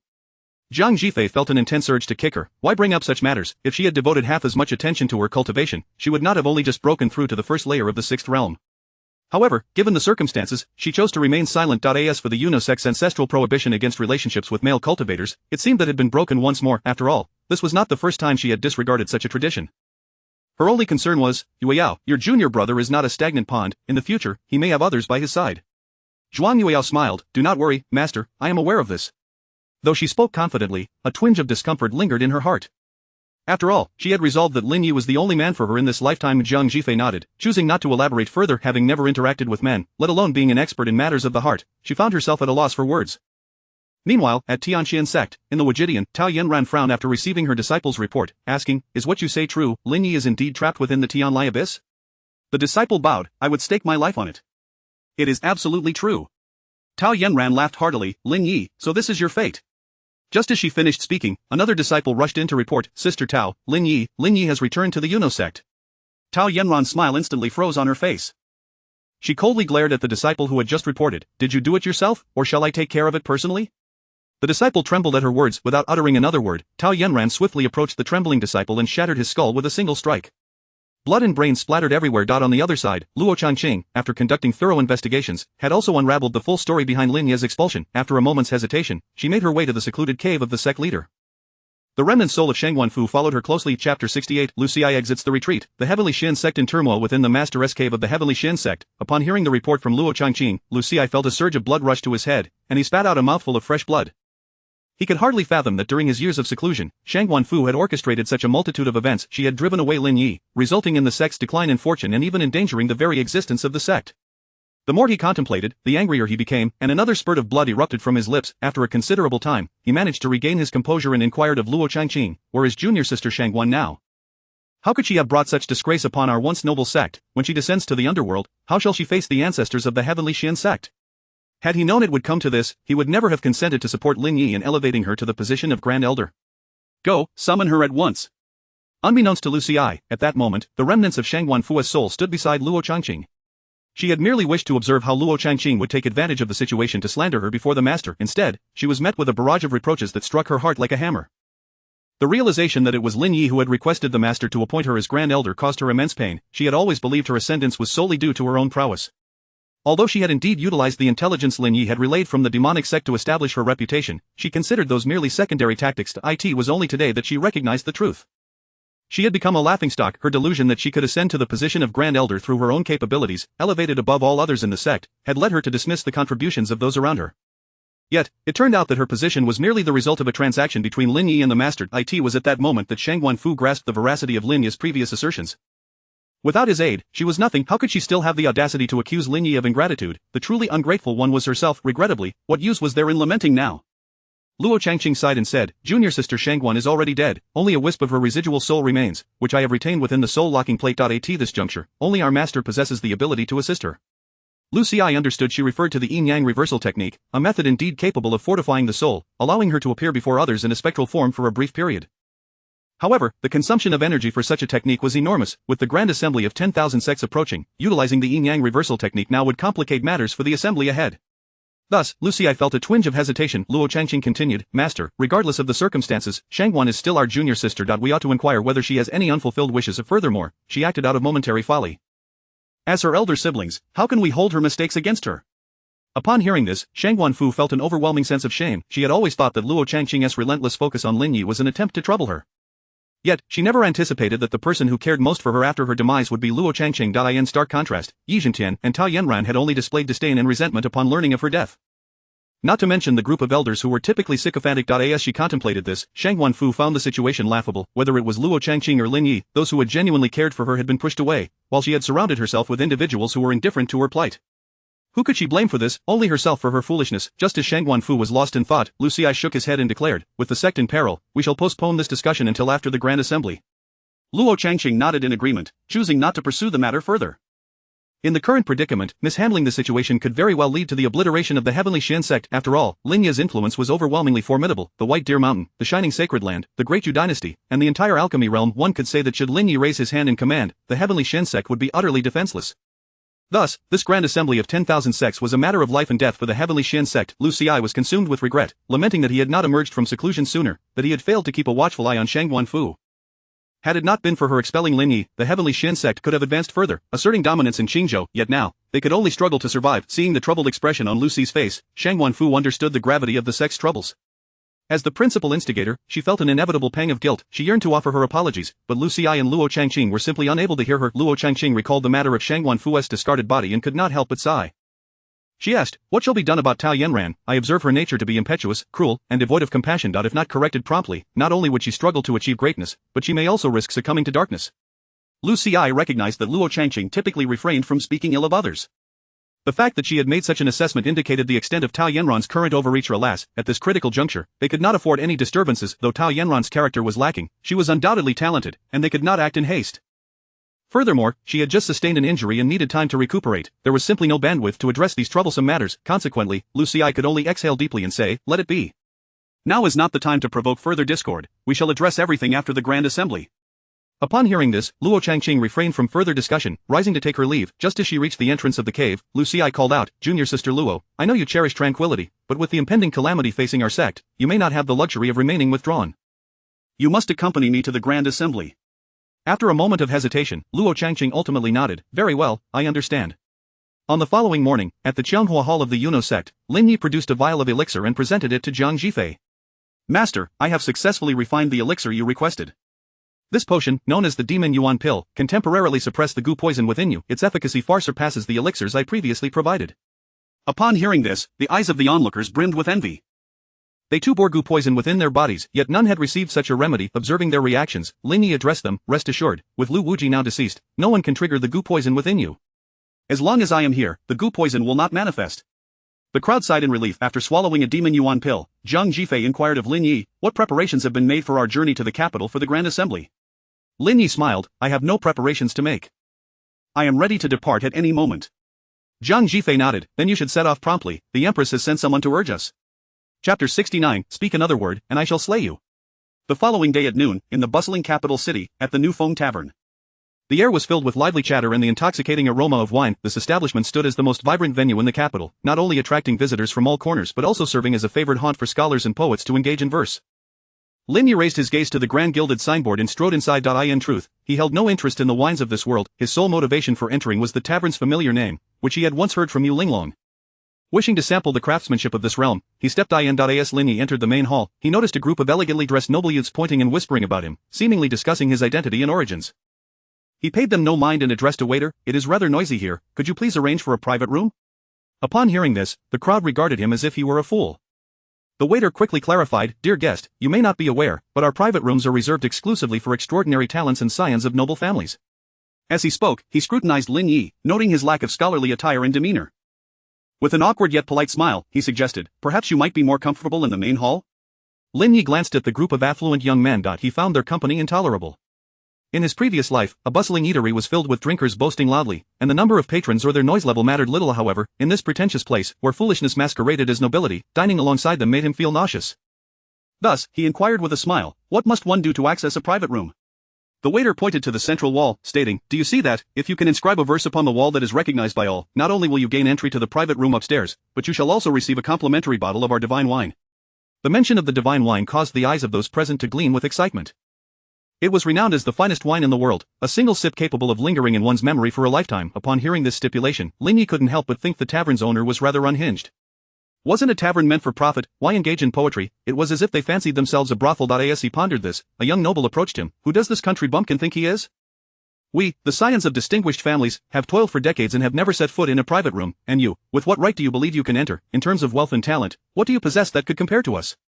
Do you truly think you are worthy? As soon as the words left his mouth, a sharp crack echoed through the hall, leaving the speaker dazed and disoriented. Regaining his composure, he pointed at Lin Yi and yelled, how dare you strike me? Do you know who my father is? He is Zhang Er. Lin Yi, uninterested in banter, delivered another swift slap. To deal with insolent individuals, a slap was the most effective remedy. Sure enough, after 2 resounding slaps, Zhang Jianzhai covered his face, silenced. At that moment, a wealthy young man seated with Zhang Jianzhai stood up, speaking with a frosty tone. Under the emperor's gaze, how dare you brazenly harm another in public? If you cannot articulate your reasons today, do not expect me to show you any mercy. As he spoke, several cultivators behind him closed in on Lin Yi. In a flash, Lin Yi appeared before the speaker, and before he could react, Lin Yi sent him flying with a single slap. With a cold smirk, he remarked, does one require a reason to strike another? The onlookers gasped in shock at this scene. While Zhang Jianzhai's father was merely a minor official, Chu Qiang's father was the esteemed General Chu Jing, a high-ranking official of the second tier, adorned with a golden seal and purple sash, equivalent to the 3 dukes. Lin Yi's slap could very well cost him his life. Chu Qiang, gritting his teeth in fury, spat, you lowly wretch, how dare you strike me? Do you believe His words were abruptly cut off as Lin Yi slapped him again. Lin Yi's speed was simply too swift. Chu Qiang's attendants had no time to react. Lin Yi coldly warned him, speak another word, and I shall slay you. At these words, Chu Qiang trembled, utterly cowed by the malevolence radiating from Lin Yi. The crowd, witnessing this, fell silent, their gazes fixed on the unfolding drama. The atmosphere in the hall became so tense that one could hear a pin drop. Of the waiter, observing Lin Yi, quaked in fear, wishing he could vanish into the ground. After a moment's contemplation, Lin Yi concluded that composing poetry was out of the question. The uproar was simply too great. He frowned slightly and asked the waiter, is there no alternative way to access a private room? The air here is rather stifling. The waiter replied, unless you hail from an ancient noble lineage or possess the status of a second-tier official. Lin Yi sighed in relief. Had he known it could be this simple, matters would have been far easier. He retrieved the turtle seal gold stamp given to him by Situ Jing. Would this suffice for entry into the private room? Upon seeing the gold seal, the waiter immediately knelt, and the crowd was left in astonishment. Everyone understood the significance of the gold seal in Dayu Nation. A person bearing it was not only beyond Chu Qiang's reproach, but even Chu Jing would think twice before confronting such an individual.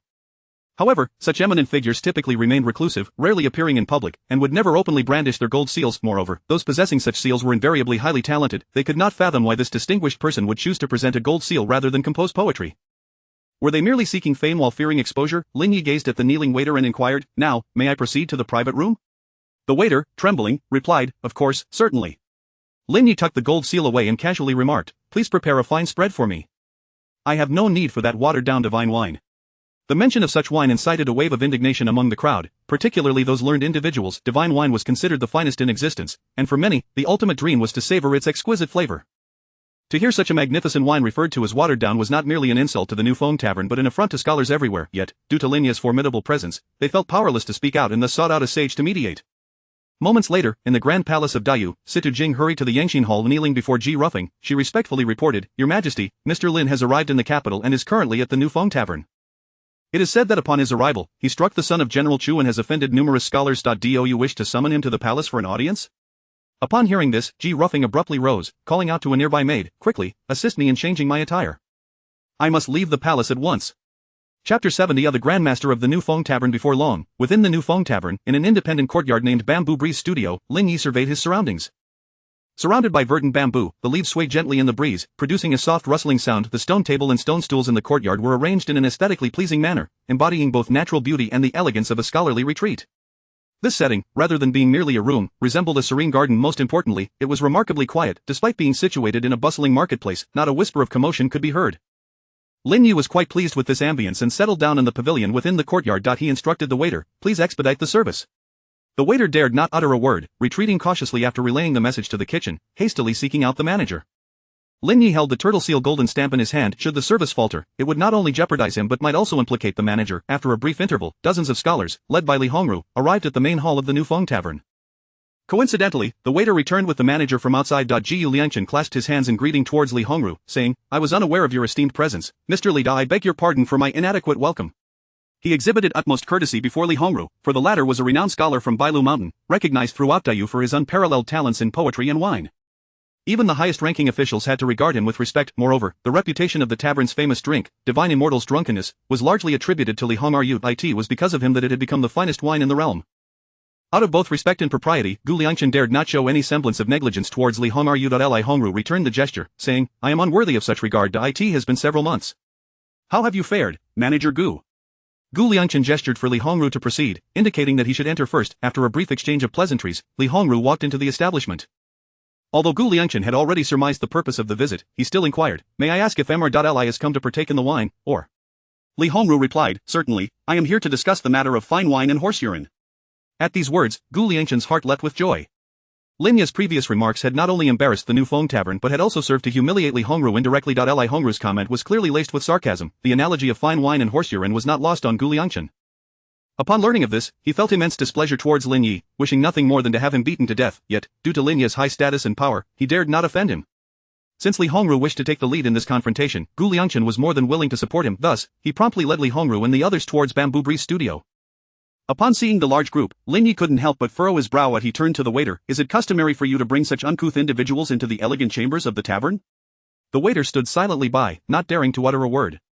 Li Hongru stepped forward, stating, "This matter concerns no one else, it is I who wishes to discuss the issue of horse urine with you." Lin Yi regarded Li Hongru with a questioning gaze. "Are you the owner of the New Feng Tavern?" "Not at all," Li Hongru shook his head.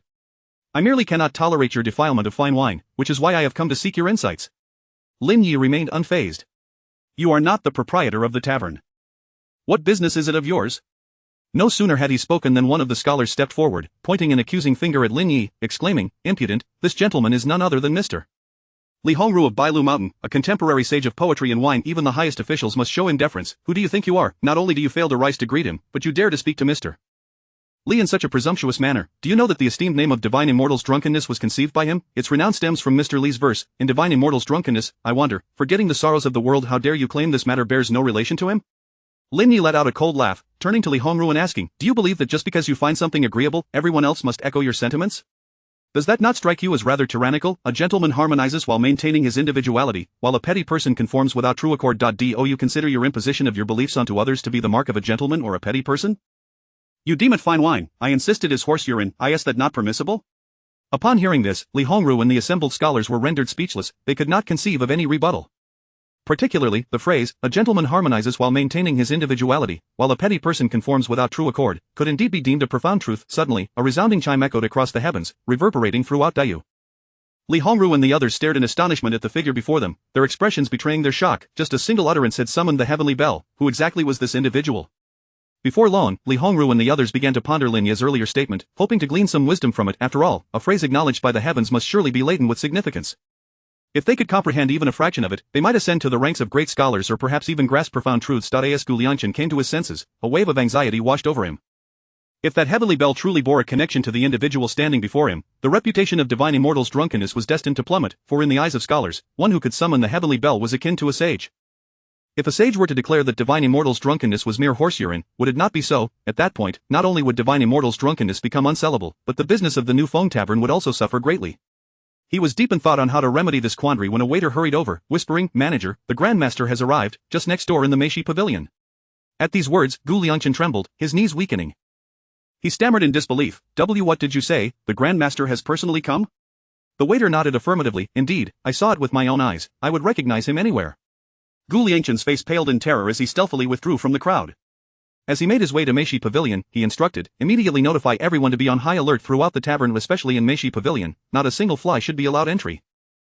Furthermore, please escort all guests out, no one is to remain. If anything were to happen to the Grandmaster, our heads would be on the line."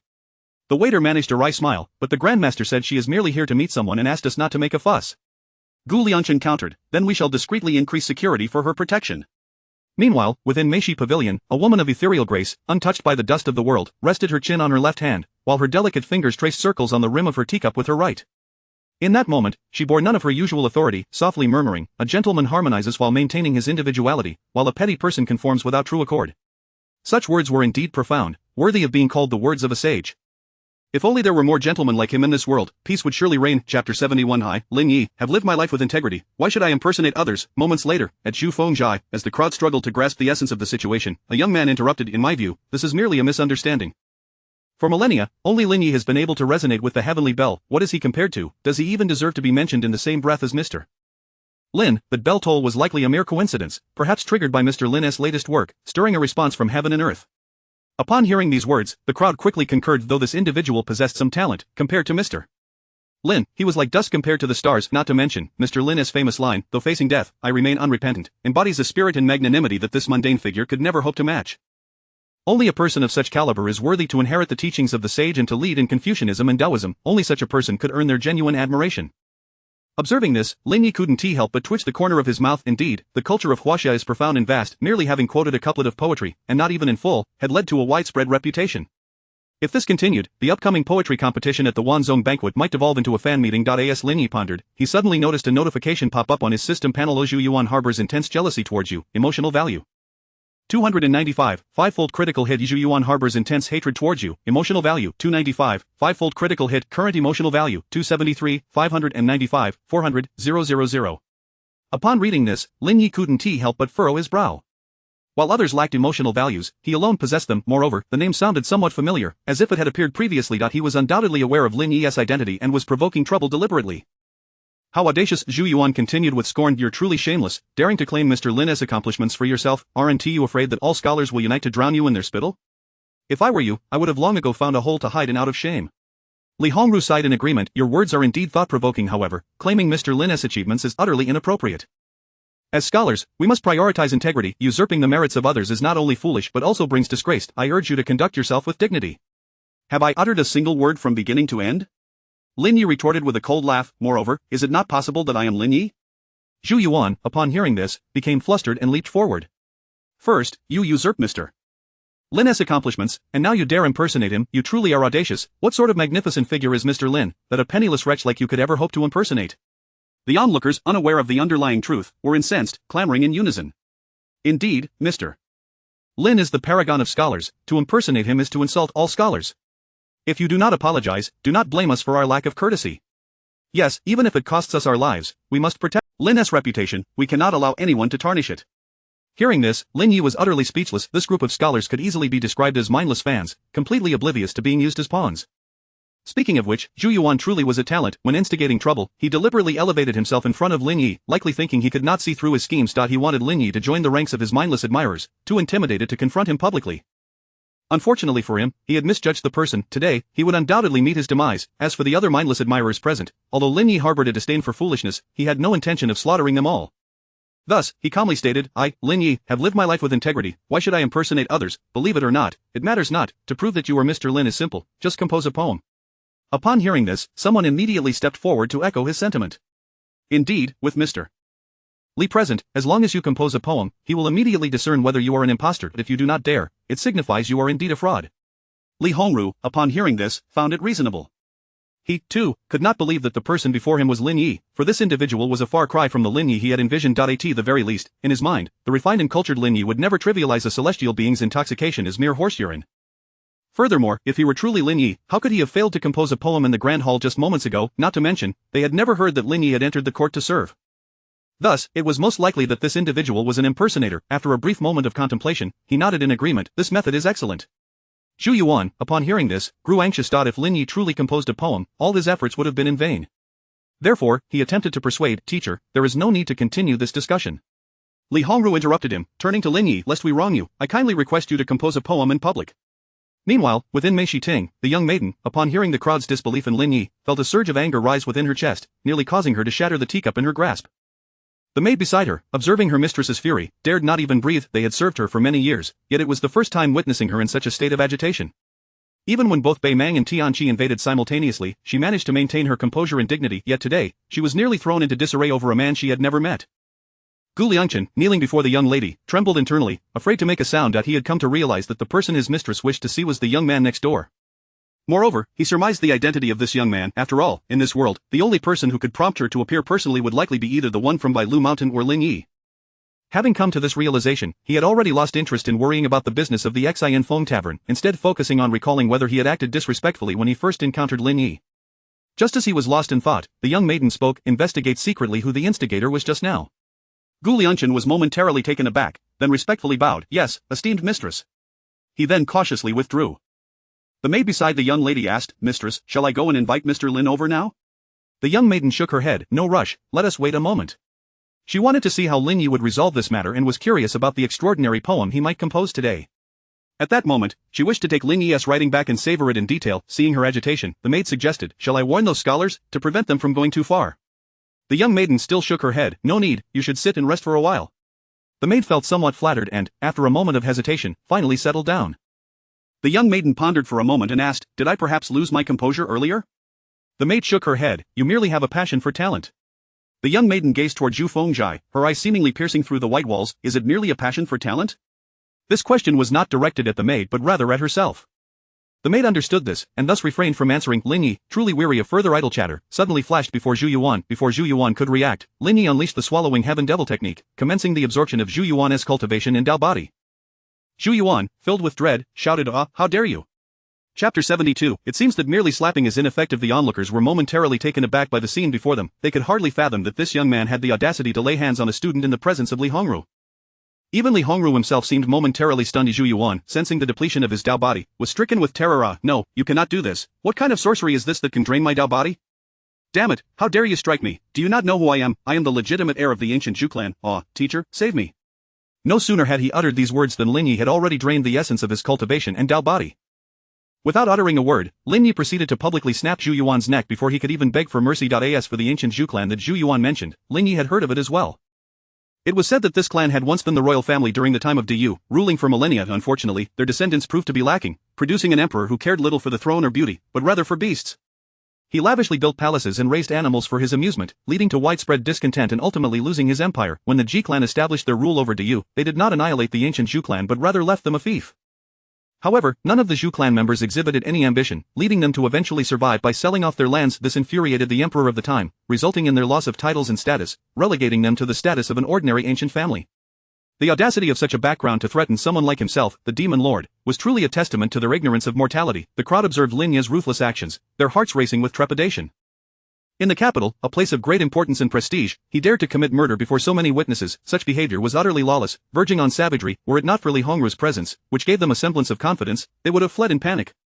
Lin Yi discarded Zhu Yuan's lifeless body and turned to the crowd, declaring, this is the fate of those who provoke me. Are there any others who wish to stir up trouble? If so, step forward now, lest I waste time dealing with you one by one.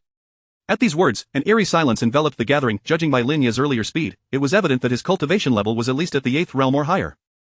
Among those present, aside from Li Hongru, no one was capable of standing against him, which prompted them to look towards Li Hongru. Li Hongru furrowed his brow, realizing that the capabilities of this individual far surpassed his expectations.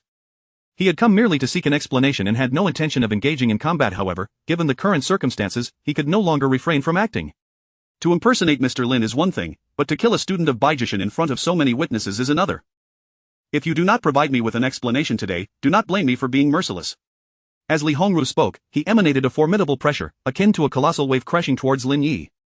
Lin Yi remained unperturbed, casting his gaze upon his attribute panel. Li Hongru harbors anger towards you. Emotional value 1290. Current emotional value 274, 885, 400, 000. Upon seeing this emotional value, Lin Yi could not help but inwardly marvel at the old man's composure. Even after killing a student from Baijishan, he was met with only a minimal emotional response, and nevertheless, should the old man choose to act against him, Lin Yi would not hesitate to deal with him as well, even if he possessed the cultivation of the 12th realm. At that moment, Gu Liangchen rushed in, clearly flustered by the escalating situation. He clasped his hands in greeting towards Lin Yi, his expression brimming with respect, before attempting to mediate. Ladies and gentlemen, this is merely a small misunderstanding. There is no need for such hostility. The crowd, hearing these words, regarded Gu Liangchen with incredulity. As the manager of the Xinfeng Tavern, he was the one who suffered the most from Lin Yi's affront to Shinchen Zui.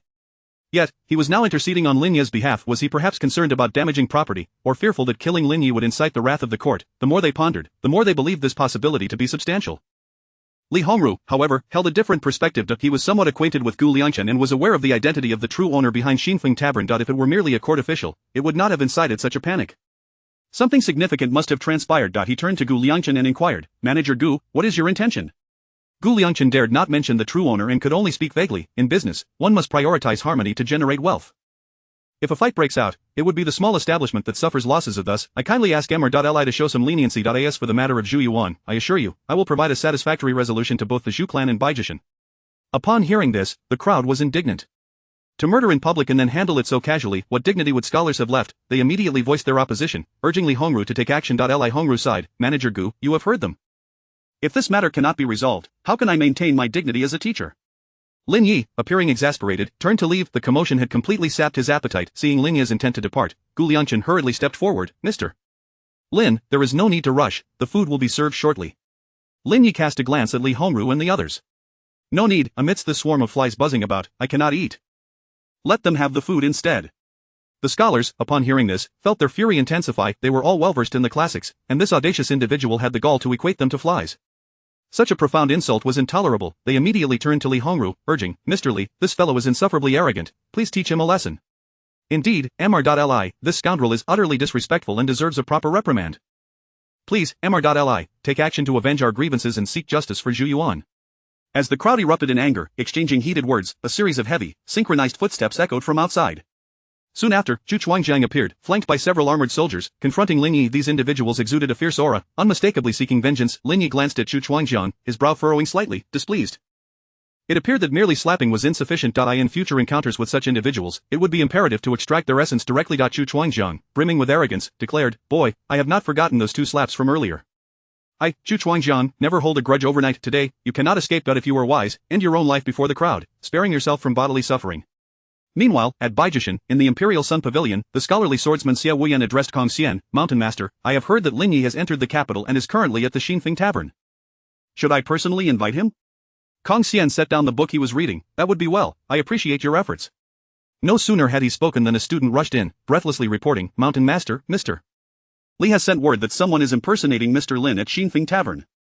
Chapter 73, Aren't you going to kill me? Why the delay? Lin Yi had struck Chu Jian earlier, not out of malice, but merely to silence him, sending a message to the Empress in the palace that he was but a wanderer of the Jianghu, not the virtuous minister she sought, and that she should abandon her quest. To his astonishment, after narrowly escaping death, Chu Jian not only failed to express gratitude but audaciously returned to meet his demise. With a resigned sigh, Lin Yi remarked, It seems that slap did not awaken you.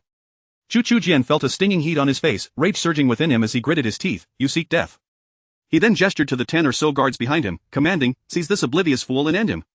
These guards, accustomed to bullying the weak, did not hesitate to draw their weapons and lunged at Lin Yi.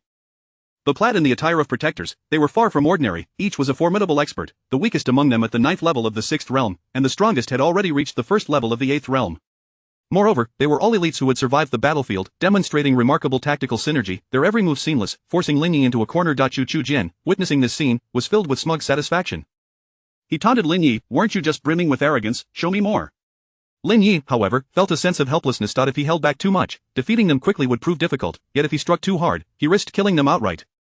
Should they perish before he could fully extract their capabilities, their hard-earned skills would be wasted. Reluctantly, Lin Yi resorted to unleashing the formidable mental oppression of the ghostly melody die in an instant. It seemed as though countless powerful malevolent spirits surged forth to assail the guards, throwing them into disarray and disrupting their rhythm.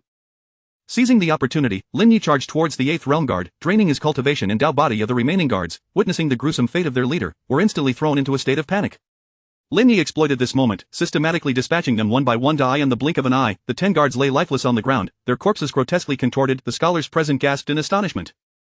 Such ruthlessness, not a single soul had been spared, each meeting a most horrific end. Chu Jian, upon witnessing this carnage, staggered and collapsed to the ground, his earlier bravado crumbling. He could scarcely believe that such formidable power resided in one so young, capable of slaughtering more than a dozen seasoned warriors without a trace of hesitation. These men had fought and clawed their way out from the depths of death itself, hand-picked by his father as private soldiers for the Chu family, yet now, they were utterly annihilated before Lin Yi's might. As Lin Yi approached Chu Jian step by step, he resolved to treat this life-threatening adversary with utmost seriousness, intending to drain his cultivation and Dao body before ending his life. In a state of sheer terror, Chu Jian could only cry out, "Third uncle, save me." No sooner had the words left his lips than a figure burst through the door, positioning itself protectively before Chu Jian. Zhao Xian assessed Lin Yi's cultivation and, upon confirming he was merely at the 2nd level of the 8th realm, his gaze turned frigid. "Boy, be sensible and kneel to apologize at once." Lin Yi remained composed. If someone wished for death, he would oblige them. Unbeknownst to Zhao Xian, Lin Yi had deliberately suppressed his cultivation to the 8th realm before entering the capital, not wanting to frighten away the vermin. Lin Yi unsheathed the Thunderstrike sword and swung it toward Zhao Xian. The strike appeared deceptively ordinary, yet it harbored an overwhelming sword intent that sent shivers through Zhao Xian's entire being. Li Hongru could not help but marvel inwardly. At such a tender age, to possess such profound sword intent was remarkable. He leaned closer to Gu Liangchen and inquired, could he truly be Mr. Lin? Gu Liangchen dared neither affirm nor deny, for matters concerning Lin Yi were not his to disclose without the owner's permission. Li Hongru, sensing his reticence, furrowed his brow in confusion. He could not comprehend why Gu Liangchen, typically courteous, had suddenly chosen silence. As the sword intent advanced, Zhao Xian swiftly drew his spear, which arced through the air like a dragon emerging from the sea, attempting to counter Lin Yi's strike. However, the sword intent surged forth like a tidal wave. When the spear met the blade, Zhao Xian felt a tremendous force coursing through the spear, numbing his grip. Impossible!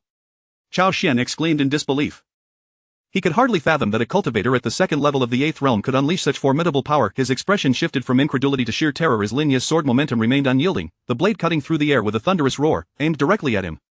Zhao Xian struggled to channel his spiritual energy, desperately seeking a flaw in Lin Yi's swordplay, yet every strike was flawless, as if divinely ordained. Zhao Xian's defenses began to crumble under the relentless assault, despair flooding his heart.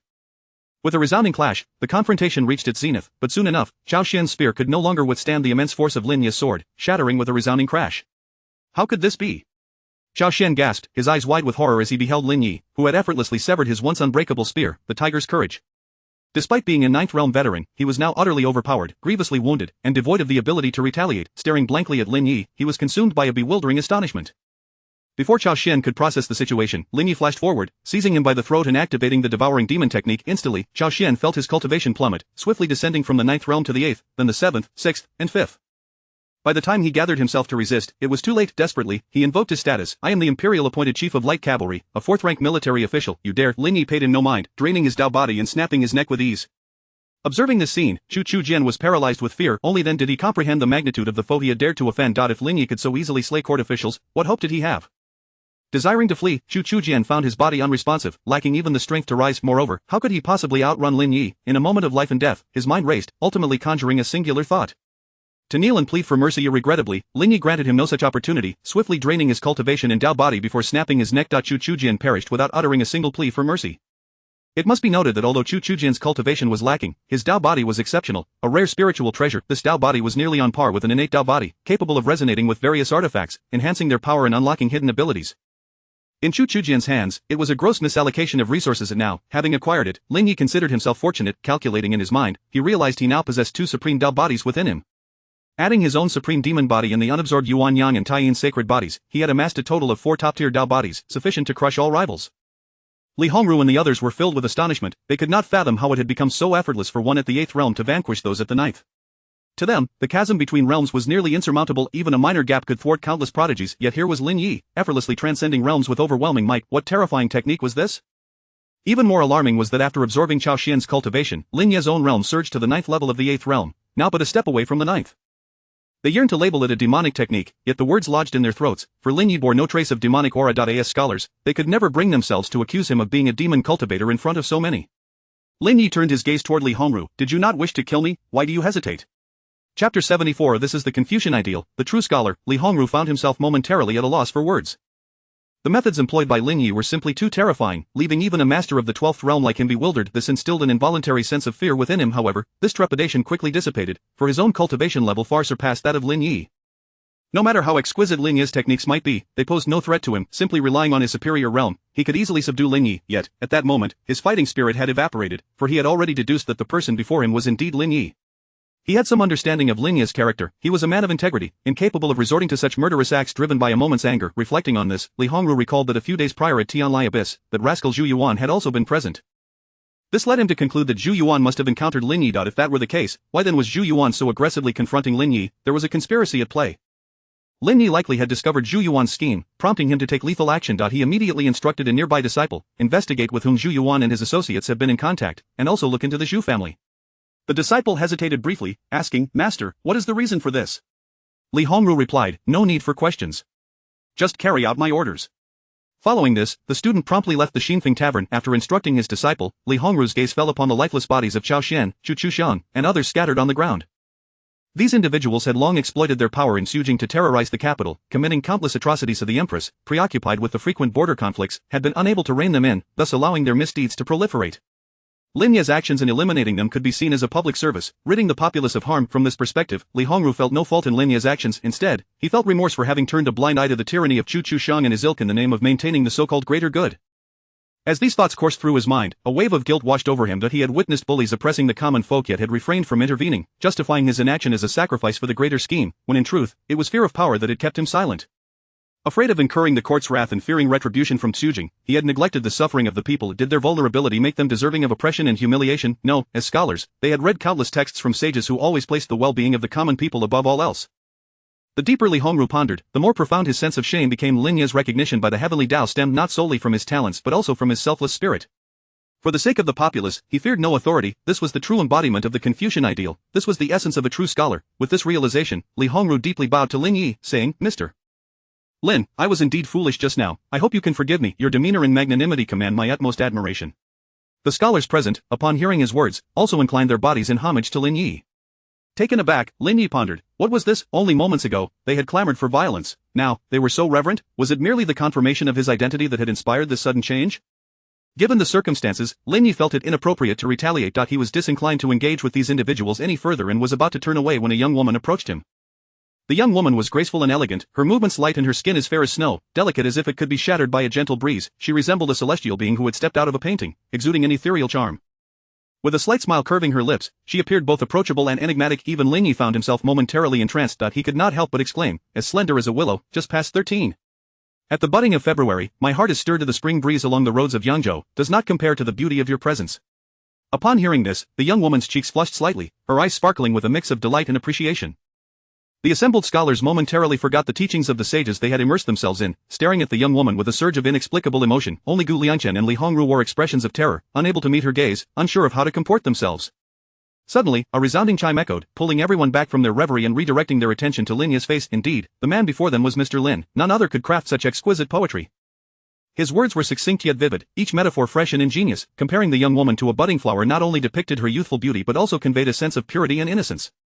Particularly poignant was the line about the spring breeze along the roads of Yangzhou, capturing the essence of the moment with striking accuracy. The language was ethereal and exquisite, both subtle and direct. At that moment, the young woman was savoring the nuances of Lin Yi's verse. Many had praised her poetry and prose, yet no one had ever described her as a delicate young woman. For she was not small nor weak. In fact, she exuded more authority than anyone else present. Today, however, was an exception. Regardless, Lin Yi's compliment warmed her heart, making her feel undeniably feminine. This was perhaps the first time, and likely the last. She could not help but feel a tinge of sadness as she smiled at Lin Yi, saying, "Young Master Lin, Lord Situ requests your presence." Lin Yi furrowed his brow slightly at the mention of Situ Jing. The young woman nodded. "Lord Situ is currently at the Meishi Pavilion next door. I kindly ask you to accompany me." Without hesitation, Lin Yi followed the young woman towards the Meishi Pavilion. He harbored a suspicion that this young lady was no ordinary servant. Her gait and demeanor suggested she was not merely a maid. Could she be a ploy from the Empress to ensnare him? If that were the case, the Empress was indeed astute. Should she offer him warmth and support, he might be inclined to extend a helping hand. As Lin Yi contemplated this, they arrived at the Meishi Pavilion. Situ Jing glanced at the young woman beside Lin Yi, her demeanor slightly flustered. "Mr. Lin, it has been several days, I trust you have been well?" Meanwhile, at Zhu Fingjai, Gu Liangchen and Li Hongru breathed a sigh of relief. Particularly Li Hongru, who could scarcely believe that the esteemed figure would personally visit Xinfeng Tavern. It was no wonder that Gu, the tavern keeper, had appeared hesitant and flustered earlier. Yet, Li Hongru could not fathom why the normally imposing presence of Sita Jing appeared so calm today, especially dressed like a maid and personally leading Lin Yi. Most disconcertingly, this group of oblivious scholars had dared to lift their gazes. Did they not understand the gravity of their situation? Regardless, since she had not expressed any anger, it seemed there was no cause for alarm. Li Hongru promptly declared, "What transpired today must not be spoken of indiscriminately." "Is that understood?" The crowd responded with a unified bow, "Yes." At that moment, Xia Wuyan rushed in with news from the Zhu family, scanning the crowd before frowning and inquiring, "Where is Mr. Lin?" Chapter 75. Of those who refuse shall be made to submit. Li Hongru hastily recounted the recent events. Xia Wuyan finally exhaled a sigh of relief. Had Lin Yi, this prodigious talent of Confucianism, perished at the hands of Bai Lushan, what face would they have to meet with the esteemed heads of past generations? After all, it would be tantamount to severing their own lineage. Fortunately, Lin Yi emerged unscathed. As for Zhu Yuan, upon learning of these matters from his disciples, he swiftly initiated an investigation. As a student of Bai Lushan, he secretly colluded with the Qingyun Academy of the Western Ba Kingdom, even clandestinely transcribing the texts of Bai Lushan for them, aiding the Ba Kingdom in usurping the cultural legacy of Dayu. It was through his assistance that Qingyun Academy was chosen by the Ba Kingdom to be elevated to the Imperial Academy. The crowd gasped in horror. It turned out that Zhu Yuan had deliberately incited discord, aiming to sever the cultural lineage of Dayu, truly a wolf in sheep's clothing. Such a treasonous wretch deserved nothing less than death. At that moment, their admiration for Lin Yi deepened, almost elevating him to the status of a deity. Earlier, in the Tianlai abyss, Lin Yi had effortlessly discerned Shi Yanqing's treachery. Now, he had similarly unveiled Zhu Yuan's betrayal. Such meticulous observational prowess was utterly astonishing. Li Hongru inquired, "What of the Zhu family? Surely they cannot be unaware." Xia Wuyan scoffed. Their hearts are consumed solely by wealth and indulgence. For them, as long as they can acquire riches, they would do anything. Li Hongru felt a flush of embarrassment. Zhu Yuan's betrayal was merely for the sake of money. Xia Wuyan nodded, a myriad of sentiments swirling within him. How ludicrous it was that for a mere pittance, one would betray Bai Lushan, betray the entirety of Dayu. This was the very family that had once ruled Dayu for millennia. With such character, it was no wonder the Ji family could so easily usurp the Shu family. The other disciples listened with a mix of astonishment and dismay. Initially, upon hearing the news, they had thought the Shu family sought to restore their power. Had that been the case, they might have regarded Zhu Yuan with a modicum of respect. Instead, he was revealed to be driven solely by greed, a pitiful and laughable figure. Even more despicable was the diminutive Ba Kingdom, which, taking advantage of Dayu's distractions, pilfered its culture and claimed it as their own. They even went so far as to declare that the first head of Bai Lushan was a native of the Ba Kingdom, utterly shameless.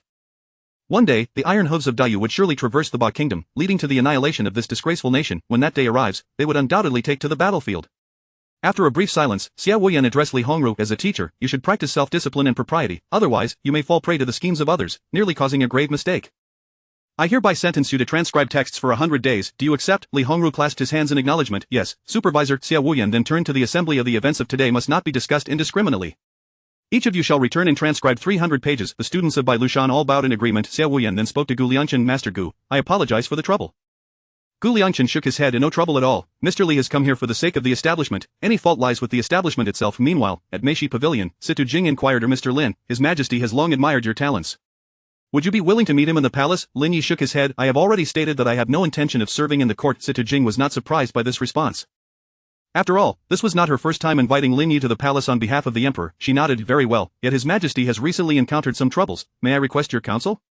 Lin Yi found a seat. "Pray, tell me more." Situ Jing gestured towards the maid who had accompanied Lin Yi. "This is His Majesty's personal attendant, named Xiao Feng. She is well acquainted with the emperor's concerns, and it would be best for her to inquire." Lin Yi paid little mind and simply nodded. Xiao Feng, with a calm demeanor, spoke. "Mr. Lin, His Majesty has been laboring over state affairs recently, losing sleep in the process, with frequent conflicts at the borders and treacherous officials within the court. He is beset by internal and external turmoil. Do you have any solutions?" Lin Yi was not adept at employing cunning schemes. Moreover, this world was vastly different from his previous one. The court, though appearing formidable, was in reality quite fragile in its central authority. On one hand, civil and military officials largely hailed from ancient noble families, with factions abounding. On the other, Bai Lushan monopolized culture, while martial prowess was controlled by the shaking light sacred ground.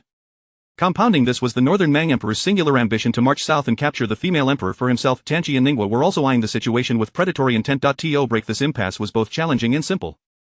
Lin Yi remarked with a smile, "Those who refuse shall be made to submit." Xiao Feng nodded. "That is indeed a method, though regrettably, the royal family currently lacks the strength to enact it." Lin Yi pondered. "Our scholars possess considerable ability, they simply lack opportunities and remain obscure. We could send them to the battlefield to earn merit." Xiao Feng immediately grasped Lin Yi's intention, to utilize scholars and cultivate new forces? This was an angle she had not previously considered. After a few years of tempering at the borders, these scholars would not only diminish their allegiance to Bai Lushan but could also be forged into the sharpest swords in his hand. Alas, such an approach lacks the conditions for implementation, not to mention that these scholars may not heed their commands. Even if they did, Bai Lushan and the ancient noble families would exert pressure. None among them are easily dealt with. Lin Yi perceived her thoughts. Currently, Daiyu is surrounded by enemies. We must allow the ancient noble families to disseminate the scholars' patriotic sentiments. Furthermore, erect a monument before the palace, inscribing the names of those who have contributed to the nation, ensuring their legacies endure through the ages. Confucian scholars have always prided themselves on virtue and morality. With a slight moral coercion, Bai Lushan would find it difficult to obstruct them, nor could they deter those impetuous youths. Xiaofeng, puzzled, asked, "What do you mean by moral coercion?" Lin Yi chuckled. To put it simply, when the soldiers of Daiyu are battling on the front lines, these scholars, who possess the capability yet refuse to lend their strength to the nation, are acting immorally. Of course, one could employ a few subtle tactics, perhaps some propaganda, such as highlighting the plight of the border populace suffering at the hands of northern Mang slaughter. Those who do not fight are not worthy of being called scholars. If such sentiments were to circulate among the common people, even the thickest-skinned scholar would feel compelled to step forward. Xiaofeng contemplated, then asked, "To spread this message may not be as simple as it seems." Lin Yi laughed lightly. "What is difficult about it? Simply disseminate some flyers across the major cities. If we fear it won't spread far enough, we could stoke the flames further. On the back of the flyers, we could inscribe that in the face of national calamity, those who do not relay this message to 10 others will face the wrath of their entire family. Naturally, they would take it upon themselves to spread the word." Situ Jing shivered at these words. This was indeed a most ruthless plan, truly the most insidious stratagem imaginable. Xiaofeng nodded and inquired, "What if those ancient families rise in rebellion?" Lin Yi replied with a smile, "Is the grand assembly of the 10,000 clans not imminent? We could claim that His Majesty is unwell and require another courtier to preside, allowing the ancient families to select a suitable representative. This would distract them while simultaneously inciting internal strife. Coupled with the resentment of the disciples left idle in the capital and the ire of Bai Lushan, it would be enough to give those ancient families a headache. During this time, let the young emperor rest and recuperate. Additionally, we can craft a narrative portraying him as self-sacrificing for the sake of the nation and the people, claiming he sleeps but a half-hour daily, leading to his decline in health. This could even be included in the flyers. Afterward, we could apprehend those who distribute the flyers, interrogating and sentencing them for stirring discord among the populace. We might even promote the notion that His Majesty's toil for the people is commendable, as he ought to stand before them all. Of course, such actions do carry a drawback. From this point forward, your emperor will have no choice but to obediently assume the role of a benevolent ruler. After all, to wear the mantle of an idol, one must bear the weight of heavy shackles." Xiaofeng took a deep breath. This plan is quite ingenious, though it seems rather risky. Lin Yi chuckled. Given the current situation, without strength and without taking risks, do you believe it possible to turn the tide? Before this, it would be even better to win over the shaking light sacred ground. They possess the mightiest martial prowess and could stabilize the situation in critical moments. As he spoke, Lin Yi glanced at Xiaofeng, teasingly adding, "Moreover, should the emperor be willing to grant you to me for warmth during the night, I could certainly speak on your behalf, whether before the shaking light sacred ground or those scholars. My words carry weight." Chapter 76. The children make choices. I want them all. Hearing this, Situ Jing stared at Lin Yi in utter astonishment. "You truly did. Otherwise, your life might well be in jeopardy." In truth, Lin Yi was merely teasing, intending to utilize a system prompt to ascertain the identity of the person before him. From earlier, he had begun to suspect that the individual in question possessed an extraordinary identity, at the very least, a princess of the royal lineage. After all, how could someone of Situ Jing's status be treated with such deference? Moreover, her demeanor and conduct hardly resembled that of a mere palace maid. Unfortunately, the other party did not exhibit any emotional fluctuation in response, indicating that he had not struck a nerve. Xiaofeng chuckled, "Sir, you overestimate me. I am but a humble maid, unworthy of your regard. However, if you so desire, I would gladly speak a few flattering words on your behalf. Perhaps I could persuade His Majesty to betroth Situ Darren to you. The two of you would indeed be a match made in heaven." Situ Jing's heart sank at the implication. How had she inadvertently included herself in this? Although Lin Yi was undeniably powerful and talented, which was indeed captivating, matters of the heart ultimately rely on fate. After all, a forcibly obtained fruit is seldom sweet. Lin Yi stole a glance at Situ Jing and then jested, "Children make choices. I want them all." Xiaofeng was evidently taken aback by Lin Yi's audacity. Momentarily at a loss for words, Situ Jing cleared her throat, interrupting, "Mr. Lin, His Majesty is still awaiting us. Let us return to the matter at hand." Upon hearing this, Lin Yi felt a twinge of exasperation. He had made his intentions clear, yet it seemed he could not elicit any negative emotions from Xiaofeng. Clearly, her temperament was remarkably stable. Realizing this, he resolved to employ his trump card. Lin Yi rose, casually pulling Xiaofeng into his embrace, holding her without restraint. The young lady was utterly unprepared for such boldness. Before she could react, their bodies were pressed closely together, and the rhythm of their heartbeats became palpable. Though she wished to resist, their proximity only served to benefit Lin Yi further. The more she struggled, the more advantage he gained. To be candid, she found herself entirely at a loss regarding how to navigate this situation. She might be proficient in matters of statecraft, but when it came to such personal encounters, she was utterly clueless. Surely, she could not reveal her strength and send Lin Yi flying with a mere flick of her hand. Lin Yi's behavior, though somewhat disrespectful, did not warrant death, did it? Such a grave offense could very well lead to the annihilation of his entire lineage. The more she pondered, the more chaotic her thoughts became. Meanwhile, Situ Jing was visibly anxious, fearing that if Xiaofeng were to become enraged, she might very well eliminate the audacious Lin Yi. She hastened forward, exclaiming, "Lin Yi, you are being outrageous. Lin Yi nonchalantly pulled her closer, laughing, "Ha ha, we are all family, this is how it should be." Though he spoke lightly, his gaze remained fixed on the system panel. In truth, both Xiaofeng and Sita Jing were exquisite beauties, the kind to captivate any man who laid eyes upon them, Lin Yi included, yet, the more beautiful a woman, the more easily she could ensnare a man's heart, often leading to unnecessary trouble. Lin Yi had no intention of allowing them to hinder his progress, he merely sought to uncover their true identities. However, the system panel before him continued to display no relevant information, startling Lin Yi. This woman was remarkably composed, no wonder she enjoyed the favor of the Empress. With a silent sigh, Lin Yi realized that uncovering her true identity might prove to be an insurmountable challenge. Meanwhile, Sita Jing had managed to push Lin Yi away, rescuing the flustered Xiaofeng from her predicament. "Lin Yi, you are far too brazen, she is the Empress's most favored maid. Do you not fear inciting Her Majesty's wrath with such behavior?" Lin Yi, unperturbed, replied, "It was merely a jest, why take it so seriously? Besides, with the current turmoil in Du and the ongoing border conflicts, she has neither the time nor the inclination to deal with a mere insignificant figure like me." Xiaofeng, now regaining her composure, inquired, "Aside from the condition mentioned earlier, what would it take for you to assist us?" She was acutely aware of the court's precarious situation. Lin Yi's approach certainly held a degree of feasibility, yet the risks were exceedingly high. Should she attempt it alone, failure was all but guaranteed, and the outcome could very well be fatal.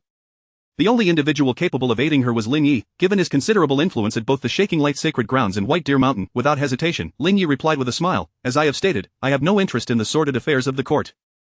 The only things that can sway me are you two. However, do bear in mind that opportunities like this do not come often. My earlier words were spoken in a moment of whimsy, and I find myself regretting them now." Sita Jing, incensed, thought it excessive to involve herself, let alone drag her companion into this. Are you not attempting to take advantage of the situation?" Lin Yi glanced at the system panel, noting that Sita Jing had not accumulated any anger or hatred points, indicating she was not genuinely upset with him. This revelation surprised Lin Yi, as he had intended to put them in a difficult position to dissuade them. Logically, they should have been angered. Could it be that these two young ladies harbored feelings for him? Upon closer inspection of the two, Lin Yi began to suspect he had misjudged. Perhaps they were simply more emotionally stable than he had anticipated. Xiaofeng, after careful consideration, responded, "Very well, I shall agree to your terms." At these words, Sita Jing nearly fainted. Had she just sold herself out? Moreover, if such news were to spread, would the royal family consent to this arrangement? Even if she were to offer herself to Lin Yi, how could she possibly share him with another? Such a notion was utterly absurd. Lin Yi, equally incredulous, wondered if this woman had lost her senses. To be so loyal, willing to forsake her own happiness for the Empress, did she not fear being abandoned by him? Furthermore, even if she consented, would the Empress agree to such a proposition? If she were truly so ruthless as to betray her loyal subjects, how could she expect them to follow her in the future? To be honest, Lin Yi found himself somewhat at a loss for words. Xiaofeng continued, "I will persuade Her Majesty, but the condition is that you must first help stabilize the court. We have already agreed to the terms. Young Master Lin, as a man of honor, surely you would not go back on your word?" Chapter 77, to strip her of everything and let her perish in despair. This statement effectively captured Lin Yi's attention. At that moment, Lin Yi had to concede that he had underestimated the young maiden before him, named Xiaofeng. Her words and actions were impeccably calculated, leaving no room for error. No wonder she had earned the trust of the Empress. Given the circumstances, the other party had already gritted their teeth and agreed to the terms. What more could he say? Reluctantly, Lin Yi nodded. "Very well." Xiaofeng pressed further, "If I manage to procure the Emperor's decree, how do you intend to persuade those scholars?" Lin Yi countered, "Is persuasion really necessary?" Xiaofeng's brows slightly furrowed. "Master Lin, surely you cannot expect me to respond to the Emperor in such a manner?" With a smile, Lin Yi replied, "As long as I make a trip to the northern borders, there will naturally be followers." Xiaofeng nodded in understanding and chose not to press the matter further. In her estimation, as long as Lin Yi was willing to personally visit the northern borders, the odds of success would be at least 70 to 80%. This approach would not only divert the conflict between the court and Bailu Mountain but would also significantly alleviate the pressure on the northern borders. The main forces there were still under her control. As long as she could free them up, her chances of success would increase by at least 10%. Of course, all of this hinged upon ensuring that today's conversation remained confidential. Otherwise, the plan might be thwarted before it even commenced, with Bailu Mountain and the ancient clans launching a preemptive strike. Thus, once Lin Yi departed, she instructed Sita Jing, "This matter must be kept strictly confidential. No fourth party must learn of it." Sita Jing cupped her hands in acknowledgement. "Understood, your minister." Lin Yi's agreement to personally visit the border was not solely to assist the Empress with her troubles. He also sought to establish his own reputation in Beimang, inciting both the royal family and court officials to detest him with a passion. Ideally, he aimed to instill a sense of dread throughout the entire nation of Beimang. If opportunities arose, he would also stir up chaos in Ningguo and Tianqi, making the whole world tremble before him. This way, he would no longer have to concern himself with emotional values. Such efficiency far surpassed dealing with Russell Wan and her ilk in the abyss of torment, yielding results dozens or even hundreds of times greater. Moreover, he possessed the soul banner. In the realm of warfare between nations, casualties would quickly fill it to capacity. Thus, no matter how uncalculated, this transaction was undoubtedly profitable. As Lin Yi exited the Meishi Pavilion, Xiao Wuyan approached him, saying, "Mr. Lin, it has been several days since we last met. How have you been?" Lin Yi smiled faintly. Quite well, Mr. Xia, what brings you here? Xia Wuyan courteously invited. I come on behalf of the Mountain Master, to request your presence at Bailu Mountain for a gathering. Lin Yi raised an eyebrow. Mountain Master Kong? Xia Wuyan replied with a smile. Indeed. The Mountain Master has heard of your talents and wishes to discuss poetry and literature with you. Might you be inclined to grace us with your presence? Lin Yi did not believe that Xia Wuyan's invitation was purely for the sake of literary discourse. However, since Xia Wuyan had come personally, it would not hurt to attend. Without hesitation, Lin Yi followed Xia Wuyan toward the entrance of Xian Feng Tavern. Along the way, Xia Wuyan inquired with a smile, Mr. Lin, how do you suggest we handle the Zhu family in Yuzhou? Upon hearing this, Lin Yi furrowed his brow slightly. He was puzzled as to why Xia Wuyan would suddenly pose such a question. The Zhu family in Yuzhou was the clan of Zhu Yuan. Could it be that, concerned about potential retaliation for Zhu Yuan's death at his hands, they sought his counsel on how to deal with the Zhu family? This line of thought led Lin Yi to conclude that Bailu Mountain intended to assist him in eradicating the Zhu family. If that were the case, Bailu Mountain was indeed showing him considerable favor. Though Lin Yi preferred not to delegate such matters to others, knowing it would inevitably cost him some cultivation in Dao body, he could not dismiss their goodwill. Thus, he sighed and said, some individuals are indeed unforgivable, but ultimately, this is your Bailu Mountain's affair. You should handle it yourselves. Xia Wuyan immediately understood, stealing from the Diyu lineage was tantamount to treason. Mr. Lin is correct, such actions cannot be tolerated. If we do not impose strict penalties, we risk the emergence of another Zhu Yuan, a second, a third, or even a fourth. At that point, the Diyu lineage could be entirely compromised, and Bailu Mountain would be forever branded as traitors. With this thought, Xia Wuyan reached a resolution. Regardless of the Zhu family's former royal status, their betrayal of Diyu made them traitors. Therefore, he resolved to investigate the matter thoroughly, ensuring that all involved parties received their due punishment. As Xia Wuyan contemplated this, they arrived at the entrance of Xian Feng Tavern.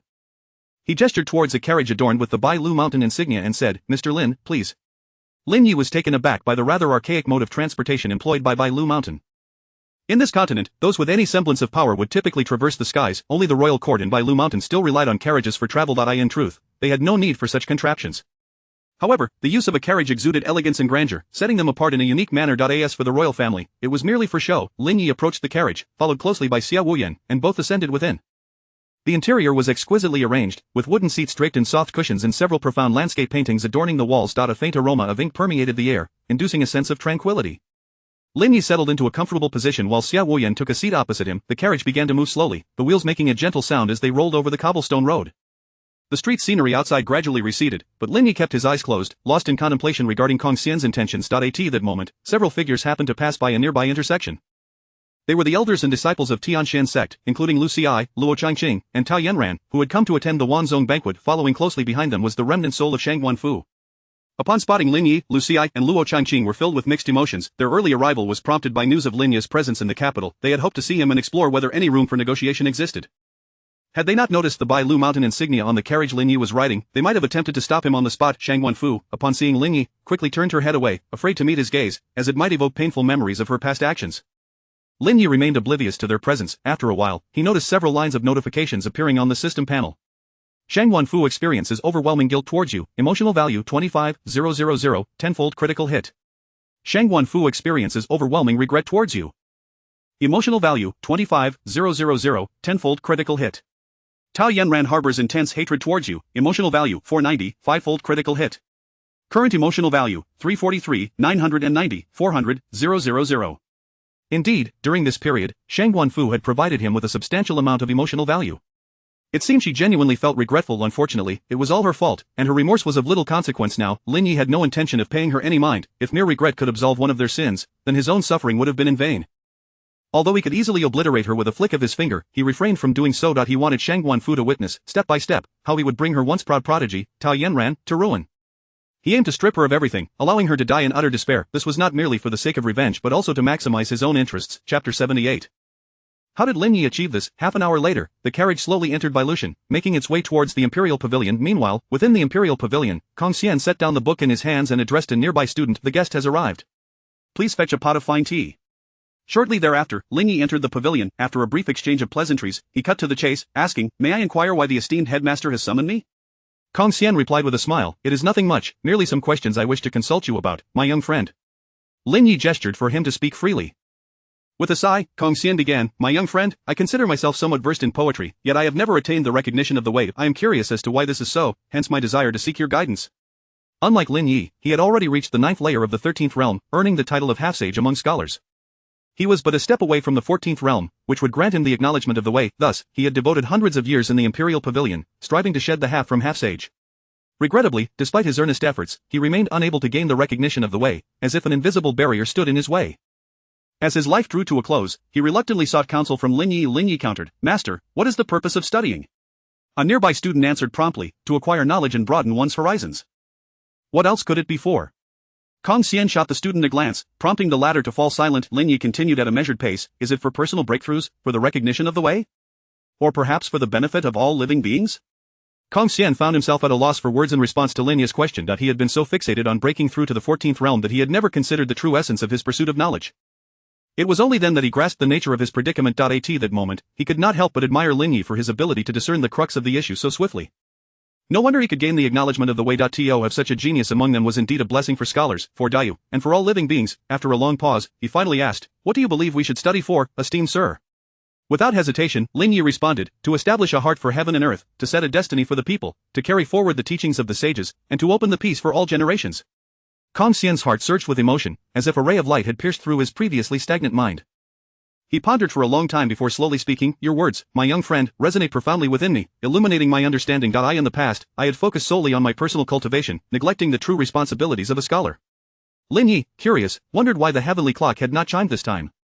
Logically, these 4 sentences were concise yet grand in spirit, surpassing the poetry recited earlier. If the way had truly heard them, there should have been some reaction. Could it be? Lin Yi furrowed his brow and looked at Kong Xian. "Master, one must maintain an open heart. Why act thus?" Upon hearing this, Kong Xian was momentarily taken aback, then waved his hand to dispel the grand array that had obscured the pavilion, allowing the light of the way to shine anew upon the Imperial Pavilion. With an awkward smile, he replied, "You are right, my young friend. I had been too fixated on personal achievements and forgot the true meaning of studying. Were it not for your guidance, I fear I might never have come to this realization." Lin Yi smiled and said, "To recognize and amend one's mistakes is a great virtue." With that, he rose and departed the Imperial Pavilion, heading back down the mountain. As for how Kong Xian chose to proceed, that was entirely up to him. As Lin Yi reached the foot of the mountain, he felt a terrifying force coalescing above him. He looked up towards the direction of the Imperial Pavilion. There, dark clouds gathered, thunder rumbled, and a powerful aura continuously condensed. This was a sign of nearing the threshold of the way, indicating an impending breakthrough to the 14th realm. Within the pavilion, Kong Xian sat cross-legged, his eyes closed, surrounded by a faint glow, an amalgamation of the poetic essence he had cultivated over the years and the spiritual energy of the world. As his understanding deepened, the energies began to swirl violently, forming a massive vortex that drew in the surrounding spiritual essence. Soon, it felt as if something within Kong Xian had shattered. His cultivation surged, and the barrier of the 9th layer of the 13th realm felt as fragile as paper, easily torn apart. In that moment, his consciousness seemed to transcend time and space, resonating with the great principles of the universe. He sensed an unprecedented subtle power gradually awakening within him. The dark clouds in the sky thickened, and the thunder grew louder. Ultimately, a colossal bolt of lightning coalesced in the air, poised to strike the Imperial Pavilion at any moment. At that moment, the gaze of the entire Daiyu focused on Bailushan. The Empress Ji Ruofeng gazed towards Bailushan and could not help but let out a quiet sigh. The emergence of a literary sage from Bailushan was indeed fortuitous for the literary lineage of Daiyu. However, for her as the emperor, it was a double-edged sword, potentially complicating her future plans. Fortunately, his ascension to sagehood today was entirely due to Lin Yi. If Lin Yi were to take the stage, perhaps he could offer some favor, yet this would only elevate Lin Yi's significance further. Could she retain Lin Yi? By what means? As she contemplated this, the image of Lin Yi's handsome figure surfaced in her mind, causing her cheeks to flush slightly. Meanwhile, at the radiant light sacred land, the 3 sovereigns simultaneously gazed towards Bailushan, reflecting on the shifting dynamics of Daiyu with a mix of emotions. Originally, the radiant light sacred land boasted 3 sovereigns of the 13th realm, firmly establishing itself as the mightiest force in Daiyu. However, with the emergence of a 14th realm figure from Bailushan, the situation had instantly reversed.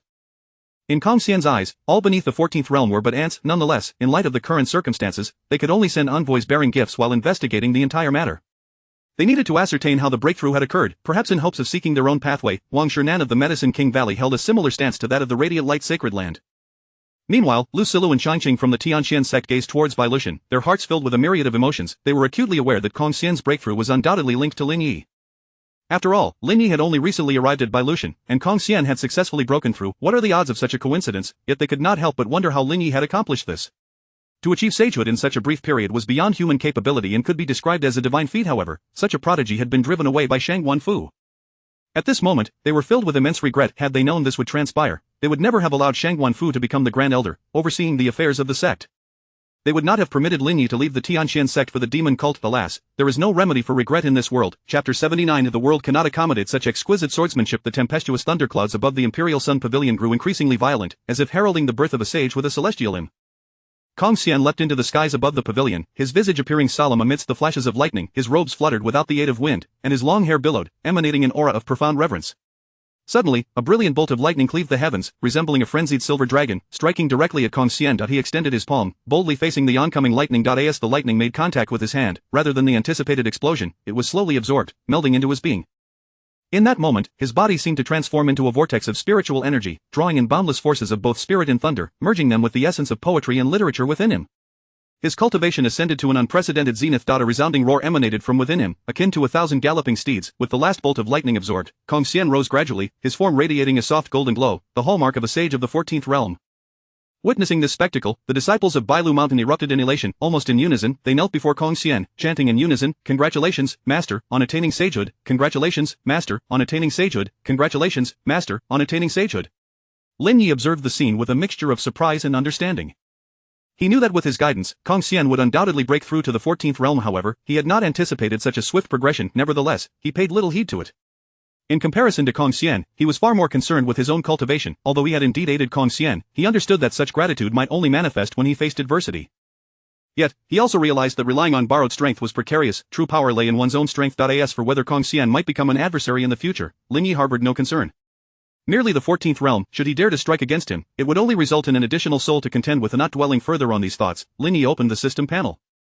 Tao Yanran harbors an uncontrollable jealousy towards you, with an emotional value of 980 and a tenfold critical hit. Tao Yanran harbors an uncontrollable hatred towards you, with an emotional value of 980 and a tenfold critical hit. Xiang Shichu harbors intense jealousy towards you, with an emotional value of 3,600 and a threefold critical hit. Lei Wanchun harbors intense jealousy towards you, with an emotional value of 3,090 and a threefold critical hit. Current emotional value, 387230400000. Gazing at the lines of notifications, Lin Yi couldn't help but smirk. However, undertaking a significant task could indeed yield a surge in emotional value. It appeared he would soon be able to rerun the simulations once more.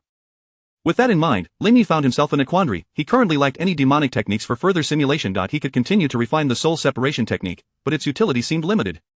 Perhaps, he could request assistance from the Empress. It was possible that the royal treasury contained forbidden texts of the demonic clan. After contemplating, he ultimately dismissed the idea. Such items, even if the Empress were willing to provide, would undoubtedly face opposition from the royal family and ministers.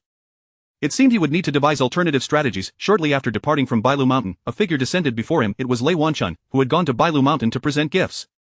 Upon seeing Lin Yi, Lei Wanchun's face lit up with uncontainable delight. With a glint of malice in his eyes, he chuckled, "What a fortunate encounter, I never expected to find you here." Lin Yi retorted with a cold laugh, "What audacity! A stray dog barking here." In the midst of their exchange, he glanced at the system panel. Lei Wanchun harbors anger towards you, with an emotional value of 3,090 and a threefold critical hit. Current emotional value, 390620400000. Thinking he was someone important, it turned out to be the illegitimate son of Lei Qianshan. This made things simpler. One should keep family matters tidy. Given his eagerness to seek death, Lin Yi was more than willing to oblige him.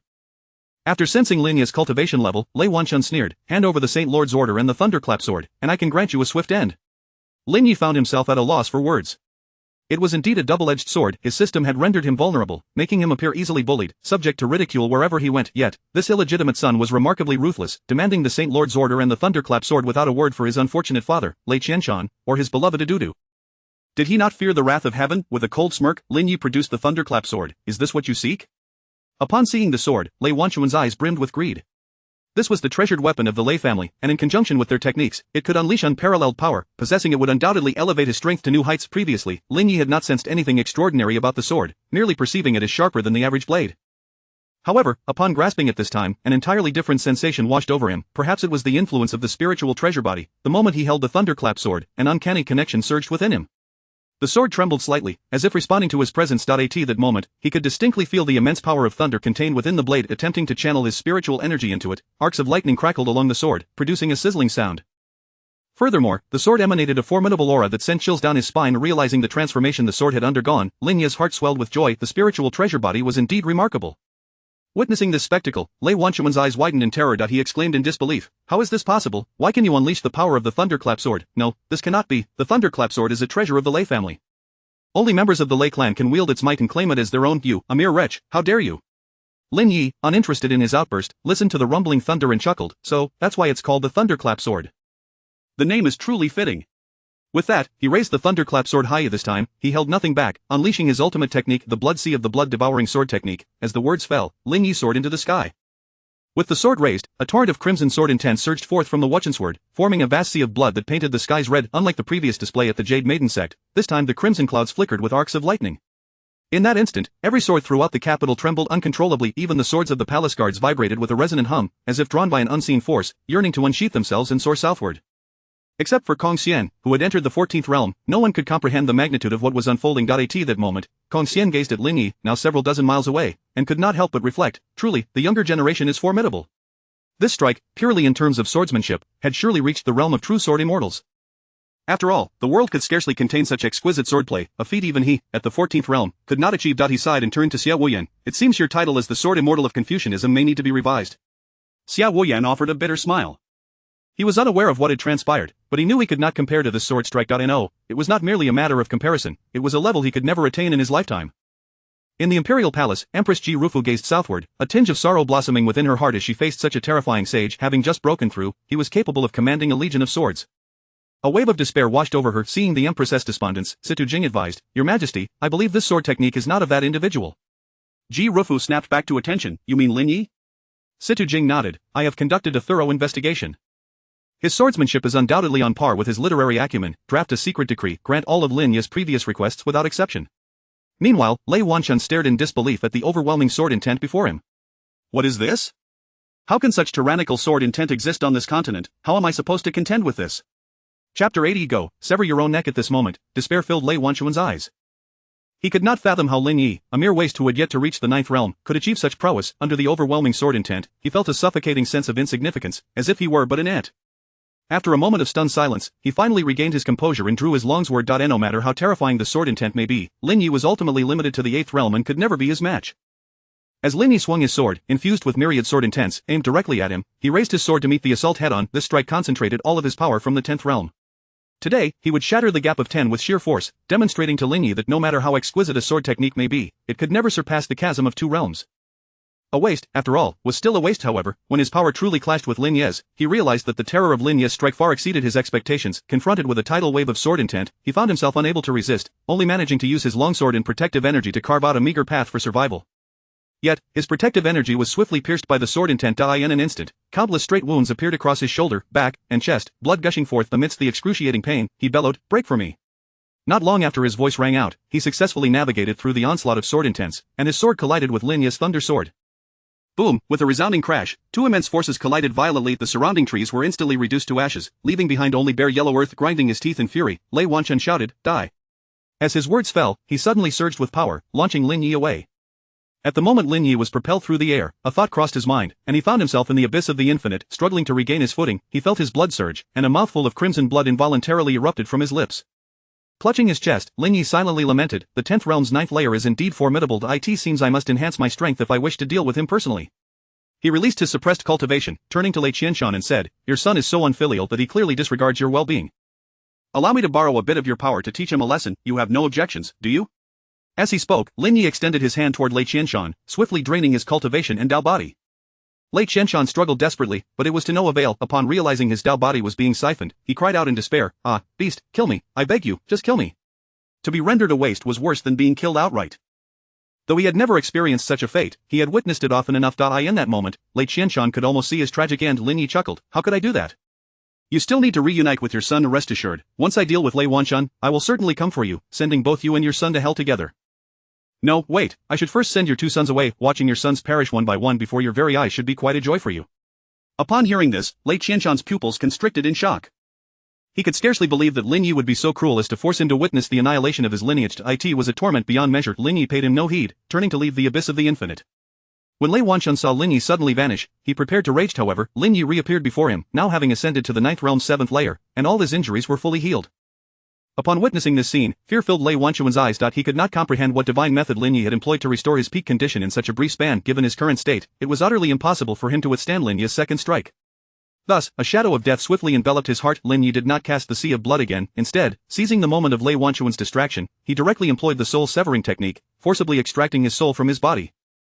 As Lei Wanchun realized what was happening and attempted to return to his body, it was already too late. His soul was drawn into the 10,000 souls banner, and no amount of struggle could change his fate.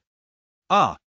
Lin Yi, you demonic cultivator, how dare you refine the 10,000 souls banner? Coward, if you have the guts, let me go. Curse you, I will kill you, I will tear you to pieces. Unmoved by the curses, Lin Yi remained expressionless, simply observing him. Lei Wanchun yearned to defy Lin Yi's command, yet under the influence of the 10,000 souls banner, he found himself utterly powerless to resist, compelled to step closer to his own body. As he raised his hand and unleashed a surge of malice, his body and head were suddenly severed in two. His hopes of revival were irrevocably dashed by his own hands. In that moment, he was overwhelmed with anguish and resentment. Lei Wanchun experienced unbearable torment, teetering on the brink of collapse, yielding an emotional value of 250,000 with a tenfold critical hit. Lei Wanchun's insatiable hatred brought him to the edge of despair, yielding an emotional value of 250,000 with a tenfold critical hit. Lei Wanchun experienced unspeakable terror, nearing the brink of collapse, yielding an emotional value of 810 with a tenfold critical hit. Current emotional value, 458, 180, 400, 000. Upon seeing these notifications, a slight smile crept across Lin Yi's lips. This family had proven to be quite generous, providing him with such an abundance of emotional value. Regrettably, Lei Wanchun's consciousness was beginning to fade, and he was on the verge of completely losing his memory. Just as Lin Yi pondered this, the system suddenly presented another notification. Ding, congratulations, host, you have successfully corrupted Lei Qianshan, obtaining a mysterious grand gift pack. Shall it be opened immediately? Chapter 81. The greedy are prone to exploitation. Upon reading this news, Lin Yi felt an overwhelming joy swell within him. It seemed that Lei Qianshan, having witnessed the grim fate of Lei Wanchun, could no longer bear the burden and had completely succumbed to madness. This revelation brought Lin Yi unexpected delight. He had anticipated that he would need to deal with Lei Wanchun before Lei Qianshan could be led astray. To his astonishment, matters were far simpler than he had envisioned. Without wasting a moment, Lin Yi addressed the system, promptly assist me in unsealing the mysterious gift package. Ding! Congratulations, host, you have unlocked the mysterious gift package. 10,000 beast soul seals. This technique not only enhances the spiritual connection between practitioners and beasts but also enables practitioners to harness the power of these creatures, even commanding them in battle. An unparalleled method of beast mastery. The second demon god whip, a relic of the ancient demon emperor, is entirely obsidian, measuring 9 feet and 9 inches in length, with its surface adorned with peculiar runes and patterns, allowing for the effortless taming and control of unruly beasts. While he had yet to hear of any beast-controlling sects within the Great Yu, there were, indeed, numerous beast tamers in the North Mang region. They even possessed an army entirely composed of ferocious beasts, known as the 10,000 Beast Legion. Countless soldiers of the Great Yu had perished at the jaws of these beasts, leaving behind not even a complete corpse. Now that he had resolved to venture into the northern territories, it would be prudent to study this beast mastery technique. It might prove invaluable. With this thought in mind, Lin Yi wasted no time, exchanging for simulation attempts, and began to simulate the 10,000 Beast Soul Seals. The 10,000 Beast Soul Seals is a supreme technique of the demon race, created by the ancient demon emperor. Mastery of this technique allows not only for the taming of beasts to vanquish foes but also to borrow their strength, temporarily enhancing one's physical capabilities, such as speed, power, and endurance. Practitioners who attain profound mastery can command vast hordes of beasts, creating a tidal wave of creatures for large-scale combat. The simulation began in the 11th year. You have initially grasped the fundamentals of the 10,000 Beast Soul Seals. In the 23rd year, after countless battles, you finally establish a connection with ordinary wild beasts, gaining the ability to slightly influence their behaviors. In the 66th year, through relentless training and numerous encounters with demon beasts, you seamlessly breach into the minor completion of this technique. In the 98th year, during an adventure deep within the ancient demon beast forest, you achieve enlightenment regarding a deeper level of communication with these creatures, successfully refining this technique to major completion. The simulation concludes 10,000 Beast Soul Seals has reached major completion, achieving the 8th level of the 10th realm. Lin Yi stood in place, feeling the surging power within him, his eyes brimming with joy. He exhaled slowly, feeling a considerable lightness wash over him. Just as he was about to turn back towards the capital, he heard a familiar voice behind him. Tisk tsk, you truly are full of surprises. Lin Yi turned to see Yu Linglong approaching him gracefully. With a smile, she inquired, was the breakthrough of that individual from Bailu Mountain prompted by you? Realizing her intent, Lin Yi smiled and responded, are you here to investigate this matter? Yu Linglong countered, so, what do you wish to say? Lin Yi replied, I can inform you that this way, my debt to you shall be considered repaid. How could it be so simple? Do not be overly greedy. Those who are greedy are often taken advantage of, Lin Yi remarked, sizing her up. In terms of beauty and figure, she was undoubtedly among the finest, certainly ranking as one of the most captivating women of the Great Yu. At this moment, he recalled something. Has your back healed? Though the injury was on her back, the extensive burns had a significant impact on a woman. While Yu Linglong shook her head, injuries from celestial energy are likely to remain for a lifetime. She mused that unless she could return to the upper realm, there was little hope for recovery. Lin Yi contemplated for a moment and said, I do possess a method, though I cannot guarantee its success. He considered employing the devouring sky demon technique to absorb the celestial energy afflicting Yu Linglong's back. If successful, it might facilitate her healing. With a smile, Yu Linglong retorted, is this how you intend to repay your favor? Let me tell you, it's not that simple. Although a smile adorned her face, her heart felt somewhat heavy. It wasn't that she was unwilling to heal, but rather that it was impossible, at least not without concealing the truth of her injury. Thus, when she had to change clothes in Tianlai Abyss, she had preferred Lin Yi to see her rather than risk exposing her back. At that time, Lin Yi had nearly lost control, his nose bleeding profusely. Lin Yi chuckled lightly. Naturally, for being in someone else's debt is quite an uncomfortable position. Who knows if you might covet my body and make some outrageous demands? Yu Linglong laughed. What delightful thoughts you entertain. Besides, with so many beauties in the Yuno sect, is that not enough to satisfy your whims? Lin Yi merely smiled, choosing not to elaborate further. After all, the more beauties, the better. As the lord of the demon god, having several enchanting companions was hardly a concern, especially since this was not Blue Star. Yu Linglong continued, I heard you met Sita Jing at the Xinfeng Tavern before heading to Bailu Mountain? Lin Yi was somewhat taken aback. While many were aware of this event, it was primarily known among the patrons of Xinfeng Tavern and scholars. How did Yu Linglong, the saintess of the Yaoguang sacred land, come to know of it? Was there perhaps a spy among the scholars linked to the Yaoguang sacred land? She continued, it seems a good suggestion was made to the empress, otherwise, the typically healthy empress could not have suddenly fallen ill. She even missed the grand banquet of the myriad sections. Lin Yi paused in surprise, you seem to know quite a bit. Yu Linglong smiled, rest assured, I have little interest in such matters. I merely overheard it while purchasing wine and fear not, as long as the Yaoguang sacred land does not inquire, I shall not divulge anything. And what if they do ask? Naturally, I still cannot speak of it. Otherwise, how could I face the world if the incident of you seeing my body were to become public knowledge? Lin Yi shared a knowing smile and teased, I didn't catch a good view back then. Why not let me have another look? Are you not afraid I might strike you down with a single blow? Lin Yi chose to remain silent, retrieving a wine jug from his storage bag and tossing it to Yu Linglong. Consider this a repayment for the visual feast you provided. Yu Linglong accepted the jug, opening it just to catch a whiff of its potent aroma, disbelief evident in her gaze as she looked at Lin Yi. Is this your brew? Lin Yi shook his head, I merely refined it a bit. The results are rather pleasing. At the very least, it's far superior to your previous concoctions. Yu Linglong eagerly took a sip, and indeed, this was true liquor. The spirit was rich and lingering. At first, it burned like fire, but then transformed into a gentle warmth, leaving a subtle sweetness and an endless aftertaste, distinct layers that enticed further indulgence. Moreover, the spiritual liquor was imbued with abundant spiritual energy, each drop seemingly containing the essence of nature. For practitioners, it was an exceptionally rare tonic, capable of nurturing their meridians, making them more flexible and expansive, aiding the flow and storage of spiritual energy. Thank you, she said, accepting the wine, before turning to soar back towards the Yaoguang sacred land. Chapter 82. The child must bear her surname. Regarding Yu Linglong, Lin Yi harbored a considerable degree of trust. After all, they had traversed the precipice of life and death together. Aside from her fondness for wine, her temperament and character aligned quite well with his own preferences. Most importantly, she was not one to meddle. Even upon seeing the wandering soul's flag in his hand, she had never posed any intrusive inquiries, nor had she ever disclosed this matter to anyone. On the basis of this alone, it could be concluded that she was a person worthy of trust. Lin Yi withdrew his gaze and strode purposefully into the city. No sooner had he returned than Sita Jing approached him, stating, Mr. Lin, His Majesty has acquiesced to your conditions. The sole stipulation is that your child with Xiao Feng must inherit her surname. Taken aback for a moment, Lin Yi had merely been jesting, yet the Empress had considered the matter with such meticulousness, even arranging in advance for the child's surname. It was indeed quite ludicrous. He chuckled and remarked, is this to imply that I am to become a son-in-law? Sita Jing shook her head, His Majesty does not intend it in that manner. However, Xiao Feng's identity is rather unique, hence, what makes it so unique? Lin Yi inquired. Mr. Lin will naturally come to understand in due course, but for now, I must beg your pardon, as I cannot divulge this information. Additionally, His Majesty has acted according to your suggestions, but it appears that the ancient clans have already discerned our plans and have refrained from conflict, instead nominating Prince Huai to preside over the Wanzong banquet. The banquet will proceed as scheduled, and the major ancient clans have not engaged in infighting. His Majesty has requested to know if we should orchestrate an unexpected incident involving Prince Huai, rendering him unable to host this grand assembly? Lin Yi was somewhat acquainted with Prince Huai. Although he was laid back and disinterested in affairs of state, he was nonetheless a confidant of Ji Ruffing. The ancient clan's decision to promote Prince Huai was a means to avoid internal strife and simultaneously test the Empress.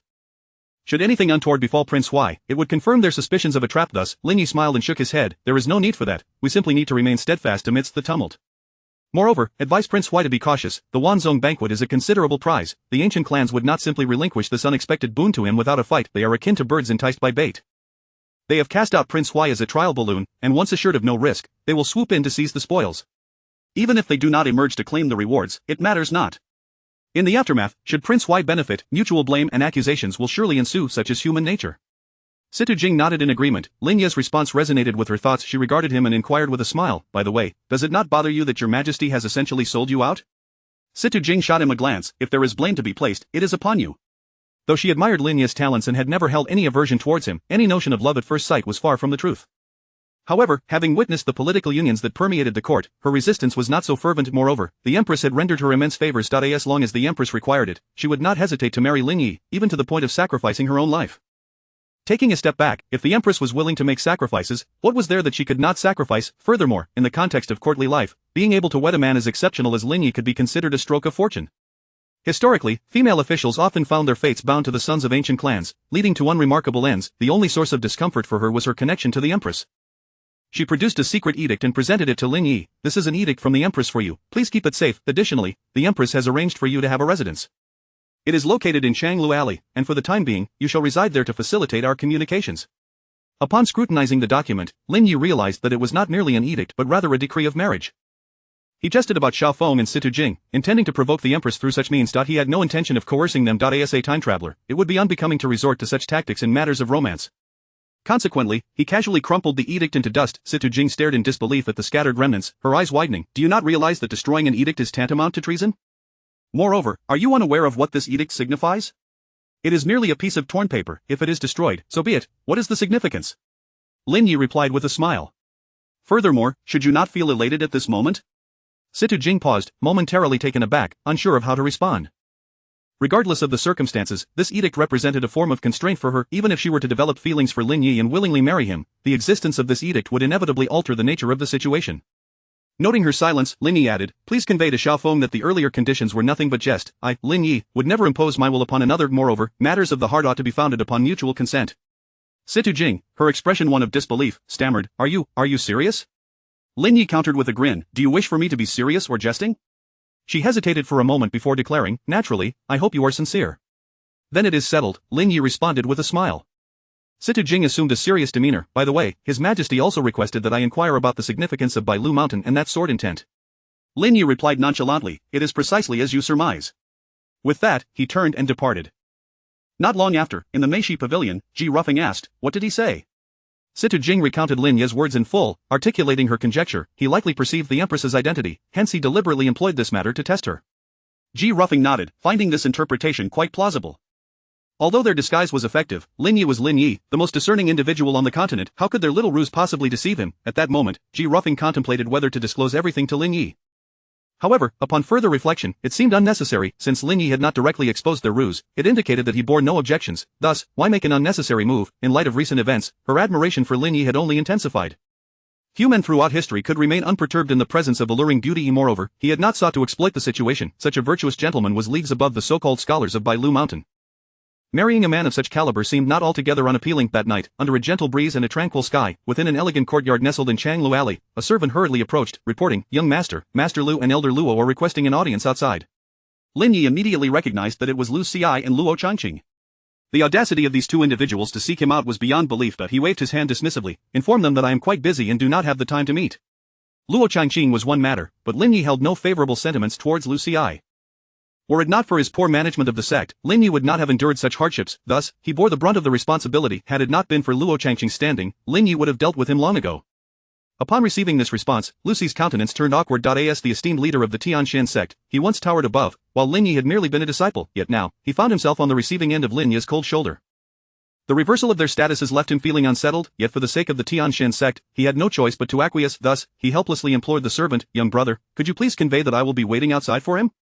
When he is available, I would greatly appreciate a moment of his time.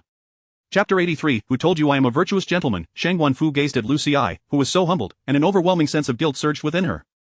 Had it not been for her own short-sightedness in driving away the prodigious Lin Yi, would her senior brother, the sect leader, find himself in such a predicament? Faced with this sight, she felt utterly ashamed to confront the sect leader and the revered ancestors of the Tianshan sect.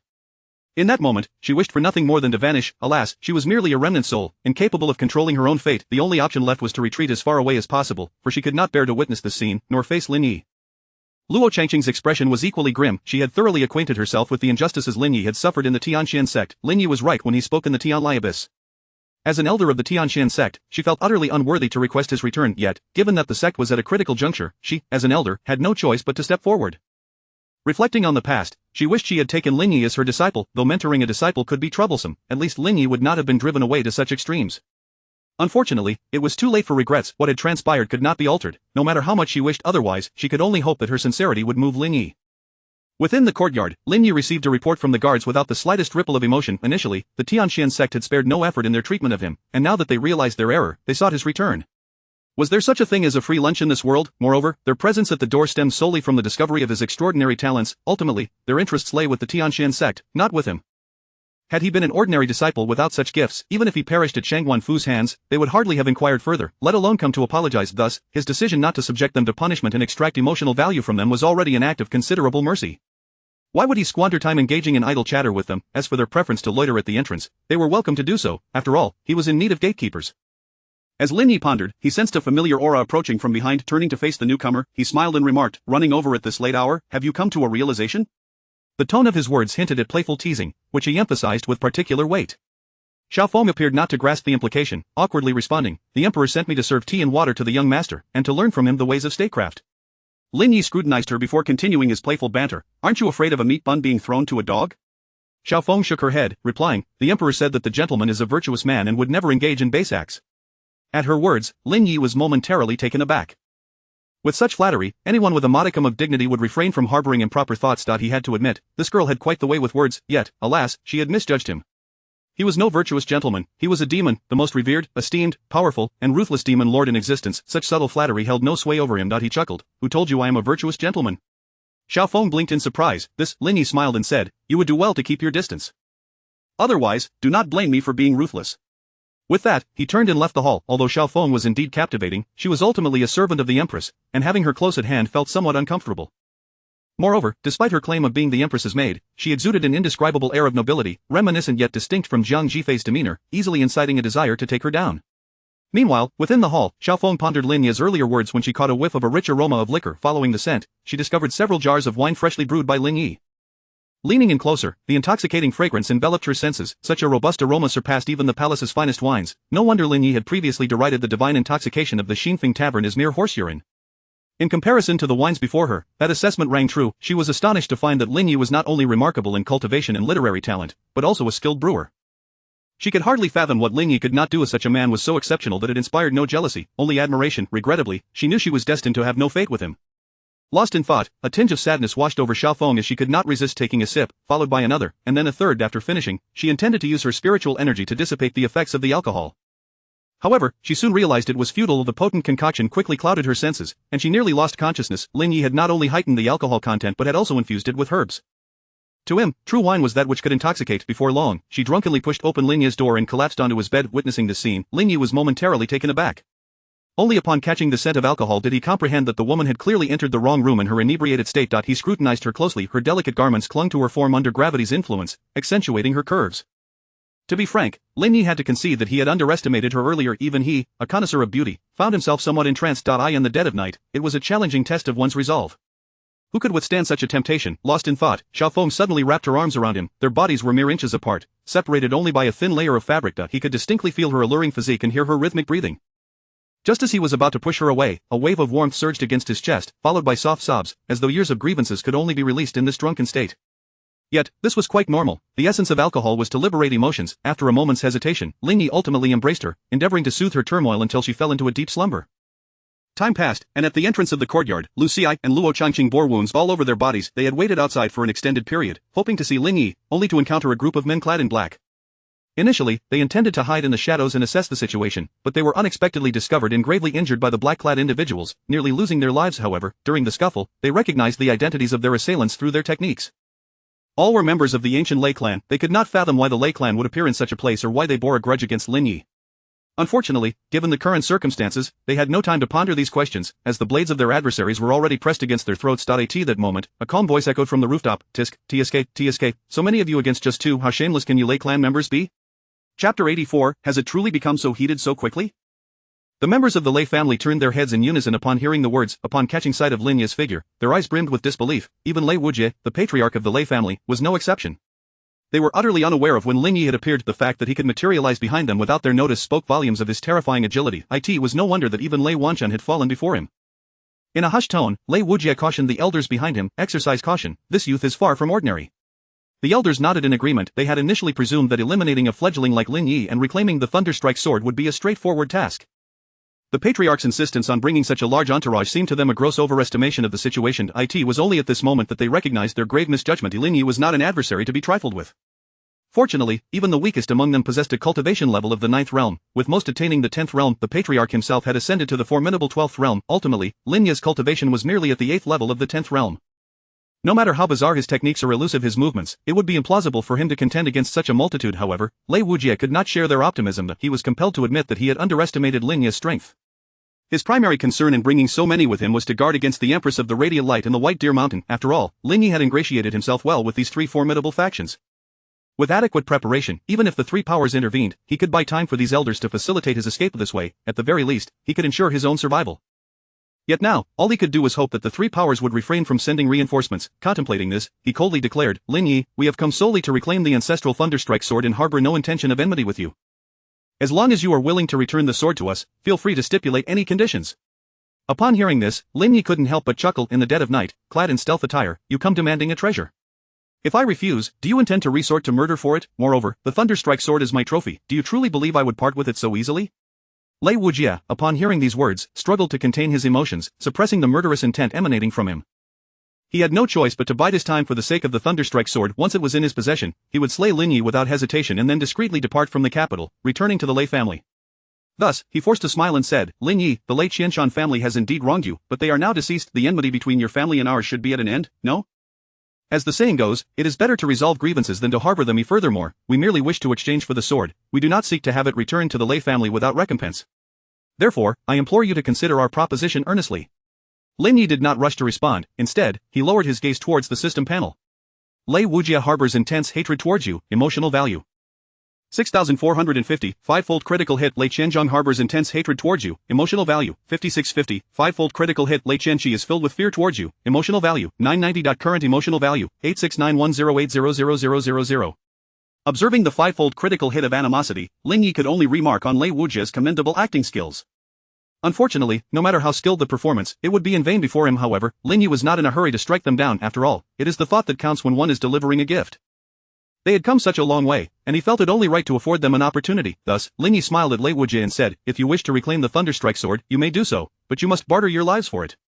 If you all commit suicide, I shall immediately return the sword to the Lei family." Upon hearing this, Lei Wujie's countenance darkened instantly. "You insolent wretch, do not overestimate your worth." Lin Yi scoffed coldly, "The terms have been set. If you refuse, do not blame me for not granting you an opportunity." With that, he swiftly moved, appearing beside two elders of the 9th realm. Before Lei Wujie and the others could react, he ensnared both in the abyssal hell.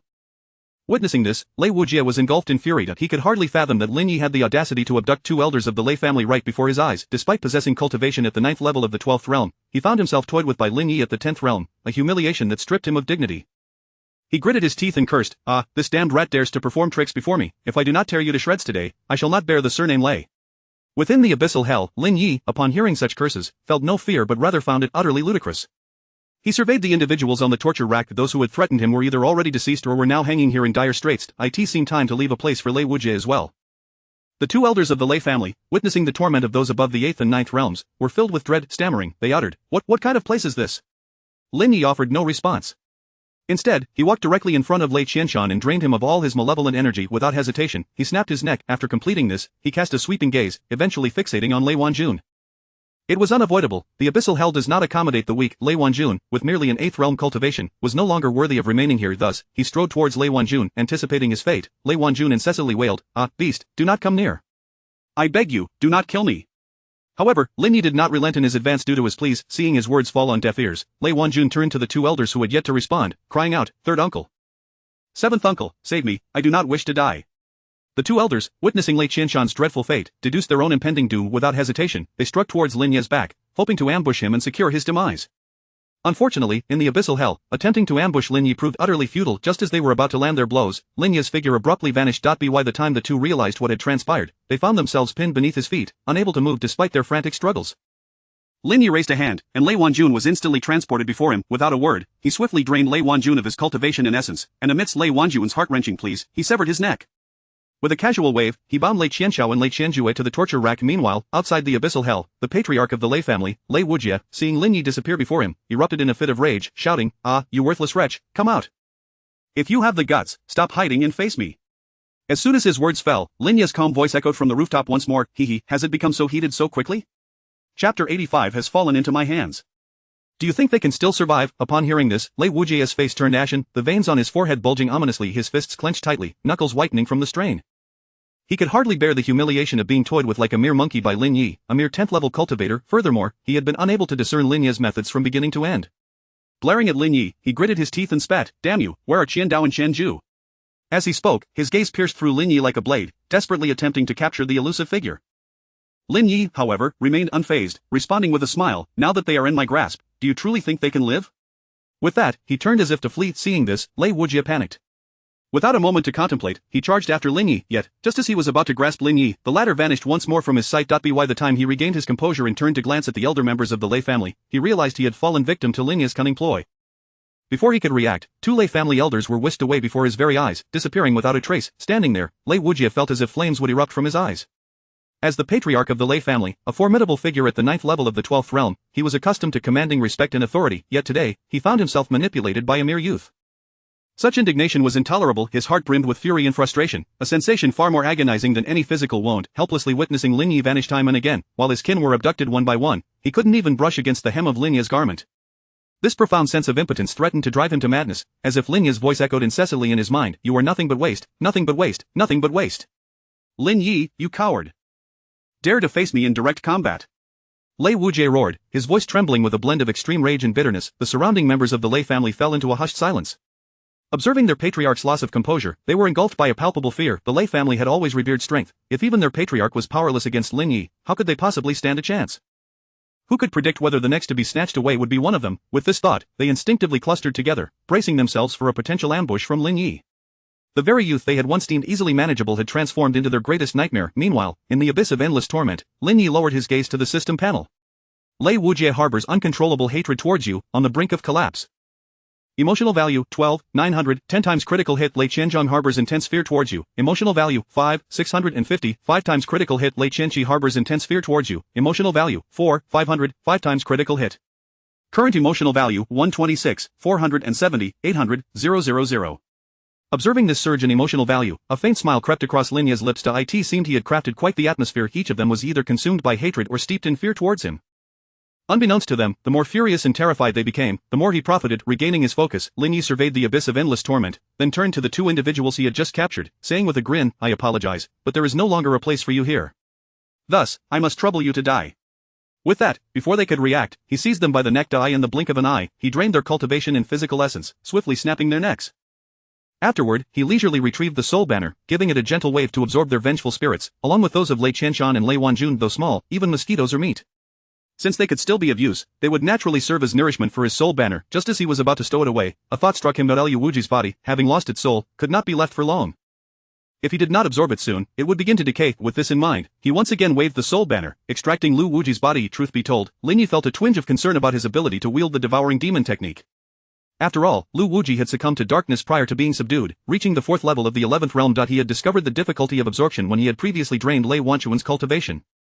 Since entering the 10th realm, not only had it become increasingly challenging to battle across realms, but the absorption of the devouring demon technique had also grown more arduous. Now, he was attempting to absorb Lu Wujie's cultivation and physical essence across a significant realm gap, a challenging endeavor, to say the least. Nonetheless, he felt compelled to give it a try. Pressing his hand against Lu Wujie's chest, he invoked the devouring demon technique. Fortunately, this method proved viable, albeit at a pace more than twice as slow as usual. Had Lu Wujie's cultivation been just 1 level higher, he feared he might have been unable to successfully absorb it. After draining Lu Wujie's cultivation and physical essence, Lin Yi's own cultivation ascended to the 3rd level of the 11th realm. Clenching his fist, he reveled in the overwhelming power coursing through him. Having only been in this world for a little over a month, he had already progressed from 0 to the 11th realm. Such speed would be hard to find anywhere else across the continent. Moreover, he possessed a fully activated Yuan-Yan holy body. Unlike Lu Wujie's incomplete version, this physique, alongside the Taiyin holy body, was renowned as one of the 2 most extraordinary physiques. The Taiyin holy body naturally resonated with the power of the Taiyin, while the Yuan-Yang holy body resonated with the power of the Yuan-Yang, allowing for an unprecedented rate of cultivation. However, both physiques bore severe drawbacks. Their singular nature of spiritual power could inflict irreversible damage on the body, leading to a short lifespan for those who awakened them unless they achieved a harmonious union of yin and yang. Of course, apart from that, drawing spiritual energy from other beings could also alleviate the issue, but it required compatibility with specific techniques, and those from whom energy was siphoned would be drained to death. Lu Wujie had previously employed such a method, yet, this minor flaw posed no real trouble for Lin Yi, as he possessed the indestructible demon god physique, rendering him incapable of dying. Furthermore, the Taiyin holy body would ultimately belong to him. He wondered, however, what would happen if such a physical essence were to reside within a man? Would it fuse with the Yuan Yang holy body to create a new physical essence? Not dwelling on this thought any longer, Lin Yi unleashed a torrent of red lotus inferno, reducing Lu Wuji's body to ashes. He then turned to exit the abyss of endless torment. This time, Lei Wujie would not allow Lin Yi another opportunity. He summoned the remaining 4 Lei family elders to stand beside him, enveloping them in a powerful aura. Soon, Lei Wujie sensed the overwhelming 11th level aura emanating from Lin Yi. An indescribable mixture of astonishment and terror washed over his face. Just moments ago, Lin Yi had been at the 10th level. How could he have ascended to the 11th realm in the blink of an eye? The speed of this breakthrough was utterly unfathomable. This was the first time in his life he had witnessed such a phenomenon. One must understand that as one progresses, the rate of breakthrough slows considerably. Transitioning from the 8th level of the 10th realm to the 3rd level of the 11th realm typically requires 2 to 3 years, even for those with the Yuan Yang or Taiyin holy bodies. Yet, Lin Yi had accomplished this in mere moments, as though he faced no bottleneck or obstacle at all. It was as effortless as drinking plain water. This left Lei Wujie utterly perplexed. Are you, perhaps, concealing your true strength? Beyond this notion, he could conceive of no other explanation. In his understanding, there was simply no method to leap directly from the 8th level of the 10th realm to the 11th realm. Even receiving enlightenment from a powerful being could not yield such rapid results. The body at the 10th realm could not endure the cultivation of the 11th realm in such a short span. Lin Yi offered no response, instead drawing forth the thunderclap sword for all to see. Chapter 86, Release me, you shall not regret it. Lei Wujie gazed at the sword in Lin Yi's hand, disbelief etched across his features. He could hardly fathom that the treasured thunder sword of the Lei family could resonate with an outsider like Lin Yi. The lightning that clung to the blade clearly signified its acknowledgement of Lin Yi. Astonished, he exclaimed, how is this possible? What trickery have you employed for the thunder sword to recognize you as its master? Lei Wujie was perplexed, unable to comprehend how Lin Yi could achieve what he himself could not, despite his own inability to fully claim the sword. A few elders of the Lei family mirrored his astonishment. The thunder sword had always been loyal solely to the members of the Lei clan. At this moment, they even began to suspect whether Lin Yi bore the bloodline of the Lei family. Lin Yi, however, paid them no heed, raising his sword instead and charging at Lei Wujie with ferocity. The strike was imbued with tremendous force, accompanied by a rumble of thunder. Yet, Lei Wujie remained unperturbed. Though he was unclear how Lin Yi had managed to elevate his cultivation to the 11th realm in such a brief span, he knew that it was still merely the 11th realm. His own prowess had long since reached the 9th level of the 12th realm, mere half a step away from the 13th realm. Thus, Lin Yi's assault was insignificant in his eyes. With a simple wave of his hand, he unleashed a powerful surge of energy that collided with Lin Yi's sword. After a brief exchange, Lin Yi was sent flying, staggering backward several steps before barely regaining his footing. Overestimating yourself. Lei Wujie scoffed. With your meager cultivation, do you dare to engage me directly? Were it not for your hasty retreat, you would have perished 100 times over. Despite his words, Lei Wujie could not help but feel a twinge of amazement within. He had exerted 70% of his strength in that last maneuver. One would expect even a practitioner of the 8th level of the 12th realm to collapse under such force, yet, Lin Yi remained unscathed, as if nothing had transpired at all. The elders behind Lei Wujie could scarcely believe their eyes given the might of their clan leader's previous strike. Had it landed on them, they would have been obliterated, yet Lin Yi had withstood it without a scratch. What kind of sorcery was this? Lin Yi sighed inwardly, realizing that attempting to slay a practitioner of the 12th realm was indeed a formidable challenge. His opponent had yet to unleash his full power, and he was already struggling. It seemed that to swiftly deal with Lei Wujie, he would have to resort to the soul-devouring banner. With a flick of his wrist, a banner materialized in his grasp. A shadow wielding the flame sword emerged before Lei Wujie and the others. In that instant, they felt an overwhelming pressure, as if the very heavens had stilled beneath its weight. They yearned to flee, yet found themselves immobilized, as if crushed beneath a mountain, unable to muster even a fraction of their strength, including the spiritual energy within their dantian, now thoroughly suppressed. It was no exaggeration to say that before Feng Zimu, they resembled a flock of sheep awaiting slaughter, devoid of any capacity for resistance. Simultaneously, nearly all the residents in the vicinity of Changlo Alley succumbed to unconsciousness. Even the small phoenix in the courtyard was rendered breathless by the terrifying pressure. In truth, she had long been awoken by the commotion outside, but due to her unique status, she feared being misconstrued as sharing a room with Lin Yi, hence she refrained from showing herself. Not only her, but the sacred land of Yaoguang on White Deer Mountain and various factions in the capital also sensed the ominous pressure that seemed to envelop the entirety of the capital. However, none dared to investigate, for the force was far too formidable to contend with. Not only them, but even Kong Xian, who had entered the 14th realm, could only hide within White Deer Mountain, providing himself with an excuse that his current cultivation was not yet stable and that it was unwise to engage in combat, fearing that he might inadvertently obliterate the entire capital. As for the 3 sovereigns of the sacred land of Yaoguang, they were utterly powerless, opting to feign ignorance in the face of such dread strength. Even if they were inclined, they could do nothing. After a lengthy pause, Lei Wujie finally regained his composure, his face a mask of incredulity. What on earth is this? Lin Yi offered no reply, instead smiling and gesturing to Feng Zimu, disable his hands and bring him to me. Upon receiving Lin Yi's command, Feng Zimu vanished in an instant. In less than a breath, he returned, having severed Lei Wujie's hands and presenting him before Lin Yi. It was only upon appearing before Lin Yi that Lei Wujie realized his arms were no longer attached. He could not suppress a harrowing scream. Ah, who are you? Why do you aid this waste of a man, Lin Yi? Lin Yi seized Lei Wujie by the throat, invoking the devouring heavenly demon technique. Regrettably, the disparity in their realms was too vast, rendering the technique ineffective for the time being. With no other recourse, Lin Yi withdrew his hand and turned his gaze to the other elders of the Lei family. The elders, witnessing the scene, could surmise what was about to unfold. They disregarded their dignity and collectively knelt before Lin Yi, pleading, "Lin Yi, we beseech you, do not kill us. As long as you spare our lives, we will comply with any command you give without complaint. Indeed, if you grant us a path to survival, we shall gladly serve as your subordinates, attending to your every need." Lin Yi found their desperation amusing.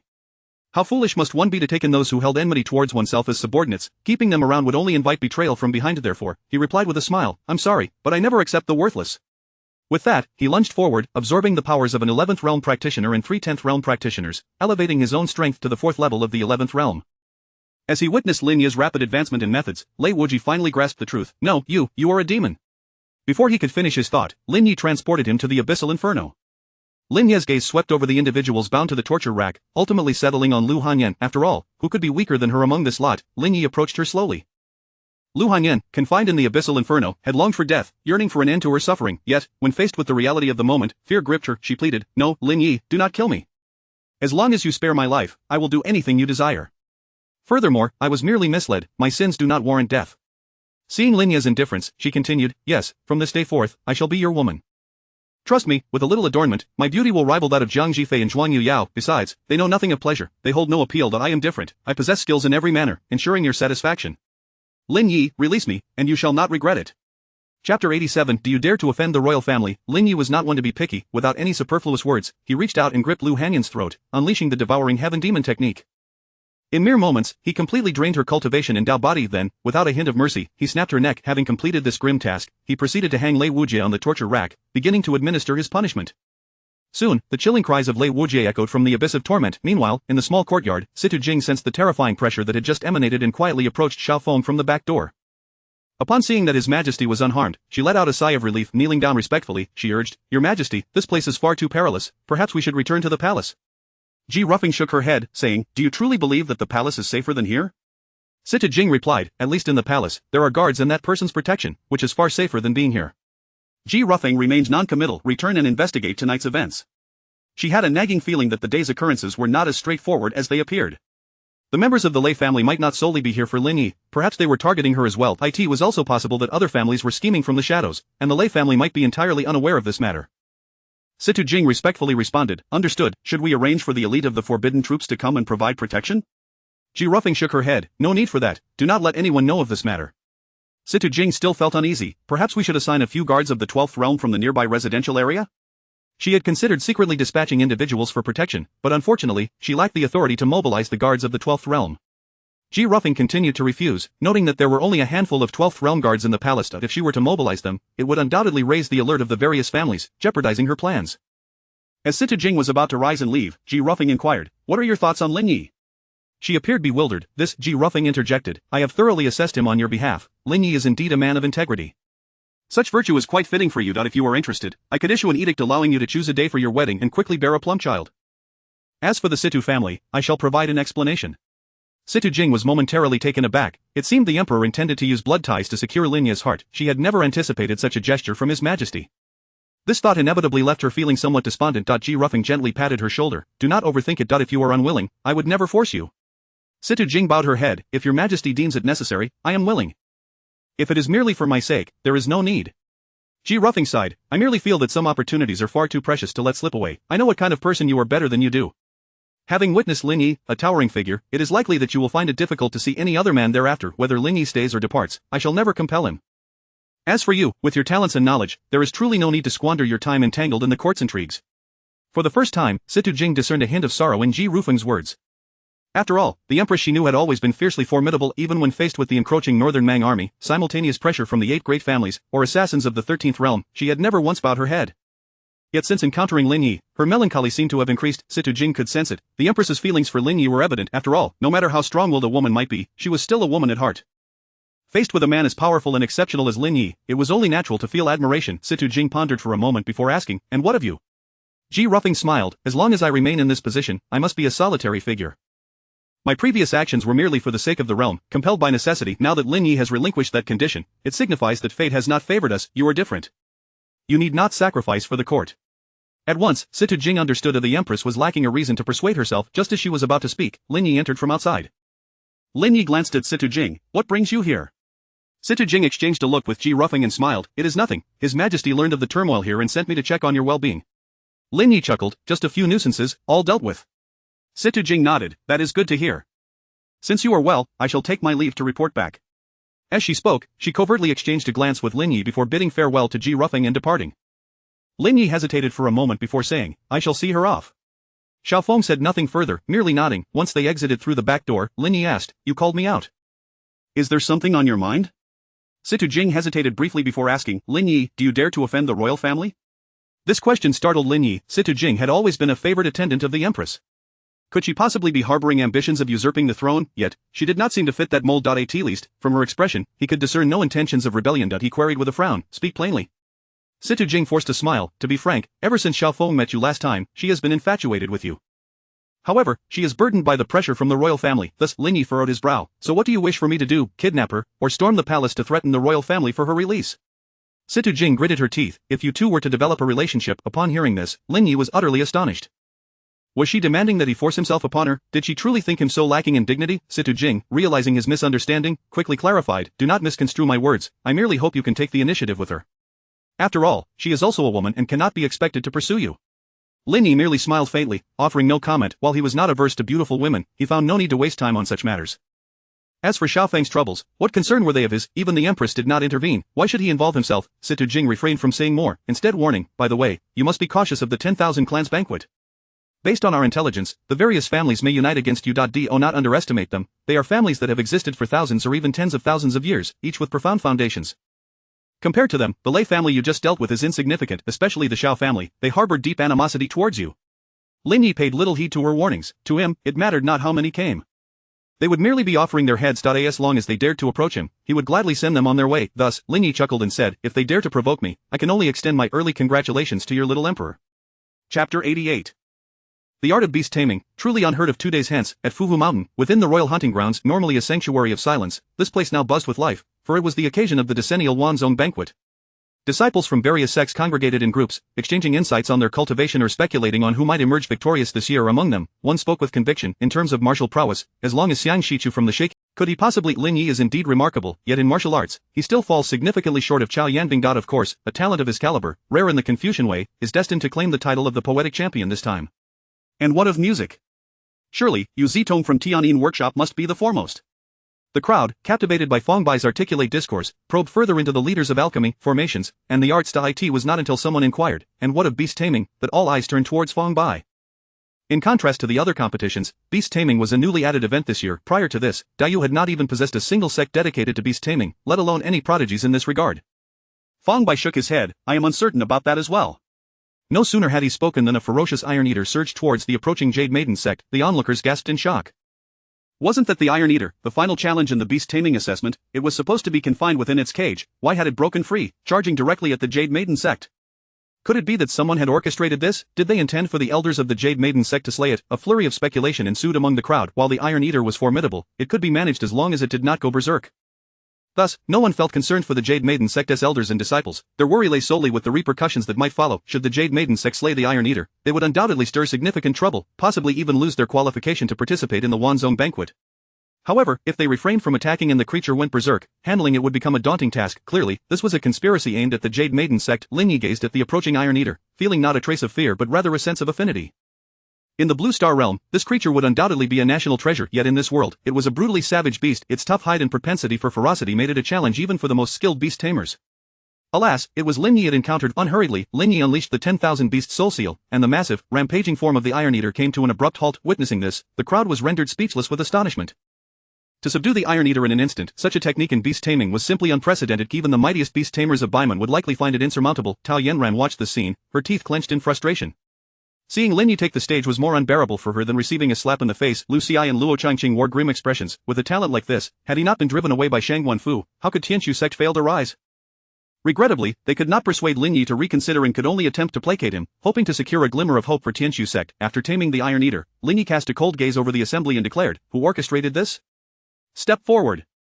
To dare play such tricks on him was tantamount to courting death, yet, no one volunteered. However, he remained indifferent. Since you refuse to reveal yourselves, do not blame me for being ungracious. With that, Lin Yi waved his hand, directing the Iron Eater towards Bai Qingze of the Bai family. Bai Qingze could scarcely believe that the beast-taming techniques he had painstakingly honed for decades had been effortlessly unraveled by Lin Yi. Even more incredulous was the fact that he had spent 3 full days and nights, enduring severe injuries, merely to gain a semblance of control over the Iron Eater for the purpose of ambushing the Jade Maiden sect. Yet Lin Yi had rendered all his efforts moot in a mere breath. The sheer prowess in beast-taming shattered his understanding of the craft. As the Iron Eater bore down upon him, Bai Qingze could no longer maintain his composure, instinctively retreating. Bai Shi stepped forward, summoning a formidable surge of vital energy to easily block the Iron Eater. Lin Yi, observing this, furrowed his brow slightly. Tisk, truly deserving of the 12th realm. Your strength is indeed formidable. However, as Lin Yi spoke, he snapped his fingers, and an aura of terrifying bloodlust enveloped the Iron Eater. The crowd could hardly believe their eyes. When did it become possible to control a berserk Iron Eater so effortlessly? Such mastery in beast taming was beyond the reach of Dayu, let alone the beast tamers of Baiman. Bai Shi's expression darkened. A rampaging Iron Eater was no trivial matter. Failure to subdue it could lead to relentless pursuit. Without a moment's hesitation, he struck the creature down with a single palm. He then turned to King Huai, Ji Chong, who was seated above, and said, "Your Highness, the Iron Eater was in a rampage, and I have dealt with it on the spot." Rest assured. Ji Chong, upon hearing this, felt compelled to remain non-committal. After all, the Bai family had cultivated close ties with the Shao family in recent years. To offend him would undoubtedly invite unnecessary trouble with the emperor. Thus, he could only feign ignorance. Very well. Lin Yi let out a cold laugh. When it was poised to kill us, you remained indifferent. Only when it threatened your worthless son did you strike it down, yet you shamelessly call it justice. Do you not feel a twinge of shame as you utter those words? Lin Yi showed no mercy towards those who sought to deceive him, retorting directly at Bai Qingze, witnessing his father take action, felt an immense sense of relief. He stepped forward and shouted, "Wretch, you have no place here to spout your nonsense. Wise up and surrender." In a flash, Lin Yi appeared before Bai Qingze, gripping his throat. "What did you just say? Repeat it for me." The onlookers were filled with terror at this spectacle. In the blink of an eye, Lin Yi had closed the distance to Bai Qingze, a speed that could only be described as terrifying. Among the assembly, even those who had attained the 13th realm could scarcely match it. Bai Shui, seeing his son in peril, immediately launched a palm strike at Lin Yi. However, just as his hand was about to connect, Lin Yi vanished from sight with Bai Qingze, leaving Bai Shi in a state of utter confusion. His expression contorted with rage as he cursed, "You dog, if you have the guts, come out. If you do not, I shall slaughter every disciple of the Jade Maiden sect." Chapter 89. The Filial Son. Go and slay your father. Having spoken, Bai Shi advanced towards Zhang Jifei and the others. At that moment, a voice emerged from behind him. "Old fool, dare you lay a finger on them?" It was Lin Yi's. Bai Shui, with a sneer of disdain, retorted, "Be wise and release my son." Ignoring him, Lin Yi unleashed the devouring heaven demonic technique, ruthlessly draining Bai Qingze of both his cultivation and physical form before the eyes of all present. The sudden loss of power caused Bai Qingze to kneel before Lin Yi. Witnessing this scene, Bai Shi's eyes brimmed with murderous intent, yet Lin Yi exhibited no fear, coldly declaring, "To confront me, one must pay the price in blood." With that, he raised his hand and struck, shattering Bai Qingze's skull. Bai Qingze barely had time to emit a cry of despair before he fell lifeless to the ground, a mingling of red and white staining the earth. Bai Shi stood aghast as he watched his son perish at Lin Yi's hands, a wave of unprecedented fury and sorrow swelling within him. His eyes turned bloodshot, flames of rage igniting within, causing his entire being to tremble with unrestrained wrath. "Ah!" Bai Shi let out a heart-wrenching roar, his voice thick with pain and hatred. "Lin Yi, you beast, I shall rend your body to pieces." His furious proclamation echoed throughout the royal hunting grounds, reverberating like thunder, causing the eardrums of those present to ache. Simultaneously, a formidable aura erupted from him, the oppressive force of the 12th realm unleashed without reservation. The surrounding air warped and twisted under the weight of his power. Zhang Jifei and the others felt the pressure and turned pale, regretting their earlier inaction in dissuading Lin Yi. Zhuang Yueyao clenched her fists, prepared to sacrifice herself for Lin Yi at any moment. Though she was merely at the first level of the 6th realm, she was willing to fight to the death if Lin Yi required it. Bai Shi's voice, like a whisper from the depths of hell, boomed, "Lin Yi, you have slain my son, I demand blood for blood." Lin Yi remained unperturbed, his expression calm. "Not only will I slay your son, but I shall also take your life." With that, he drew the thunderclap sword, which resonated with thunderous echoes. At this moment, Bai Shi was consumed by grief and rage, his mind clouded. He raised his palm, gathering a powerful surge of energy that compressed the air around him, producing explosive sounds. "Beast, die!" Bai Shi roared, thrusting his hand towards Lin Yi. This strike contained all his might, potent enough to obliterate a small mountain. However, Lin Yi's figure vanished once more, leaving Bai Shi's attack to land harmlessly, leaving behind only a massive imprint in the ground. Yet his fury did not wane. Instead, it blazed hotter, akin to flames doused with oil. His gaze swept the hunting grounds, desperately seeking Lin Yi's whereabouts. "Lin Yi, you coward, come forth and face me in battle." Bai Shi's voice brimmed with rage, feeling as though he were being mocked by Lin Yi. Not only had he lost his son, but he had also become a laughingstock in front of so many. Despite being of the 12th realm, he had been toyed with by an 11th realm individual, unable even to graze his opponent's clothing. Such disgrace would surely linger for eternity. With this thought, he turned his gaze towards Jiang Jifei and the others. If Lin Yi dared not show himself, he would slaughter all the elders and disciples of the Jade Maiden sect. Just then, Lin Yi reappeared, standing before Jiang Jifei, accompanied by a figure radiating malevolence. Upon closer inspection, it was the very soul of Bai Qingze, recently deceased. Lin Yi commanded the spirit of Bai Qingze, filial son, go and slay your father. Bai Qingze's face contorted with agony and unwillingness, yet his body moved towards Bai Shuya. No, father, please save me. The onlookers shuddered at the horrifying display. What a terrifying method, forcing his son's spirit to murder his own father. Was this not the height of cruelty? Even the scholars present deemed Lin Yi's tactics excessively ruthless. Lin Yi, however, remained indifferent to their judgments. He cared not for how others perceived him, for in this world where the weak were devoured by the strong, the only principle that mattered was the might of one's fist. Internally, Lin Yi grappled with turmoil. Should he act, Bai Qingze would undoubtedly be annihilated, yet if he refrained, with Bai Qingze obstructing him, he would find it challenging to engage Lin Yi and the disciples of the Jade Maiden sect. At that moment, Bai Qingze urged, "Father, kill me and avenge my death." He realized his memories were fading. If he did not act soon, he would become nothing more than a weapon in Lin Yi's hands against his father. Should that come to pass, even in death, he would find no peace. Bai Shi gritted his teeth, ultimately steeling himself and striking towards Bai Qingze. Under this blow, Bai Qingze's spirit was instantly shattered. Seeing this, Lin Yi could not help but applaud. TSK, even a tiger does not eat its young. Your family truly is a pack of beasts. Bai Shi's spirit teetered on the edge of collapse, furiously cursing, "Ah, I will tear you to pieces." With that, he raised his hand again to strike at Lin Yi. This time, Lin Yi did not evade but instead lifted his thunderclap sword. In an instant, a terrifying sword intent coalesced at the blades. As the sword intent intensified, the swords in the hands of those present began to hum in resonance, as if responding to the overwhelming power of Lin Yi's sword. Bai Shui, seeing Lin Yi prepare for a direct confrontation, regarded him with disdain. Although he was indeed no match for Lin Yi in terms of agility, he was confident he would not be bested in a head-on clash. Even with Lin Yi wielding such fearsome sword intent, he believed he would prevail. Under the crushing pressure of absolute realms, no storm could arise. Moreover, this time, Lin Yi was flanked by the disciples of the Jade Maiden sect, leaving no avenue for retreat. Thus, he unsheathed his sword without hesitation, ready to meet Lin Yi's strike. At this moment, Lin Yi was eager to test the limits of his abilities against a 12th realm opponent. Previously, against Lei Wujie, who was at the 9th level of the 12th realm, he had possessed no chance of victory. However, Bai Shi was only at the 6th level of the 12th realm, and Lin Yi had now ascended to the 5th level of the 11th realm, granting him a glimmer of hope. With this in mind, Lin Yi swiftly amplified his sword intent. For this strike, he employed one of the most domineering techniques from the bloodthirsty sword art, bloodthirsty soul seizing. After a brief silence, Lin Yi lunged forward, thrusting his sword at Bai Shui. Bai Shui, however, wore a look of scorn, calmly raising his sword to parry, an ant attempting to shake a tree, utterly deluded. As the words fell, their swords clashed violently, waves of energy surging forth, sparks flying in all directions. With a sudden forceful impact, Lin Yi was ultimately flung back due to insufficient power, retreating several steps before barely regaining his balance, spitting out a mouthful of blood. Chapter 90. This battle is destined to be recorded in the annals of history. Witnessing this scene, the onlookers were enveloped in an indescribable astonishment. Although Lin Yi faced defeat, the fact that he could contend so fiercely against a practitioner of the 12th realm with his own cultivation at the 5th level of the 11th realm was remarkable.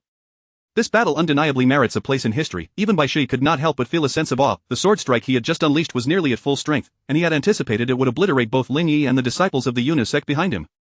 Instead, it merely forced Lin Yi back several paces. Lin Yi wiped the blood from the corner of his mouth and remarked, "Indeed, you are a formidable 12th realm expert. You nearly succeeded in ending my life. However, alas, you fell just short." As he spoke, he brandished his sword, creating an exquisite flourish. Once more, he concentrated his sword intent, which now surged with even greater ferocity and determination than before, for he was employing the ultimate strike from the bloodthirsty sword technique. This was a technique that determined life and death with a single sword strike, fueled by the combustion of one's own vital essence to amplify the sword's potency, a true case of inflicting 1,000 points of damage upon the enemy while suffering 800 in return. Once this technique was unleashed, even if it resulted in the death of the opponent, the user would invariably sustain grave injuries. It was a move reserved for the most desperate of circumstances. Of course, for Lin Yi, who possessed the ability to reconstruct his own body, such physical injuries were trivial. Nonetheless, given his prowess, there was little need for him to resort to such extremes. His motives were simple. On one hand, he sought to harvest greater emotional energy, and on the other, he aimed to provoke some nefarious individuals into revealing themselves. Once he sustained injuries, those vile entities would surely emerge, allowing him to capture them all in one fell swoop. In fact, he had already received a list of families plotting against him from Sita Jing. However, such an approach risked leaving behind stragglers, who could say if they had overlooked any. Or worse, if they were using him as a pawn. Since he intended to clean house, he preferred to do so thoroughly and decisively. Bai Shui, witnessing Lin Yi's ability to gather an even more terrifying sword intent after sustaining injuries from his attack, was filled with confusion and disbelief. Yet, he had no time to ponder deeply. He quickly infused his long sword with spiritual energy. This time, he would not underestimate Lin Yi. He was determined to slay Lin Yi on the spot and eradicate the disciples of the Yunus sect to avenge his son, Bai Qingze. As Bai Shi contemplated this, a resounding hum of swords filled the air above him. At that moment, nearly every long sword within Fuhu Mountain seemed to instinctively unsheath, swirling above the crowd as if responding to Lin Yi's formidable sword intent. Indeed, as Lin Yi thrust forth his sword, those blades surged with his intent, striking towards Bai Shi like a tidal wave. Only then did Bai Shi realize he had still underestimated Lin Yi. Faced with this terrifying sword intent, he instinctively sought to evade, yet, he quickly overcame his overwhelming fear, for his dignity and status would not allow him to retreat in the face of an opponent from the 11th realm. Boom! With a thunderous sound, the thunderous sword in Lin Yi's grasp halted before the barrier of energy formed by Bai Shi's sword tip. However, his sword intent relentlessly battered against Bai Shi's protective aura. In mere moments, that aura was torn asunder by Lin Yi's sword intent, leaving Bai Shi's body marred with deep gashes, blood oozing continuously from his wounds. The onlookers were left in disbelief at this spectacle. How could a practitioner of the 11th realm overpower and grievously injure one of the 12th realm? This defied all logic. They turned their curious gazes towards Fong Bai, eager to uncover how Lin Yi had achieved such a feat. Sighing, Fong Bai explained, he is utilizing his own vital essence, burning it to forcibly enhance his attack power. This is a double-edged strategy. Upon hearing this, the crowd's expression shifted to one of realization. One among them questioned, but burning one's vital essence can damage one's foundation, rendering them unable to cultivate for life, can it not? Is he not afraid of becoming a cripple? Fong Bai replied with a wry smile, what choice does he have?